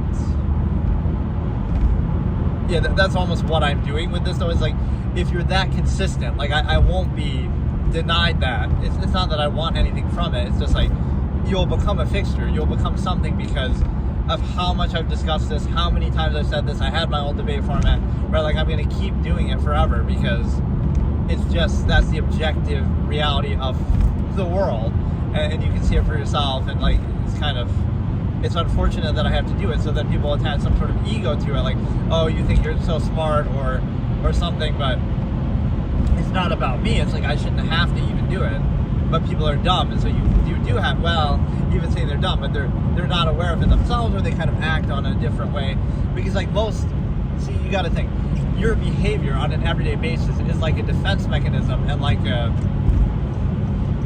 reaction to the contrived state. Like, oh, you're having social interaction and you think that's a normal thing to do, but it's actually not, because it's like everything you're doing, you might think, oh, that's just natural, that's just normal, that's just how you are, that's just what you value and what you don't. But it's actually a way to reinforce the subversive contrived state that you're put in. You're put in this state, especially from a young age, and you're forced to defer to unqualified empirical authority, etc., etc. And then you're forced to question, or you're forced to not question it.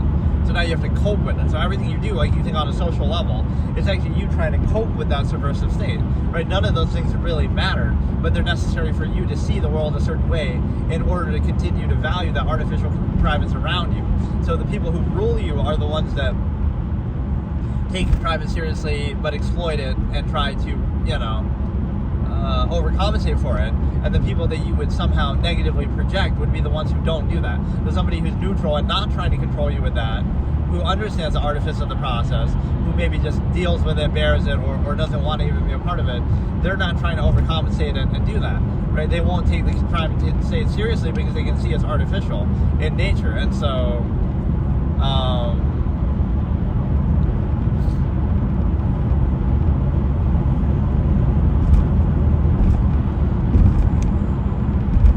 some of these topics have been pretty funny, though, like trying to translate the words to Gen Z brain rot. So like calling everybody cis and bro is like amalgam theory. It's like, it's a good interpretation. No, people are just saying it jokingly, but if you consider everybody, some random person in a video, people will say that about anybody, right? That cis is doing this, or bro is wild in, or whatever, right? It'll be like calling everybody on the planet cis and bro, even though they're obviously not that, is kind of what amalgam theory is all about. Is like, yeah, they really are your sister and brother, because everybody on the planet is your sister and brother, and it's the whole human family. And that might also counter the amalgam theory, because, oh, that'd make you uncomfortable, then you're sleeping with your sibling. But that's not really what it means. It's just, you would think that way without any incentive. And the reason why is because that's what amalgam theory is. And then what was the other one? Like, there were like a few maybe that I forgot to mention, but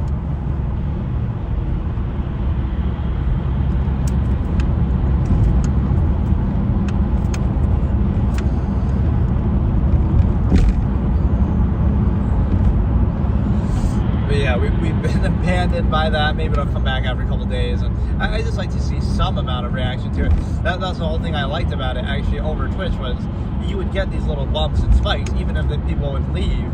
Maybe that's what it's realized, that, but whatever, it's a good thing, a little algorithmic boost that you get.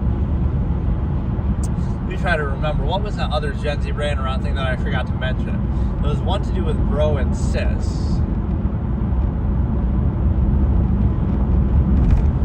Right, as far as the human family, and then, the stimuli Acme is like people are down bad for everything these days. You only live once would be like the absolutist comes with finality, as I always say. Like there's no God, there's no afterlife, there's no anything like that. So you would live this life to the max. You only live once, so there's no gods, no heaven, no nothing. And you question everything, not believe that things are the way they are because that's the way they should be. So YOLO, the absolutist version of YOLO, that you come with finality. So all these things that you think matter, appearances and pretenses, social contrivance, they only matter to reinforce and regurgitate an existing contrivance state, right? That's already unsound. So you're trying to overcompensate for that, right? It's like what you value on a social level or on a superficial level. It's only necessary if you treat the state that you're in as absolute, the contrivance state that you're in as absolute. You're living in this absolute perfect society, and anytime it's revealed that it's not absolute or not perfect, any holes that appear, now you have to overcompensate. And so it's like, it's not perfect, but anytime it would appear not to be perfect, you have to overcompensate for it, or you have to keep up appearances. So it's perfect and absolute, except when it isn't. But then when it isn't, you just try to overcompensate and cover up that it isn't. Right, so it's like a cognitive dissonance defense mechanism. So like, right, so you're trying to reinforce and regurgitate. So that's all the social contrivances, that's all that appearances are, that's all the pretenses are. You're trying to reinforce as though it's false absolute the state that you're in. This dude just reverse indicated. He's indicated maybe his left indicator doesn't work. Look at that. We get these funny Seinfeld bit moments like reverse indicator. What is it?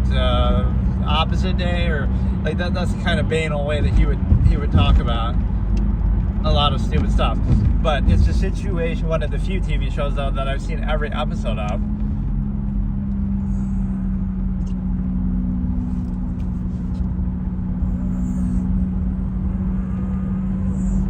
Right, like shows are so hard sometimes. They're so long, and it's like it's not worth it. Right, I'm much more of a movie person because you get a sense of finality, which is kind of what I was just discussing with the absolutists. But no, like you get a sense of finality, and the reason why is because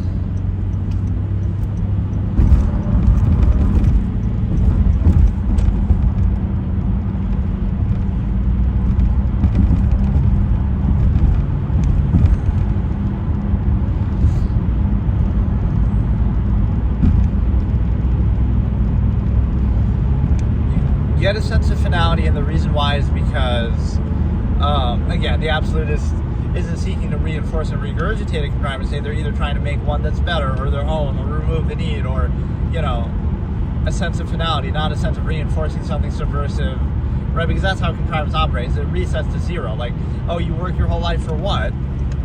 Just so your children can work their whole life too. And just so, like, you're trying to give value to something that, like, let's say, somebody becomes a millionaire and then their kids don't have to work. It's like, that would be the goal, wouldn't it? And at some point it would remove the need. Like, at what point do you say that?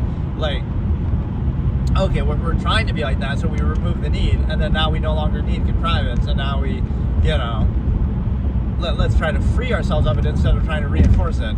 But the other aspect is the fact that, again, the absolutist wants finality. Like, they want to remove the need for contrivance, remove the need for everything, right? Like, remove the need to eat, remove the need to drink. Like, they don't take pleasure in those things. They want to remove the need for them.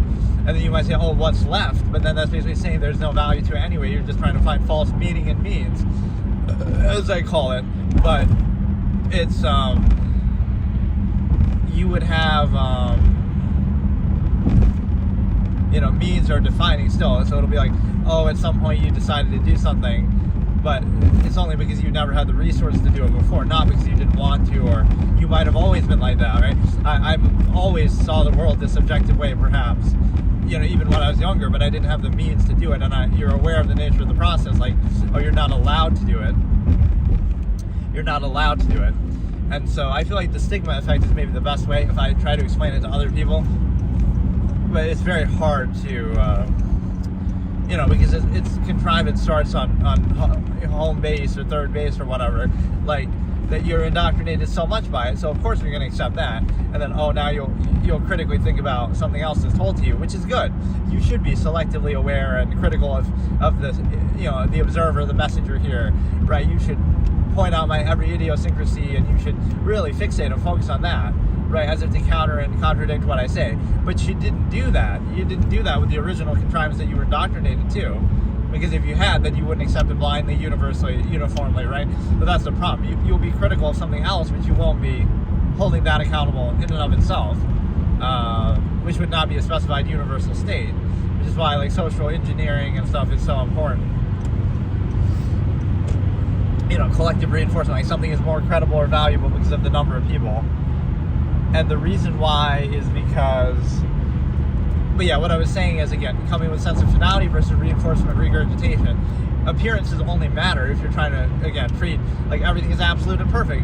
And if it doesn't appear that way, it's just because you failed to put up the right performative aspects or appearances. Not that simply reveals the way things actually are. So again, everything is absolute and perfect, but you have to just have to curate the right experience, the right appearances. You have to overcompensate. You have to appeal to ego. You have to use social contrivance. Constant. It's absolute, but only if you have this exact framing. Everything that you put in some sort of structure here. So, right, you have to censor reality itself. So if you frame everything the exact way, then now it'll seem to be absolute. So you only care about appearances or pretense and social contrivance to reinforce a supposedly absolute state. Not that it isn't absolute, exclusive to everything else. Not even in favor of something specifically different, but just an inherent standard, even the same measure and standard that is imposed to rationalize it. And so it's a situation where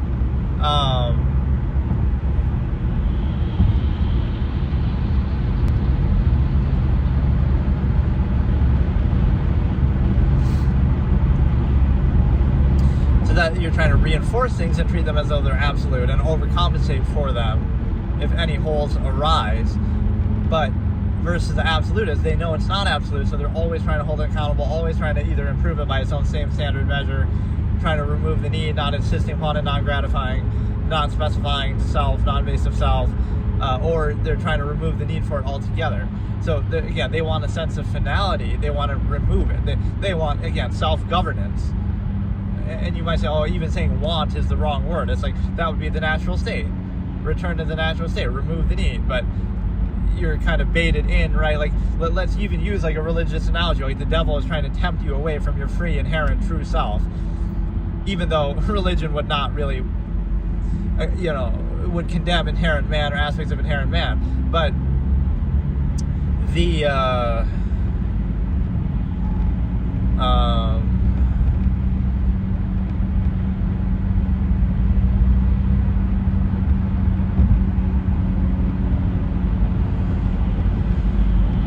But no, it's you're being tempted. You could be free, inherent in nature, and you don't need anybody or anything, and you're perfectly fine. Or you could have variable lifestyles, whatever, different degrees of contrivance that you choose to be a part. Pretend this is the social contract. I could do it in a short-term thing. How much contrivance do you want versus how much benefit from contrivance? So let me sign the document. It'll say I want nothing from contrivance. I don't want any benefits or luxuries or whatever technology. Even though that's them sort of monopolizing it, I could theoretically just take that technology out in the woods and then it's, whatever. But somehow it's owed credit to them. But they didn't make that individually. It's human eras of human history, accomplishment that no one person really has ownership over.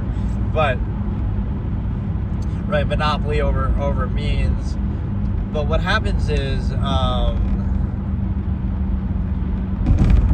you have this form, right? And you say, okay, check the boxes of what benefits you want from contrivance. You want food, you want fast food, you want luxury, you want some stuff like that. And so I would check none of the boxes and say, okay, I don't want any benefits from society, but then I also don't want to be inhibited by it. And so I'm out and free in nature and doing what I'm doing. The other point of it is the fact that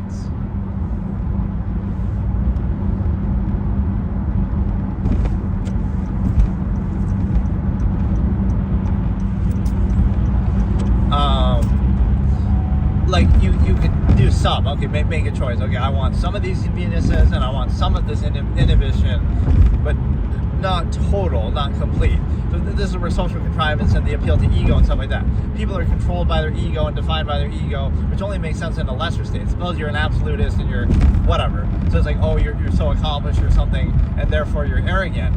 But it doesn't matter because it's like, it's a zero-sum process. So if you were truly aware and accomplished or whatever, you would focus on that. So you wouldn't care about the ego. You're not getting any ego from it because it's like, from insignificant things, because it's a zero-sum process. You're just trying to do it as best as possible.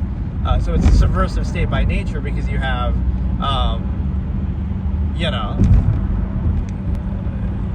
somehow people are controlled through the appeal to ego and all of that, bypassing reason and critical thinking, which is not a credible basis. And then the other aspect of it is the fact of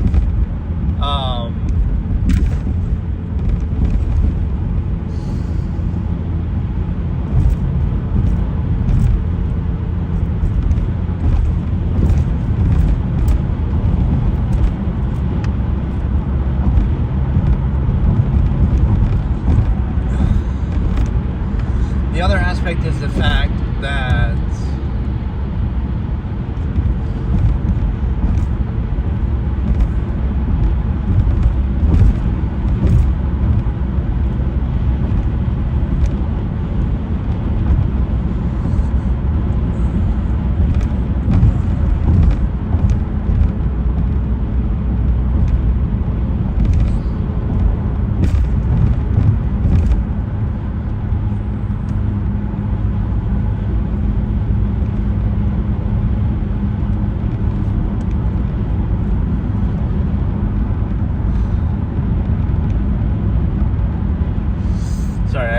forgot what I was just saying. Like, it's the fact that you have these appearances, you have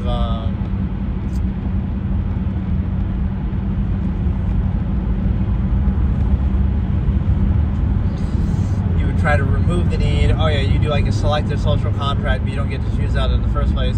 Like, these are the inhibitions that I'm okay with, and these are the concessions I'm willing to make, and these are the conveniences that I want. But instead it's just assumed and overextended. But yeah, like the social contrivance level too is like, let's reinforce on the social level, and everything we say and talk about is like us coping with the subversive state that we're in. So, and reinforcing, overcompensating. So what you're saying is you basically reinforce any state no matter what. So it could be an unsound, unfair, unqualified state, but oh, you can tolerate it and put up with it, so therefore you're gratified. Okay, so tolerate even more subversive state, tolerate even more. People can tolerate anything. Again, you could tolerate living out in the woods and fending for yourself, but then you wouldn't want to put up with the contrivance in society then. Or, you also just would, again, you're trying to reinforce on the social level. So it's your fault that you're not overcompensating for a flawed process, not the fault of the process itself for being flawed, or something to that effect. Like,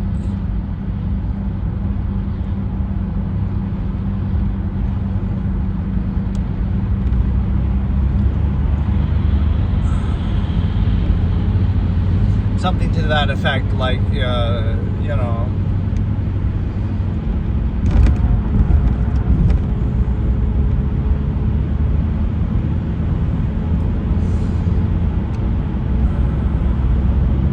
so nothing can ever be fun, and it's even your fault for not overcompensating for it socially. So it is like an implied social contract, but what if you're not vouching for that? You're saying, okay, it's a flawed process, could be better, I see some flaw with it, then it'd be cast back onto you. Well, then you make it better, or you do it yourself, but you don't have the empirical means or authority to do it, nor should it be your obligation. You're just simply not vouching or overcompensating for what's already established, which is a good argument for like younger people who might say, oh, somehow you're entitled. But it's like, if you're going to use the entitled argument, then nobody can ever complain about anything, because it's like, oh, you can't question your parents because they gave birth to you and they raised you. Okay, so they could be terrible people, they could be abusive, they could be, whatever. They can never be wrong just because they hold monopoly means over you, etc. Right? Or they threaten to starve you out. It's the same thing with the government and contrivance. It's like, oh, you lived in society, you benefited from society, so therefore it validates it. First of all, it doesn't validate that specific society, because you would say, oh, well, if you grew up in China, that doesn't mean China can't be criticized, the government and stuff like that, just because you happen to grow up there. But so specifically, it doesn't validate every single state. But even beyond that, that doesn't mean it can't still be questioned or improved or have issues with it. So this notion that, oh, you're entitled or something, it's like you should be able to question it. That should be part of it. So part of the agreement of having a kid is you're not going to hold over their head or use that to validate yourself, just the fact that you had them or that they rely on you, right? That should be implied that, okay, you're doing that, you're choosing to do it, so you should deal with it without using that to hold over their head. And the same thing with the contrivance state. It's like up to a certain age, you can't really hold over their head, or again, the fallacy of let's monopolize means and nature and everything, and then we get to, then once we monopolize all that, oh, look how you rely on us, and you're even deferring, as you're supposedly relying on them, you're even deferring to it, like, you're saying, okay, I'll obey these laws and rules that say I can't go out in nature and stuff, but then that's when you realize laws are ultimately the arm of, it starts off as a pretense, like, oh, don't hurt and kill other people, okay, fine, although the government holds monopoly over that, and they can do that too when they want, whatever, but so it's more to control you. But even in this direct sense, it ends up being the arm of corporations in this sense. The fact that it's like you can't do anything freely, so that you rely on them. So you have to defer to corporations and stuff, and you say,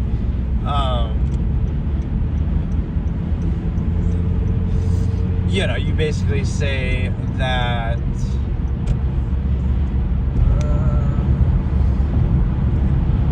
You can't hunt here, you can't fish here. Oh, it's in the name of safety. It's in the, you'll see some of these pretense. It's for the environment. So let me get this straight. The same corporations that rose to prominence by ravaging the environment, monopolizing the environment, destroying the environment, now they'll be self-righteous and say a single random dude can't go out in the woods and fish because, oh, that might be bad for the environment. Meanwhile, those same companies are exploiting and ravaging and pretending to do something here or there. Right? It's almost projected guilt, right? That they're trying to make you feel guilty as an individual, but they're the ones who've exploited. You've supported it by buying their products and stuff, but you're trying to make you feel bad on the individual basis and trying to restrict you based on, in the name of the environment or in the name of wildlife, or like, it's a meaningless pretense because you've already ravaged the world and done that. So like, right? So it's okay if corporations do it on a mass, universal scale, but it's not okay if individuals do something on a much lesser scale. So that's the uniform. That's why the word normal. Normalcy is not only a word for mediocrity, a euphemism for mediocrity. It's something more than that. If you're normal, that means you're easy to control. If you're normal, that just means you're a mindless sheep of the modern era, whatever specific contrivance that you're in. That's all it means.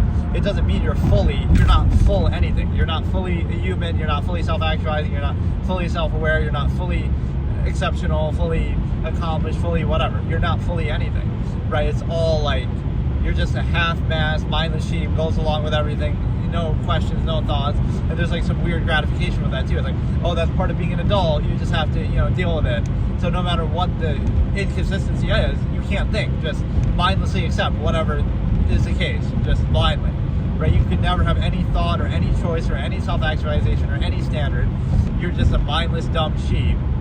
And you even take pride in that, like, oh, look at this guy questioning everything. Look at this guy thinking too much. Look at this guy, right? You would ridicule that, and you would blindly accept whatever's in front of you, no matter what it was, even if it was switched out. It could be anything arbitrary, interchangeable. So that is basically what it comes down to. But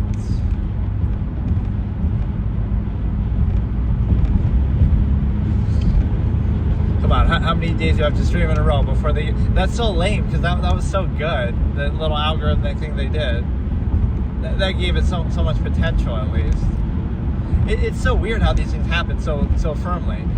Right, because it's one thing, okay, sometimes you get those boosts up and down, but now you get zero, flat. So it's like, it's clearly something deliberate by the platform.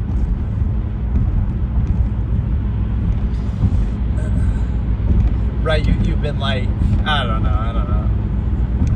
Okay, so today I'll talk about a concept here that is basically comparing your infinite objective mind that everybody has, where the mind is capable of thinking anything at any time, to the limited physical state.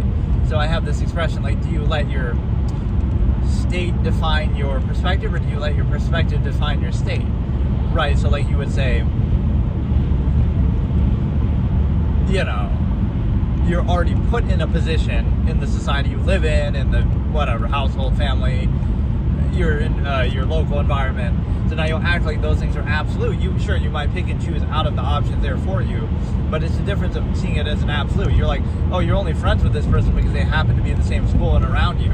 So while you're doing that, you might pretend like it's absolute, but oh, it just happened to be geography and it just happened to be, you know, so it wouldn't mean that you can't do that, but it means that you wouldn't take it that seriously.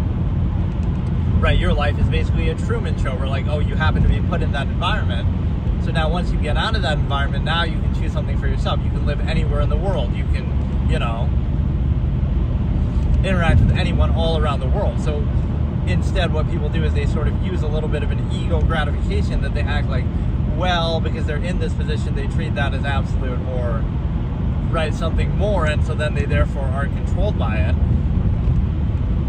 Right, so do you let the state that you're already in determine your perspective? Often manifests through social contrivance and overcompensation. Like, you're going to try to build up, really, this is what people do, like with medicine or psychology or, you know, like drugs or even social interaction. Is like, you're trying to reinforce a state that ultimately is not absolute and treat it like it is absolute, or that you're happy with it, or whatever, that it makes logical sense or consistency.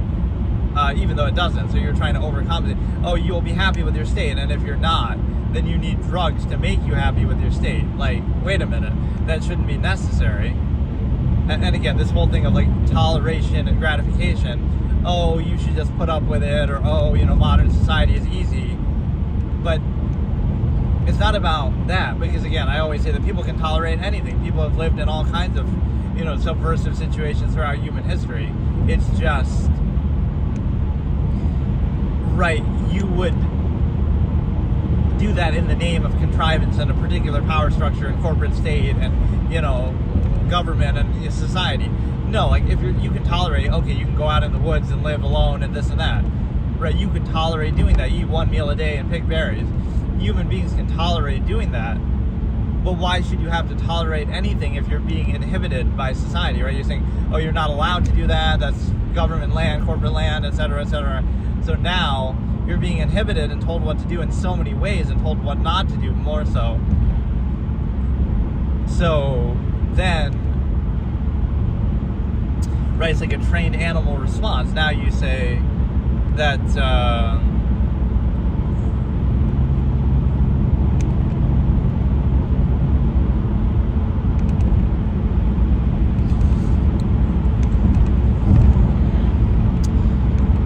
say basically that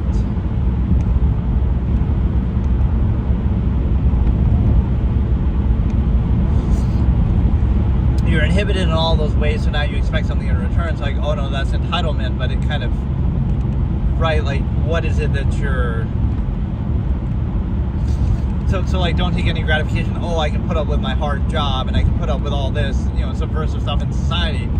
Sure, you can put up with that. You can put up with 10 times more. So if you're so gratified by it, then okay, work 10 times as hard. And, you know, it's a zero-sum process. It's non-based self-interest. It's, you know, overextended collective mass of people that necessitates it. So, right, it makes no sense to be gratified from that. You're doing it for your own interest. If you don't want to do it, don't do it. Or, again, a lot of the conflict comes from the contrivance state. Like, I don't know if you can see that. That's a U.S. mail Jeep.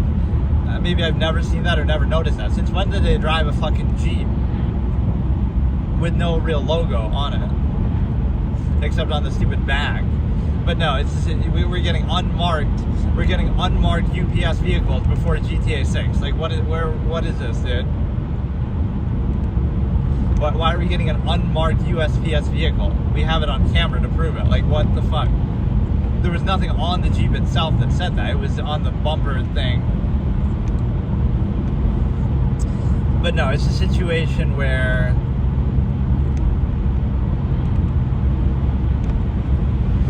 you know, either you let your state define your perspective define your state. So what I was saying with that is the fact that like you tolerate stuff in the name of a specific contrived state. So like, could you tolerate living in Germany in World War II? You would have been so gratified because look at all you have to tolerate. Wow, you put up with that, so that means it's a good thing, right? Like, if the source of what you're struggling with is human-made, man-made, artificial, then maybe that should be corrected instead of being gratified from it and say, oh, look how I overcame all of this. While I can respect that, don't do that in such a way that reinforces it. You'll say, oh, that's a good thing, and then people are like bitter, almost victims of contrivance, and they try to force it on other people. Like, now they want you to go through the same thing because they went through it, right? So like, oh, you know, it's a regressive mentality. Like, they shouldn't have had to go through it. It's unfortunate that they did, but that doesn't mean that you should treat that as a good thing. So you're kind of glorifying something subversive and negative, and the reason why you're doing it is because you're saying that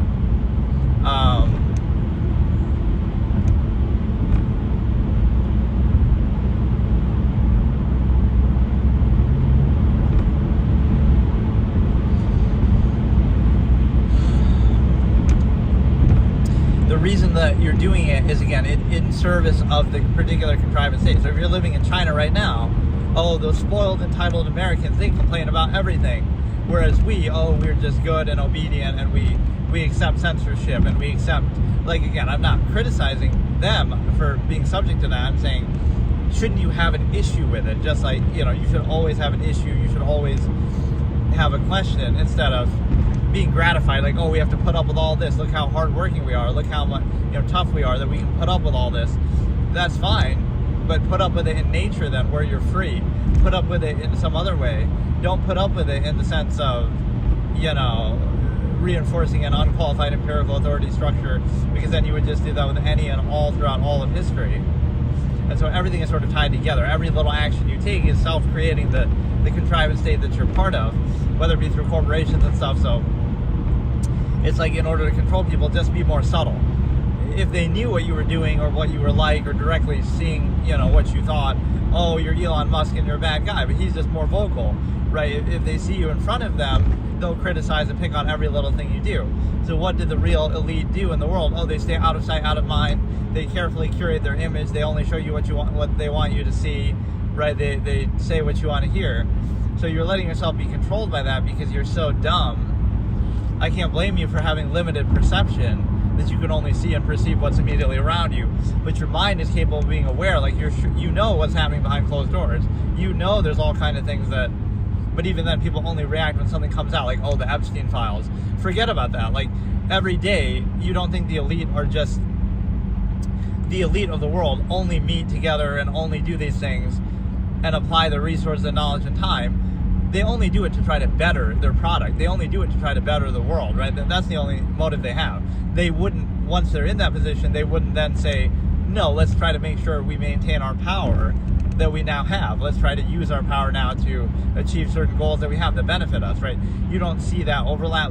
So you'd be aware of that and very skeptical and question even the basis of why such things are even existent, or, because you might say, oh, well, that's sort of meritocracy and they earned it. But a lot of the wealthiest, this sounds almost more like communist rhetoric, but that's not really what I'm meaning by it. But no, it's like, they'll say the biggest, like billionaires shouldn't exist, which is stupid. You can't really just categorically say that, right? If somebody earns it, whatever. But usually people will point to, well, the biggest corporations get bailouts by the government, or they get some sort of help or special treatment by the government, right? It's like, oh, you're drilling oil and then this company is a billionaire.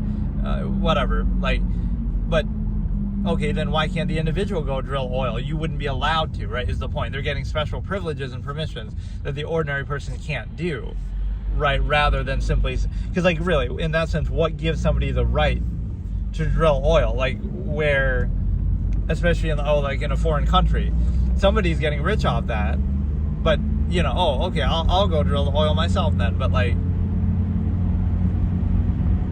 right, they wouldn't let you, even if you managed to do it, even if you were willing to do it, right? So it's like, you're ruled by people who are allowed to do things that you're not allowed to do, right? It's not that, oh, they have the capability or whatever. No, they're being allowed to do things that you can't even attempt to do. So that's like the preconceived established basis, like, authority or credibility or value is like, oh, something's already established, so therefore it's valid, right? The things are the way they are because that's the way they should be. But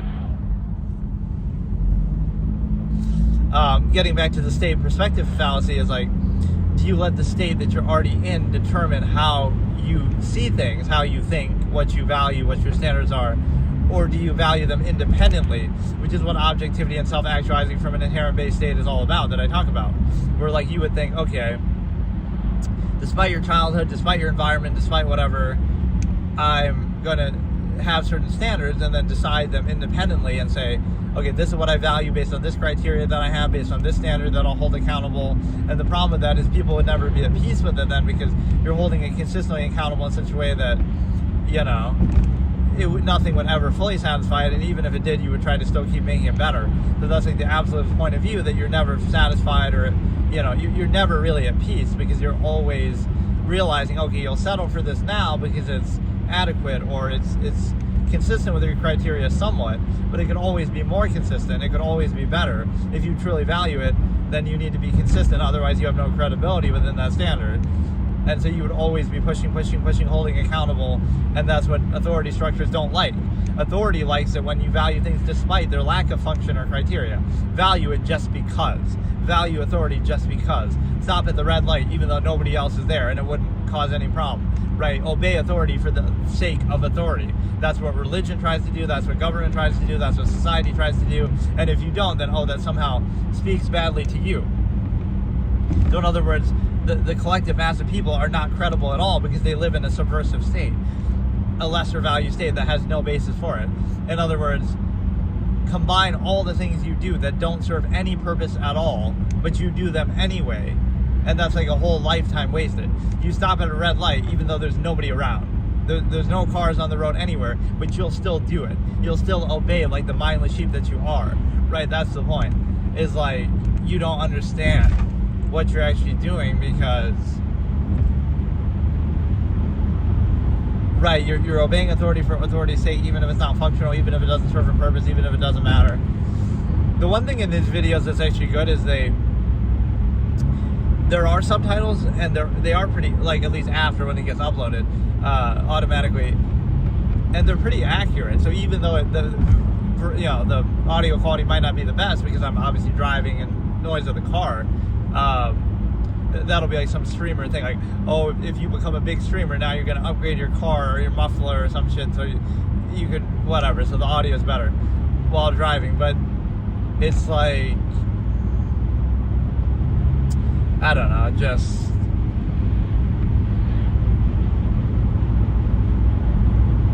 yeah, there are subtitles, and again, they work pretty well, although for some of the terms that are my terms, probably it might not even understand what those are. But yeah, what I'm saying is that, like, the word limerent might not even be a word. Limerence is a word, although it's pretty obscure as it is. But I use limerent siphons.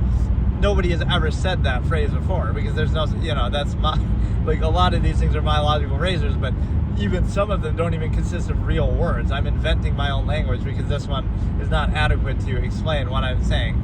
But yeah, do you let your state define your perspective define your state? If you really think about it, you'll realize, oh, you value things just in a reactive way, in a preconceived way, not in a way. So what it does is, you can do that if you want, but it's more like you don't have any credibility in doing that. Like, right, you have no credibility. It's arbitrary. Like, oh, you love this person, they're the love of your life, but you happen to meet in school, you happen to go to the same school.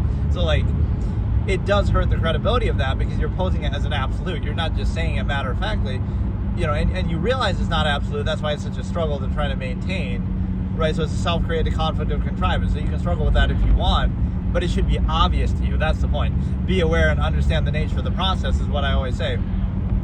You can do that if you want. Nobody's stopping you. In fact, society heavily pressures you to do it, and has to pressure you because otherwise you wouldn't do it, and does so because it's easier to control, and then appeals to your ego and tries to gratify you by the simple fact that you're able to basically, just, oh, it's love, it's meant to be a soulmate, not just it's a nearness postulate based in geography, based in your local environment, based in, non-choice reaction, indignant insistence based in, easier to control family system, based in, the observable practice doesn't match the false absolute. Requires undue emphasis, bypass. It involves a lot of projection and censoring of reality. All those things are necessary to maintain something that, it's absolute, by the way. Like, it's anything but absolute. You have to struggle so hard to maintain it. And then, it doesn't work out, but then, it just wasn't the one. So in other words, your definition, even in a hypothetical sense of a supposed absolute, isn't absolute.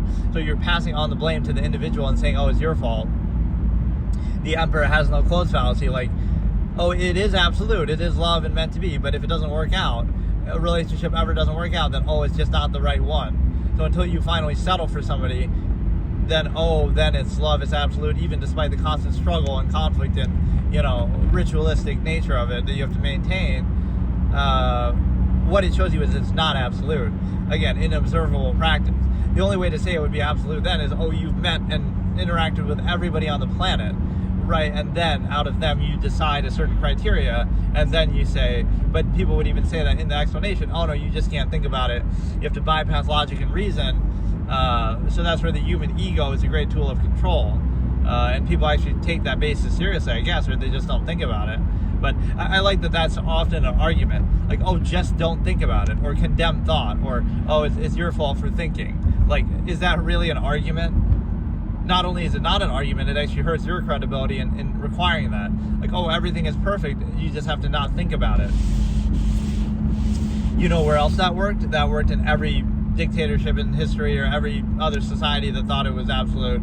This requires you not to think about it. Everything is, and that's what the bread and circuses quells the masses. Like, okay, you give them enough adequate zero-sum means, whatever, they'll be satisfied with it. But again, humanity is defined not by heart, soul, anything, love or emotion.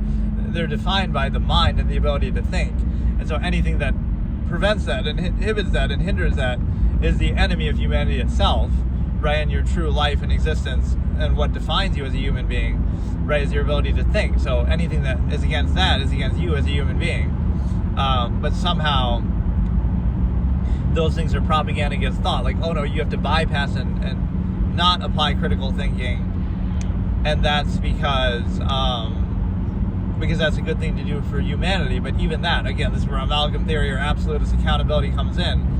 It's for the greater good of people, or it's for, other people. Which, again, there's no special meaning to that. It's just one self-interest versus another. So society does that trick of, like, sacrifice your self-interest for this greater good of other people, and people glorify that because they want their own self-interest to be served, right? It's the same thing as the enforcement fallacy that I talk about. Why do people not commit crimes or do things that are considered wrong by society? Did they do them because they're good people, or did they do them for this, or not do them because they're good people, or for the same reason why they would do them in the first place? A person would commit a crime or do something that's considered wrong for their own self-interest, right? They want something out of it, they get something out of it, some inherent tendency, or they want money, or whatever, right? They want something, so they do something, right, considered bad. But the reason why they wouldn't do that something bad is not for some other higher, lofty kind of thing, like, they're just a good person, or this or that. It's actually appealing to the same basis. You say, we're going to make laws that punish you, and we're going to socially stigmatize and shame you if you do them. And so now what that means is they're not doing it for some other reason, some higher, lofty reason. They're doing it for the same self-interest that would have made them do it in the first place, right? So they're not doing it. So again, why does a person do something bad? Out of self-interest. How do you stop somebody from doing something bad? The same thing. Appeal to the same self-interest by saying, we're going to punish you, we're going to attack that self-interest, we're going to put your self-interest in harm's way if you do that. So it's the same basis. So like how I was just saying about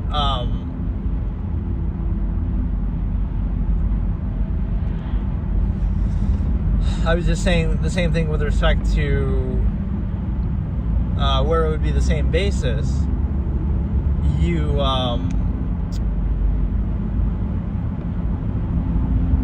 Like the self versus the collective. Do it for the greater good, or do it for other people, and this and that. Well, the basis of that is still self-interest. It's the self-interest of another person versus your own. So it doesn't mean that, not to do it, but it means there is no real higher standard of work. It's just human beings glorifying human beings because they're human beings. Like, they're not, or they're human functions in this case, because a human being would actually have to use their brain a little bit.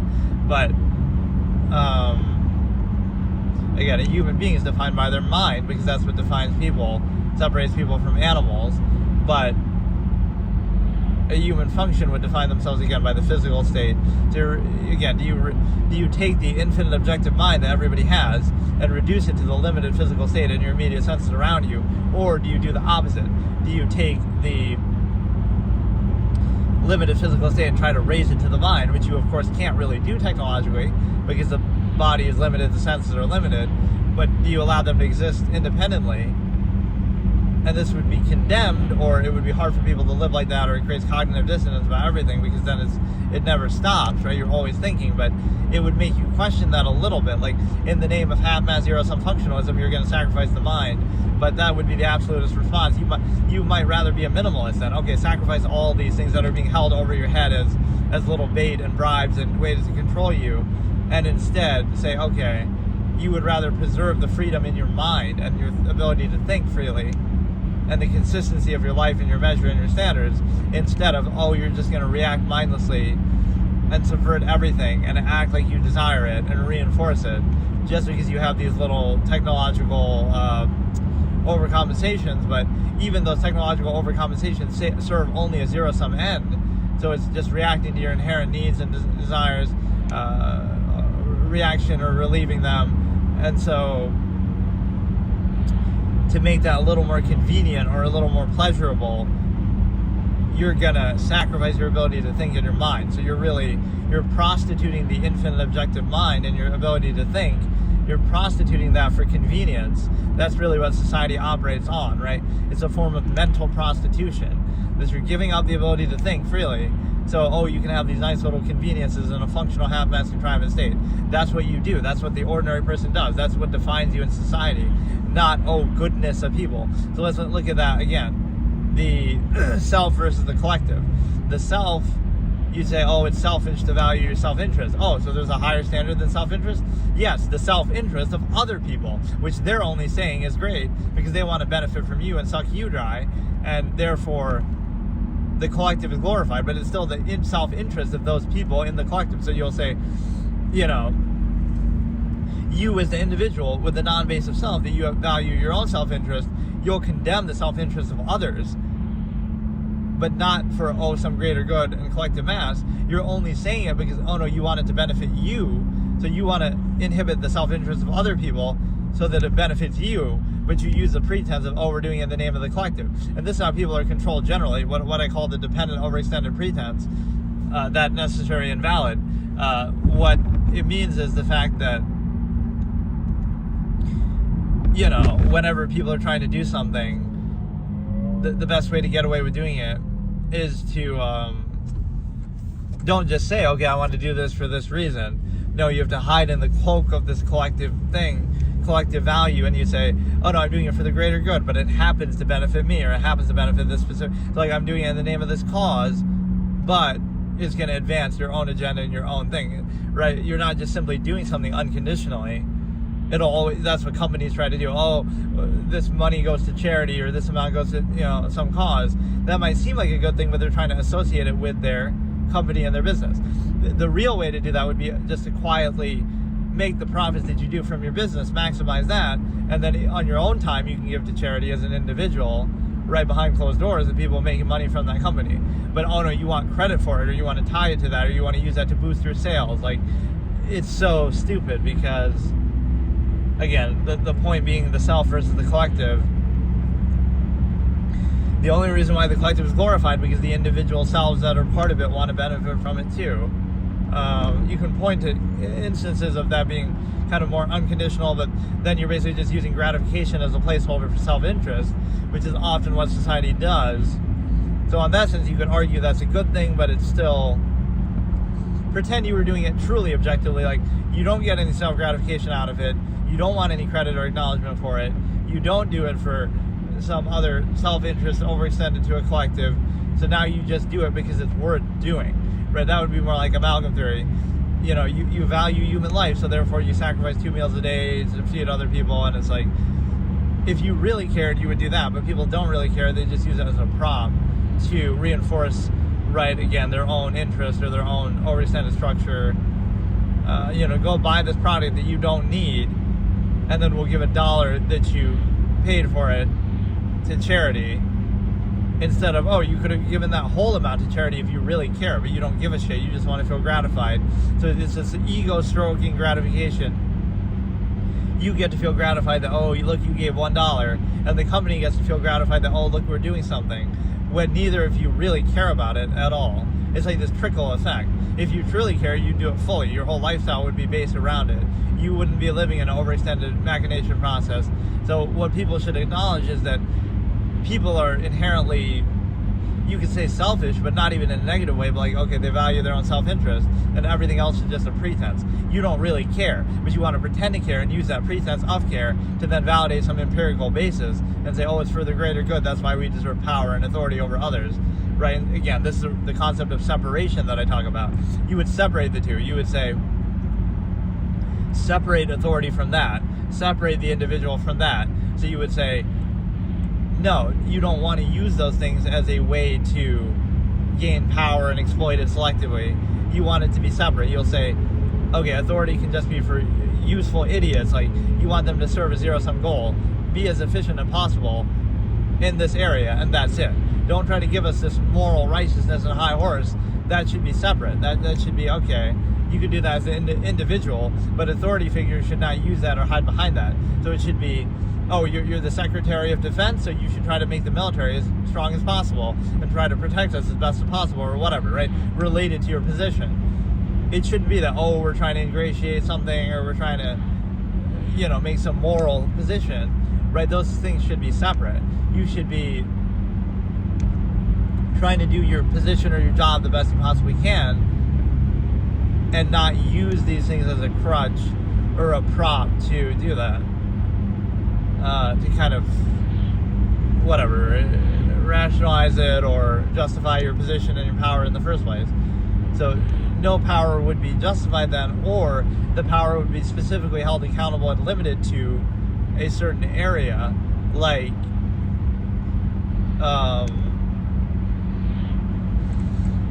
like your authority should be held accountable, and you can only apply it where it really matters, not in this overextended way where like, you need the permission of authority for every little thing you do, or it's not held accountable.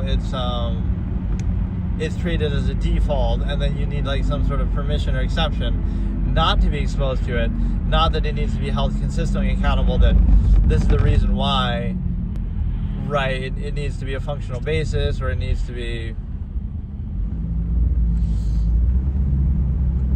held in check, and there needs to be some justification for it. And then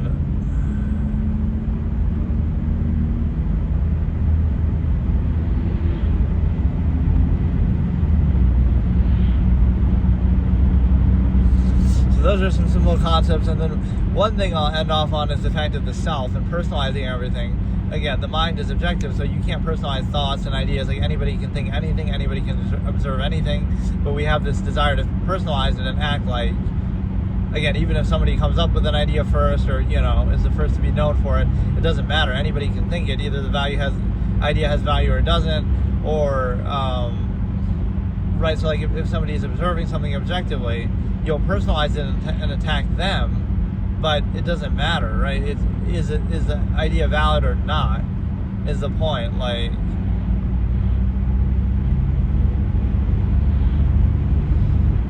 so like, something triggers your cognitive dissonance, or they're kind of observing something objectively, but you're not allowed to do that, and you want to reinforce it anyway. So that's the half-mass subversive state that you're in. It's not the fault of the process or the issue. You just accept that blindly no matter what.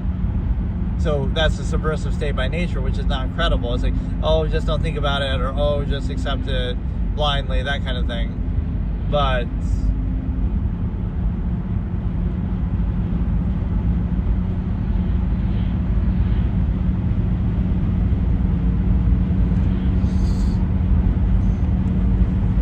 but then you're not credible, right? Like, oh, you can't think too much, you can't think, everything's a false absolute. So really the enemy is cognitive dissonance of accepting a false absolute state that could always be questioned and held accountable even by its own pretense and criteria that's held up to justify it in the first place. So it's inconsistent, right? But everything is justified like backwards. You say you need a reason not to be inhibited by something, not that you need a reason to be inhibited, and that's held accountable, like in the name of some functional basis, or in the name of some cause, or in the name of something. But then when you apply that, then okay, you can hold it accountable to that same end that you're using as a pretense to justify that. You could do that to a greater degree, and then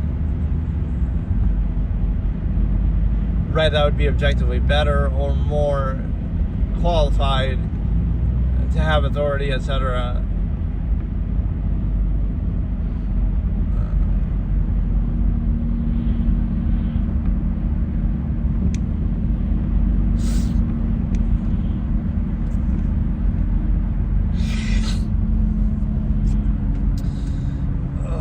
Yeah, we get these little sightings. See, something will end up going viral like that, unfortunately. Not what I'm saying, but oh, look, some crazy thing will happen in real life, and you'll see it, and oh, you know, that's what people are more interested in when they come to watch anyway. And again, I think I'm been abandoned by the algorithm because I keep saying it every time, but for a while there, it was giving me like these little segments and boosts, and now it's not anymore. Right, not at all even. Like a little bit here and there would be nice, a little bump. But yeah, there's like this limited social contrivance. So like, do you do everything to try to reinforce? So it's addressing the same thing, right? Human beings are reduced in society to a half-mass subversive state where they sacrifice full value, whether it be of themselves or something else or anything. They sacrifice true value, full self-awareness, full objectivity, self-actualization, they're natural you would otherwise have. So if you take away that social contrivance, what happens? You don't feel the need to settle for the subversive state anymore, or you would have a measure and fully practice it. So you would be in a state of actual value and consistency and objectivity and self-actualization. So you might think, oh, it's gratifying and good and you should do that. But what it actually means is that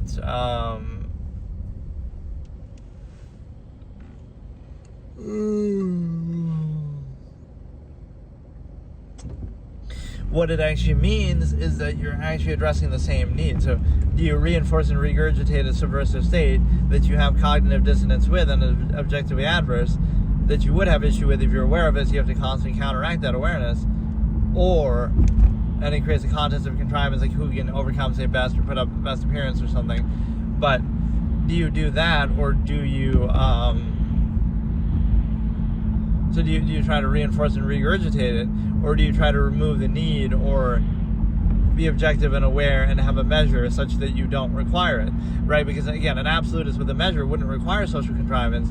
They would just, right, it would be a nuisance to them. It'd be pointless, it'd be unnecessary, it'd be in the way. They'd be so focused on a measure and a goal and full value and self-actualization and purpose that they wouldn't need it. Whereas in a half-mass state, you do need it to overcompensate for the fact that you don't have a measure and don't have value. So by the same measure and process that you define value, which one would be more consistent with it? One that tries to reinforce and overcompensate for a subversive state, which could be done in any era of human history, or, right, that's what social contrivance, etc. does. Often religion or even false absolutes, you're trying to overcompensate and reinforce a lesser value subversive state instead of removing the need by actually having a full value state, which again, the biggest enemy here is just the sheer number of people that you would have, again, that already exist, that you didn't create that, but now you're subject to it. So that's like, right, you're being inhibited on behalf of something that you're not responsible for. And you might think, oh, but that's, just accepted. But that would be, okay, then no matter what, there could be 100 billion people and just accept it. Or there could, at what point do you make that choice and you say, okay, I'm not going to preserve the Stimuli Acme, I'm going to try to make this, or again, why are you even responsible for that at all? you could just, okay, I'm going to live as an individual out in the woods and I don't want anything. But what you also don't want isn't just that, oh, you don't want any of the benefits of society, but you also don't want to be inhibited by it. You don't want to be inhibited by it in the sense that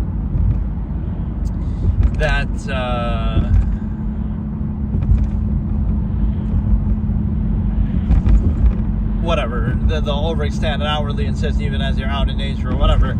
So it's a monopolization over means and such that you need permission for everything. So you could exploit it, but that's still not credible. You would still have issue with it, right? You could say, I'm going to exploit something by this flawed process and rule people by it, but it's still a flawed process. So you can't, right? It doesn't have credibility to it, but when you have an unthinking mass to enforce it and reinstate, because that, again, that's the way you control people. You make them associate their identity with it.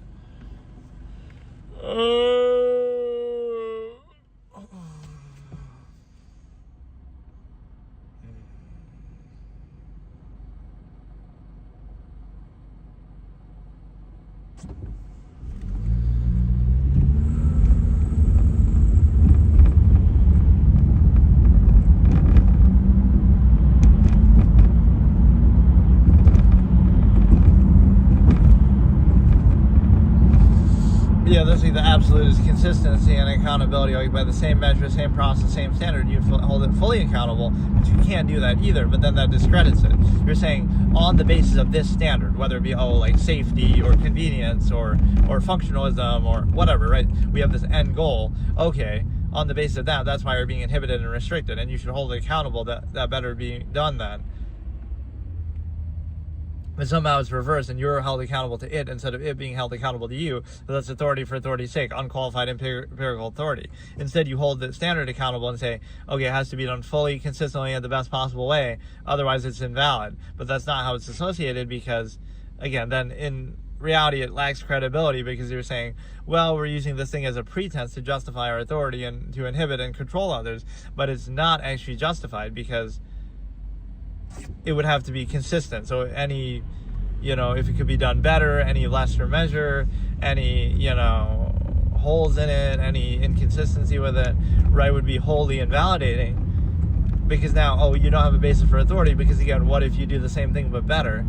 So that's where you also see a monopolization over it being taken because it's not about the specific. It's like you could show that example in any area, but it's not about the individual. It's like that process is flawed and unqualified because it's inconsistent, or it's claiming to be an absolute when it's not, right? So like you think your little school in bumfuck wherever the fuck you live, your public education school that's a part of a mass-produced, overextended structure is really the best quality education, or that justifies the teacher's authority, or no. So there's this halfway of just value people for people, and then that is used, then weaponized to now value the subversive state structure that is objectively adverse and flawed, and it'll be like put to you then, but if you're holding it to a high standard, that's your fault, or you think you're so much better than something. But it's not that because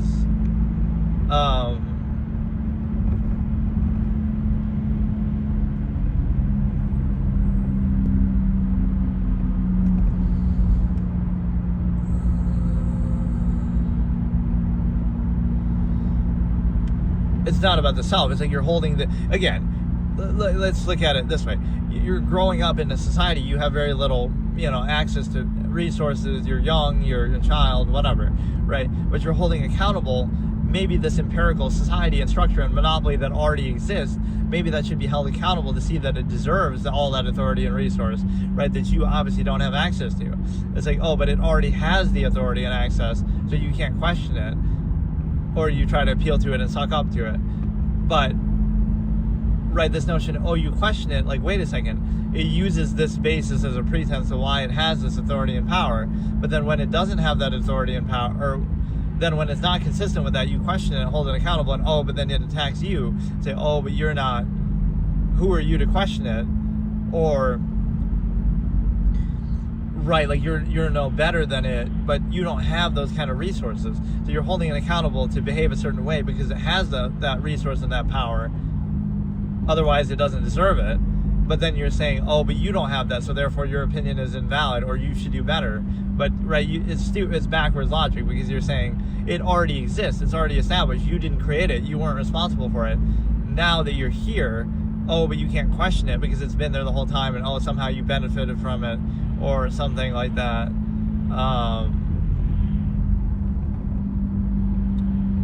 It's kind of a hard concept to explain, but okay, so today I'm going to look at a concept of like how much people have to censor and inhibit their thoughts in society. In fact, you could argue that's the whole purpose of society and social interaction, for example, right? Like, pretend people didn't have a language, they would still survive, they would still live like throughout history. So they might communicate on a more basic level, but language isn't really necessary or inherent or objective or not tied to the natural state of people. So when you try to come up with these psychological conditions that attribute to speech, like, oh, this person's nonverbal, well, all people are nonverbal because language is not innate to human existence, right? It's made up. Doesn't mean it's bad, doesn't mean you can't do it, but you can't use that as an empirical basis to judge their behavior and act like there's some specific state that you have to be in. Like, people inherently are atheists, people inherently are nonverbal. Like, there's no such thing as a language, right? You could say they'd be making sounds and stuff, but that's different. Like, so you can't attribute any meaning to that. It's a contrived state that is sort of trained and so forth. But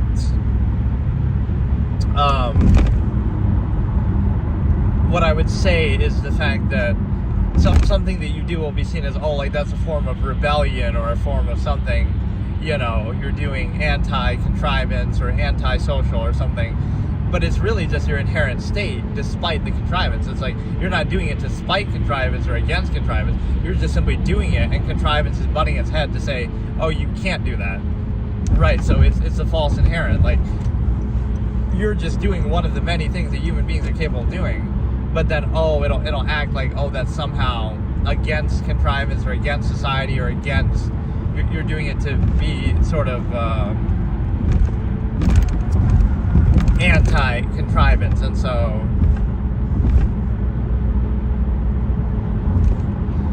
right, it'll frame everything in false duality, like that, kind of like Bolshevik rhetoric, kind of like a lot of other things. But it's a situation where, you know,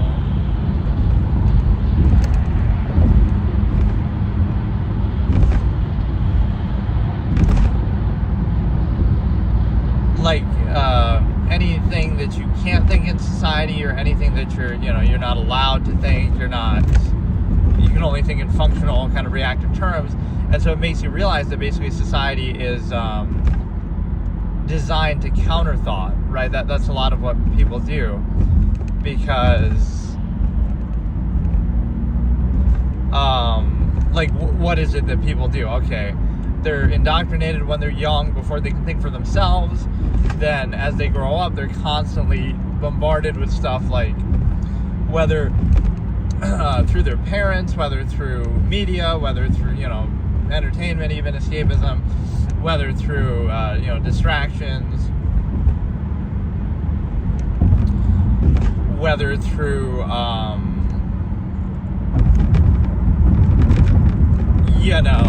just like everything we do, like social interaction, is meant to counter thought. It's anti-thought. Again, what is it if nothing more than, oh, it's just a means to an end. You're only doing it because you want something, even if in an overextended way, like the stimuli Acme through social contrivance overextension, or whether it's zero-sum means through some artificial appeal to ego, right? It's like, you can overextend it, and that's almost what we reward, is the degree of overextension, but that's not how we perceive it. It's kind of like anti-thought. If what you're doing is truly a sound process measure, it's consistent, it's logical, it's efficient, why would you need that, right?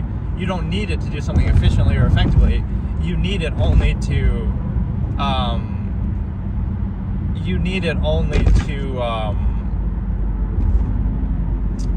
overextend self-interest to a collective, or vice versa. And so it's an incentive, it's just a way to control people.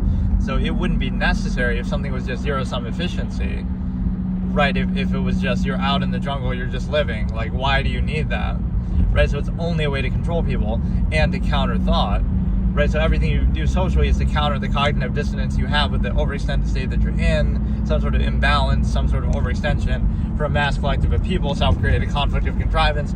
So the other aspect of that is the fact that One of these times I got to try to turn this like in a horizontal angle, which might actually be better. In fact, I know it's better for no, but I sort of like the vertical shit too, because then would that change the orientation of the stream? Because I kind of like these being in the mobile kind of whatever, where you scroll through in that sort of format.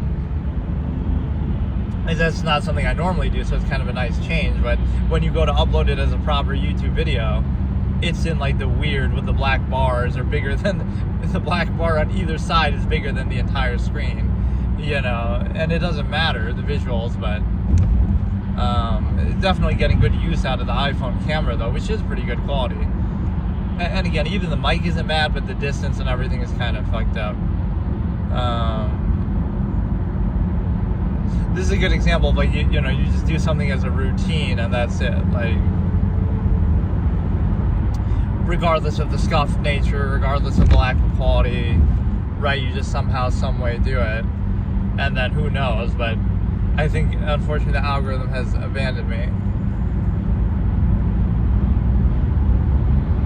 But no, what I was saying is the fact that look at the ways in which society counters thought, right? Whether through social interaction, which is trying to counter that and reduce it to a lowest common denominator, right? Reduce everything to the initial physical state, right? Which is not free. So you might think it's innocent, or you might even think that you desire it, or you kind of are associating your own identity with it, like, oh, that's something you really think or want or desire or whatever. It's a reflection of you, but it's carefully curated through society in such a way that you're not really thinking, right? It's no coincidence. Everything is the lowest common denominator, and we kind of act like that's a good thing, or we take pride in it, like, oh, that's normal, or that's something, you know, intrinsic. But what you're missing in doing all that is the simple fact that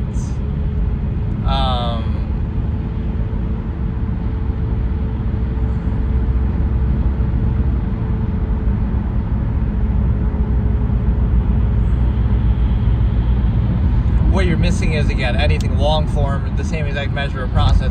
It's always subversive. It's always, we're going to reduce something from its inherent objective true state to something myopic and selective and limited, sometimes seemingly to our benefit, right? We're sort of twisting it to our benefit, but it's not real. It's not true. So you're always going to struggle against that. It doesn't mean you can't struggle against it. You might say, oh, it's worth it to do that or whatever, but it's always going to be that cognitive dissonance that you have. So it is sort of like the Jungian, I don't even know how you say it anymore, but Carl Jung, that people would always try to say to sound smart, Jungian, you know, archetypes, whatever. Like I was familiar with them when I'm younger, but it's like either Freudian or Jungian archetypes to show you that everything is either the inherent or the contrivance response, which of course those are my terms, but whatever. I'll give them some credit in similar ideas. Like, either you have your inherent nature, which is to, you know, your instinctual basis, which might be like, okay, you're not what people would normally do if they weren't inhibited by society, right? That nature is still there. So the fact that, oh, you have to socially interact and contrive and be restricted and have laws and have stigmas and have, you know, social engineering and conditioning and have all these ritualistic things. We got to go to a party first and have drinks first and dumb ourselves down first, and then we can engage in this inherent hedonistic act that would be our inherent nature. It's the same tendency that you're reacting to. So that's the one analogy I always like to make. Like, who is really free and who is really the slave here? Who is really, primitive or sophisticated? Like,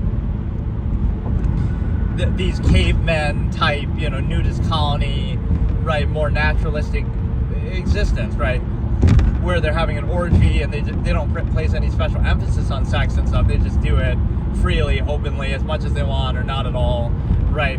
Or the people who have to go to a ball and have a big party and work their whole lives and slave away and, you know, lie and cheat and all this effort you go through and all this money and time and life you spend just to achieve the same end in a half-mast state, right? Through a half-mast hedonistic way to be controlled and specify it, right?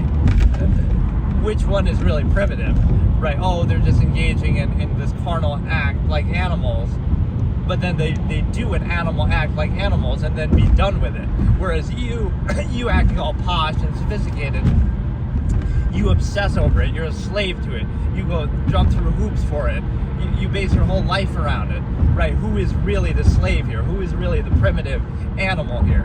Where one of them is treating it for what it is, and then they can be free the rest of their life. They're not, they're not enslaved by it. They're not, repression leads to obsession, like I say.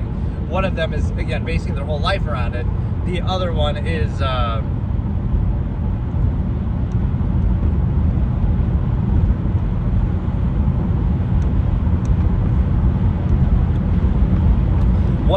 basing their whole life around it and jumping through hoops and going through extravagant things just to achieve a fraction of it, just to achieve a partial amount of what the inherent state and tendency and instinct and desire and suggested behavior would be.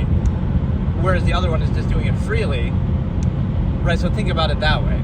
And I like the sort of incel talk that would be sort of contrarian, like, oh, people would attack someone for being either asexual or, I guess you could say, hypersexual, but freely, kind of open relationship and stuff. They would condemn that and act like, oh, you're just doing that because you can't find the right one, or, oh, you somehow lack the ability to do this, right? Stimuli, Acme basis.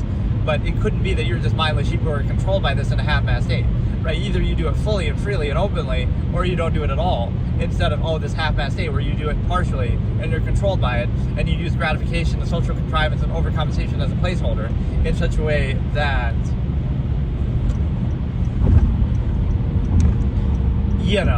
you are doing the same thing, but to make up for the lack of freedom or true value or inherent truth in what you're doing, you have to pose a false absolute, which is, again, a way to gratify the ego so that you can be controlled, such that you have, you gratify the ego, and you do it in such a way that, oh, it's love, it's meant to be, it's absolute, it's not just a construct to control people in a half-mass state and an overextended collective mass society. The easiest way to explain that is the simple fact that you have, it's an absolute, but everybody has their own absolute. Like, it's a fairy tale, it's a Santa Claus, it's a, Tooth Fairy, it's fairy tales for adults. Oh, it's an absolute, but it's one that everybody can have their own little absolute with this one other person, and, that's not how an absolute works, right? And if relationships don't work out, then that just doesn't count. It's a non-accountable false absolute. So it's something you can say, well, it's good to struggle to try to maintain that illusion, but it's really, you're kidding yourself, you're fooling yourself to try to be restrained in a way that it goes against your nature. And the absolutists would identify here the minimalist option too. You can say, oh, open relationships, and again, that can still be done with consent. That's not even the question. It's a question of limiting it. Like, okay, you can have an open relationship with consent as opposed to a monogamous relationship. I hate the word monogamous, actually, but whatever. A single partner relationship with consent. Right, like, it's not the same thing. You're being controlled, but the way to control people is to make them think they want it and have them struggle against it. So just remember, be aware of the nature of the larger process that I'm telling you here at all times, so then everything you experience is a self-created conflict of contrivance. And so, it's not the same thing. You're being controlled, but the way to control people is to make them think they want it. Let me listen back, because it's kind of... Remember, be aware of the nature of the larger process that I'm telling you here at all times, so then everything you experience is a self-created conflict of contrivance. And so, that's such a mouthful. I want to see how clear it sounds. It doesn't sound too bad, actually. So that's me listening back on my phone as I'm watching. But I don't know. It's a hard concept to understand, but getting back to the main point is that society exists to counter thought. What do people do? And it's ultimately your fault. Blame the audience, blame the society itself for playing into these things, for being controlled by them, for desiring them to distract you from the cognitive dissonance of an unqualified empirical state, right? Different than the inherent conflict of nature, right? That you would have the inherent nature, the inherent conflict, but what it means is the fact that thought has a lot of propaganda against it. It's a bad thing to think, even though that's what defines humanity, separates them from animals. That's the one statement that really would break through to a lot of people. But thought is bad, you can't think freely, only think in functional terms, reduce everything to the lowest common denominator, social contrivance, physical state, lesser form of the same thing. Everything is thought, everything is a reaction to thought, everything you do or don't do is, even social contrivance. It's the same process, you just don't realize it. It's a form of thinking. You're just kind of trying to quiet down the mind, or shut the mind, or counter the thoughts, and reduce them to some egotistical, gratifying social thing. So you're countering thought instead of embracing thought, and so everything is a reaction to it anyway, whether you see a picture or whether you go to that place yourself, whether you consume a $100 thing or a $1 thing, whether you do some hobby or another, whether you are in some posh lavish place or sleeping out in the woods, right? Everything is perception, everything is thought anyway, right? It doesn't really matter. The physical impact that some of those things have can be different, but if you perceive it, oftentimes that's what you get fooled by, right? The difference between a $100 bottle of wine or a $10 bottle, if you enjoy it, it tastes just as good. If, it doesn't, a lot of the time the intrinsic value is not that different. But the point is, again, what do people do with what little freedom they have in society, or what do people seek out? They distract themselves with escapism and entertainment. They dumb themselves down, so with alcohol and stuff like that. So why is that desired or necessary, and how are you credible if you do that? It shows you the problem right there. It's like, oh, everything is absolute and perfect, but we have to dumb ourselves down in order to accept it. Right, so the very possibility of objective thought and freedom and self-awareness is a bad thing. We condemn it. We're taught to hate thought and condemn it. The appearance of thought, for example, oh, it seems like somebody's crazy, right? Like they're staring out in the distance or something like that, or oh, look, I'm even like what I'm doing now. I'm talking to myself. So even though it's the same thing, anything anybody else could say to you, you could say to yourself. You could observe, you could think, you could, so it's a lesser form of the same thing. It's not about whether something is good or not, it's about control, right? You can't control somebody's thought. They can think anything and therefore do anything at any time, and that freedom is bad, and it's associated with only the negative things that people would do, but it could be any of the positive things people could do too, and any of the free and variable and inherent things that people could do in a self-actualized inherent natural state. And so what it means is that you're basically looking at it from a perspective that right, it's the same thing like a collective mass of people being controlled by the worst and the lowest common denominator of. There's always going to be one bad person in a group of 100 million people, and because of that person who does something bad, oh, now you're all restrained, you're all restricted. So the same thing, oh, thought is restricted and condemned because, oh no, you could think like I'm doing now, or anybody, and then, oh, that might lead you to do something that isn't in line with what society wants, or oh, something harmful, but it could also lead to everything else. So you're right to fear it because, oh, it could lead to a person doing something bad, but it could also lead to them not doing something bad and doing something free. And wouldn't you rather make that decision for yourself instead of saying, oh no, the mind is too dangerous, so you got to dumb it down because you can't handle and control it, which is the whole basis and premise of society anyway, that people can't control themselves, that they have to be forced to, which isn't even necessarily true. And it ends up relying on certain goodness and discipline of people anyway, but it's kind of a farce, right? Oh, look how disciplined and good we are, but after we've been through indoctrination, after we're subject to constant contrivance, social contrivance, enforcement. So the other point is the simple fact that you're able to consider that, dismissals of thought don't work with the long-form postulate, which is my primary prognostication, because look at like what I'm doing now and how many of these sessions I've done and how much over the years I've done.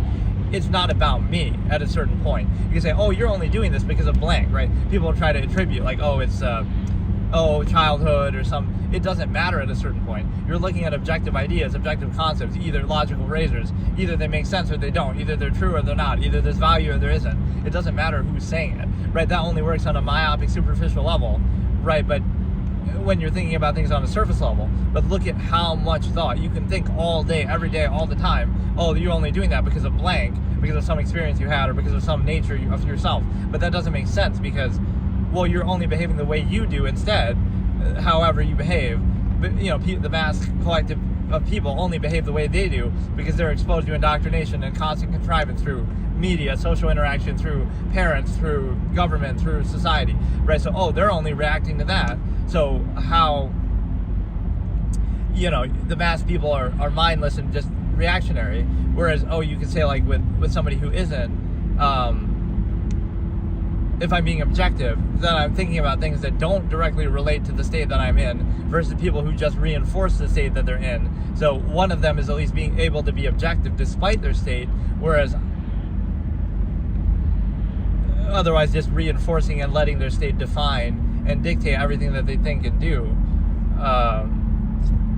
and associating their identity with non-choice reaction, indignant insistence. And so those cracks and holes in contrivance show, like, it's absolute, but then it's absolute, but then it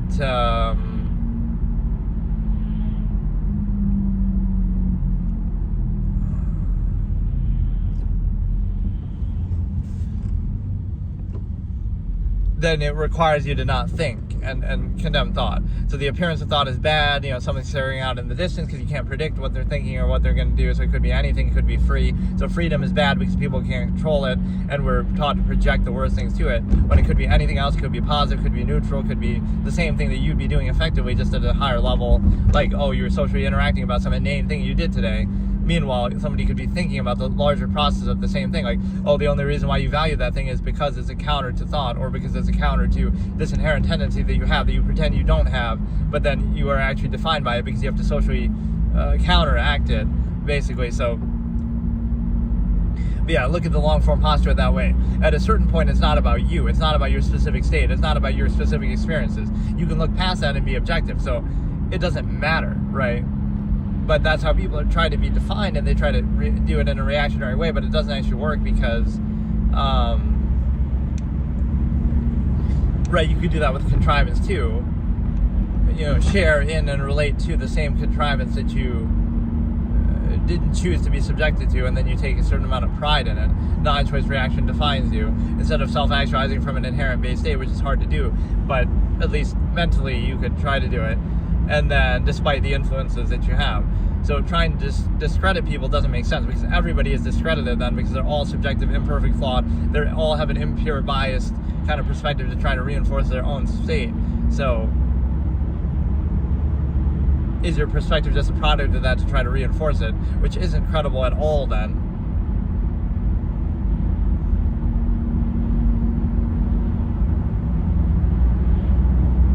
All these labels which imply a false absolute. You label somebody as if to imply that then you or the society or the kind of norm that you're trying to reinforce is absolute and perfect and unquestionable, even though it suffers from the constant conflict of contrivance. And even by the same measure and pretense and standard, you're not holding it fully accountable. And so you get caught in this half-assed state of some supposed standard, but you don't actually follow it directly or fully. And then, what was the other way that I explained this? Basically, at a certain point, anybody can be objective, anybody can think anything at any time and infinitely and indefinitely. So don't fear thought. The fact that you have to condemn thought and prevent thought means that what's forcing you to do that is flawed. It's contrived in society, etc. The fact you have to not think. It's the same thing as saying, everything is fine, just close your eyes and then it's okay. So it's the same thing, just don't think and then it's all good. But the fact that you have to do that shows you it's not. But then again, if you thought objectively it wouldn't lead to some subversive, overextended collective state, it'd be variable, right? It'd be a variable which can't be controlled. So you have to be an unthinking, mindless sheep, and then you can be more easily controlled. So that's the real reason. That's what normalcy is, non-accountable false absolute. It should be some utopian state where everything's perfect, but it's not. You're constantly struggling to maintain the illusion of that instead of sacrificing appearances for the reality. But again, it wouldn't lead to this mass collective state. So it's kind of ex post facto justification, like whatever state you're already in, you're just going to mindlessly reinforce it. Like if you were living in World War II Germany, it would be normal to go along with that. If you're living in China right now, it would be normal to go along with that. So even though you would condemn those things, you would still go along with them if you were in that time, just like you're doing right now in your own society. So you're a mindless sheep. That's kind of the base mass prognostication. And so at least you can be aware of it. At least you can be objective. At least you can do what I'm doing now. Right, even though it doesn't evidently change anything. But that's the difference. Are you going to be aware of it, or are you going to reinforce, insist upon, desire it, falsely desire it? So the other thing is the fact that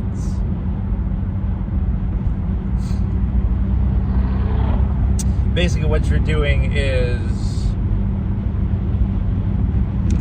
anybody can be objective and think. So like at some point you realize, if you think enough, now you stop personalizing thought because it's trivial. It's like, you're defined by this one thing you said or thought at this one time. What about everything else? You never had a camera in my head, says Truman in the greatest movie ever made, The Truman Show. Like, how many ways do you have to have this explained to you for you to understand it? And it's like, thought is infinite. It's objective. It's free. It's not limited. It doesn't have to reinforce, so you can define somebody, label me one thing. This is like a test. I talk about this one subject. I observe this one thing. So you label me based on that. Then the next day I talk about something different. I observe something different. Then you label me based on that. Then, so you can try to limit people to their physical state, but that's kind of controlled by the environment around them, the society contrives around them. So that can easily be manipulated, but that doesn't have to define you. What about your infinite objective mind that every day you can be labeled something different than? So every minute you can think something different than what you did the last second. Like, even contradictory things. So one day you'll be labeled this extreme thing, then the next day you'll be labeled the opposite extreme. So which is it, right? There's no way to, like, an easy example is politics. Like, today I could be talking about Democrats and criticizing them. So you must be a MAGA. And then tomorrow I could say, now today I'm discussing Republicans and their flaws. So I'm a libtard, I'm a, mindless Democrat sheep. So, in other words, being objective is like that, where anybody can do it. And so society might try to do that. It tries to label people and reduce them to something that can be controlled, but that's not how the mind has to work. So you can be objective and think about and talk about a million different things, contradictory things, seemingly, variable things. So at some point it's not you. It's not about you. The mind has its own capability and infinite nature, which people fear and condemn and try to ostracize the act of thinking.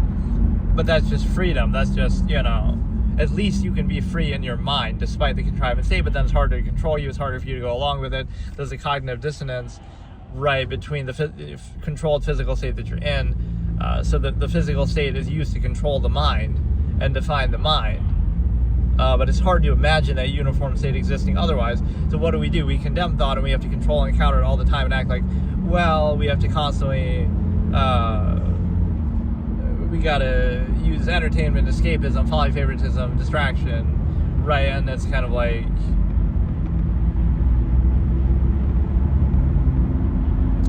why should you have to do that if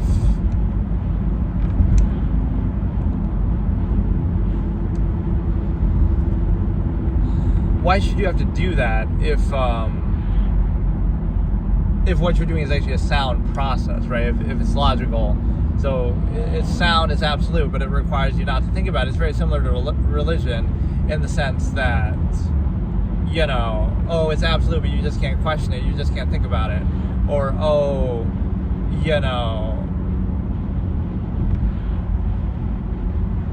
you got to use escapism, entertainment, etc. So you kind of associate it with their identity, but what people get trapped into the modern era that doesn't even work, or doesn't make sense, is a lot of things that you don't need, right? You only, and it's a trap, right? Electricity and modern conveniences and technology and entertainment, escapism. The only reason why you desire those things or think that you need them is to overcompensate for how inhibited your life is in the first place. So, like, again, if you were out in the wild in nature, you could fend for yourself. You could, live off the land, pick berries, hunt animals, whatever. You might think, you need all these conveniences, but not only do you not need them, but the only reason why they're kind of perceived to be necessary is because of the mass number of people and how inhibited you are. You're not allowed to go out in nature because, some corporation or government or person is stamping their ownership on it, like, you're trespassing on my land. So because of that subversive state where you're not allowed to do basically anything freely, now you rely on electricity and running water. You really don't, but because you allow yourself to be deferred to this collective mass of people, you allow yourself to be in the subversive state, and then it's used against you. See how you need this, see how you tolerate this, see how you are controlled by this.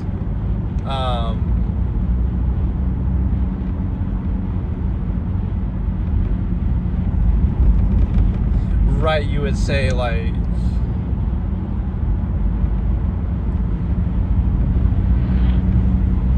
you know, see how you're controlled by this in such a way that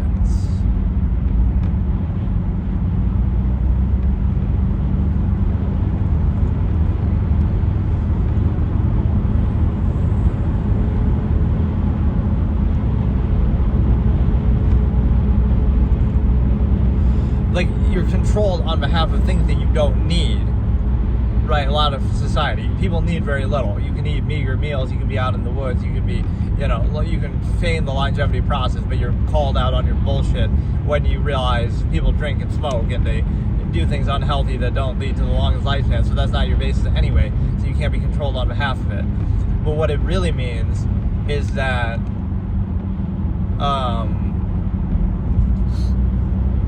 you're controlled on behalf of things that you don't even need and you don't necessarily even want, but you treat them as default and take them for granted. So it's always about the next overcompensation. It's always about the next way to bypass and subvert. It's never about the inherent conflict that exposes. Like, for example, right, it's like, oh, how can we get this next overcompensation for this flawed, imperfect, cognitive dissonance-inducing contrivance state? How can we distract or overcompensate from it next and overextend more instead of, oh, it's unqualified in the first place, so maybe we don't require or desire it, and so we go to a minimalist state and we say we don't need all these things, we don't need anything. The biggest thing you have to resist then is the stimuli acme and preserving the stimuli acme. So you don't need all these things, so how could you be controlled on behalf of them? You're asexual, so how can your life be based around, oh, get a white picket fence and have kids, and base your whole life around being a slave to the half-mass hedonistic stimuli acme? How could you be controlled on behalf of something that you don't even require or desire in the first place, right? How can that be? And so now you understand that it's very questionable. Okay, so today I'm going to look at a concept here where I sometimes say that, like, what people do and where they are in life isn't really an accident. You might think, oh, things just kind of turn out this way, or, you know, whatever the case may be, but it is a very Truman Show-esque, even though I just did the episode discussing, you know, analyzing that in detail, obviously what I consider the best movie ever and all that. But it's like your life and the circumstance you're in, you might say, okay, it's somehow prideful to struggle against it, and oh, look at me, you know, look at me dealing with all this unqualified kind of contrivance. But what it shows you actually is that it's all a design, and it's all either, you know, other people, government, corporations, whatever it might be, right? The elite power structure, they dictate a lot of things, the people around you, your family. So even when you look at it from yourself, right, like there's two different ways I can explain this. So one of them is the fact that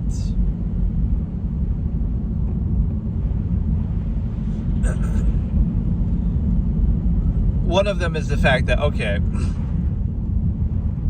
the position you're in is no accident. Like, for example, people say, oh, you know, you wish you had more money or something. This is one of the key fallacies of life, is that you may want the result of it, but you don't really want the process of it. So this is like the fallacy of inability that you get with certain things. So, for example, you know, you'll say you want money or you want something, but you lack the ability to get it. But those two are tied together, right? Same thing like with specifying the stimuli acme, like relationships, like, oh, you want all these baddies, but you don't have the riz to get it, as people would say nowadays.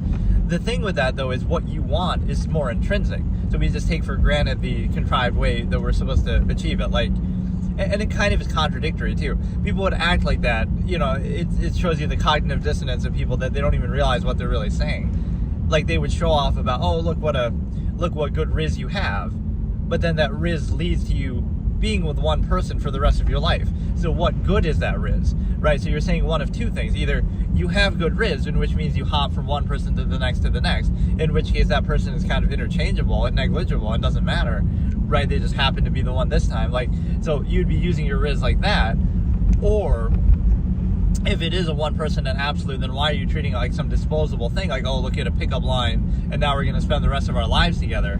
So it's either a shallow technique used to get a false absolute, right? An absolute that turns out to be false because of the manner in which you're achieving it, right? So you're treating an absolute in such a shallow way, supposed absolute, or you are, or either you're treating an absolute in a shallow way and achieving it that way, or you're treating a shallow way as or you're kind of restricting. I don't know how to explain it the other way.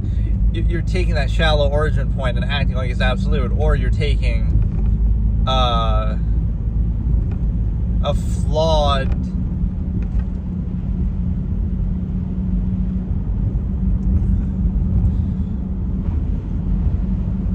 or you're doing it in such a way that it is disposable, in which case it's not really about it's not really anything special. It's just like, okay, you hop from one to the next, so it's like we're kind of kidding ourselves. But what that means is it's like people, like the inability to achieve the specification of the stimuli acme. What if you don't want the specification of the stimuli acme? You just want the inherent hedonism, you just want the base element, right?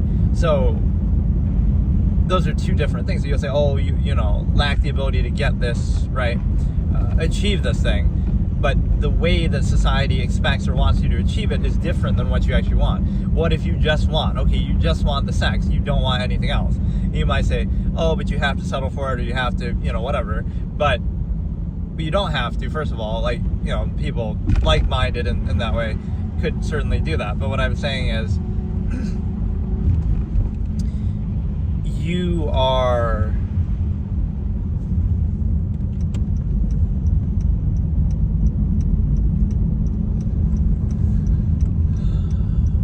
you know, you're expected to pretend to want something you don't want. What if you genuinely don't want it? So now it's not like, oh, you lack the ability to achieve this false absolute. It's that it's not absolute, and you desire something else. You want orgies. You want open relationships. You don't care about sex at all, right? Any of those scenarios don't fit into society's contrivance. So it'll be projected anyway, but it doesn't matter, right? Like that's the way that society has to see it to cope with its own contrived state.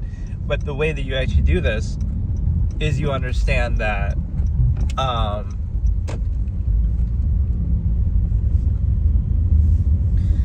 You understand that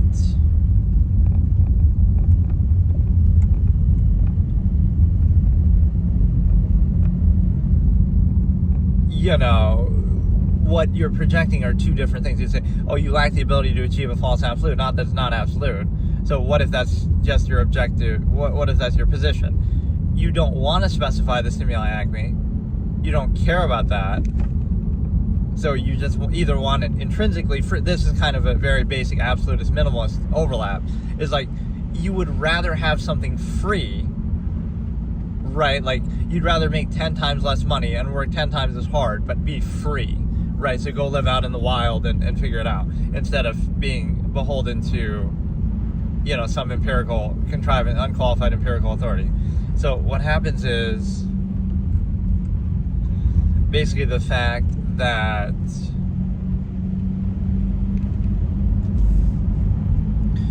we got to get on a good stretch of road because these fucking plows don't do shit. It doesn't even snow that much on some of these days, but they're just not ready. They're asleep. Like, it won't snow for a week and then they're asleep when it does. Like, fucking... But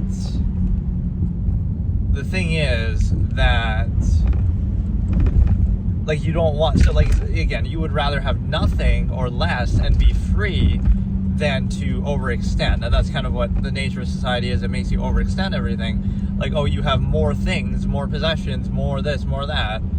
Oftentimes to the point where you won't even use all of them, and you just have things you don't need and don't even want.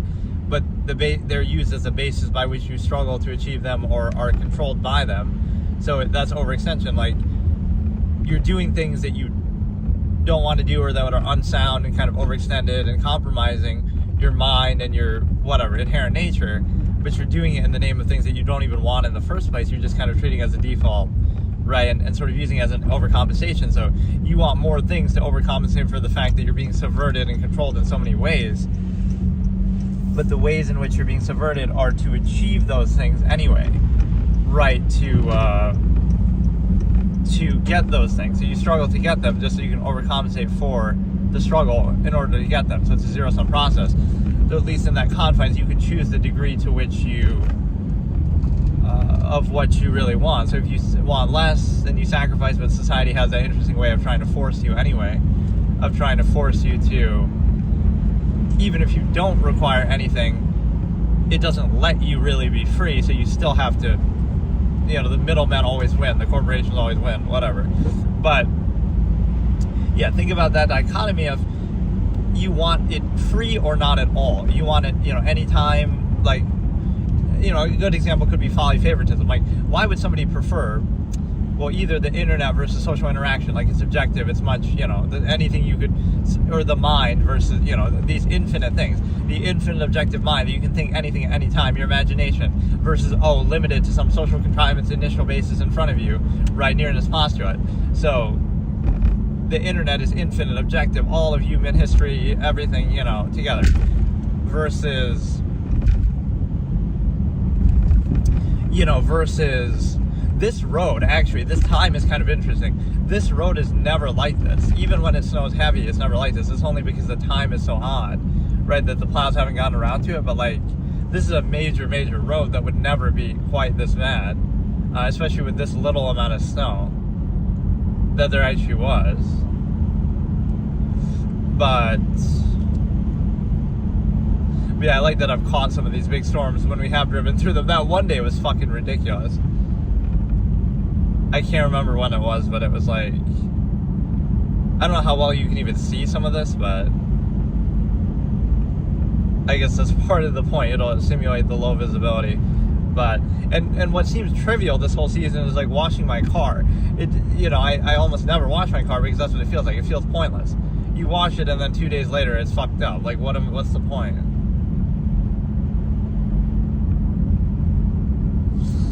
But no, what I've been saying is the fact that you either want it freely, fully, and not to be controlled by it in a half-mast state. So, like, society will control you so heavily. It's society contrivance preys on that. It wants you to be controlled by something at half-mast, and it needs reinforcement itself for its unqualified empirical state. So what that means is, like, this is where gender roles and stuff like that come in. Why people want to break free of that. You're born a biological female, so therefore we get to control your entire fucking life. So that's why people reject it. It's one thing, okay, fine, you have certain body parts, you have reproductive capabilities, and that's about it. But instead, no, that means you have to play with dolls, and that means you have to wear makeup, and that's why? Because we sexualize women? Because, yeah, you can say biologically they're considered more attractive, even if you want to say that on an objective level, that sure, there's certain, body parts that emphasize that, but that doesn't mean that you have to define their whole life by that. So, you play with dolls and makeup, why? Because society sexualizes you, even though this could be when, it's weird, because, like, I don't know, the appearance is emphasized even in ways that seem like, no, it's just a kid playing with their dolls and dress up and stuff. But the reason why that's emphasized for women, or for girls more than boys, is why? Because when they grow up, society sexualizes them. So is that a form of grooming? We groom our children in that way. Like, because society is obsessed with that and women's looks, we associate hobbies and habits with women. Again, whether it be makeup, dress up, clothes, whatever. So it's a weird subliminal thing, but there is no other basis to it, right? Women aren't looked at for their appearance. Women are, society is obsessed with that. And so, that trickles down even to children, which makes no sense at all to even look at it that way. That, like, why are we grooming children to appeal to appearances in a way that ultimately is sexual, that is ultimately, the origin point is that, even though you're not thinking about it, obviously, in that case, hopefully, but that's unfortunately the problem, right? That's the reason why the gender is associated with that. You could say that's, again, nature's fault for the result being that perceptibly like, it's more emphasized appearance, whatever, but that really doesn't have to define someone. So that's why you can see people would reject those genders, because it's not just, oh, you happen to be this biological gender and that's it. Oh no, now we're going to tell you what you can do, can't do, must do, should do. Like so much. So that's where society is like preying. They're preying on you. Like, we need to label you so we can control the shit out of everything you do ever in your life, right? And that's really what it is. It's not innocent. So when you look at that, like, you know, there's certain preconceived notions. You'll be defined and perceived a certain way just based on that. So when you look at the layers of preconception, this is why people don't even think for themselves. Oh, because this person is a man, you'll have all these preconceived notions. Because they're a woman, you'll have all these preconceived notions. Then because, oh, they have an accent, then you'll have these preconceived notions. Then because they're from this country, you'll have, like, at one point, the human variable and nuance and self-actualization and, you know, like, even what I'm doing right now. Anybody can think, anybody can be objective. So, like, a discussion like this, at a certain point, doesn't matter who I am or, like, how I'm saying it, or, like, you let the ideas speak for themselves. Anybody can think anything, so, like, why?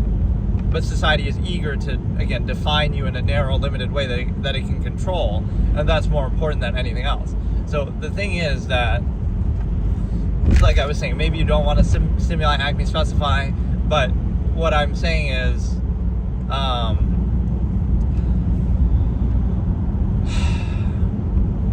you're basically not understanding the point of, again, like the minimalism and the absolutism, that you would be free.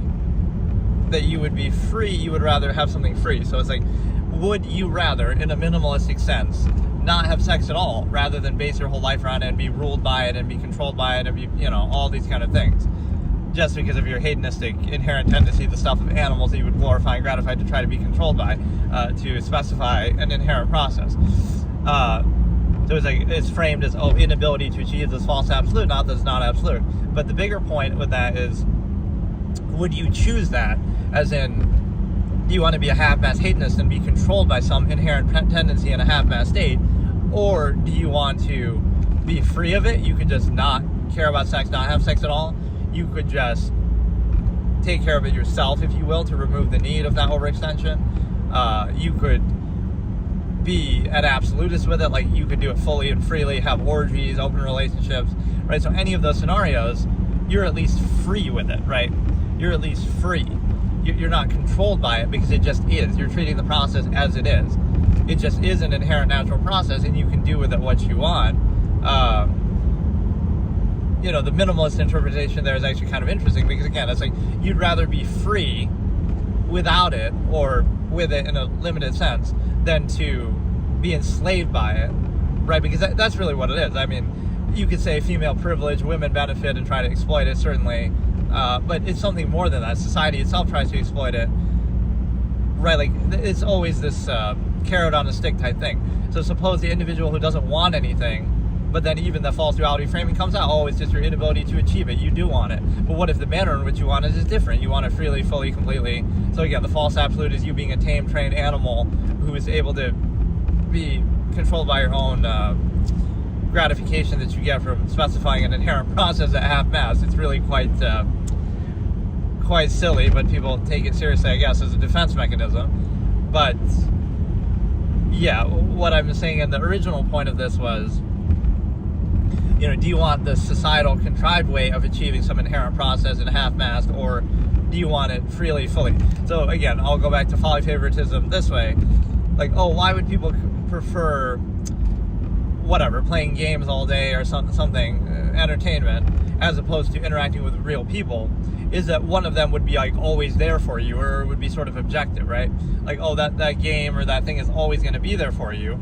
Whereas people are kind of, they come and go, they're conditional, they want something, they're, you know, you try to rely on them, they're kind of wishy-washy.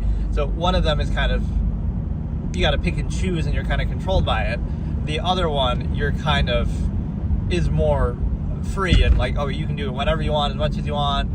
It's always kind of there for you, unconditional, right? So that would be one reason for that preference.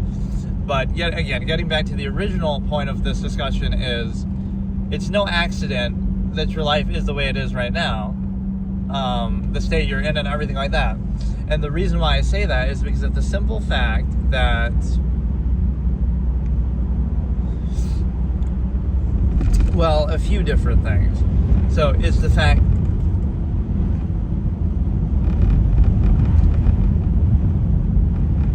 It's the fact that... What the hell?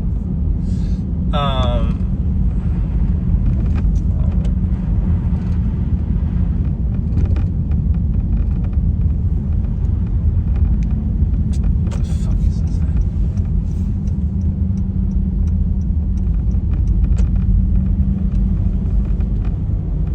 Okay, it's the fact that you're basically in a position to, again, it's both your choosing, whether you want to acknowledge it or not, your inherent nature versus contrivance, expectation, whatever, that you let define you, things that you don't need, that you struggle to get, things that you'll never use, that you'd covet, right? But, again, it's self-created in the sense that you are,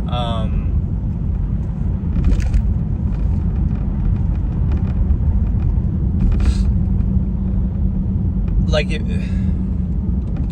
if you really want something, right, you would get it. So you say, oh, you want the result, you want the money, you want the sex, but you don't really want the process associated with it. You don't want to be controlled by it. You don't want to base your whole life around it. But that struggle that is sometimes framed as noble is kind of like the real reason why, oh, you're struggling to achieve that is because you don't really want it. What if that's it? Like, you could make more money, right? Oh, you want to be a doctor and make 6 figures.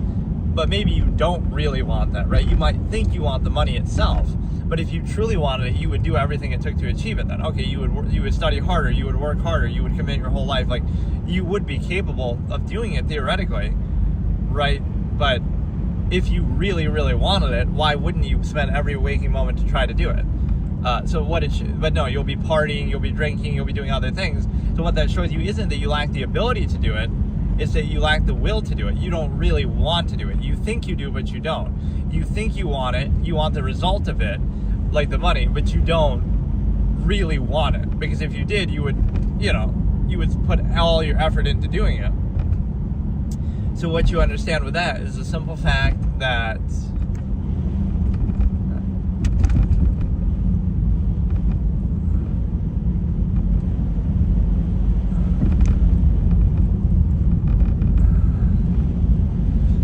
right, you don't really want it. So what if you work a minimum wage job or something lesser, and it's like, maybe you're okay with that, maybe you're content with that, maybe not even the job itself, but like the lesser means, like, oh, you don't require as much money, you don't desire, so in that weird gratifying way, you say, somebody feels gratified for making more money, but it's kind of like, is that really impressive or not? Maybe somebody doesn't want that much money, right? Maybe they're happy with less, maybe they're simplistic. So really, you're not saying, oh, look how much better I am that I make more money. You're saying, look at how much more greedy and materialistic I am, that I, require more, that I desire more, that I define value that way, right? Where somebody could be totally content and at peace with something else, something lesser. But, so again, it's no accident. And here comes the little victim blaming segment. We should have one of those every episode, which incidentally I might anyway, but what it means is that, like, again, it's no coincidence you end up where you are. Like, there's certain aspects of your life or your desires, like somebody's lazy, right? So they don't really want the money, or they don't really care that much, so that's why they end up where they are. It's not an accident, like, oh, they lack the ability. No, they lack the will. They don't really care, right, about that. So, and again, at this point, it could be a deliberate choice. You self-actualize and you understand the nature of the process. Like, okay, I don't want to be controlled by the Stimuli Acme specification, half-mass, hedonistic animal, gratified, glorified. You could extrapolate the family system, but the thing that you get here, and again, even that's a form of gratification, but what it tells you is the fact that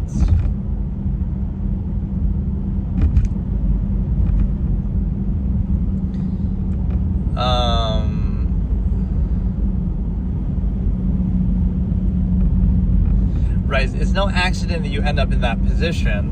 And even so far as saying, again, the elitist victim blaming part, let's do a segment here. If you have a gambling addiction, you have a drug addiction, alcohol, some problem like that, that's actually your fault. And I know, again, notwithstanding a very young age that you might be influenced at, but other than that, those things are kind of like,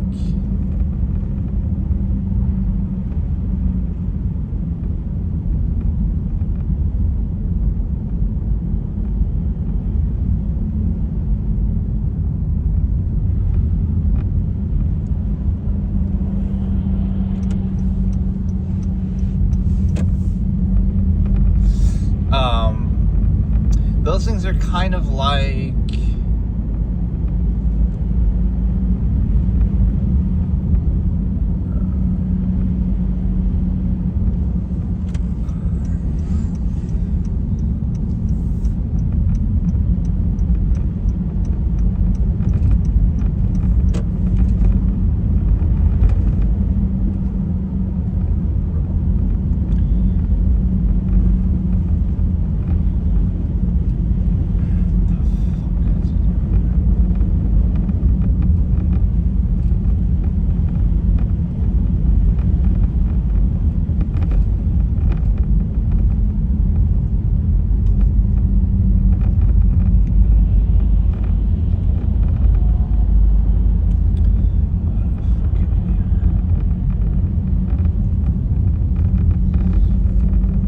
What I was saying is those things are kind of like...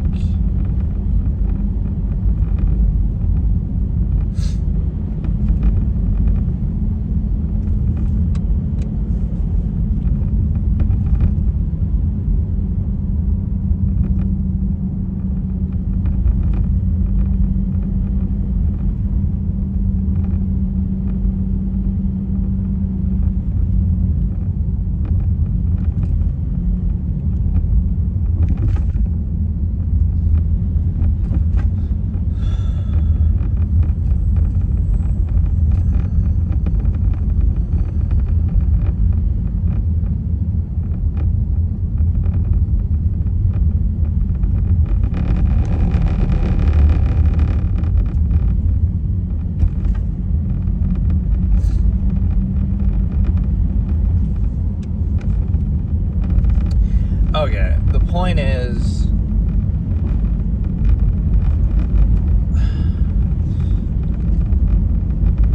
Right, like gambling addiction, alcohol, stuff like that. Assuming a certain age, obviously, influence and all that, but an adult, right, you're choosing to do it as kind of a luxury to do it. It's your fault that you do it. You might say, oh, it's not your fault that you're addicted, but it kind of is, because you didn't have to do it in the first place. Right, it's not like a necessity. You can say it's coping with the stress of your life and things like that, but that's the point. Is like, there's a reason why it appeals to you in the first place. There's a reason why, you know, which could speak badly of contrivance, like, oh, this person's addicted to whatever, and it's over, you know, like they'd rather be at home playing video games than, you know, interacting with other people socially. But that makes sense because, or like, why do they prefer that? You might say, oh, it's their fault. Or, oh, they lack social skills or something. Well, what if they prefer that? They're happier with that. Like, one is potentially unlimited. So it's like, why do you, right, why do they prefer that? Doesn't that speak negatively to social contrivance? Something like, there's more truth in fiction, or at least they don't have to pretend it's actually valuable, right? They concede the subversive nature of the process, that they're forced into and react and then defined by it. But, you know, a very disingenuous aspect of contrivance, but, you know, it controls everything, forces you into an inhibited state, and then you try to distract yourself from that inhibited state that's unqualified cognitive dissonance inducing, and then, oh, you're defined by that. Oh, this is why you need contrivance, or, oh, this is, you know, this defines you, even though you're only doing it because you're in that controlled state anyway. So you're kind of deferring to contrivance by doing it, but it tries to prey on that. Again, it tries to prey on everything. So you're defined by your reaction to contrivance, and that's falsely used to validate contrivance. But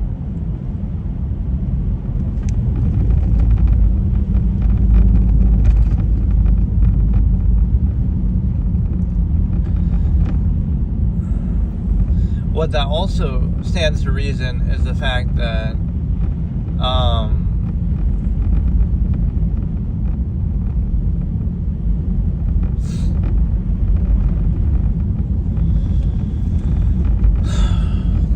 it's basically the fact that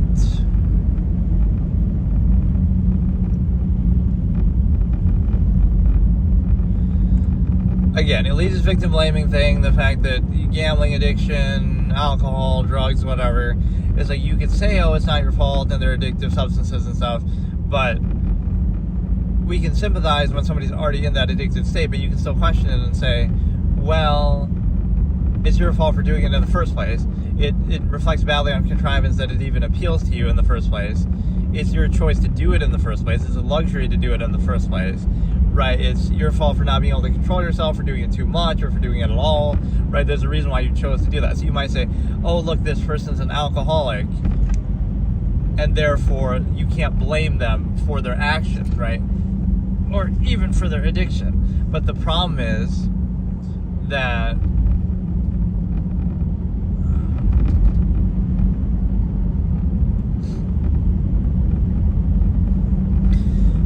right, it's two problems. One is like, well, why are they drinking in the first place at all, right? Like, oh, they did something when they're drunk, so it's not their fault. But it is their fault for drinking and getting drunk in the first place. And number two is like, oh, it's not their fault for being addicted, but it is their fault for doing it in the first place such that they would be able to get addicted. So it's sort of a privilege. Like, if you do it, you should be able to control it. The fact that it's even necessary and desired reflects badly on contrivance that people have to dumb themselves down and distract themselves from it anyway. But, you know, not thinking is kind of the hip thing, I guess. But what it also reflects is the fact that, again, it's your choice to do it in the first place. It's your fault that you get addicted to it in the first place, that you do it so much. It reflects badly on contrivance that appeals to you. It reflects badly on you that it appeals to you that much. So you can say addiction, but it's a reflection of something bigger, right? Why did they do it in the first place? You'll say, oh, everything's perfect, their life is perfect, so then why are they doing something like that, right?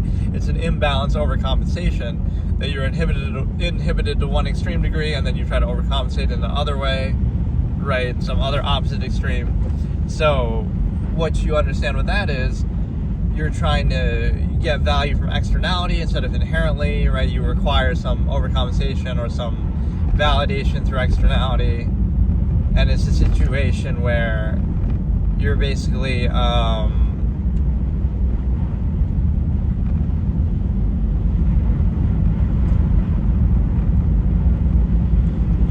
a position to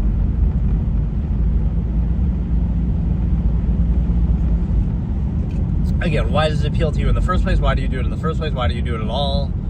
And then it's your fault, and then why do you do it so much? And then why, you know.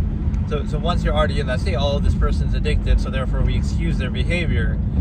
But the fact that it appealed to them, and appealed to them that much, is their fault. I mean, I will say that, because, you know, plenty of people don't do that, or don't get addicted, or, you know, find some other way to cope with unqualified contrivance state, which I can sympathize with that, but, right, you're blaming it in the wrong way.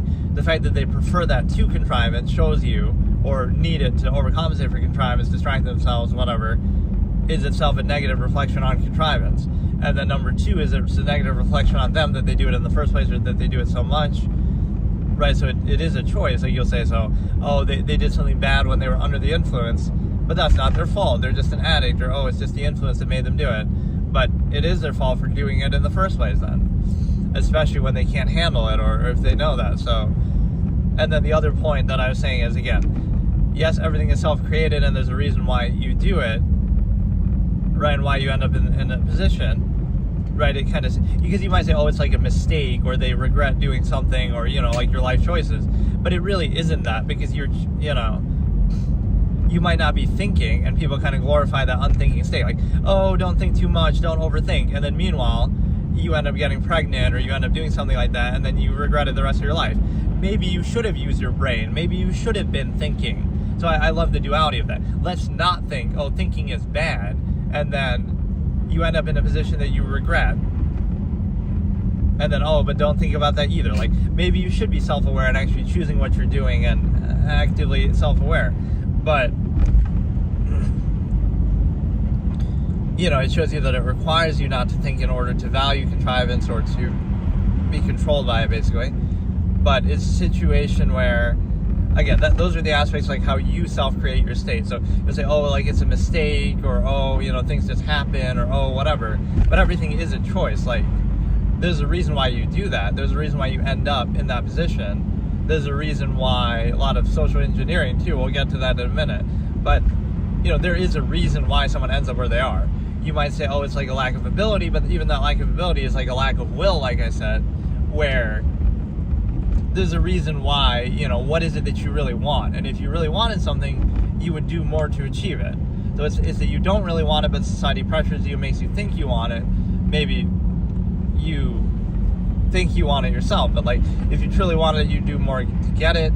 So it's no accident that you end up kind of in the position that you're in. And then the second part of it is, again, the social engineering contrivance thing. Either it's something that you're doing, right? You're choosing to do things a certain way, but you don't want to acknowledge them, or you don't want to think about them, or you don't want to, be aware of them. You pretend like, oh no, that's not really what I want, but my actions indicate that that is what I want, or that's how I am. And then the second part of that is the fact that basically,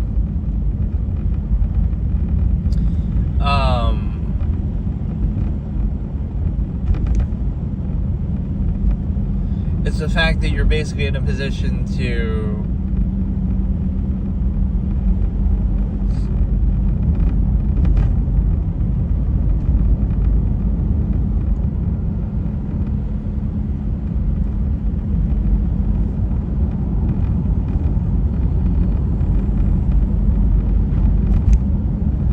you're subject to contrivance. So either it's something that you're self-creating but you don't want to acknowledge it, or it's something that, and people try to excuse that, like, oh, it's the devil made them do it, or something, try to label them. Oh, it's the psychological condition that made them do it. Like, well, even if you want to try to label something, that psychological condition is part of being a human being, and one of the many things that people can do. Not everybody with that condition does something bad. Not everybody who does something bad has that condition. So it's something innate to humanity that we want to try to label and kind of talk out of it, talk away.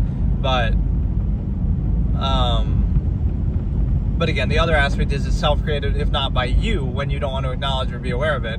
It's self-created by like your inherent nature versus your supposed nature that you're pretending to have in society. So even that's a form of social engineering, like what you're supposed to want versus what you really want. And then there's a struggle to achieve it, and you might like, oh, that's your lack of ability, but it's really not. It's like, oh, what you really want is just this inherent tendency, but what you're forced to do is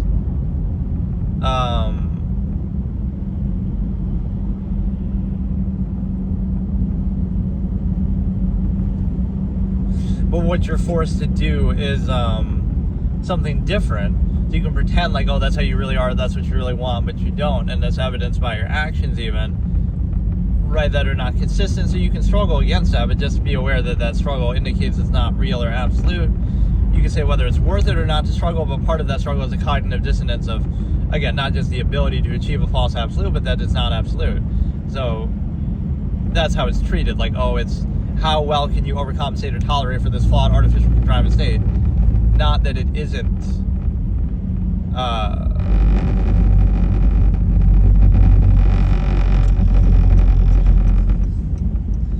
like how well can you overcompensate for this state, not that it isn't an absolute state. Like maybe you would prefer something else, or some sort of variable approach where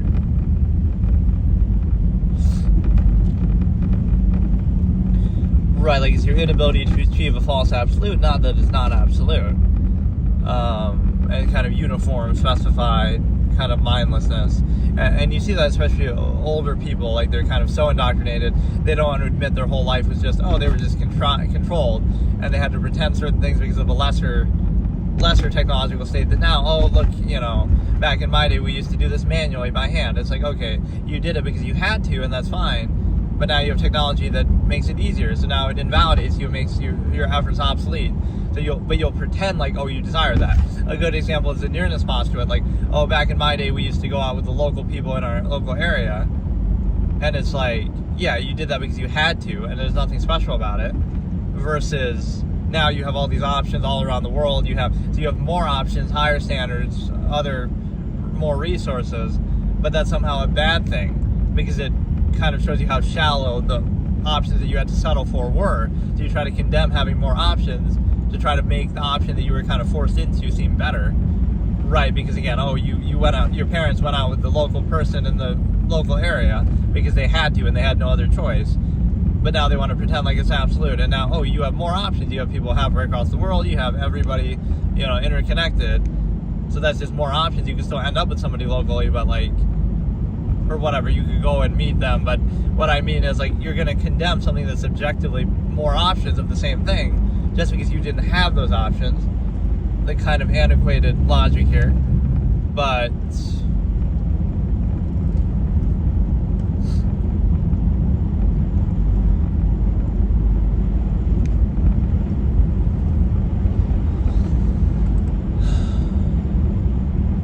the other part of this discussion was the fact that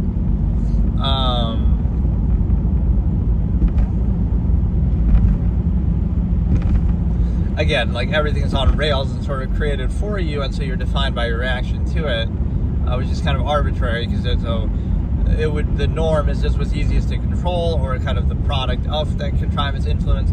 So that's really the way that you get people in a way that they would have an issue with, but they don't think about it. So it's kind of like, again, it's one of those one-size-fits-all paradigms that you wouldn't have that versus the human variable. So there's like a certain amount of pride and indignant insistence upon it, right? Kind of defining yourself by things that you didn't choose, that you were influenced by in your youth or whatever. So that's very disturbing, because people would have an issue with that if they were aware of the nature of the process or thought about it, or the origin point. Like, oh, the only reason why you value that is because you were influenced by it in your youth, or the only reason why you're like this is because you're indoctrinated by contrivance and constantly inhibited by it, right? Not because you really want that or choose that. And so now you put yourself in a position to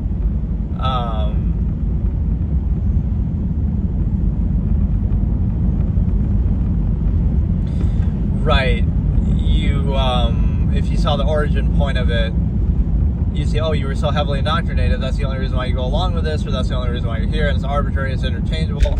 If you were indoctrinated in a different era, you would do the same thing. You're like a trained animal, right, controlled by your base instincts in a half-mass reduction. But what happens is the fact that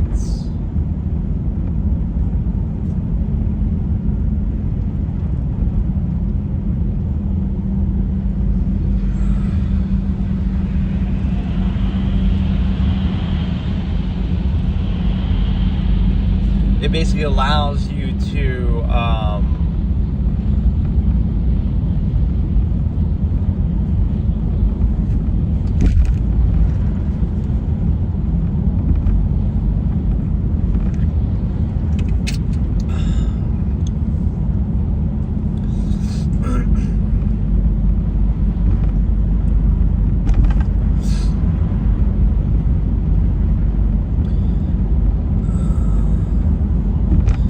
allows you to put yourself in a position where you realize, okay, everything in your life is controlled and influenced.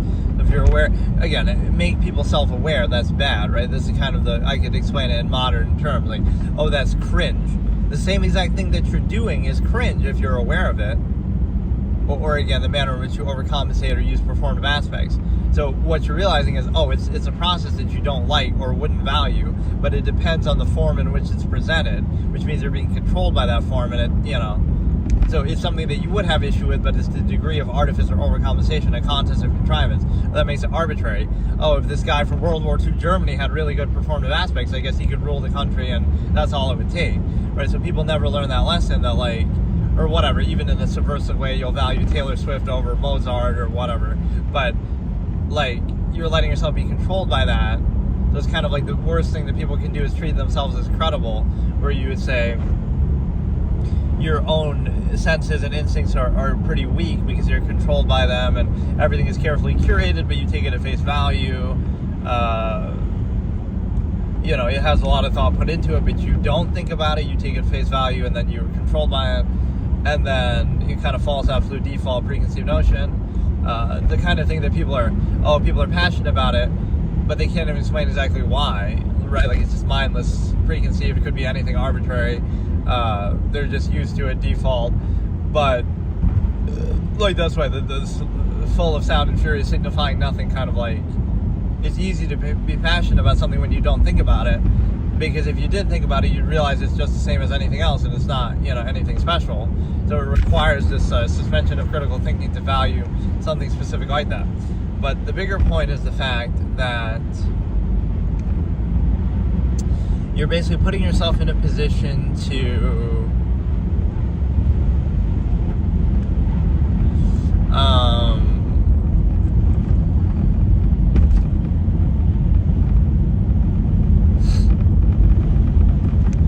again, you're either defined by things that you don't want to acknowledge in your own nature, right? Or you're defined by things that are kind of on rails and created for you, as in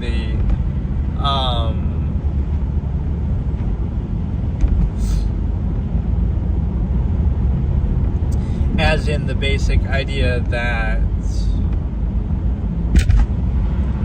every aspect of your life is controlled, every aspect is indoctrinated, reaction, so it kind of turns the enemy into the individual, like it's your fault for thinking, or it's your fault for being aware, or your fault for having higher standards, or your fault for being aware of that contrivance indoctrination, right? Like, because people don't want to face it themselves, that, oh, we're just mindless sheep who've been indoctrinated. Oh no, it's your fault for not going along and reinforcing and overcompensating for that indoctrination and kind of being relatable and relating to it.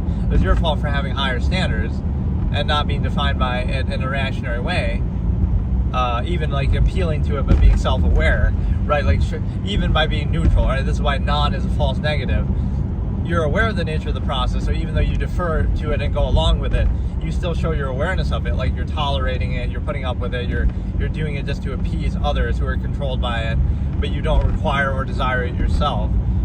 So that would make them uncomfortable, like, oh, that's negative for you, not that the same, like, that's the best way to show it, right?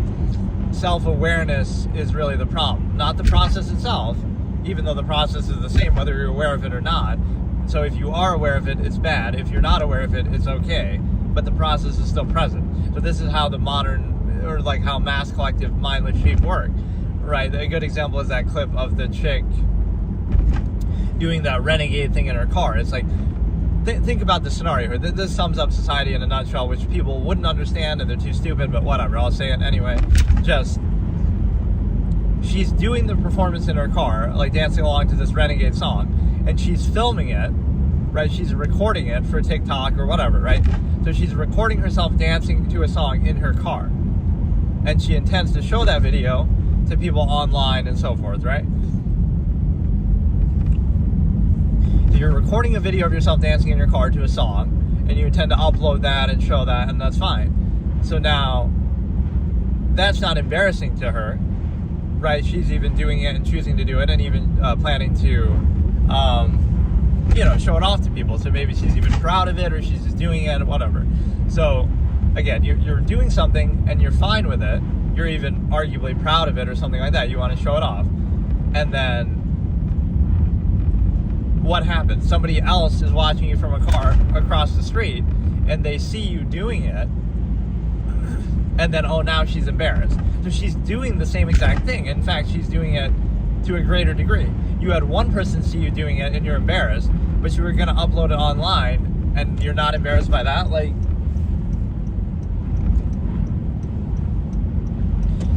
right? So there's two fallacies that shows you. It's like, pay no attention to the man behind the curtain sort of a thing. You're controlled by the same exact process that you would condemn, but it's just, oh, you want it to be more subtle or out of sight, out of mind. So like, if somebody's obvious about it, oh, that's bad, or direct about it, or doesn't try to overcompensate, oh, that's bad. But if they do the same thing, but they're doing it like, they want it to do it more subtly or something, right? So if two people can do the exact same thing, but you want to kind of be controlled and fooled by it,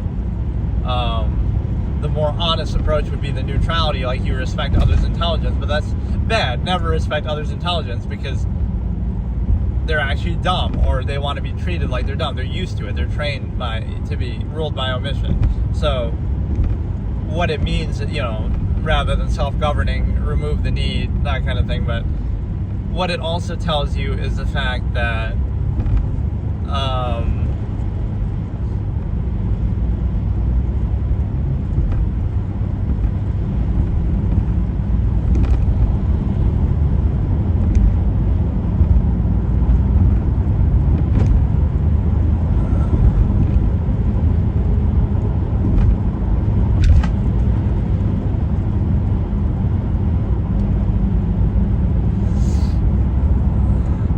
again, self-awareness of the same exact process. So the process is the same, right? The reality is the same. The same exact thing is happening, but it's bad for one of two reasons.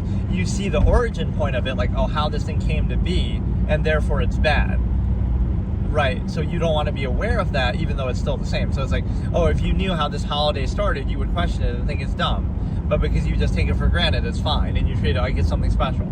So if you're aware of the origin point, like, oh, how did this tradition come to be? Some random dude just decided to do it, right? Like, so then it's arbitrary. You could choose anything or nothing, or you wouldn't take it as seriously. So it's the same thing. If you saw how something came to be, it's a carefully curated process, and they spend this much time and effort to make this, and then, kind of fool you by it. If you're aware of that the whole time, then you'll be like, oh, wait, they're just trying to control me this way. Right, and that's all everything is, but you somehow take it seriously, or don't think about it, don't want to be aware of that. So it would be bad if you were aware of it, but you're just not aware of it. So that's what's defining, again, rule by omission, contents of contrivance. And then the other point of it is the fact that, so again, either that or even just the self-awareness itself. Like, you can't be aware of it while you're doing it. So again, either the man behind the curtain, like, oh, you're aware of the nature of the process, now it's bad, which would show you that you think it's bad anyway, but it's only bad if you are aware of it, right? Like, if you are aware of the origin point, or the amount that it's put into, like, the amount of curation and effort and careful preparation, like everything in your life is like that, right? Whether it be products or government, like, it's carefully curated in such a way to be presented to you in a certain way, or to try to control you. So if you take it at face value, you're doing a disservice. But the other point is the fact that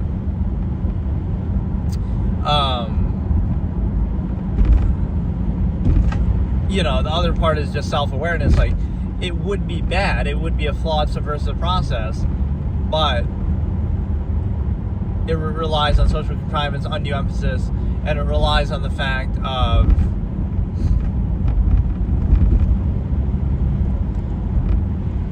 some appearance, pretense, presentation. So it's arbitrary, because again, this is why performative aspects are not necessarily credible, because it means that anybody can just do that, right? Like, it's a subjective thing that's very open-ended. Like, oh, so if somebody's a liar, but they're just good at performative aspects, and even the fact that they have to overcompensate using them would be an indication. Whereas somebody with more neutral performative aspects, maybe they have no need, maybe they have no incentive, maybe they have no, anything. They don't have any reason to hide anything, so now they're more direct. So the honest one or the direct one is bad, and the artificial one is good. It's kind of a good way to show that how people are controlled in initial-minded way. It's kind of like, oh, it seems good on the surface, so therefore it's good, right? So you could just cover up and do it that way. Or it seems bad on the surface, right? But again, that's kind of a reaction to it, because you'll say it seems bad on the surface because they don't feel the need to overcompensate. They just want to let it speak for itself, or they don't feel the need to do that.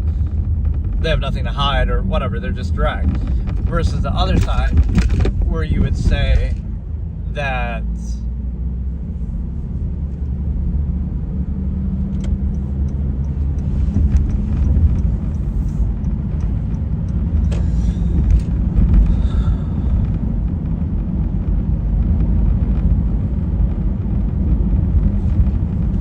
versus the other side, where you would basically say that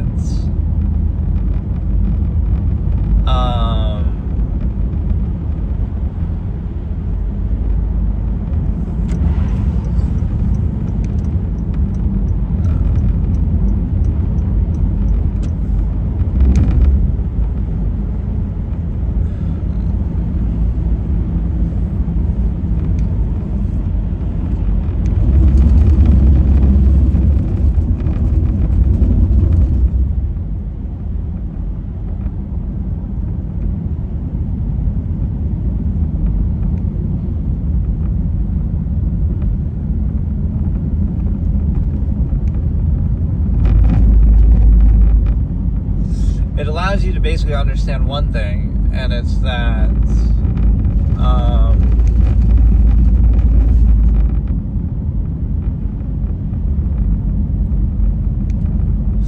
it's the fact that basically whatever, like people are overcompensating, so it's more about the ability to overcompensate for a flawed subversive process than right actually holding it accountable, because you're treating it as like a default, mainly because there's so many people. So it's like, it just goes without saying that you can't do without it, even though specifically you can still do without it. But like, so you're conceding to a non-value subversive state that has to constantly be overcompensated for. Never mind the fact that that's necessary to do would show you some lacking. So again, the appearance, pretense, performative aspects is necessary for some incentive or some overcompensation of a flawed or somehow negative process. So in other words, the process is the same, right? It's just a degree of overcompensation and appearance that's defining, which is easily manipulated, as we see throughout history, etc.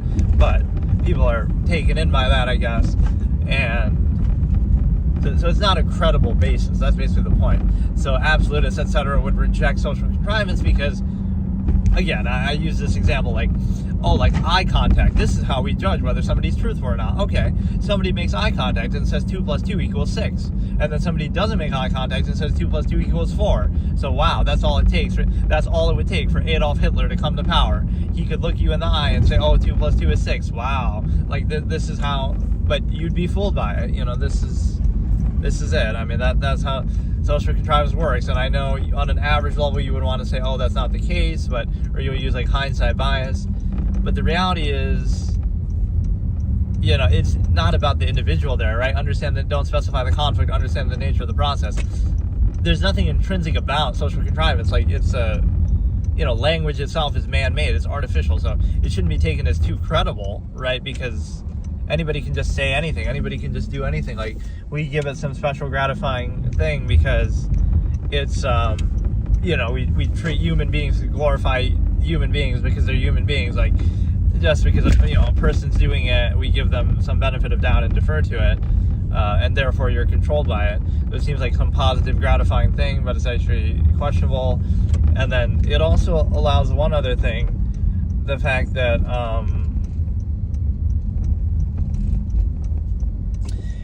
the way that, I don't know,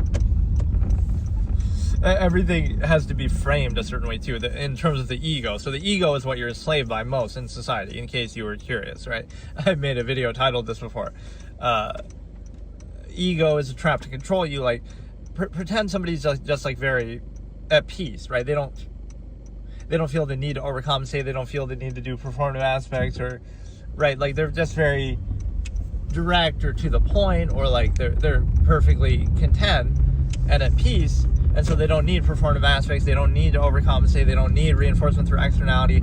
They don't need other people, right? They don't need anything. You have to be made to kind of need other people. But so like you're at peace with that, but it'll be, the way they act would be perceived as negative, like, oh, they're rude, or oh, they're in false negative of neutrality, or oh, because they kind of expose how contrivance is needless then. So what it does is it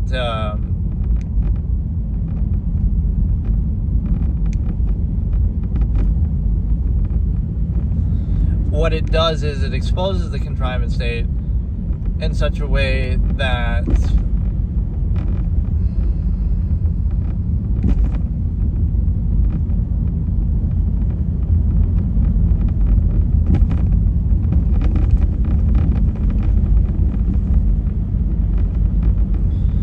how contrivance will pick and choose how to define people. We're going to define and label and preconceived notion and myopic marginalization. Everything is a part of the same process. It's a reaction to the inherent tendency, it's a reaction to thought, right? But we somehow frame it a different way such that you're controlled by it. And so it allows you to basically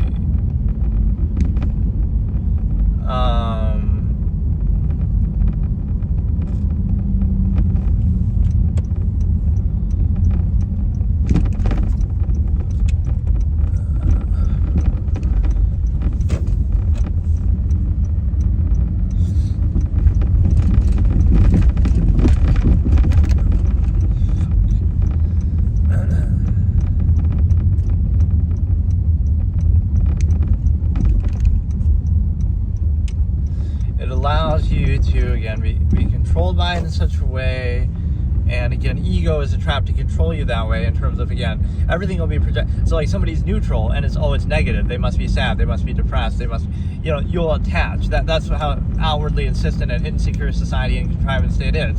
It'll have to attach an ego value. This is a very important concept, right? It'll attach ego value and interpretation to everything, which means a person just can't simply exist, right? They're just a piece. They're just, this is just, that's it, right? No, everything has to be framed. Like, they need permission to do that. They must be so arrogant, right? Like, to be free and inherent. Like, you need the permission, fallacy of permission to do anything. Like, look how arrogant they are.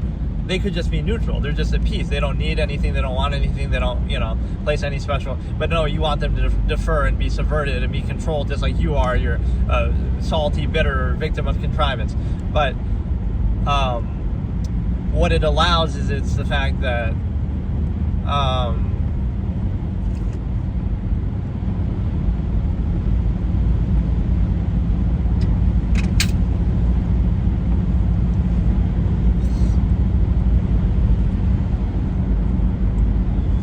you're in this subversive state and you're conceding to it, taking it as grand as false absolute default, necessary because of a collective. So the real enemy there is, again, the village of 100 concept versus overextension.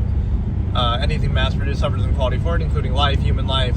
But the other aspect with that is the fact that, you be aware of these logical razors, and you would understand that at any point, if you live like that with that awareness, you might have some issue because, right, it would contradict what you're doing on an everyday basis. So the solution is to not think, and if you think, that's bad.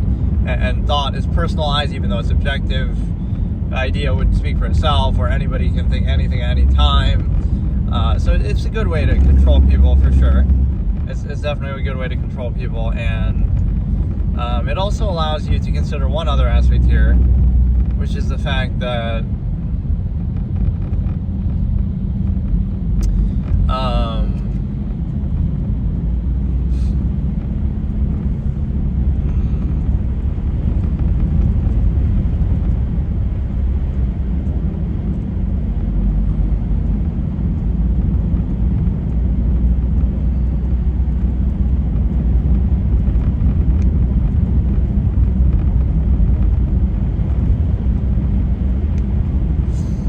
it's the fact that you're basically in a position to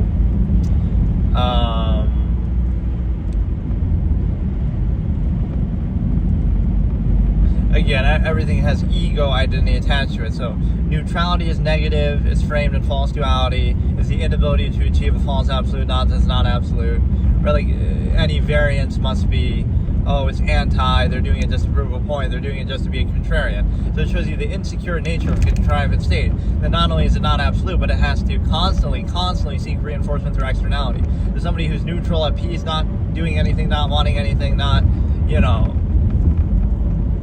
just being neutral and at peace is itself a threat to it. Like, no, you can't be at peace and content with just nothing, or, minimalist or whatever. Right, you can't be at peace with that. No, you have to be controlled. You have to be controlled by some half-massed version of the inherent process. So that's how the mass collective is brainwashed. So it's like somebody's at peace. No, they're only alone because they're so it's a cognitive dissonance and defense mechanism on your part, because it shows you, you're not at peace with your state because they're only alone because they lack riz, they lack the ability to be, like whatever it is.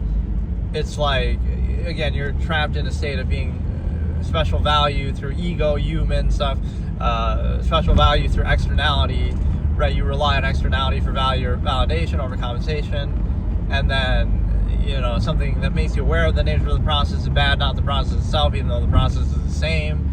And then the other aspect of that is the fact that basically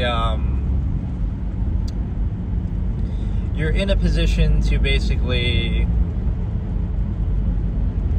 you see what people value, they're not credible, follow favoritism, scoff at thought is bad, but then we'll value all these subversive, insignificant things, cult of personality. People couldn't even explain what it is that they like or why they like it. It's just mindless reactionary nonsense. It's something to distract them, right? again, half base, half form of their inherent state tendency. But the other thing that we get to here is the fact that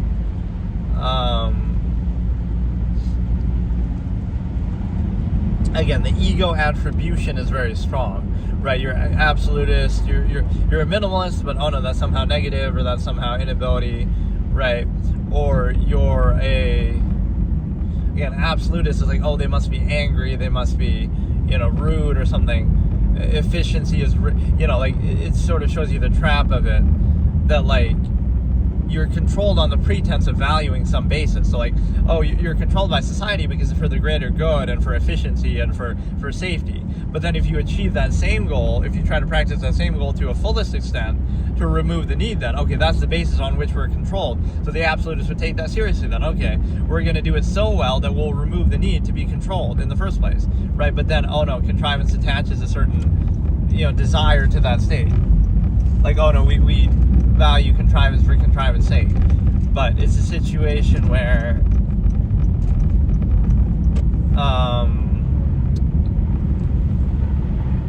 it puts you in a position where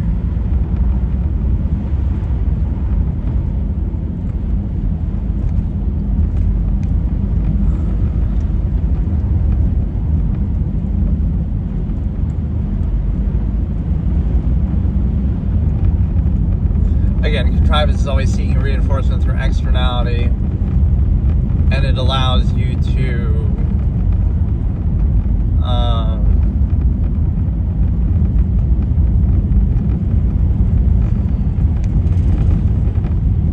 structure reduction is kind of always like, you put yourself in a subversive situation, so it doesn't matter, right? Like, you can try to, so that's why, like, oh, if you're some higher standard, that's somehow negative.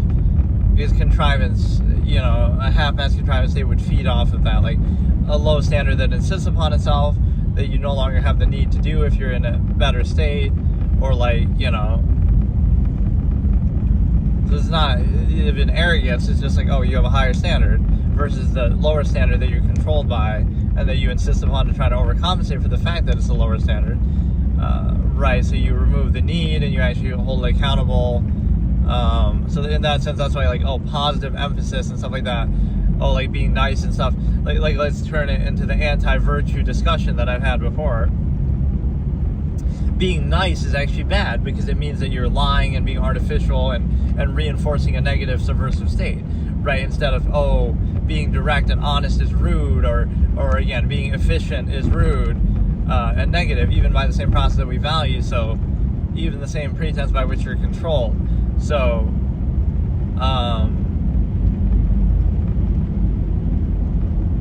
what that means is that you're basically putting yourself in a position to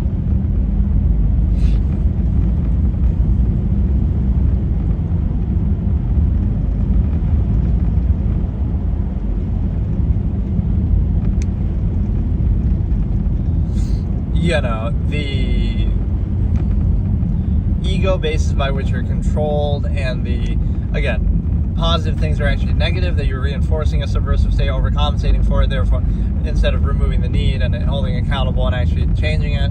And the other thing there is the fact of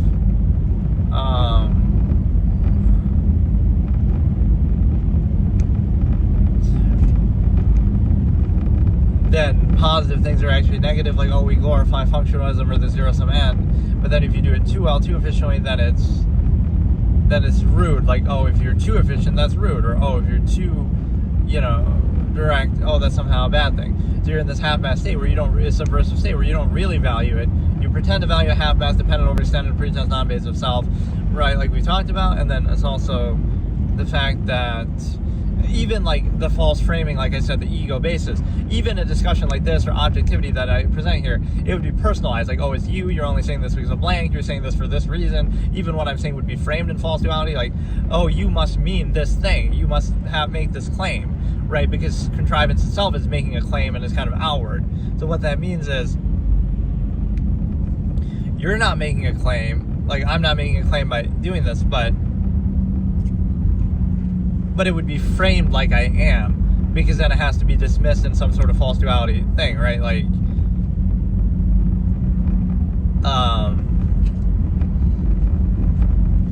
right, it would be taken in a straw man kind of way, like, oh, you're saying this, or you're only saying it because of blank, or oh, you're, this objective observation would be somehow labeled and say, oh, you're saying this blank thing, right? Oh, if I criticize the contrived state, I must be an anarchist, or oh, whatever it is, right? Like, to the point where people are so dumb with this that this is basically like the brain dead thing. They'll even say it in that way, right? It's like the glasses point emoji, like, oh, well, actually this, or, like they'll mock the very idea of thinking. Oh, well, look, like that's how people would almost react to it. They would react in a mocking way, like, oh, look at this person actually thinking and using their brain, almost like that's what defines human beings. Imagine that, right? So they have to mock it as a defense mechanism. Wow, ha, ha, ha, this person's thinking, ha, ha, ha. Like, that's how they'd react to it. Yes, they're thinking, unlike you, who can't think in order to accept your half-mass contrived state. Like, they're so brain dead that, that's why it's not even worth doing this, really. But yeah, it's a situation where, it's just, Jesus Christ, man. It's the fact that, why is this so bad? What the fuck? Basically, the whole trip was bad, but no, the thing that you have to consider is the fact that,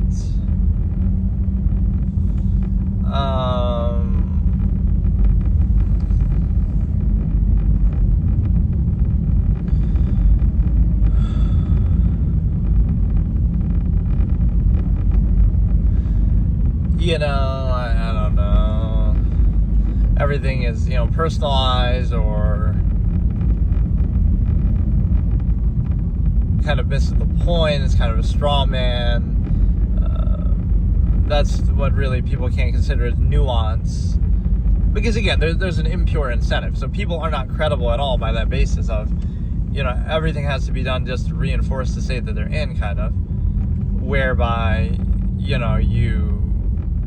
you're already in a state, in a position, and even the way you got there isn't by choice, right? Reactionary kind of basis. So, right, you're not credible at all. You're just,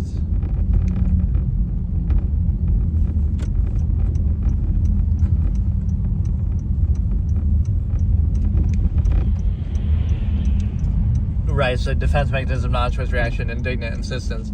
But the other part is, there's one other thing I want to say, I can't remember now what it was. Okay, so today I'm going to discuss a few different concepts as one of my recreation episodes, which is like not just one topic, but one of the things is a couple of these experiments that I use or have used in certain stories of mine, like where, well, first of all, let's look at that concept actually. Like, I always have this expression, there's more truth in fiction than there is in reality, right? And specifically folly favoritism is the term that I use, but basically, escapism, bread and circuses, that encompasses more than just that, but whatever, that you can look up my video on that if you want, right, where I discuss folly favoritism in great detail. But my point is that basically, why is it that people prefer that, number one? Right, why do people desire escapism and entertainment, something that has no impact on their life? It's similar to religion in that way. I had that debate once, like, in a way almost playing devil's advocate for religion, though, in the sense that, how can you value something that isn't true? Right, that it's not real, but it can have positive psychological effects on you, right? But the thing is that, again, entertainment and escapism and art and stuff like that are the same thing. They don't have any actual impact on your life and they're not real, but you still do them, or you still value them, you spend your time and money and effort on them, right? So it's sort of an outlet, it's kind of a psychologically positive thing, albeit only necessary positive within a subversive half-mass contrivance state where you're kind of conceding value and potential to be in this half-mass limited state, right? Then only then do you need it as far as a only then do you need it as like a reinforcing element or some sort of psychological overcompensation. But the reality of what happens is the fact that, why is it that people find potentially more truth in fiction than they do in reality, right? There's no burden of consequence. There's no, it's sort of free and more uninhibited.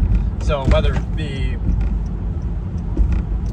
any form of fiction or media, whether it be games, whether it be movies, shows, music and stuff like this, right, books, it's more free than real life, because real life is either censored by some empirical government, or it's inhibited by some social interaction contrivance or other, whatever, some other thing. So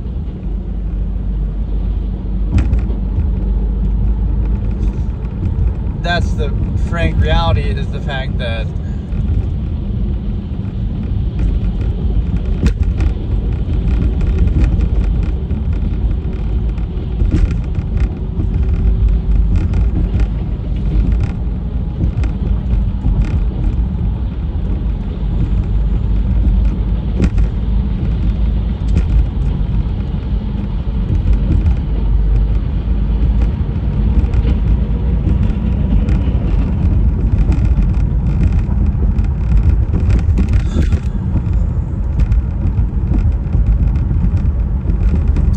there's being censored, there's all these incentives, all these other artificial, like social interaction is always like that. Like, supposedly it's based in a standard, but it's actually based in some dependent overextended pretense, like, stature, position, money, appeal to ego, all these artificial things that are kind of like, subversive in nature. And then you also have the consideration that it's sort of inconsistent, undefined, arbitrary, ultimately just like emotion, irrational insistence upon the self. So social contrivance is sort of appeal to the ego, overcompensating for true value as a placeholder for actual full potential and value and self-actualization. Instead, you use the ego as a placeholder and appeal to it socially. And people are controlled by that, so that's supposedly a good thing. But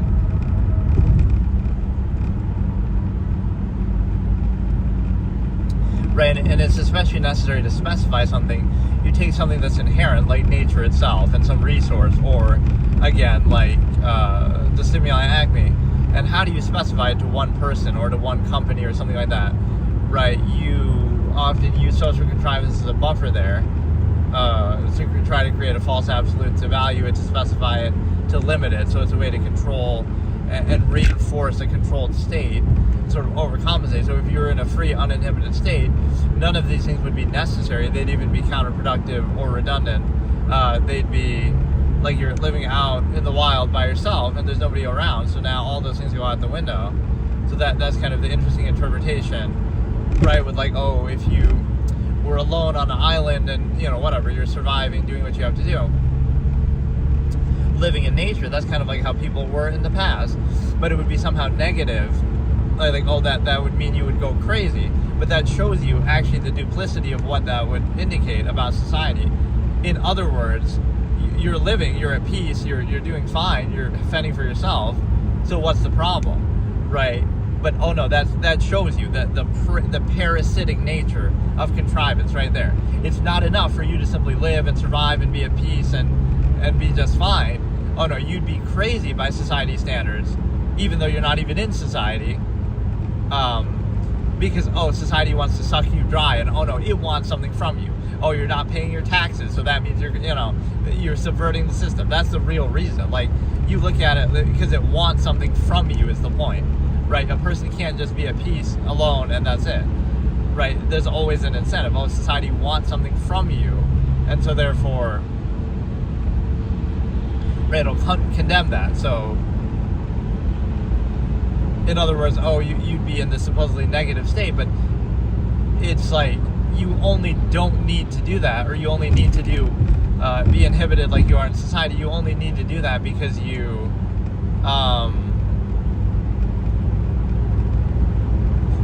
because of other people, and you're kind of deferring to them, and being in a subversive state for them. So it would be more logically looked at as a give and take. Like, okay, you get these benefits from society and you sacrifice these freedoms and inherent capabilities for society, so it's a trade-off that you're actively making, and you can choose to not make it any time, right? Instead, it's turned into this gratified thing, like, oh, it's a great, it's a good thing, it's a special thing, people are, special, whatever, some sort of glorified, gratified state.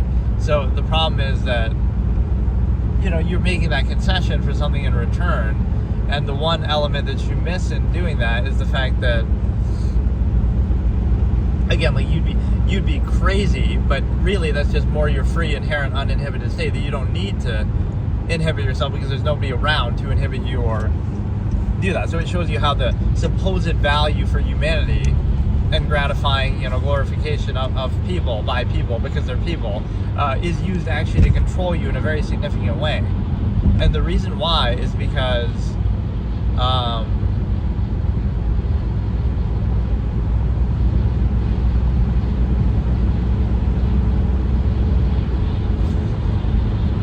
right, you're being controlled on behalf of other people, in the name of other people, for the sake of other people.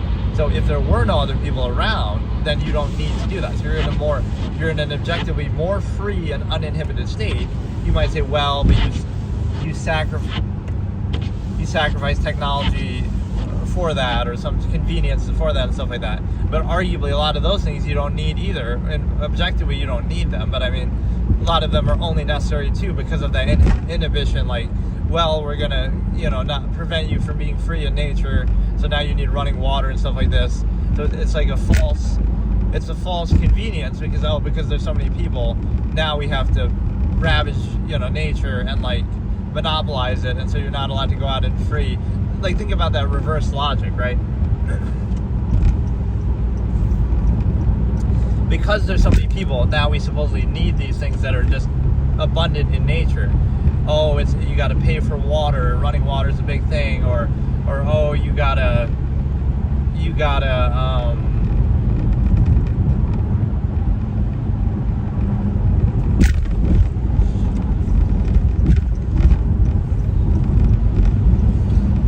Whereas there's plenty of running water normally, or again, it's a duality of, oh, either that water would be restricted, like, oh, you can't do that, you can't drink it freely, it's on someone's land, it's on corporate land, whatever, or oh, it's been polluted by corporations now, so you have to buy. Like, think about that. It's like the blackmail of modern society.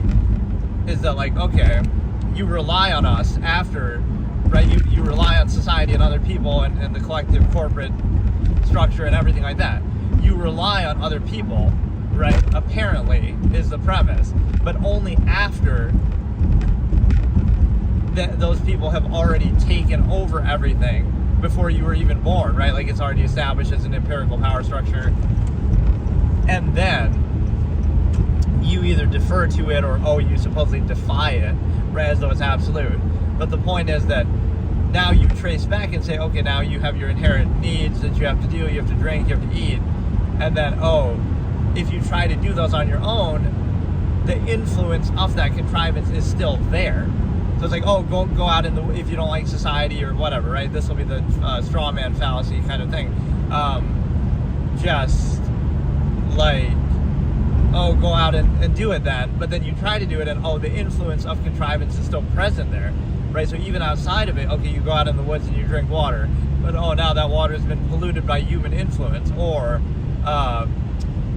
again, that land is supposedly owned by some corporation. So it's like, in the name of this mass collective that we're supposedly doing something positive for them, we actually sacrifice the very inherent basic nature itself, right? So you know how that could be solved. Again, if the world was a village of 100, there's only 100 people, or not literally that, but I mean a lower population. Again, I never argue for it from ahead. I'm just saying, by not preserving the stimuli acme is my whole prognostication, but whatever. It's easily understood that, again, if that was the case, then a lot of these things wouldn't be necessary at all. There's money for everyone. In the land of minimalism, every man is a king, right, by expression. So if you had some understanding of this, you would see that, right, a lot of those things are only necessary because of society in the first place, and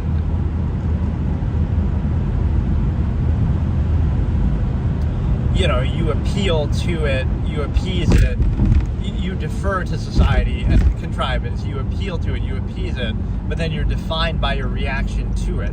So again, it is a good way to control people, but it's a little bit too obvious for my taste, because what it does is, like, it's easy to create this uniform state when you pose it as a false absolute, right? You say, this unqualified empirical authority is arbitrary, subjective, just like every other, period in human history that thought it, that society was absolute, and every society thought it was absolute, right?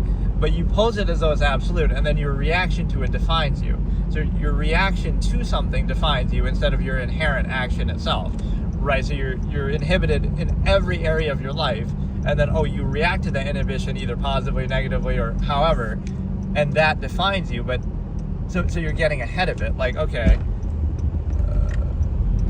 or like it gets ahead of you in that sense that it's already established, it's already supposedly absolute, and then,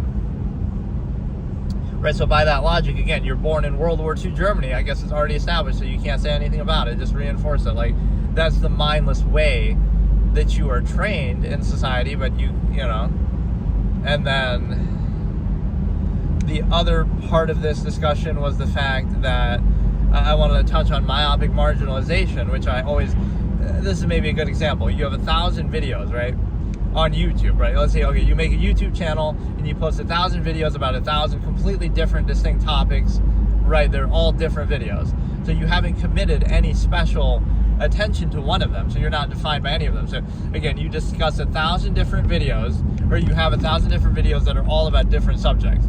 So now one of them trends, and it has to do with sex, let's say, because society is obsessed with sex. Now you posted 1,000 videos, only one of them has to do with sex, but that one will be trending, and that one will be, you'll be known for that. And now you'll be labeled as, you're that guy who made that video about something sexual, and then, right, you'll be known for that and labeled by that. But think about what happened. You posted 1,000 videos. You put the same amount of effort or attention and interest in each of them. So by your actual reality, you're not really defined, assuming that the channel could even define you that way, but you're not defined by that sexual video anymore. Again, doesn't even have to show it, but I'm just saying, discussing it. Any more so than any of the other 999 topics. But because of everyone else's reaction and what they're obsessed with, and how they project it on you, and it says more about the observer than what is observed, right? By their own projections and what they value, now you're defined by that, right? Again, you made 1,000 videos, so they're ignoring all the other ones, but defining you by the one that appeals to them. So again, they're not defining you by you, they're defining you by themselves. So, right, they're sort of projecting onto you and saying, well, because they value that thing, it defines you. No, they value it, whereas you could be defined by countless other things. So it's interesting to look at it like that. It's this sort of, again, false duality projection that's the only way it can be. So even if something's not true, it doesn't matter. Truth doesn't matter in contrivance, right? Truth does not matter in a subversive state. That's sort of the false duality. Either, again, it's sort of a Bolshevik rhetoric, false duality, like either you do exactly what contrivance wants, or you must lack the ability or the knowledge or the, you just don't know any better, you have some label, you have some condition, right? Not that any other possible course of action could exist. Freedom cannot exist, self-actualization cannot exist, the human variable cannot exist, or even on the other side of it, you have,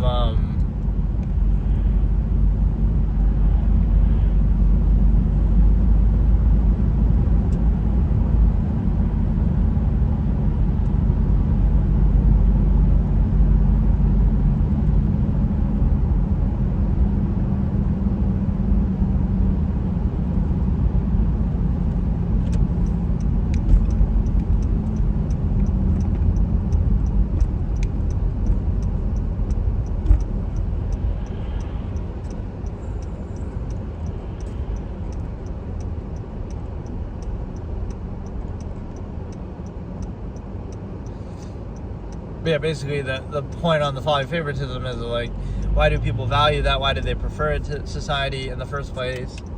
Why is there more truth in fiction than there is in reality? Because again, you're not pretending. You're not pretending it's real. You know it's not real. Whereas with society, you know it's not real, it's not your inherent nature, it's not objective reality, it's just some functional contrivance between some layer of human convenience and reactionary deference to empirical power structure. Kind of bread and circus is the defining, factor.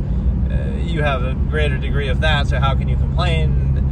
Nothing relating to the actual reality of what's going on, but people just mindlessly accept it. Right? That's how you get people. You herd mentality, manufacture consent. Like, it doesn't matter what the state is. People will accept Nazi Germany. People will accept communist China. People will accept anything throughout history. But, they just have enough money or convenience, or even if they don't, they kind of struggle against it and get gratification from that too. But, right, at least you have a better technological state than the last generation. So therefore, people will mindlessly accept these things and go along with them. So it has no, and that's how people are defined, right? You'll indignantly insist upon a state within that, and you might think, you're not powerful enough to impact it, but you are actively self-creating it. So at the very least, don't preserve the stimuli acme. But again, you're a mindless half-mass hedonist, so you don't have any actual standard. You're just kind of reinforcing and reacting in that capacity of, something you didn't choose, but you insist upon as though it's absolute. So, and it requires you not to think about it or anything, really. So thinking is a threat, self-actualization is a threat.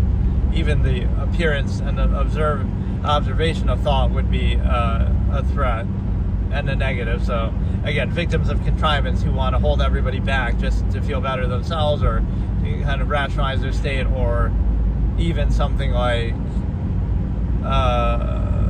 they want to kind of outwardly insist, and so there's never any freedom from contrivance. Because think about it, you have this subversive technological issue, like with all the technology and achievement that humanity has now. Why should it be that people are still inhibited? They should be fully free. They should be fully, that should enable them. But it's used to control them just as much as it's used to supposedly enable them, right? So, and the mass number of people kind of begets that. So you have, on an individual basis, right, a person could be as free as they want, but it's not that even just a concession, like, we sacrifice that for something in society, some potential benefit or whatever, technological overextension, again, a lot of which is only necessary because of the mass number of people. But it's not even that you sacrifice that, it's framed as like some gratification, like, no, it's somehow, I don't know how to even explain it. It's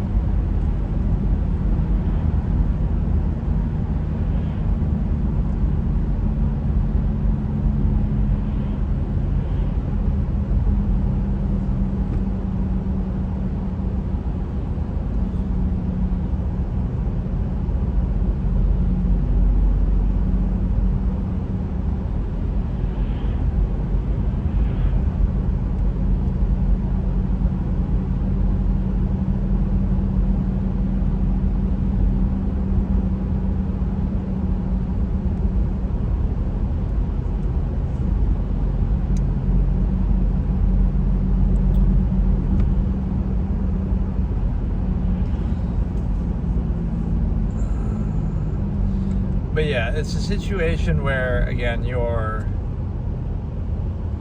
put into a situation and then you're defined by your reaction to it. And again, everything poses as false absolute. Again, you're defined by the projections of others, things like that. It's an unsound process, and it's also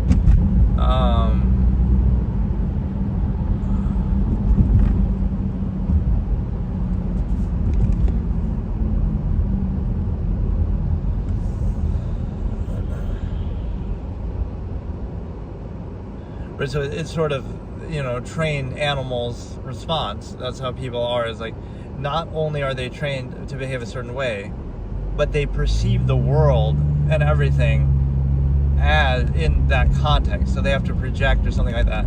So like, right, the appearance of thought would be negative, like it's projected on the ego basis that by which people are controlled. Like everything will be projected like it's about them, it's self-insistence, even though it might have nothing to do with them at all. But like free thought or anything can't exist, or it's a bad thing, it could be something negative projected. So right, you try to censor that, you try to prevent freedom and thought because whatever, you fear it too, or it's kind of like if you allowed it in someone else, then you would want to do it yourself, and then that would invalidate the contrivance state, right? Like an animal outside of the cage, if other animals see it, they'll somehow, it's a bad thing, right? Because it breaks the illusion. So that's like when people talk about the simulation, they don't realize what they're actually saying. The simulation is actually society itself, which is completely artificial.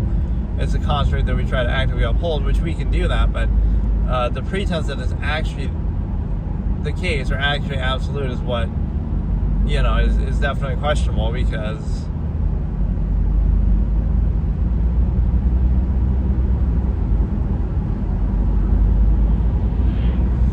again, if something is unsound and inconsistent, then it's not absolute, and then it's arbitrary, and then it's interchangeable. So there should always be this hesitance and accountability and cognitive dissonance with it, that you have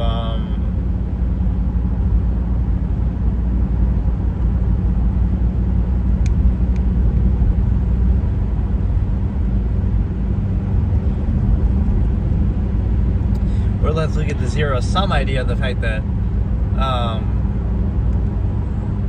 really nothing would be impressive. Everything's just zero-sum self-interest. Either you want or desire or require more or less, or it's just a means to an end. So nothing to be proud about either way. You might just require less. You might be a minimalist. So is that impressive or not, or what? And then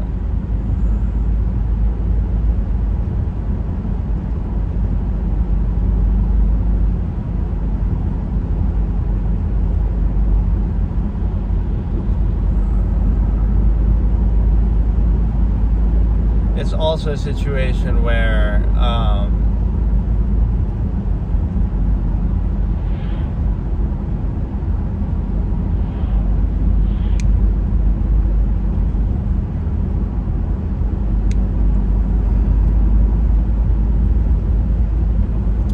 we can look at a lesser state of value versus state of thought, like social contrivance is just a way to control people.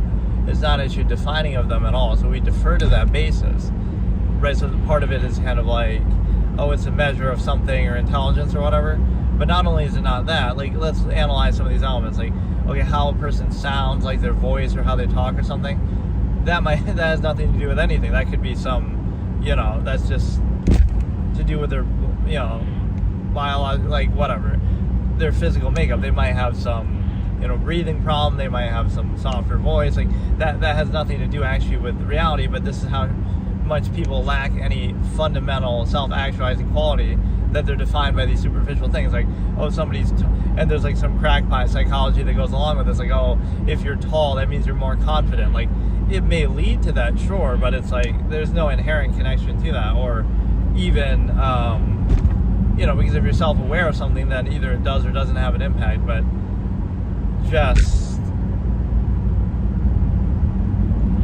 again, those performative aspects and things like that don't have to relate to anything else. And then it's also a situation where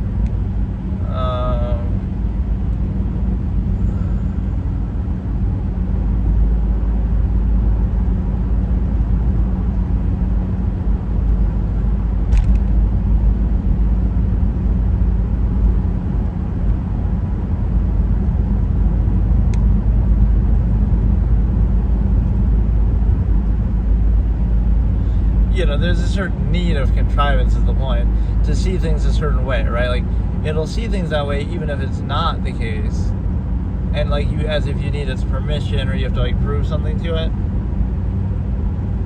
right? Like, it's kind of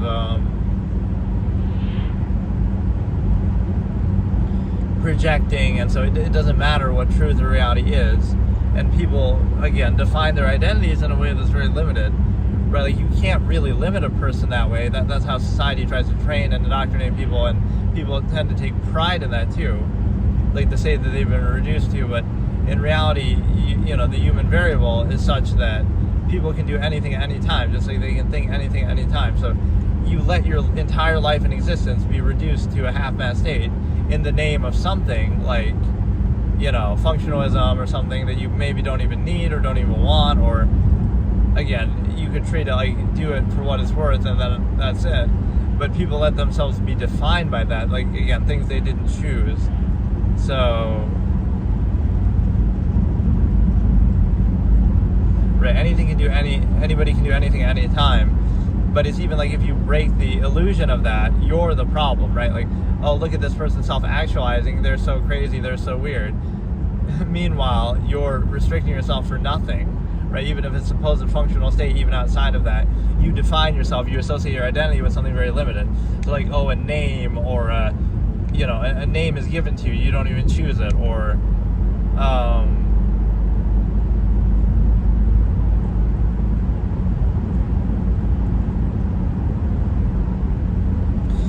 a lot of things you don't choose, and it's just a fragment of what your nature could include, or again, it's kind of a reaction to the contrivance state around you, the structure, the inhibition, the social engineering. So what it would mean is that you're basically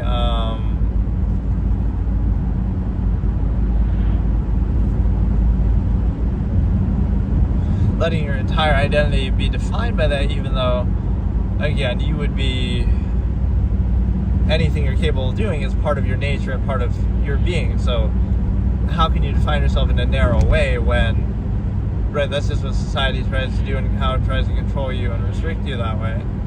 But even without that,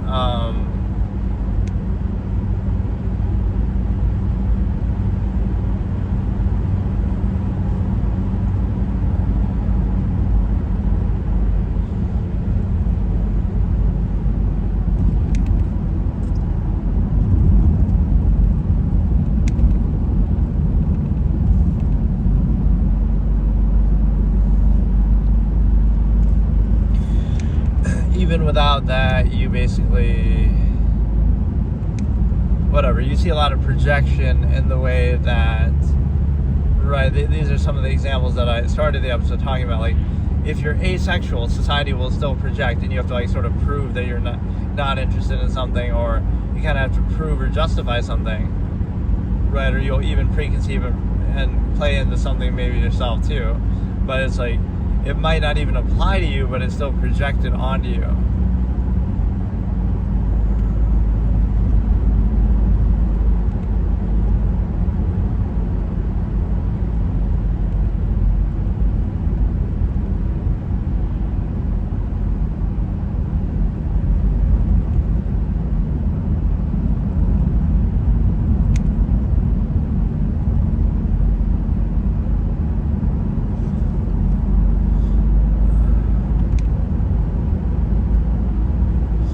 So if it's projected onto you, then, right, whether it's true or not, then you also have a situation where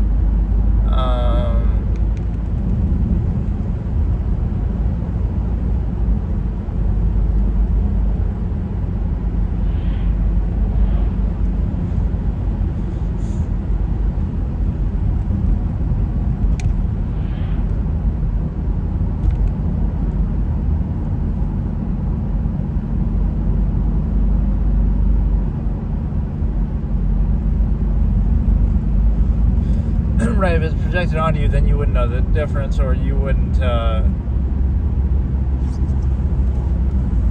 right, it doesn't matter what's true, there's this incentive to view it a certain way regardless, right? You need the permission of contrivance.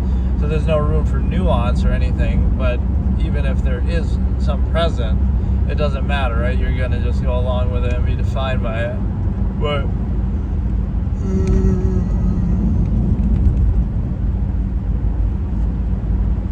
getting back to the time aspect, you have, again, it'll be assumed that you want something like,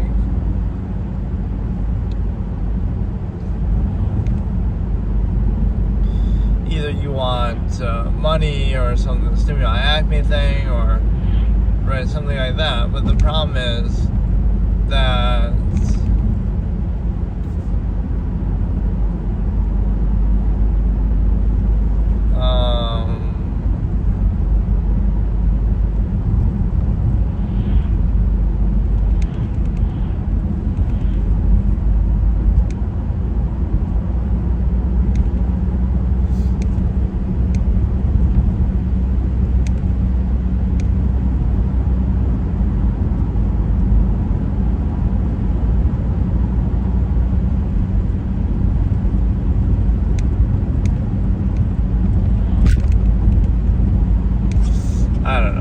basically,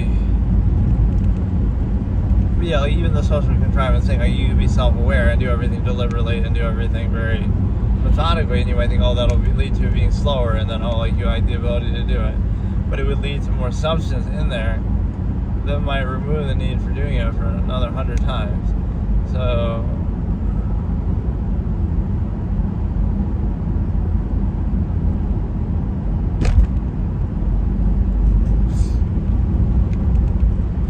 and again, let's go back to that again. You're asexual. This again, these are two of the experiments you could show, or scenarios that I've written about and talked about in the past.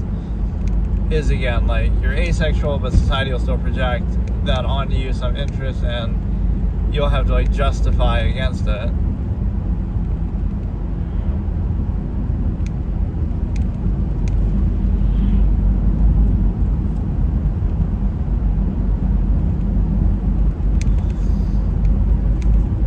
Right, so that shows you the hold of the stimuli acme, that despite how strong it is, or because it's so strong,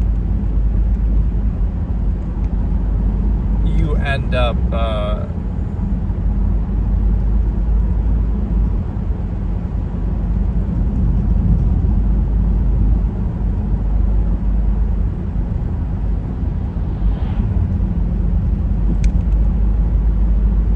and treated as absolute, even if it's not, even if it doesn't apply. Right, so you're in a false absolute half-mass state, and it's false. It is absolute. Actually, I won't even say false. This projection, right? So even if it's not true or accurate, it doesn't matter. Unwillingness to be puzzled, right? And you have to see everything a certain way. So there's no nuance or objectivity. It's an impure, non-credible perspective, because you're already indoctrinated yourself, and then you're trying to ignore anything that might make you question it, or have variable or other options or anything. And so it allows you to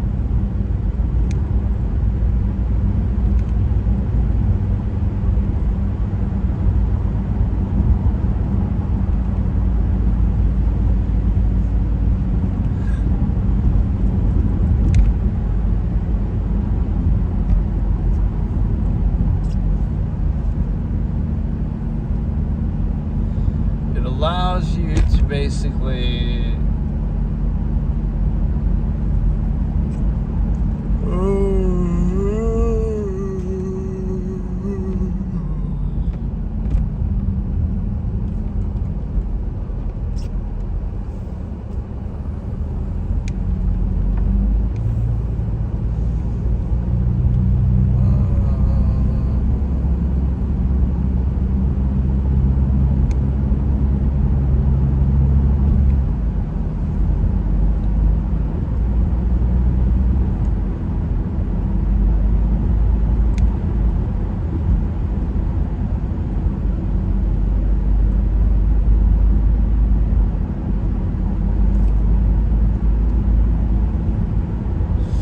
again, the asexual example, even if you don't value it, it will be projected, shows you how controlled they are by it.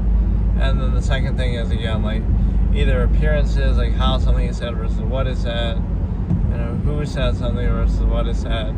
Like if it has value, it does. If it doesn't, it doesn't. And then the final thing is the fact of time. Like instead of money, instead of sex, you have a measure, you're an absolutist. So you value more than anything, you value your time.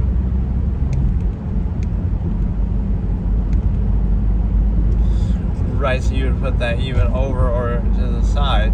It's interesting to see those kind of rejections. Okay, so today I'll do an actual episode of my Absolutist Philosophy series instead of just a little aside, recreation ones. So this is basically I could have done it as part of the belief systems one, and I thought I had used this title, but I kind of looked, and I don't think I did. Right, surprisingly, but like I've probably said it in a lot of these like belief systems. So when it comes to religion and things like that, when it comes to even emotion, right, it's a simple logical razor that would tell you, and again, I'm sure I'm not the only one ever to have said something like this, but the exact phrasing at least was mine from my old debate format. Basically, you cannot dissuade with reason what came about by desire, which basically means the reason why people believe in God in the first place is not based in logic and reason and facts, right? That's not why they believe it. They might try to use those as a placeholder of pretense, but right, why they believe in God, or why they believe in a specific God, especially a specific religion, that's what I question, because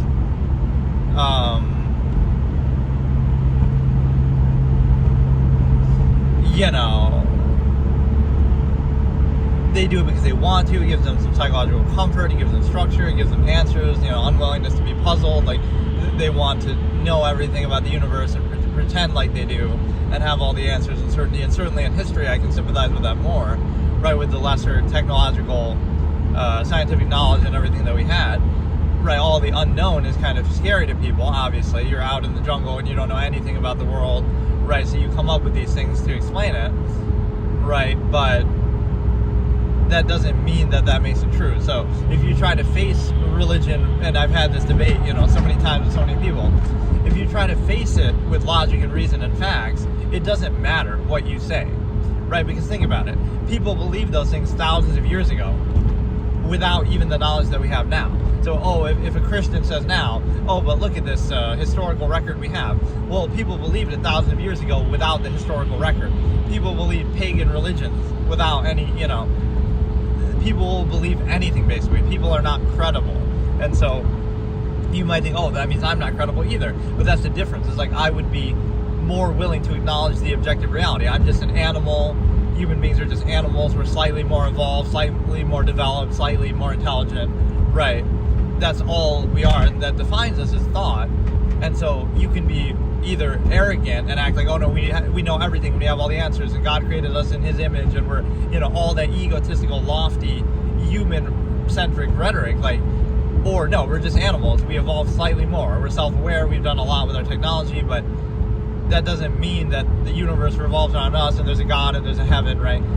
That's kind of the cui bono effect I talk about, like who benefits, not my term, but I mean, I use this as a concept. Like, I don't know where exactly that term originates from, but it just means who benefits, right? Cui bono is basically, think about the two scenarios. Okay, we're just animals, we just happen to evolve a little more, we have a little better technology, that's all good. And so, that's just the objective reality. But versus the other one, God created us in his image and everything revolves around us, and everything, our standards are absolute and objective, and the laws of the universe, and it's heaven and hell and all this kind of stuff, right? Well, that would indicate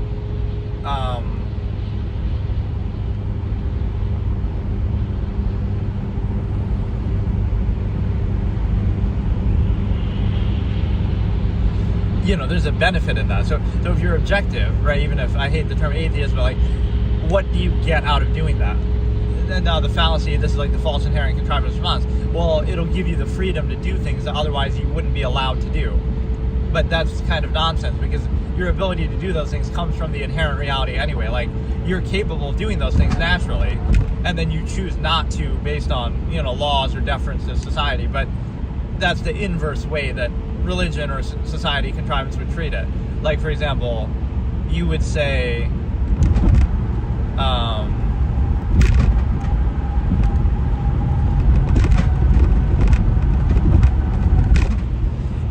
basically that, God is absolute and morality is inherent.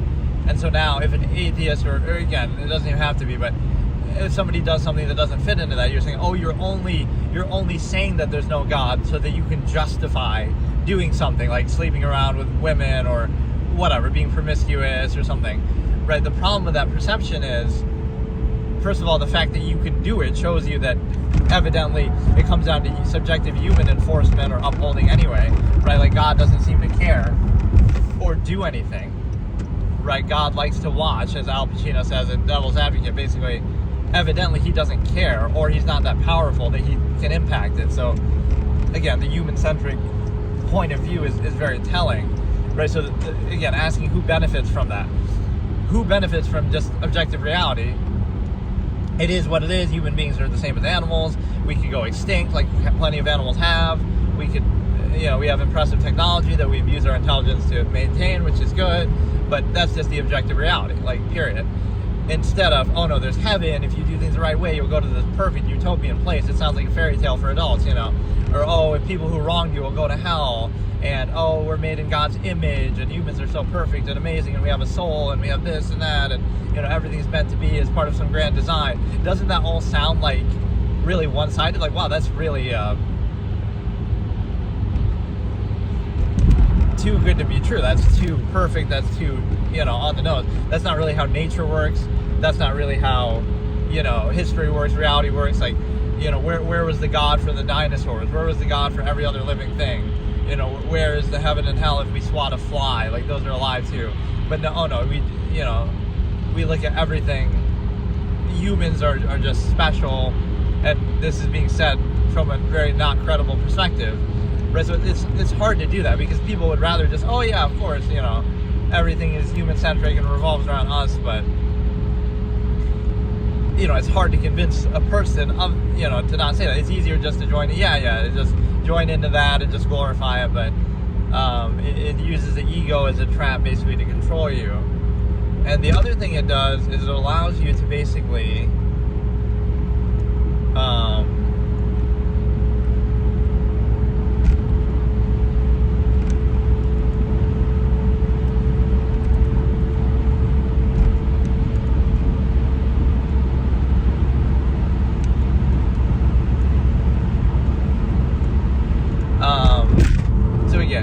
try to come with logic and facts and reason, it doesn't matter because that's not why they believe it in the first place. People throughout history have believed almost anything, especially even on a mass scale. Right? People have gone along with dictatorships and cheered on, you know, authoritarians, and they've, you know, believed all kind of religions, pagan religions, Greek gods, you know, so the credibility check with that is that, like, it's not of individuals. You'll say, oh no, but yours is right and everyone else's is wrong, right? You could say that, right? Oh, you believe something and that's the right one, and everyone else throughout human history was wrong. Everybody else right now, even who still believes different things, is wrong and yours is right. You could say that, although that's really, you know, kind of full of yourself maybe to say, or full of the belief system. But what it also indicates is that you're not being objective, because it shows you people aren't credible. So you are being fooled in the same way, or you're being, you know, people were sure of themselves when they believed in other gods throughout history. People were sure of themselves when they were supporting certain people, and then now we would look back in history and say, oh, we would question how could people have fallen for that? How could people have, you know, how could people have done all that? Right, but it's a situation where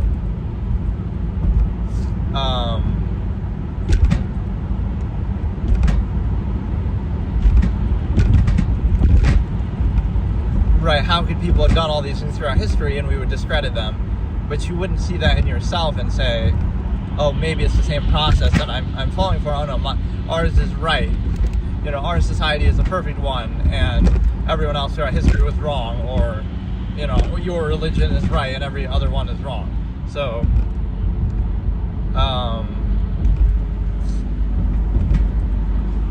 right, so it'd be hard to convince people that way of,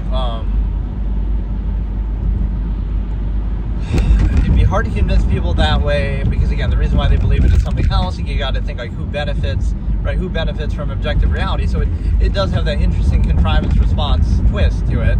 The fact that,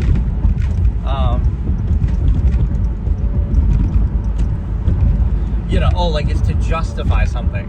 But okay, like, you live in a hut and you're in the woods and you're minimalist, and that'll still be somehow, oh no, but society wants to suck you dry and you know, whatever, make you a slave to it. But like, if you're at peace, you're consuming very little, you're living in nature, you're at peace. It's like, oh, you know, so at that sake, at least the belief system would be a construct of you know, serving human ends, right? You're on an island somewhere, you're fending for yourself. So what does that mean in terms of the, right, like, a lot of things wouldn't apply, like, oh, morality is to be good to other people, but there are no other people. So it shows you it's a conditional thing. It's not inherent because it's conditional on people and you know, making everything revolve around people and stuff like that. And then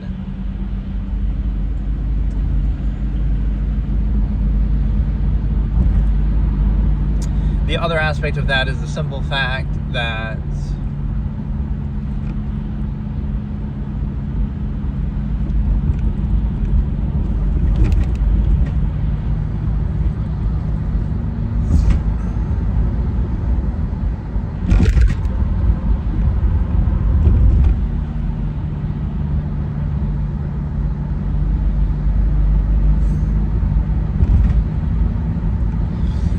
again, people believe it from a place of desire, not from a place of logic and reason, and they'll kind of even admit that, right? Like nothing would change their mind, or they would have believed it thousands of years ago, they would have been sure of it then, like people were. So, you were sure of it then, but you didn't even know what you were or weren't sure about because you didn't have all this modern knowledge that we have now. So, again, what is the incentive of objective reality? The only possible thing people can say is, again, is to justify certain actions. But let's say you don't take those actions anyway. So you just don't do anything. You're the most minimalistic, neutral person ever. You do virtually next to nothing, right? But then it'll be like, oh, you're lazy, or you got to do this and that to, contribute to society. But even if you do that, still, right?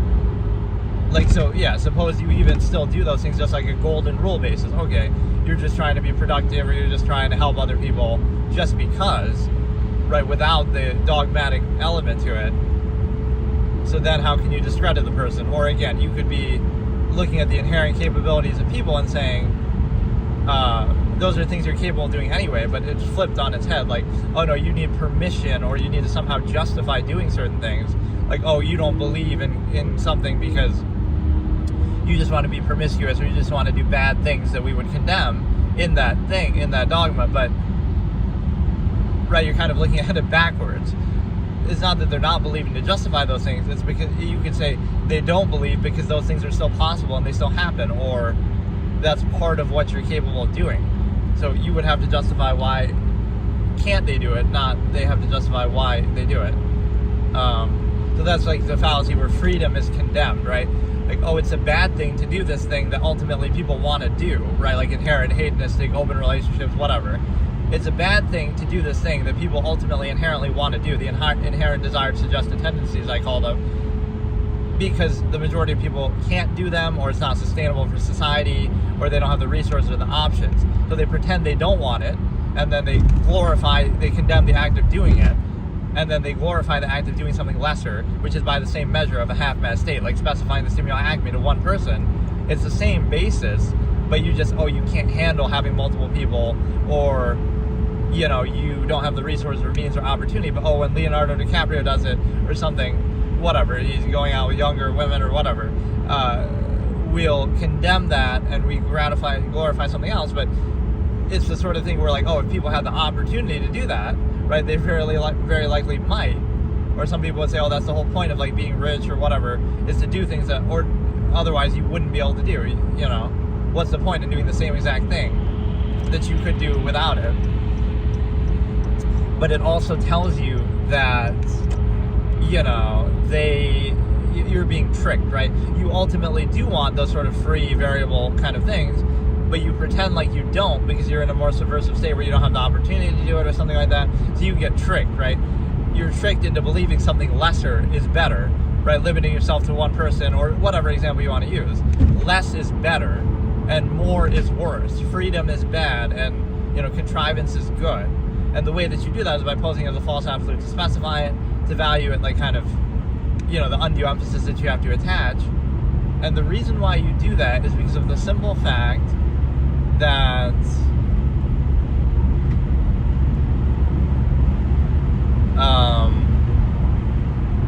right, so you might think it's a good thing, but it's really a trick that you're using on yourself. So to what extent are people aware of that, like, as they're doing it? Like a fairy tale for adults, or you're aware of it at least in the observable practice, as I call it. Like, you'll be complaining, my wife's bitching at me, or it's such a struggle, the stresses of married life. But why would it be stresses if it's absolute love? It's meant to be a soulmate, right? So you're struggling to maintain a false absolute in order to specify and rationalize it, like why you would limit yourself that way, or why you would base your whole life around it, which again is for the family system. It's for the, which again, you might argue that, okay, it's for the family system, and you can make a functional argument, say, that's useful to raise children or something, but that's not actually what people say. right? There's the ego gratification that they get from it, like, oh, it's love, it's meant to be. That's not what you're saying, right? You're not saying I'm conceding freedom for the functional basis, which again, what if somebody just chooses not to do that? They don't want to have kids, they don't care about that. Right now, those things go out the window. Or even outside of that, like, so again, it's a contrivance state. This is a very hard concept actually to explain, but a contrivance state will insist upon itself as absolute, even when it doesn't serve any purpose, right? So it's contrivance for contrivance sake. Stop at a red light even if nobody's around, just because you're an obedient, mindless sheep, right? Not because it actually serves any purpose. Do you obey authority for authority's sake? Not because it's actually justified or qualified in any way. It's kind of arbitrary, and that shows you people go along with anything. Indignant insistence, kind of. But the other part of it is the fact that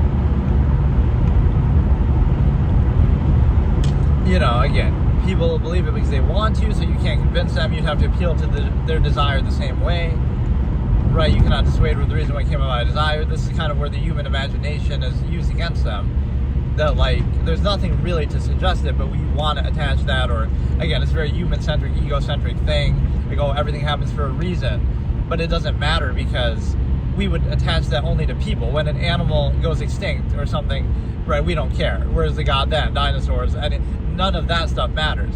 Only when, oh, you hit the lottery, so, oh, God must be on your side. Meanwhile, everybody else who loses the lottery, like, what does that mean? So you're looking at it only from your point of view. Only from a human-centric point of view, but then only from your point of view selective. It's like, oh, it's good luck that you got in a car crash, but you luckily survived, and that's good luck. But what about all the people who die every day from car crashes? Does that mean God, like, it's selective, right? You'll thank God for what good things happen, but you won't blame God for what bad things happen.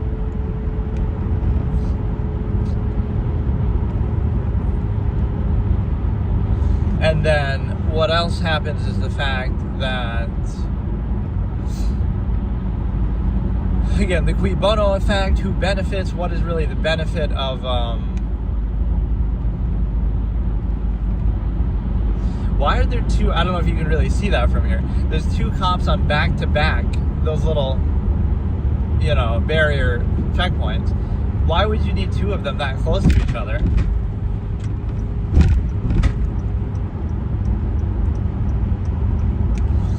But yeah, what I'm basically saying is the fact that, again, who benefits? Arguably, you could say, oh, to justify doing something, but something that you could do anyway. So justifying it to what? To who, right?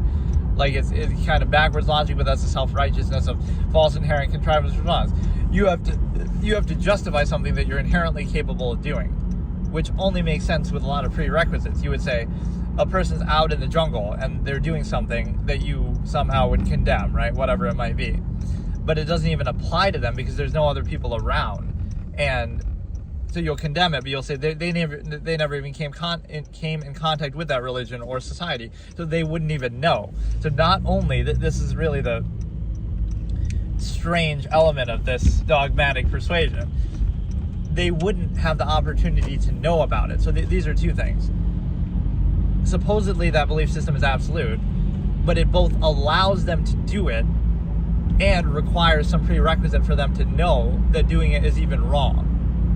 Right, that, oh, if you weren't indoctrinated into society and raised in terms of morality, or again, into the belief system, you wouldn't even know that. And you might say, oh, somehow you're just supposed to innately know it, but I mean, clearly, even when knowing it, people throughout history have done all kinds of things that we would condemn, so it's not even about that. But no, it both allows them to do it, the supposed absolute that doesn't want them to do it, like God or whatever. It allows them to do it, number one, so that would seem to be permission right there. And then number two is, it requires some sort of preconceived knowledge that, oh, we got to tell you it's bad, we gotta hold you socially accountable that it's bad.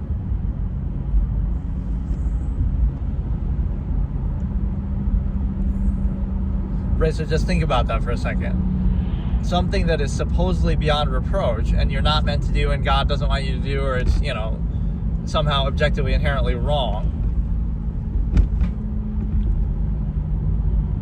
But you also have to be somehow indoctrinated into it and say, oh, it's wrong to eat this kind of meat on this day or something. Like, you're out in the jungle, you're just surviving, picking berries and doing something, but oh no, you don't think those things are like social constructs the same way that we have in society? Like, yes, there might have been some reason why that was established, and then we can't hold on to it for antiquated reasons, like, oh, at this time in history, tomatoes were considered poisonous because they were prepared on some steel, metal plate, or I don't even know, right? But the point is, so there'll be some superstition. So maybe it was valid at the time, right? People were getting sick from eating fish, and so they say, oh, don't eat fish on Tuesday because everybody got sick when they ate it on Tuesday, right? That might have seemed valid at the time, but now you'll hold on to it even if it doesn't apply.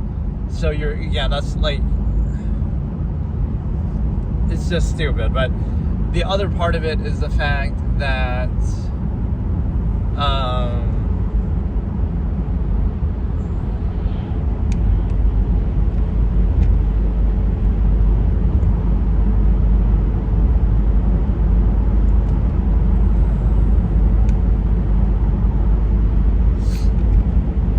again, who benefits? So objectivity is often boring. It doesn't revolve around people. It doesn't achieve a certain end. It doesn't have a point, right?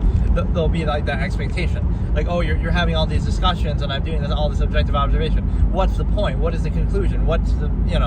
There is no, that's the thing. There is no conclusion, right? It'd be more free, objective, inherent reality. Like, just, you could do anything, just like you can do in nature. And it wouldn't lead to this uniform, false, absolute, structure that we have, right? This empirical structure that tries to keep reinforcing itself and has to use the threat of starving out to validate itself, means validation, right? You create the process through stimuli, Acme preservation, and then you hold means over the head of children and stuff, and you starve them out and indoctrinate them heavily before they can critically think for themselves. Just to understand, that's how forget about even right now, but that's how any arbitrary society can come to be, and like, it's not based on anything. It's just, it can insist upon itself because this is basically how it works. The preconceived or the established basis, right? It already exists, so therefore it's validated. And you have to suck up to it or appease it because it already is established. But by that logic, anything could be established. World War II Germany was established. So if you're growing up there, oh, you're accountable to it, it'll starve you out if you don't do what it says. So I guess it must be right. So that's the kind of one-size-fits-all mentality. Like, it could apply to anything. So that's how China right now gets away with censorship, and oh, it's already established, so it must be right. It's this preconceived basis. You'll just go along with it mindlessly, as long as your bread and circuses are adequate. So it's not based in anything, so it's no surprise, right? The same way that, the random, if you want to call it that, but again, random implies compared to what? Like a human-centric whatever, something that revolves around us wouldn't be random and anything else is random. Like, so the random or arbitrary origin point of everything, like the universe, etc., or like the lack of, again, a god or a clear picture like that, would explain all the things that happen. Well, dinosaurs evolve and then they go extinct and then meteor hits and, all these different things that happen. There really is no design to them. Like, why is there life on just here? We try to attach meaning to it. Like, there's a lot of things, if you look throughout history and scientific record, it's not even that it's random, it's just that it would explain everything that could possibly happen, the fact that there was no rhyme or reason or origin point. Otherwise, there'd be a lot of contradictions, right? If there is some design, it would be hard to fit everything into that explanation. It's the arrogance to think that you have all the answers, even thousands of years ago. So it shows you people's desire is greater than their, desire for truth. Their desire for closure and answers is greater than their desire for truth. But it's a situation where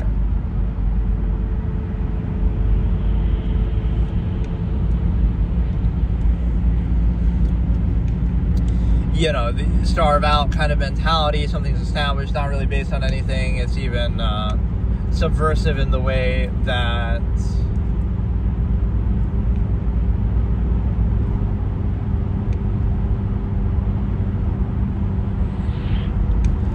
right? It's established, it'll reinforce itself, insist upon itself, indoctrinate without consent before people can think for themselves, so it's not looking for like actual standards, right? It's saying we're already established, we have money or we have whatever, some infrastructure, so now you are subject to it, and so therefore that validates us, and most people will go along with it even though it's arbitrary.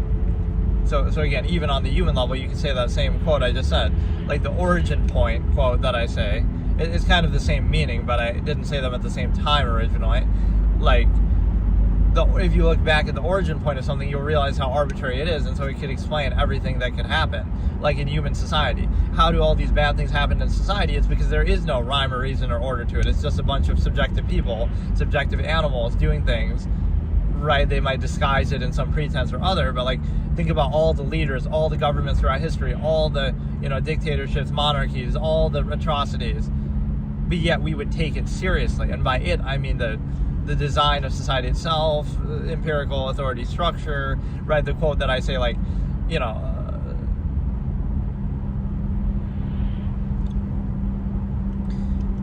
I forget if I say like society or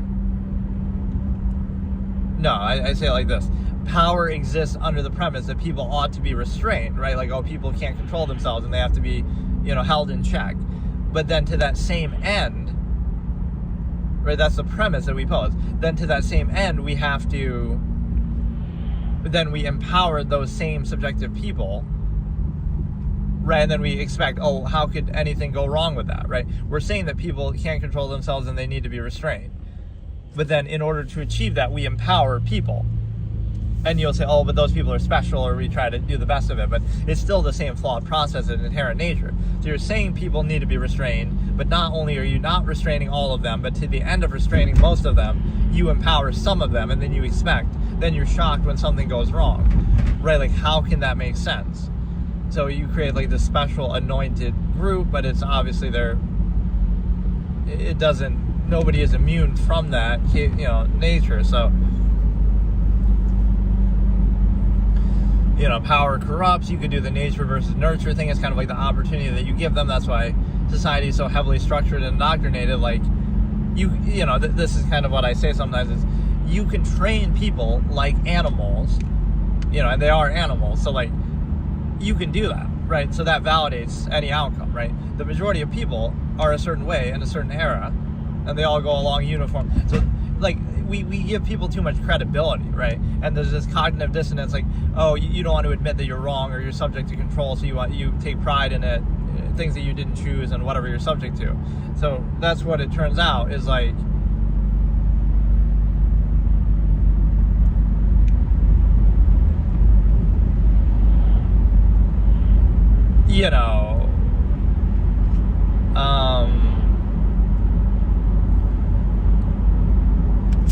how can I explain it? Just, you take pride in it even though you didn't choose it. And like, people are trained animals. Just because people can be trained like animals doesn't validate anything, right? Like, again, if you were in World War II Germany, you might have been trained in that way and gone along with that. If you're in China right now, you might be trained that way and go along with that. It's just to point out that, so people have gone along with so many things throughout history, so that all that shows you is that people lack credibility and they're kind of weak and they can be controlled. Instead, we treat it like an absolute, like, no, how could this many people be wrong, or people are, somehow special, or, just not just mindless sheep indoctrinated by an era, and so you have to apply special kind of pretenses. It's something, right? Every era will have something that reinforces that controlled state, some sort of false absolute to bypass. Like, the modern day is definitely weaponizing medicine and those kind of terms. You're posing a false absolute, but you have to define the norm first. Like, somebody has this condition or this label, but compared to what? Compared to what inherent, absolute, utopian, perfect, normal state, supposedly? Right? How do you define that? It's defined, obviously, through the indoctrination in society, so it's not something inherent. It's not something objective. It's not something real, right? Like, something even social. Right, social interaction is not, especially in terms of language, is not an inherent trait of human beings. You can say like, they're social creatures, but how did people get by, before language existed, right? So, they all had this condition, you see, So the prerequisite, whenever there's a prerequisite, that's not an absolute, right? Like religion. Oh, this religion is absolute, but it requires you to be influenced by it first. It requires you to be exposed to the Bible first. It requires you to be indoctrinated into the church first. It requires you to learn this language first. So,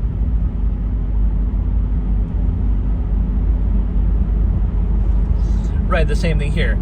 Oh, you have this psychological condition or this label, but it requires you to first be indoctrinated into society. Then you have to learn these social norms such that you're aware of them, such that then if you don't follow them, then that's defining to you. And then you have to learn a language. And then under those circumstances, wow, you have the psychological condition. So that's objective realization that it's made up. It's not a real thing, not an inherent thing, right? It's reactionary. It's trying to reinforce a specific contrivance state, a specific social kind of state. Now we can argue the usefulness of that to say, oh, but it's somehow positive functional basis, but it has no real empirical authority, because those are all things that people are, the human variable, I call it. Those are things that people are all capable of doing at any time, right? Are always capable of, have always been capable of. So it really is just a farce, right? But again, how people are trained and controlled is effective. I can respect it. Being aware of that is somehow negative, right? So you got to like euphemize it or overcompensate for other people, right, to make them comfortable with it, and then it's somehow your fault. It's the emperor has no clothes fallacy of just, you aren't adequately overcompensating for a flawed process, so it's your fault, not the fault of the process. Or on the flip side of that, you also have the ability to consider,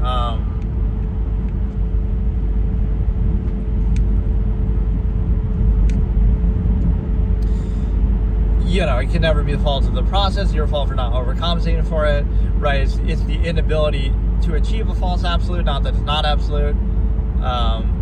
Again, just even in variable sense.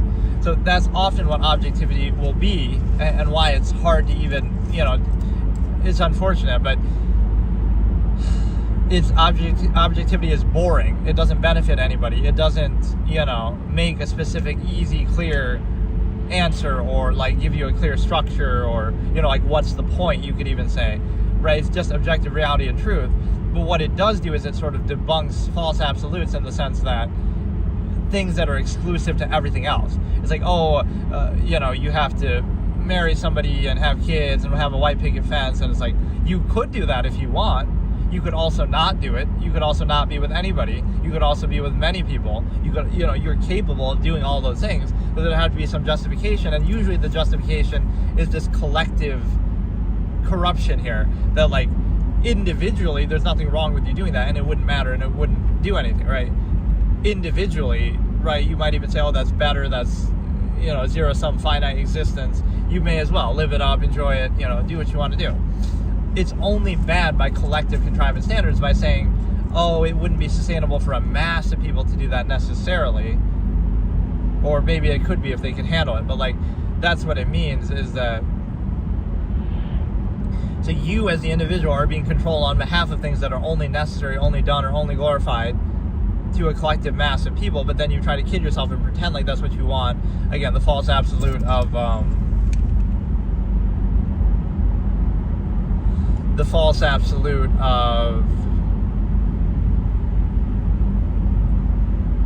whatever, stimuli, Acme specification, or something like that. So obviously people don't want to look at it like they're trained animals, but by not looking at it like that, they are therefore controlled by it. So it's more a battle with cognitive dissonance. You pretend like you desire it, but yet you constantly struggle with it, so that would kind of show you right there's not absolute.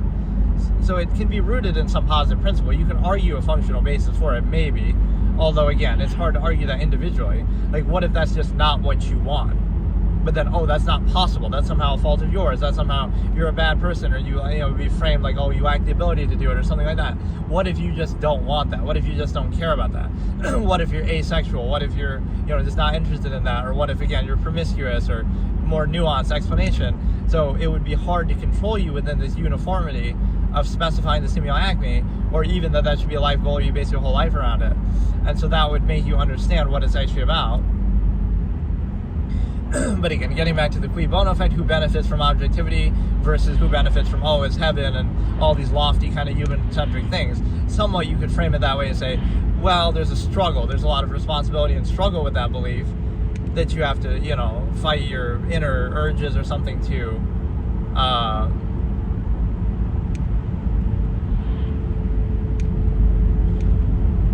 do it. But I mean, you're doing that, again, not in the name of God or some absolute. You're just doing it for arguably collective contrivance. Like, oh, that's sustainable, or oh, that's something.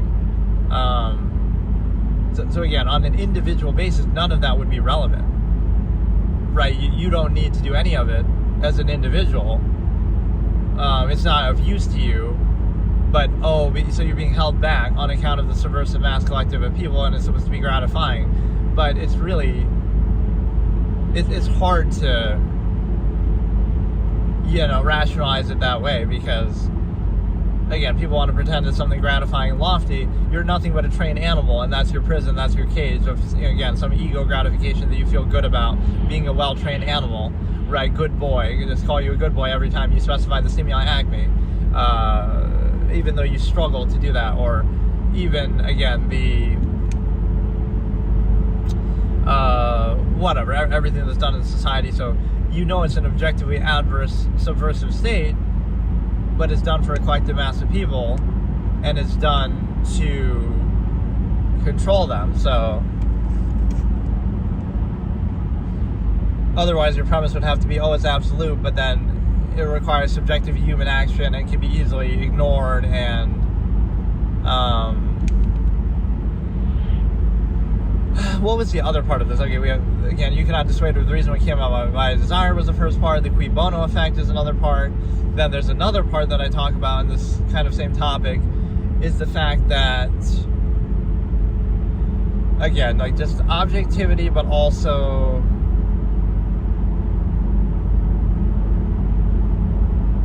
I don't know, like pose a hypothetical example of like someone who doesn't need any of that, or whatever, bypasses a certain way, so it just doesn't apply. Again, like somebody living out in the jungle or something. So it has a lot of prerequisites to even take something like that seriously. People are easily fooled and trained by all kinds of things, so you shouldn't treat yourself or humanity itself as very credible. But again, your perspective would have to be that, this time we got it right. Things are the way they are because that's the way they're meant to be, and our society or our belief system is absolute and right. So whether that be belief systems or even like social contrivance works in a similar way, as I was explaining, like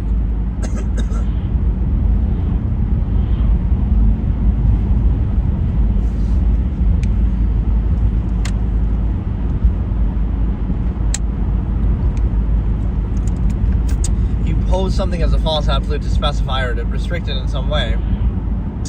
And what that means is, again, like you take an inherent tendency that people have, right? And again, it's a credibility check, especially for the dogmatic element that you have.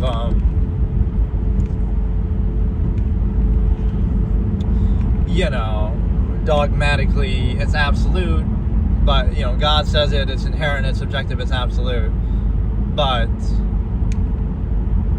it's kind of the same way. Like, let me clown religion a little bit here and its inconsistencies. There must be a God. What do you think? The universe just came out of nowhere? Right, it had to be created. Okay, so then let's accept the premise for a second. Okay, so God created the universe, great. But then what created God? So it's the same question. You're not actually answering that. Then they'll say, God just was always there, or just came out of nowhere or something. So you're not answering the question. You're saying, the universe had to be created. That seems like a sound premise. But then you're just saying, some magical being was there, right, and created it. So then where did that come from? And if you bypass the explanation there, God didn't need to be created, then I could just say the universe didn't need to be created. But it's the same question you're leaving. So I was going to say the same thing here with like the absolutes. It's absolutely wrong to do blank, right? Whatever it is, some immoral thing, some sin. And then it's absolutely wrong to do it. But people do it anyway. So now you can say, that's because they're bad people. But that's not the question, right? The statement wasn't whether, they're bad people. or whether they can do it anyway. It's like, oh, it's absolute, which would mean it wouldn't be up to human subjective kind of whims, if you will. Right. Because if that's all it takes, oh, some random dude just decides to do something and then he can do it. So how absolute is that? Right? He's defying God just by, okay, you'll condemn him, we can punish him as a society on a subjective level. The fact that we have to do that is even telling. So it shows you it's a human, it's all human. Where is God in all of that? Right? Where is God? Somebody does something bad, then they're punished by people for doing something bad. So everything is human. Where is the God in that?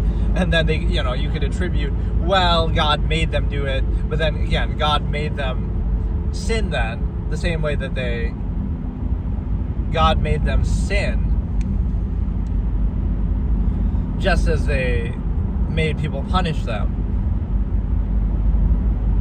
And the other part of that was, I'm trying to remember, I had this discussion some time ago,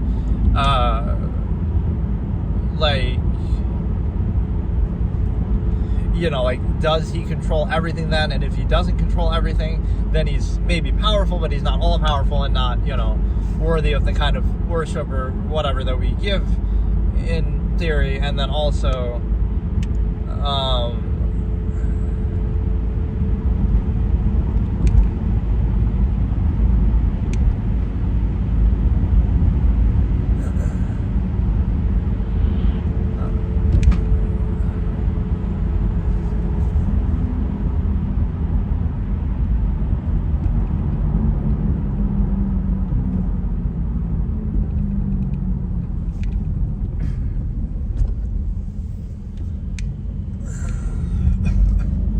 it's the fact that basically you're trying to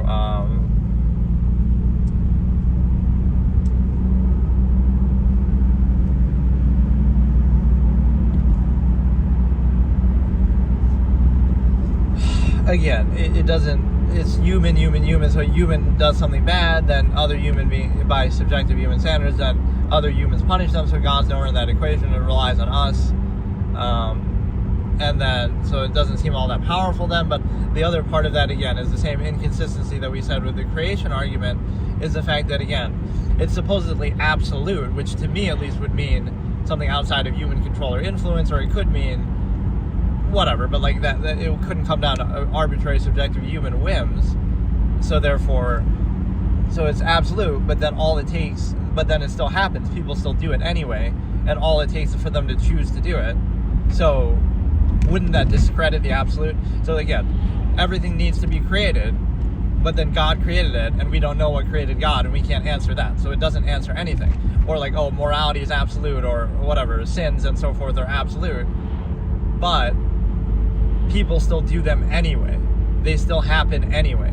Absolute would imply that they don't happen. Absolute would imply like the laws of nature wouldn't allow them. That's what the word absolute would mean. Or inherent or objective, right? And if not, then I grant you that. No, something can be absolute, inherent, or objective, but people can just do it anyway.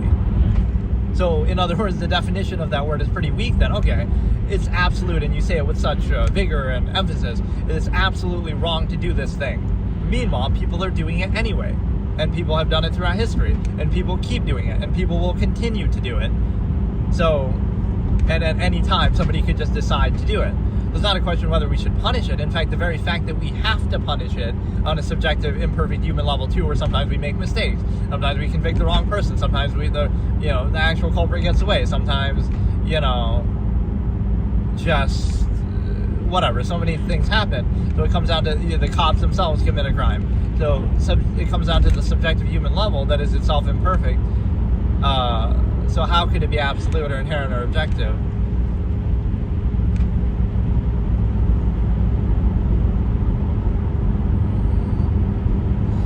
Right, or so either it's not absolute, the same way that God isn't all-powerful, or your definition of that absolute is so weak that all it would take is, a subjective human decides to defy it, and it comes down to both human action doing it in the first place at any time somebody could decide to do, or subjective enforcement being relied upon to punish it. So it's subjective humans versus subjective humans. So there is no presence of God or anything there. And even beyond that, there's no sense of, there's no sense of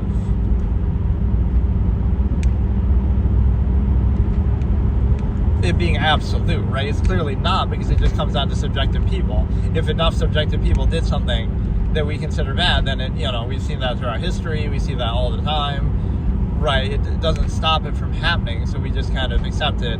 But it would be hard to take an absolute seriously. That it's basically just non-accountable. That's really the arguments of religion. Like, we could even agree on, in principle. We'd say, oh, it's wrong to, like for Vladimir Putin to invade Ukraine, and for George Bush to invade Iraq and kill people there and stuff like that, right? We can say those things are bad, and it's like, oh, would God say that that's bad, right? And if you said yes, either way, whether you're saying God's saying it or whether just subjectively, I'm saying it's a bad thing, it shouldn't have happened, we shouldn't have done it, or they shouldn't have done it, then what does that mean? Like, it means that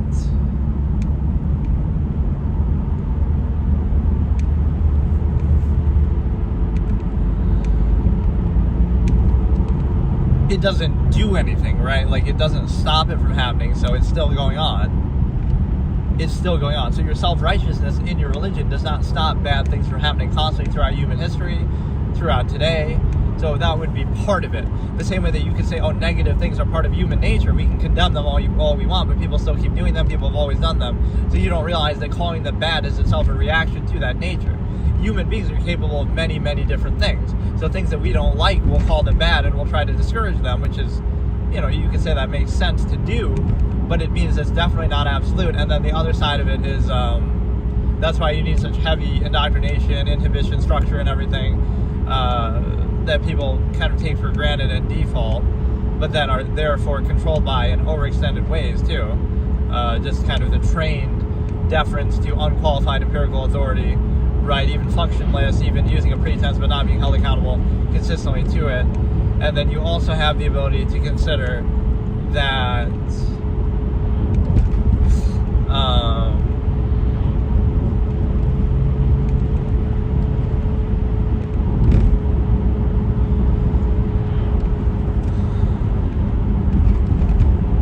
again, if it's absolute, but then it can still happen, it still does happen, it's happened throughout history, it's defined.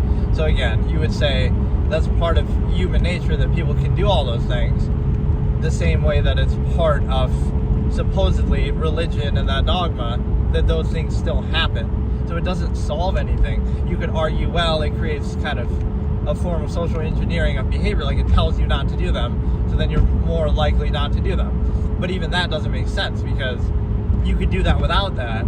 The difference is it's false absolute, poses it as an absolute outside of human control, as opposed to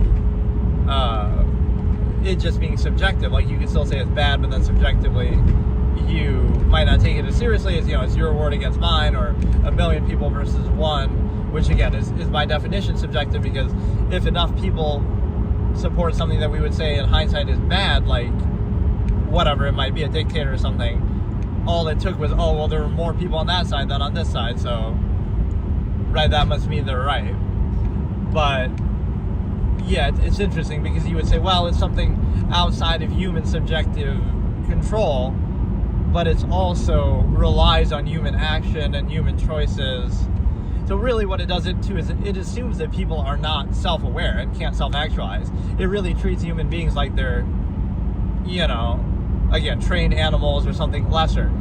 That, like, people cannot just think and use their brain and make a choice. That's not possible. So it must be, in some other interpretation. Because if that was the case, at any point, any person could just think and choose and do something, whether it be positive or negative or sin or not, they could just do that. And people do that, or maybe they don't really think about it that much, but they instinctively just do it, or they're emotional or something. But it's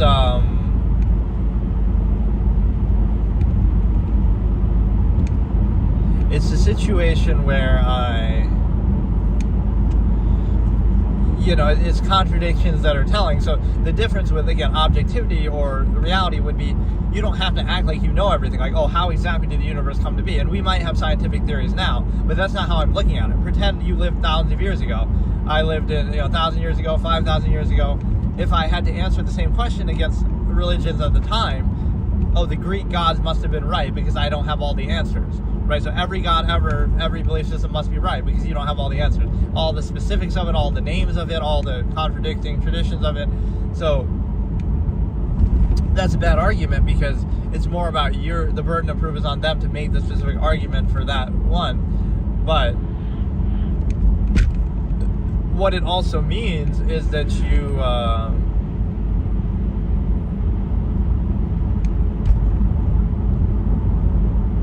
basically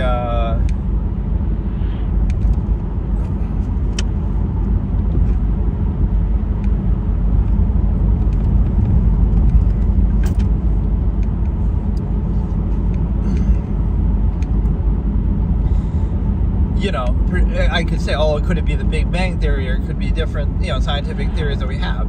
That's not really the point, because we're not there yet in fully explaining that, right, scientifically. But it doesn't matter, because I'm not going to lean on that, because it just happens to be available right now. That wouldn't be the basis of it, to say, oh, that's why I wouldn't believe. Thousands of years ago, right, you would still, there'd be more of a temptation to believe, because there's all these uncertainties. But the point would be that you wouldn't be able to explain it. You could say, okay, I'm just an ignorant animal, I have slightly greater self-awareness than other animals, and that's all it is. It's nothing more special than that. So why should we be so arrogant as to expect that we have all the answers, and we can say how the universe was created even thousands of years ago with lesser technology than we have now, right? Why should we be making that claim? So one side is claiming they have all the answers at any point, even thousands of years ago, without the technology and knowledge that we have now. They somehow had all the answers. And in different ways, like different gods, different religions, different times, different places, so different specifics that they talk about. So somehow they had all the answers, whereas here, with objectivity, why can't you just acknowledge we don't know, we don't have all the answers, and likely the answer wouldn't be something that, well, it may change our perceptions drastically, but it could, again, the same way that nature happens, like, how do we treat nature? Like when weather happens and other things, like it just happens. We can understand how it happens, but that doesn't, it just does. Like we don't attach any special meaning to it. We can say, oh, when it rains, it's God's tears, or when it's thunder, it's God's mad or something. That doesn't matter because like we just treat it like it just is. So it would be kind of a boring answer. Okay, these two molecules rubbed together and they made the universe or whatever. Okay, and then like where did they come from? That would be a question too, but like it wouldn't be this thing that's human-centric, because that, again, that's a cui bono effect. What about every other life form? What about everything else that ever existed? Oh, God, the universe doesn't revolve around them the way that obviously it revolves around us, because we're the one writing the script. We're the one saying that it revolves around us. So, that's very biased and impure. Like if there's an alien species, would they, aliens on a different planet, would they believe that their own God and everything revolves around them? Like, is that really... It just requires like a narrow-minded perspective, but that's really the trap that a specific religion puts itself in. If you want to say it in a broad sense, fine. Like, okay, there's some, but again, that could be the same as just saying nature. Like, oh, there's some entity or something out there, but again, yeah, it's nature. Natural things happen all the time, but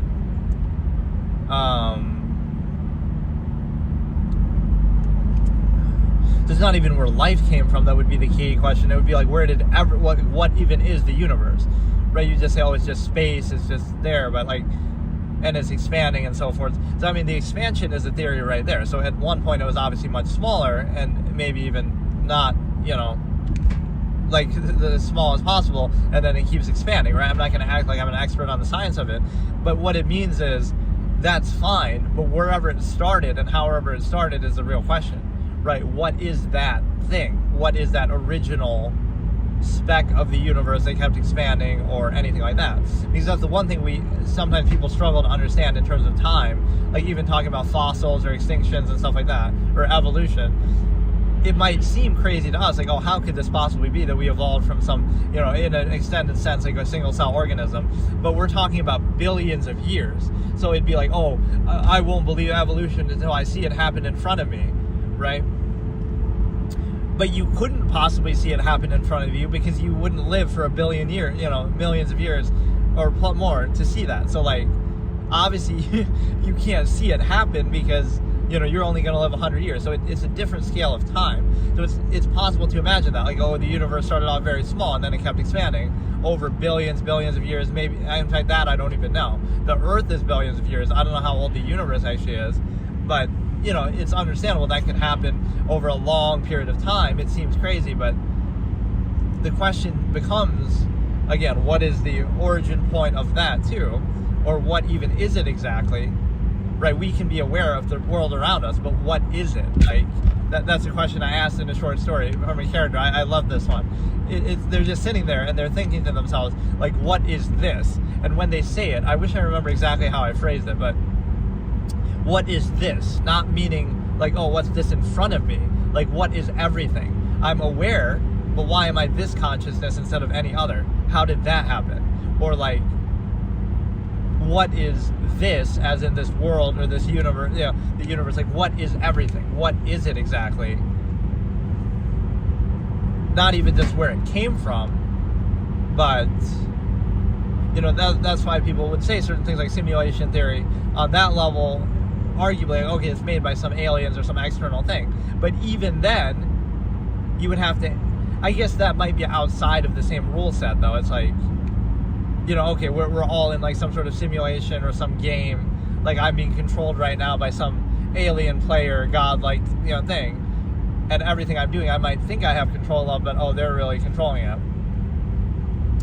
Right, and they're doing it in a very elaborate, and you might think, oh, who would do that? But you think about how far we go with our own entertainment escapism, it wouldn't be that hard to imagine.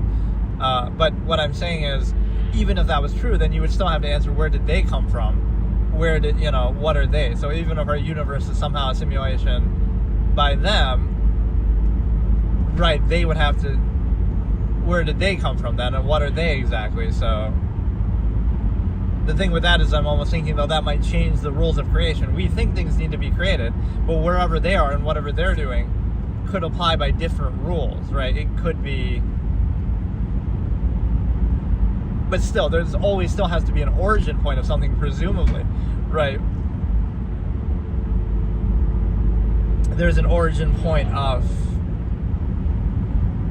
where whatever it is that now is simulating, you know, oh, it creates a simulation like us, or they're a simulation of somebody else. That could be like the twist at the end of a story. It's like, oh, we discover that our reality is a simulation, but those people playing with us and who created it don't realize that they themselves are in a simulation too. So it would be like, that is like the best. That's got to be a twist ending in a movie, and I'll make it myself. So like, they at the end are laughing at us, even though we realize, oh, it's a simulation, but there's nothing we can do about it, right? And then we,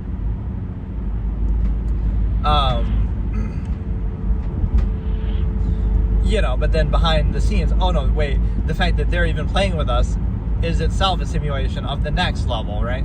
The next layer. So when you're aware of the nature of the process, you play with that element of it, right? You can no longer be a part of it because you're aware of the artifice of it that goes into it.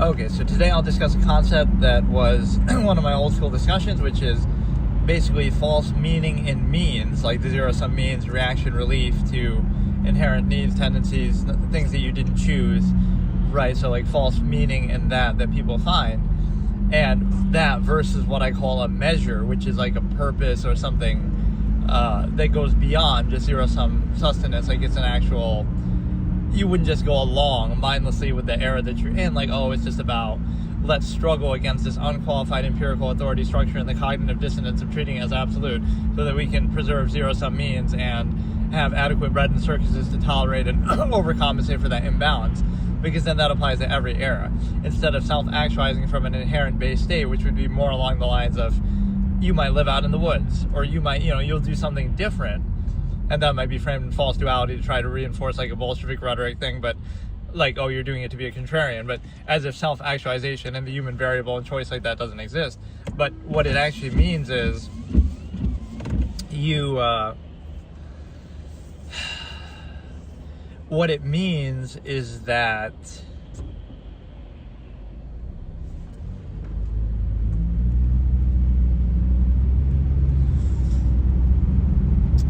a measure just in and of itself, right? Regardless of your physical state, your immediate initial needs or senses or whatever, it would be something you hold. Like amalgam theory could be a measure, right? The human family, you're valuing that regardless, no matter what, no matter the circumstance. That might be what you value.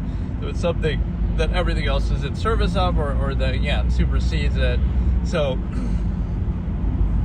one thing, let me explain though before I even get into this discussion though, is like all of these discussions and episodes and this whole format, the one lesson to take out of it, or the one understanding that you should have, is this: that the whole point of it, or the whole basis of it, was objectivity.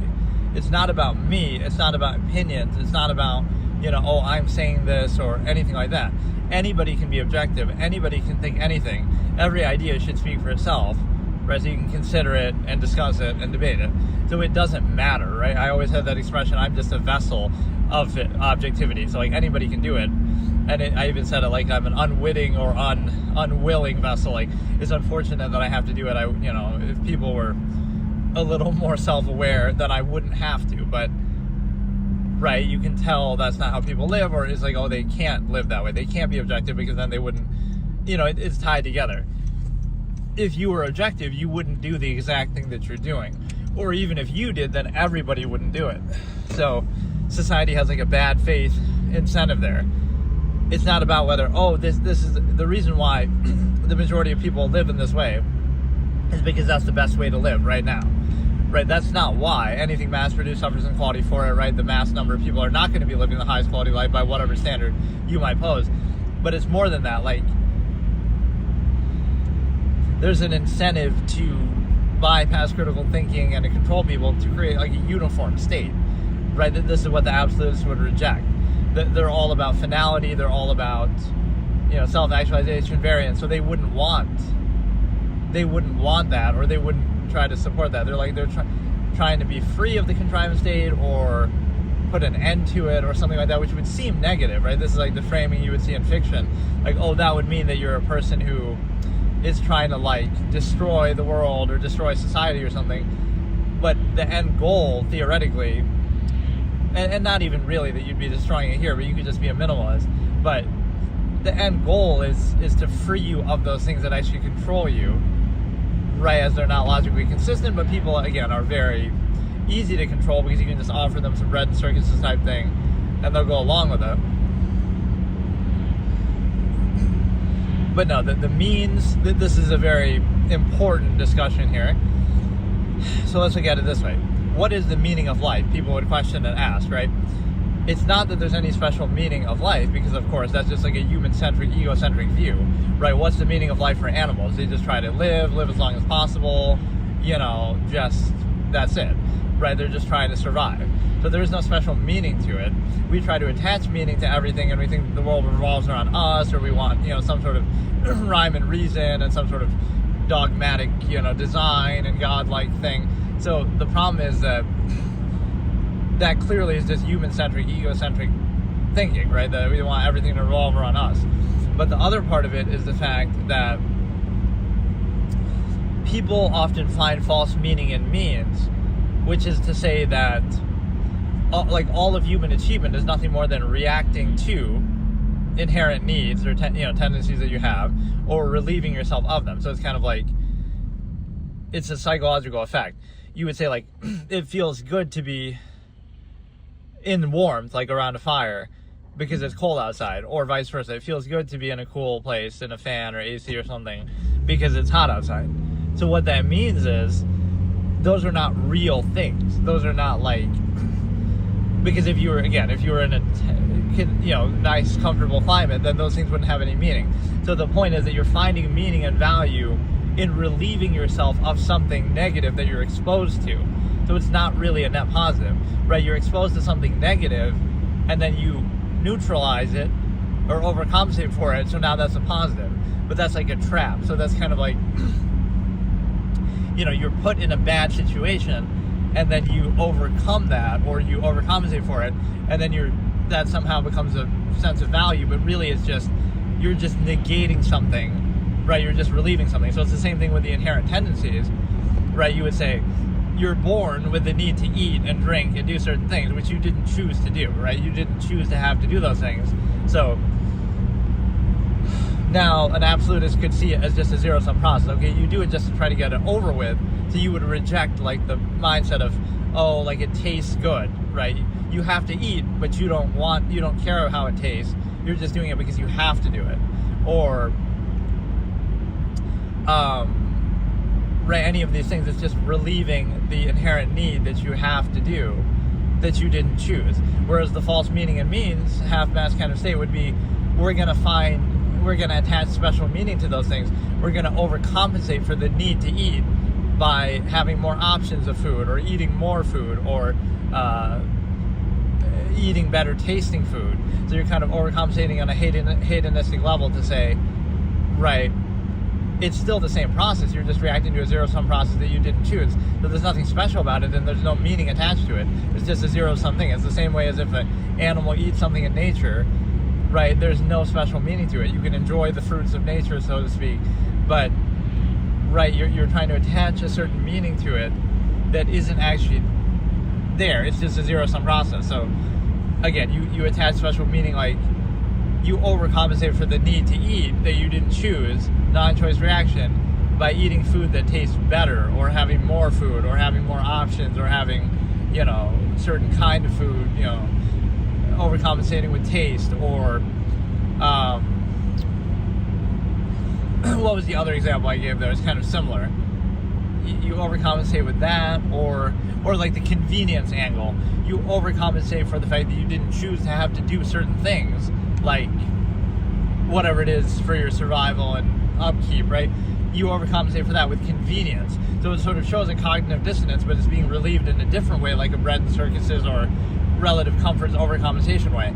It's not that the half-mass human function doesn't have cognitive dissonance the same way that the absolutist would, but the absolutist would minimize it and say, we're not going to attach any special meaning to it. We didn't choose to have to do this, so we're just doing it because we have to, but that's it. Versus here, the half-mass would be, you do attach special meaning to it, and that special meaning is in regards to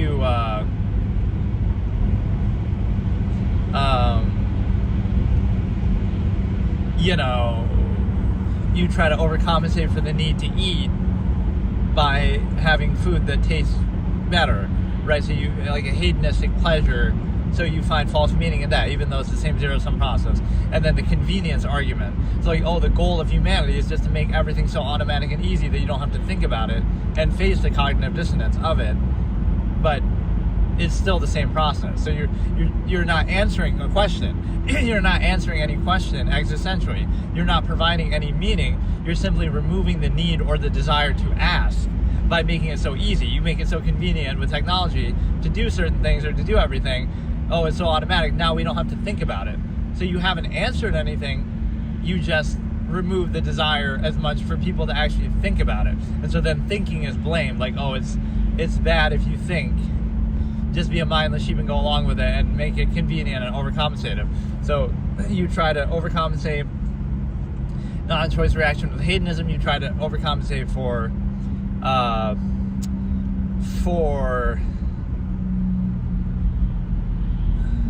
basically with convenience for everything, so that like, oh, there is no meaning or anything behind something, but you try to overcompensate with the thing by making it so convenient that you don't have to think about it. And the other aspect of that is the fact that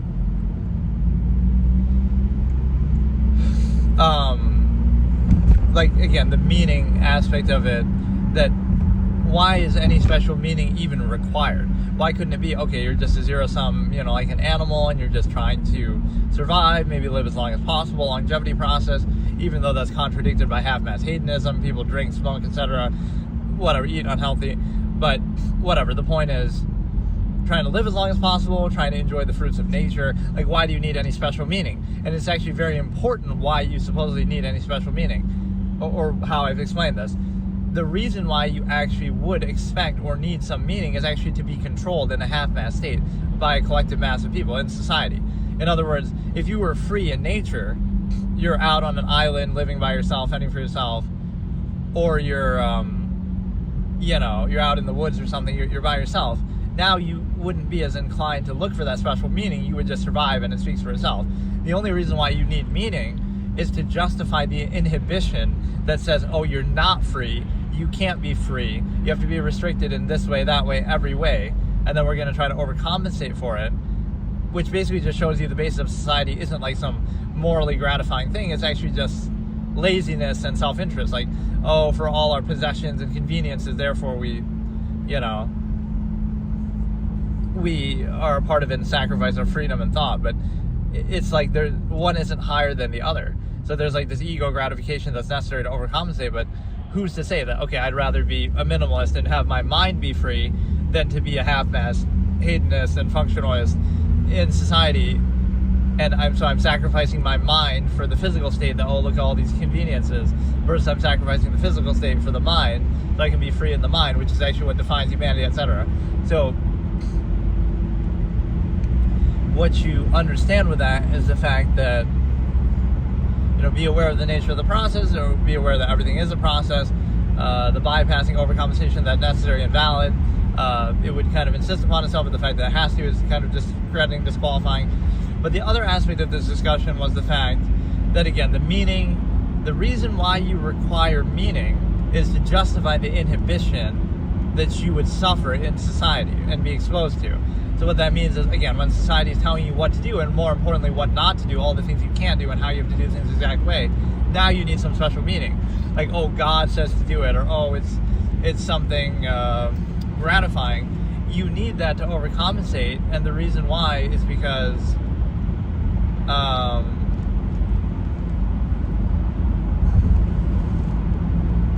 as if to justify why you'd be restricted from your inherent free state. So look at that as a thought experiment. If you were free and uninhibited and you could do whatever you wanted, there wouldn't be as much of a question of that, like, what is the meaning of it? You don't need a meaning, because what you see is what you get, right? You're free to do whatever you're capable of doing. Enjoy the fruits of nature, explore, the world is your oyster, right? Whereas at any time you have structure and you have, you're controlled, you're inhibited, you're told what to do, you're told what not to do. Now you need special meaning to justify that, to bypass your critical thinking, actually to control you. So it would be a negative, that expectation, because now you say,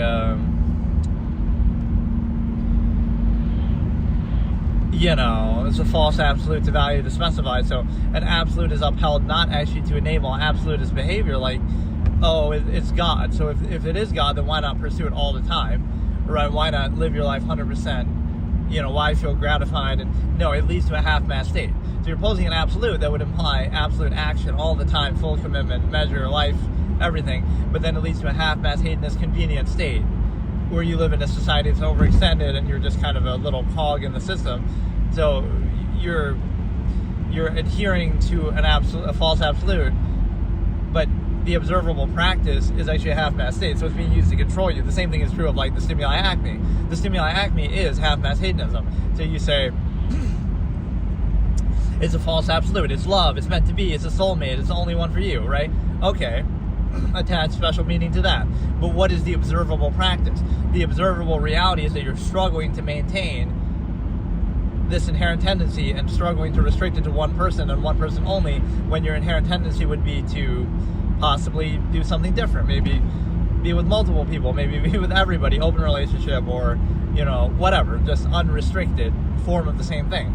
So not only is it not absolute, but it's only being posed as a false absolute so that you can be controlled and structured and reduced to it in a half-mass way, right? So the practice doesn't match the rhetoric, if you will, that, oh, it's an absolute, but then the way that you go about it is anything but absolute. It leads to a half-mass state, whereas you pose it as a false absolute as if to rationalize it to yourself and gratify it, as if to justify, but then you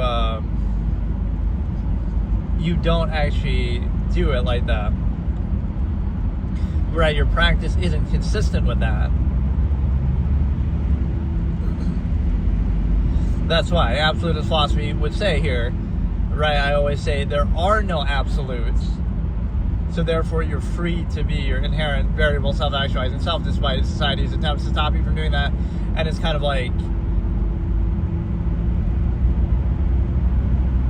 you would place an emphasis on human potential and action instead of deferring to invisible authority, like, oh, wait for God, pray for God, hope for God. No, God's not there, so do it yourself. And if you can, then, that's, God doesn't stop atrocities.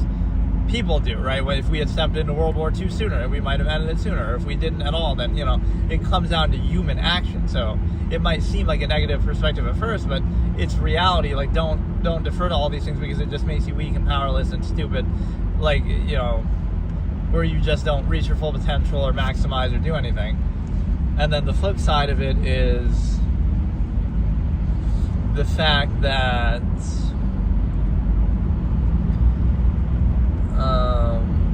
the false meaning and means versus a measure. So a measure would be basically something that speaks for itself, self-actualizing for an inherent-based state, because otherwise, the means argument would be more like, no matter what society you're in, you'll just always defer to that. Okay, you're in China right now, so you just accept it. You were in World War II Germany, so you just accept it, right? And I don't really even mean governments by saying that, but it's just society as a whole. Like, people just go along with anything, give them adequate bread and circuses, and now the focus becomes distraction. Like, it's not that the state is qualified in any way. It's that, we, like, supposedly it's absolute, right? Like, just look at that as far as, like, your lifestyle or society. It's supposedly absolute, but, like, so you'd be indignant, insistent, like, whatever. You're very sure of yourself and society and everything, right? But then you work your job and you're stressed and struggle or whatever, but then, you got to go to the bar and drink and dumb down your senses, and then you got to distract yourself with entertainment, escapism, and then you have to struggle to maintain the specification of the Stimuli Acme. So the observable practice isn't showing a credible state. If it was so absolute, then why do you need those things? Why do you have to dumb yourself down? Why can't you think freely? Why do you have to distract yourself? Right? Why do you have to overcompensate? It would be you're not at peace with the state. So that hurts the credibility to say it's absolute, and that you would have the credibility to outwardly insist it upon other people, unqualified empirical authority. So the problem is that by that same logic, you could do that with any state that, yes, let's say greater degree of cognitive dissonance, or just need a greater degree of overcompensation, right? Doesn't mean that it's actually good, kind of like a Brave New World type thing. You can have better and better overcompensations by technology or whatever, but that shouldn't be necessary. So it's an imbalance overcompensation. You have more things that you want, or more technology or whatever, but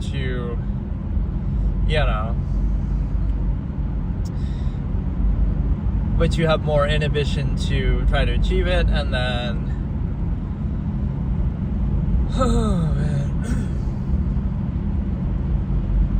yeah, that was a good discussion.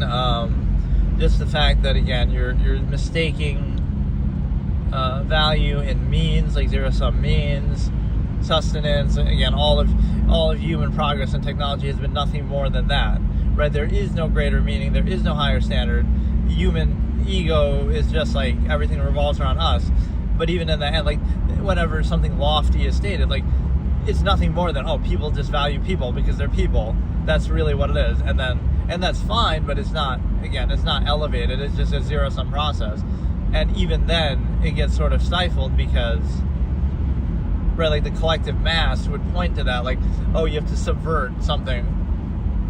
Not even zero-sum means is often what's projected, but you have to subvert any process or tendency of freedom or inherent self in order to have this collective mass state. But you don't have to do that, and the absolutists would show that by not preserving the Stimuli Acme or creating a vouching state. You would not be doing that. So you see, like, again, bad faith, non-consensual social contract in society. Not only are you basically forced and pressured to do it and be a part of it, but it's something even more disingenuous than that. Even if you try to live outside of it, it'll overextend and outward insist. It's like, oh, we have monopoly, society itself, or corporations, or whatever. We have monopoly over nature itself. So even if you try to live out in nature, you'll be cast out to the worst areas because they take monopoly over the best ones. Or, it'll be polluted by them. It'll be their dumping ground, or it'll be you're still trespassing on their land. So that kills the fallacy of, the social contract right there. You don't choose it. You're never given that option, right? That's the one series of short stories actually I wrote was on that. The minimalist king, who is like the lazy king was like his nickname. So you would give that option, right? There would be that option. Like, okay, there's a country you can go to right now, and you go there and you can be a minimalist and free of all restrictions, everything, right? And you can just do that. So you can just do whatever you want. So the thing with that is,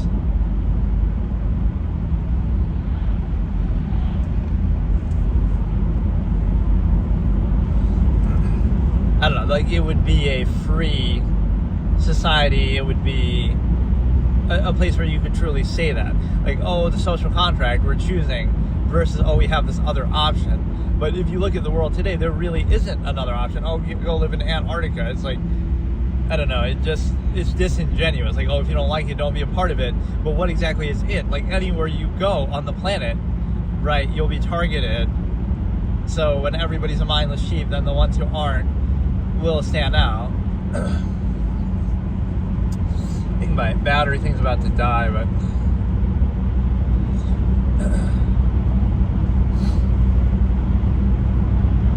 yeah, the Starlink thing has been pretty good, but you need like a special battery bank for it, and that only lasts like about 2 to 3 hours, or at least the one that I have. So I have to get a better one, but yeah, I want to do these in kind of a longer form thing at some point. But nothing beats the convenience of doing this, honestly. Like, so that way I don't have to go out of my way or feel like I'm, this has made it very, very convenient to do the streams every day. Right, because I can just do it when I'm driving anyway. Or whatever, like, even if I don't have to go super far, I can just sit in my car and do it. And it's convenient, so I do like it.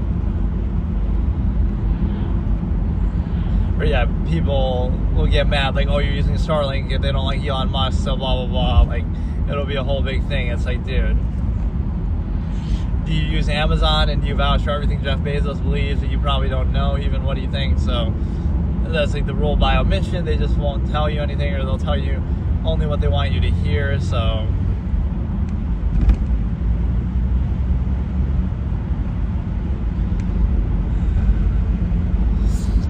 what else could I say with this discussion? I mean, those were some of the key points.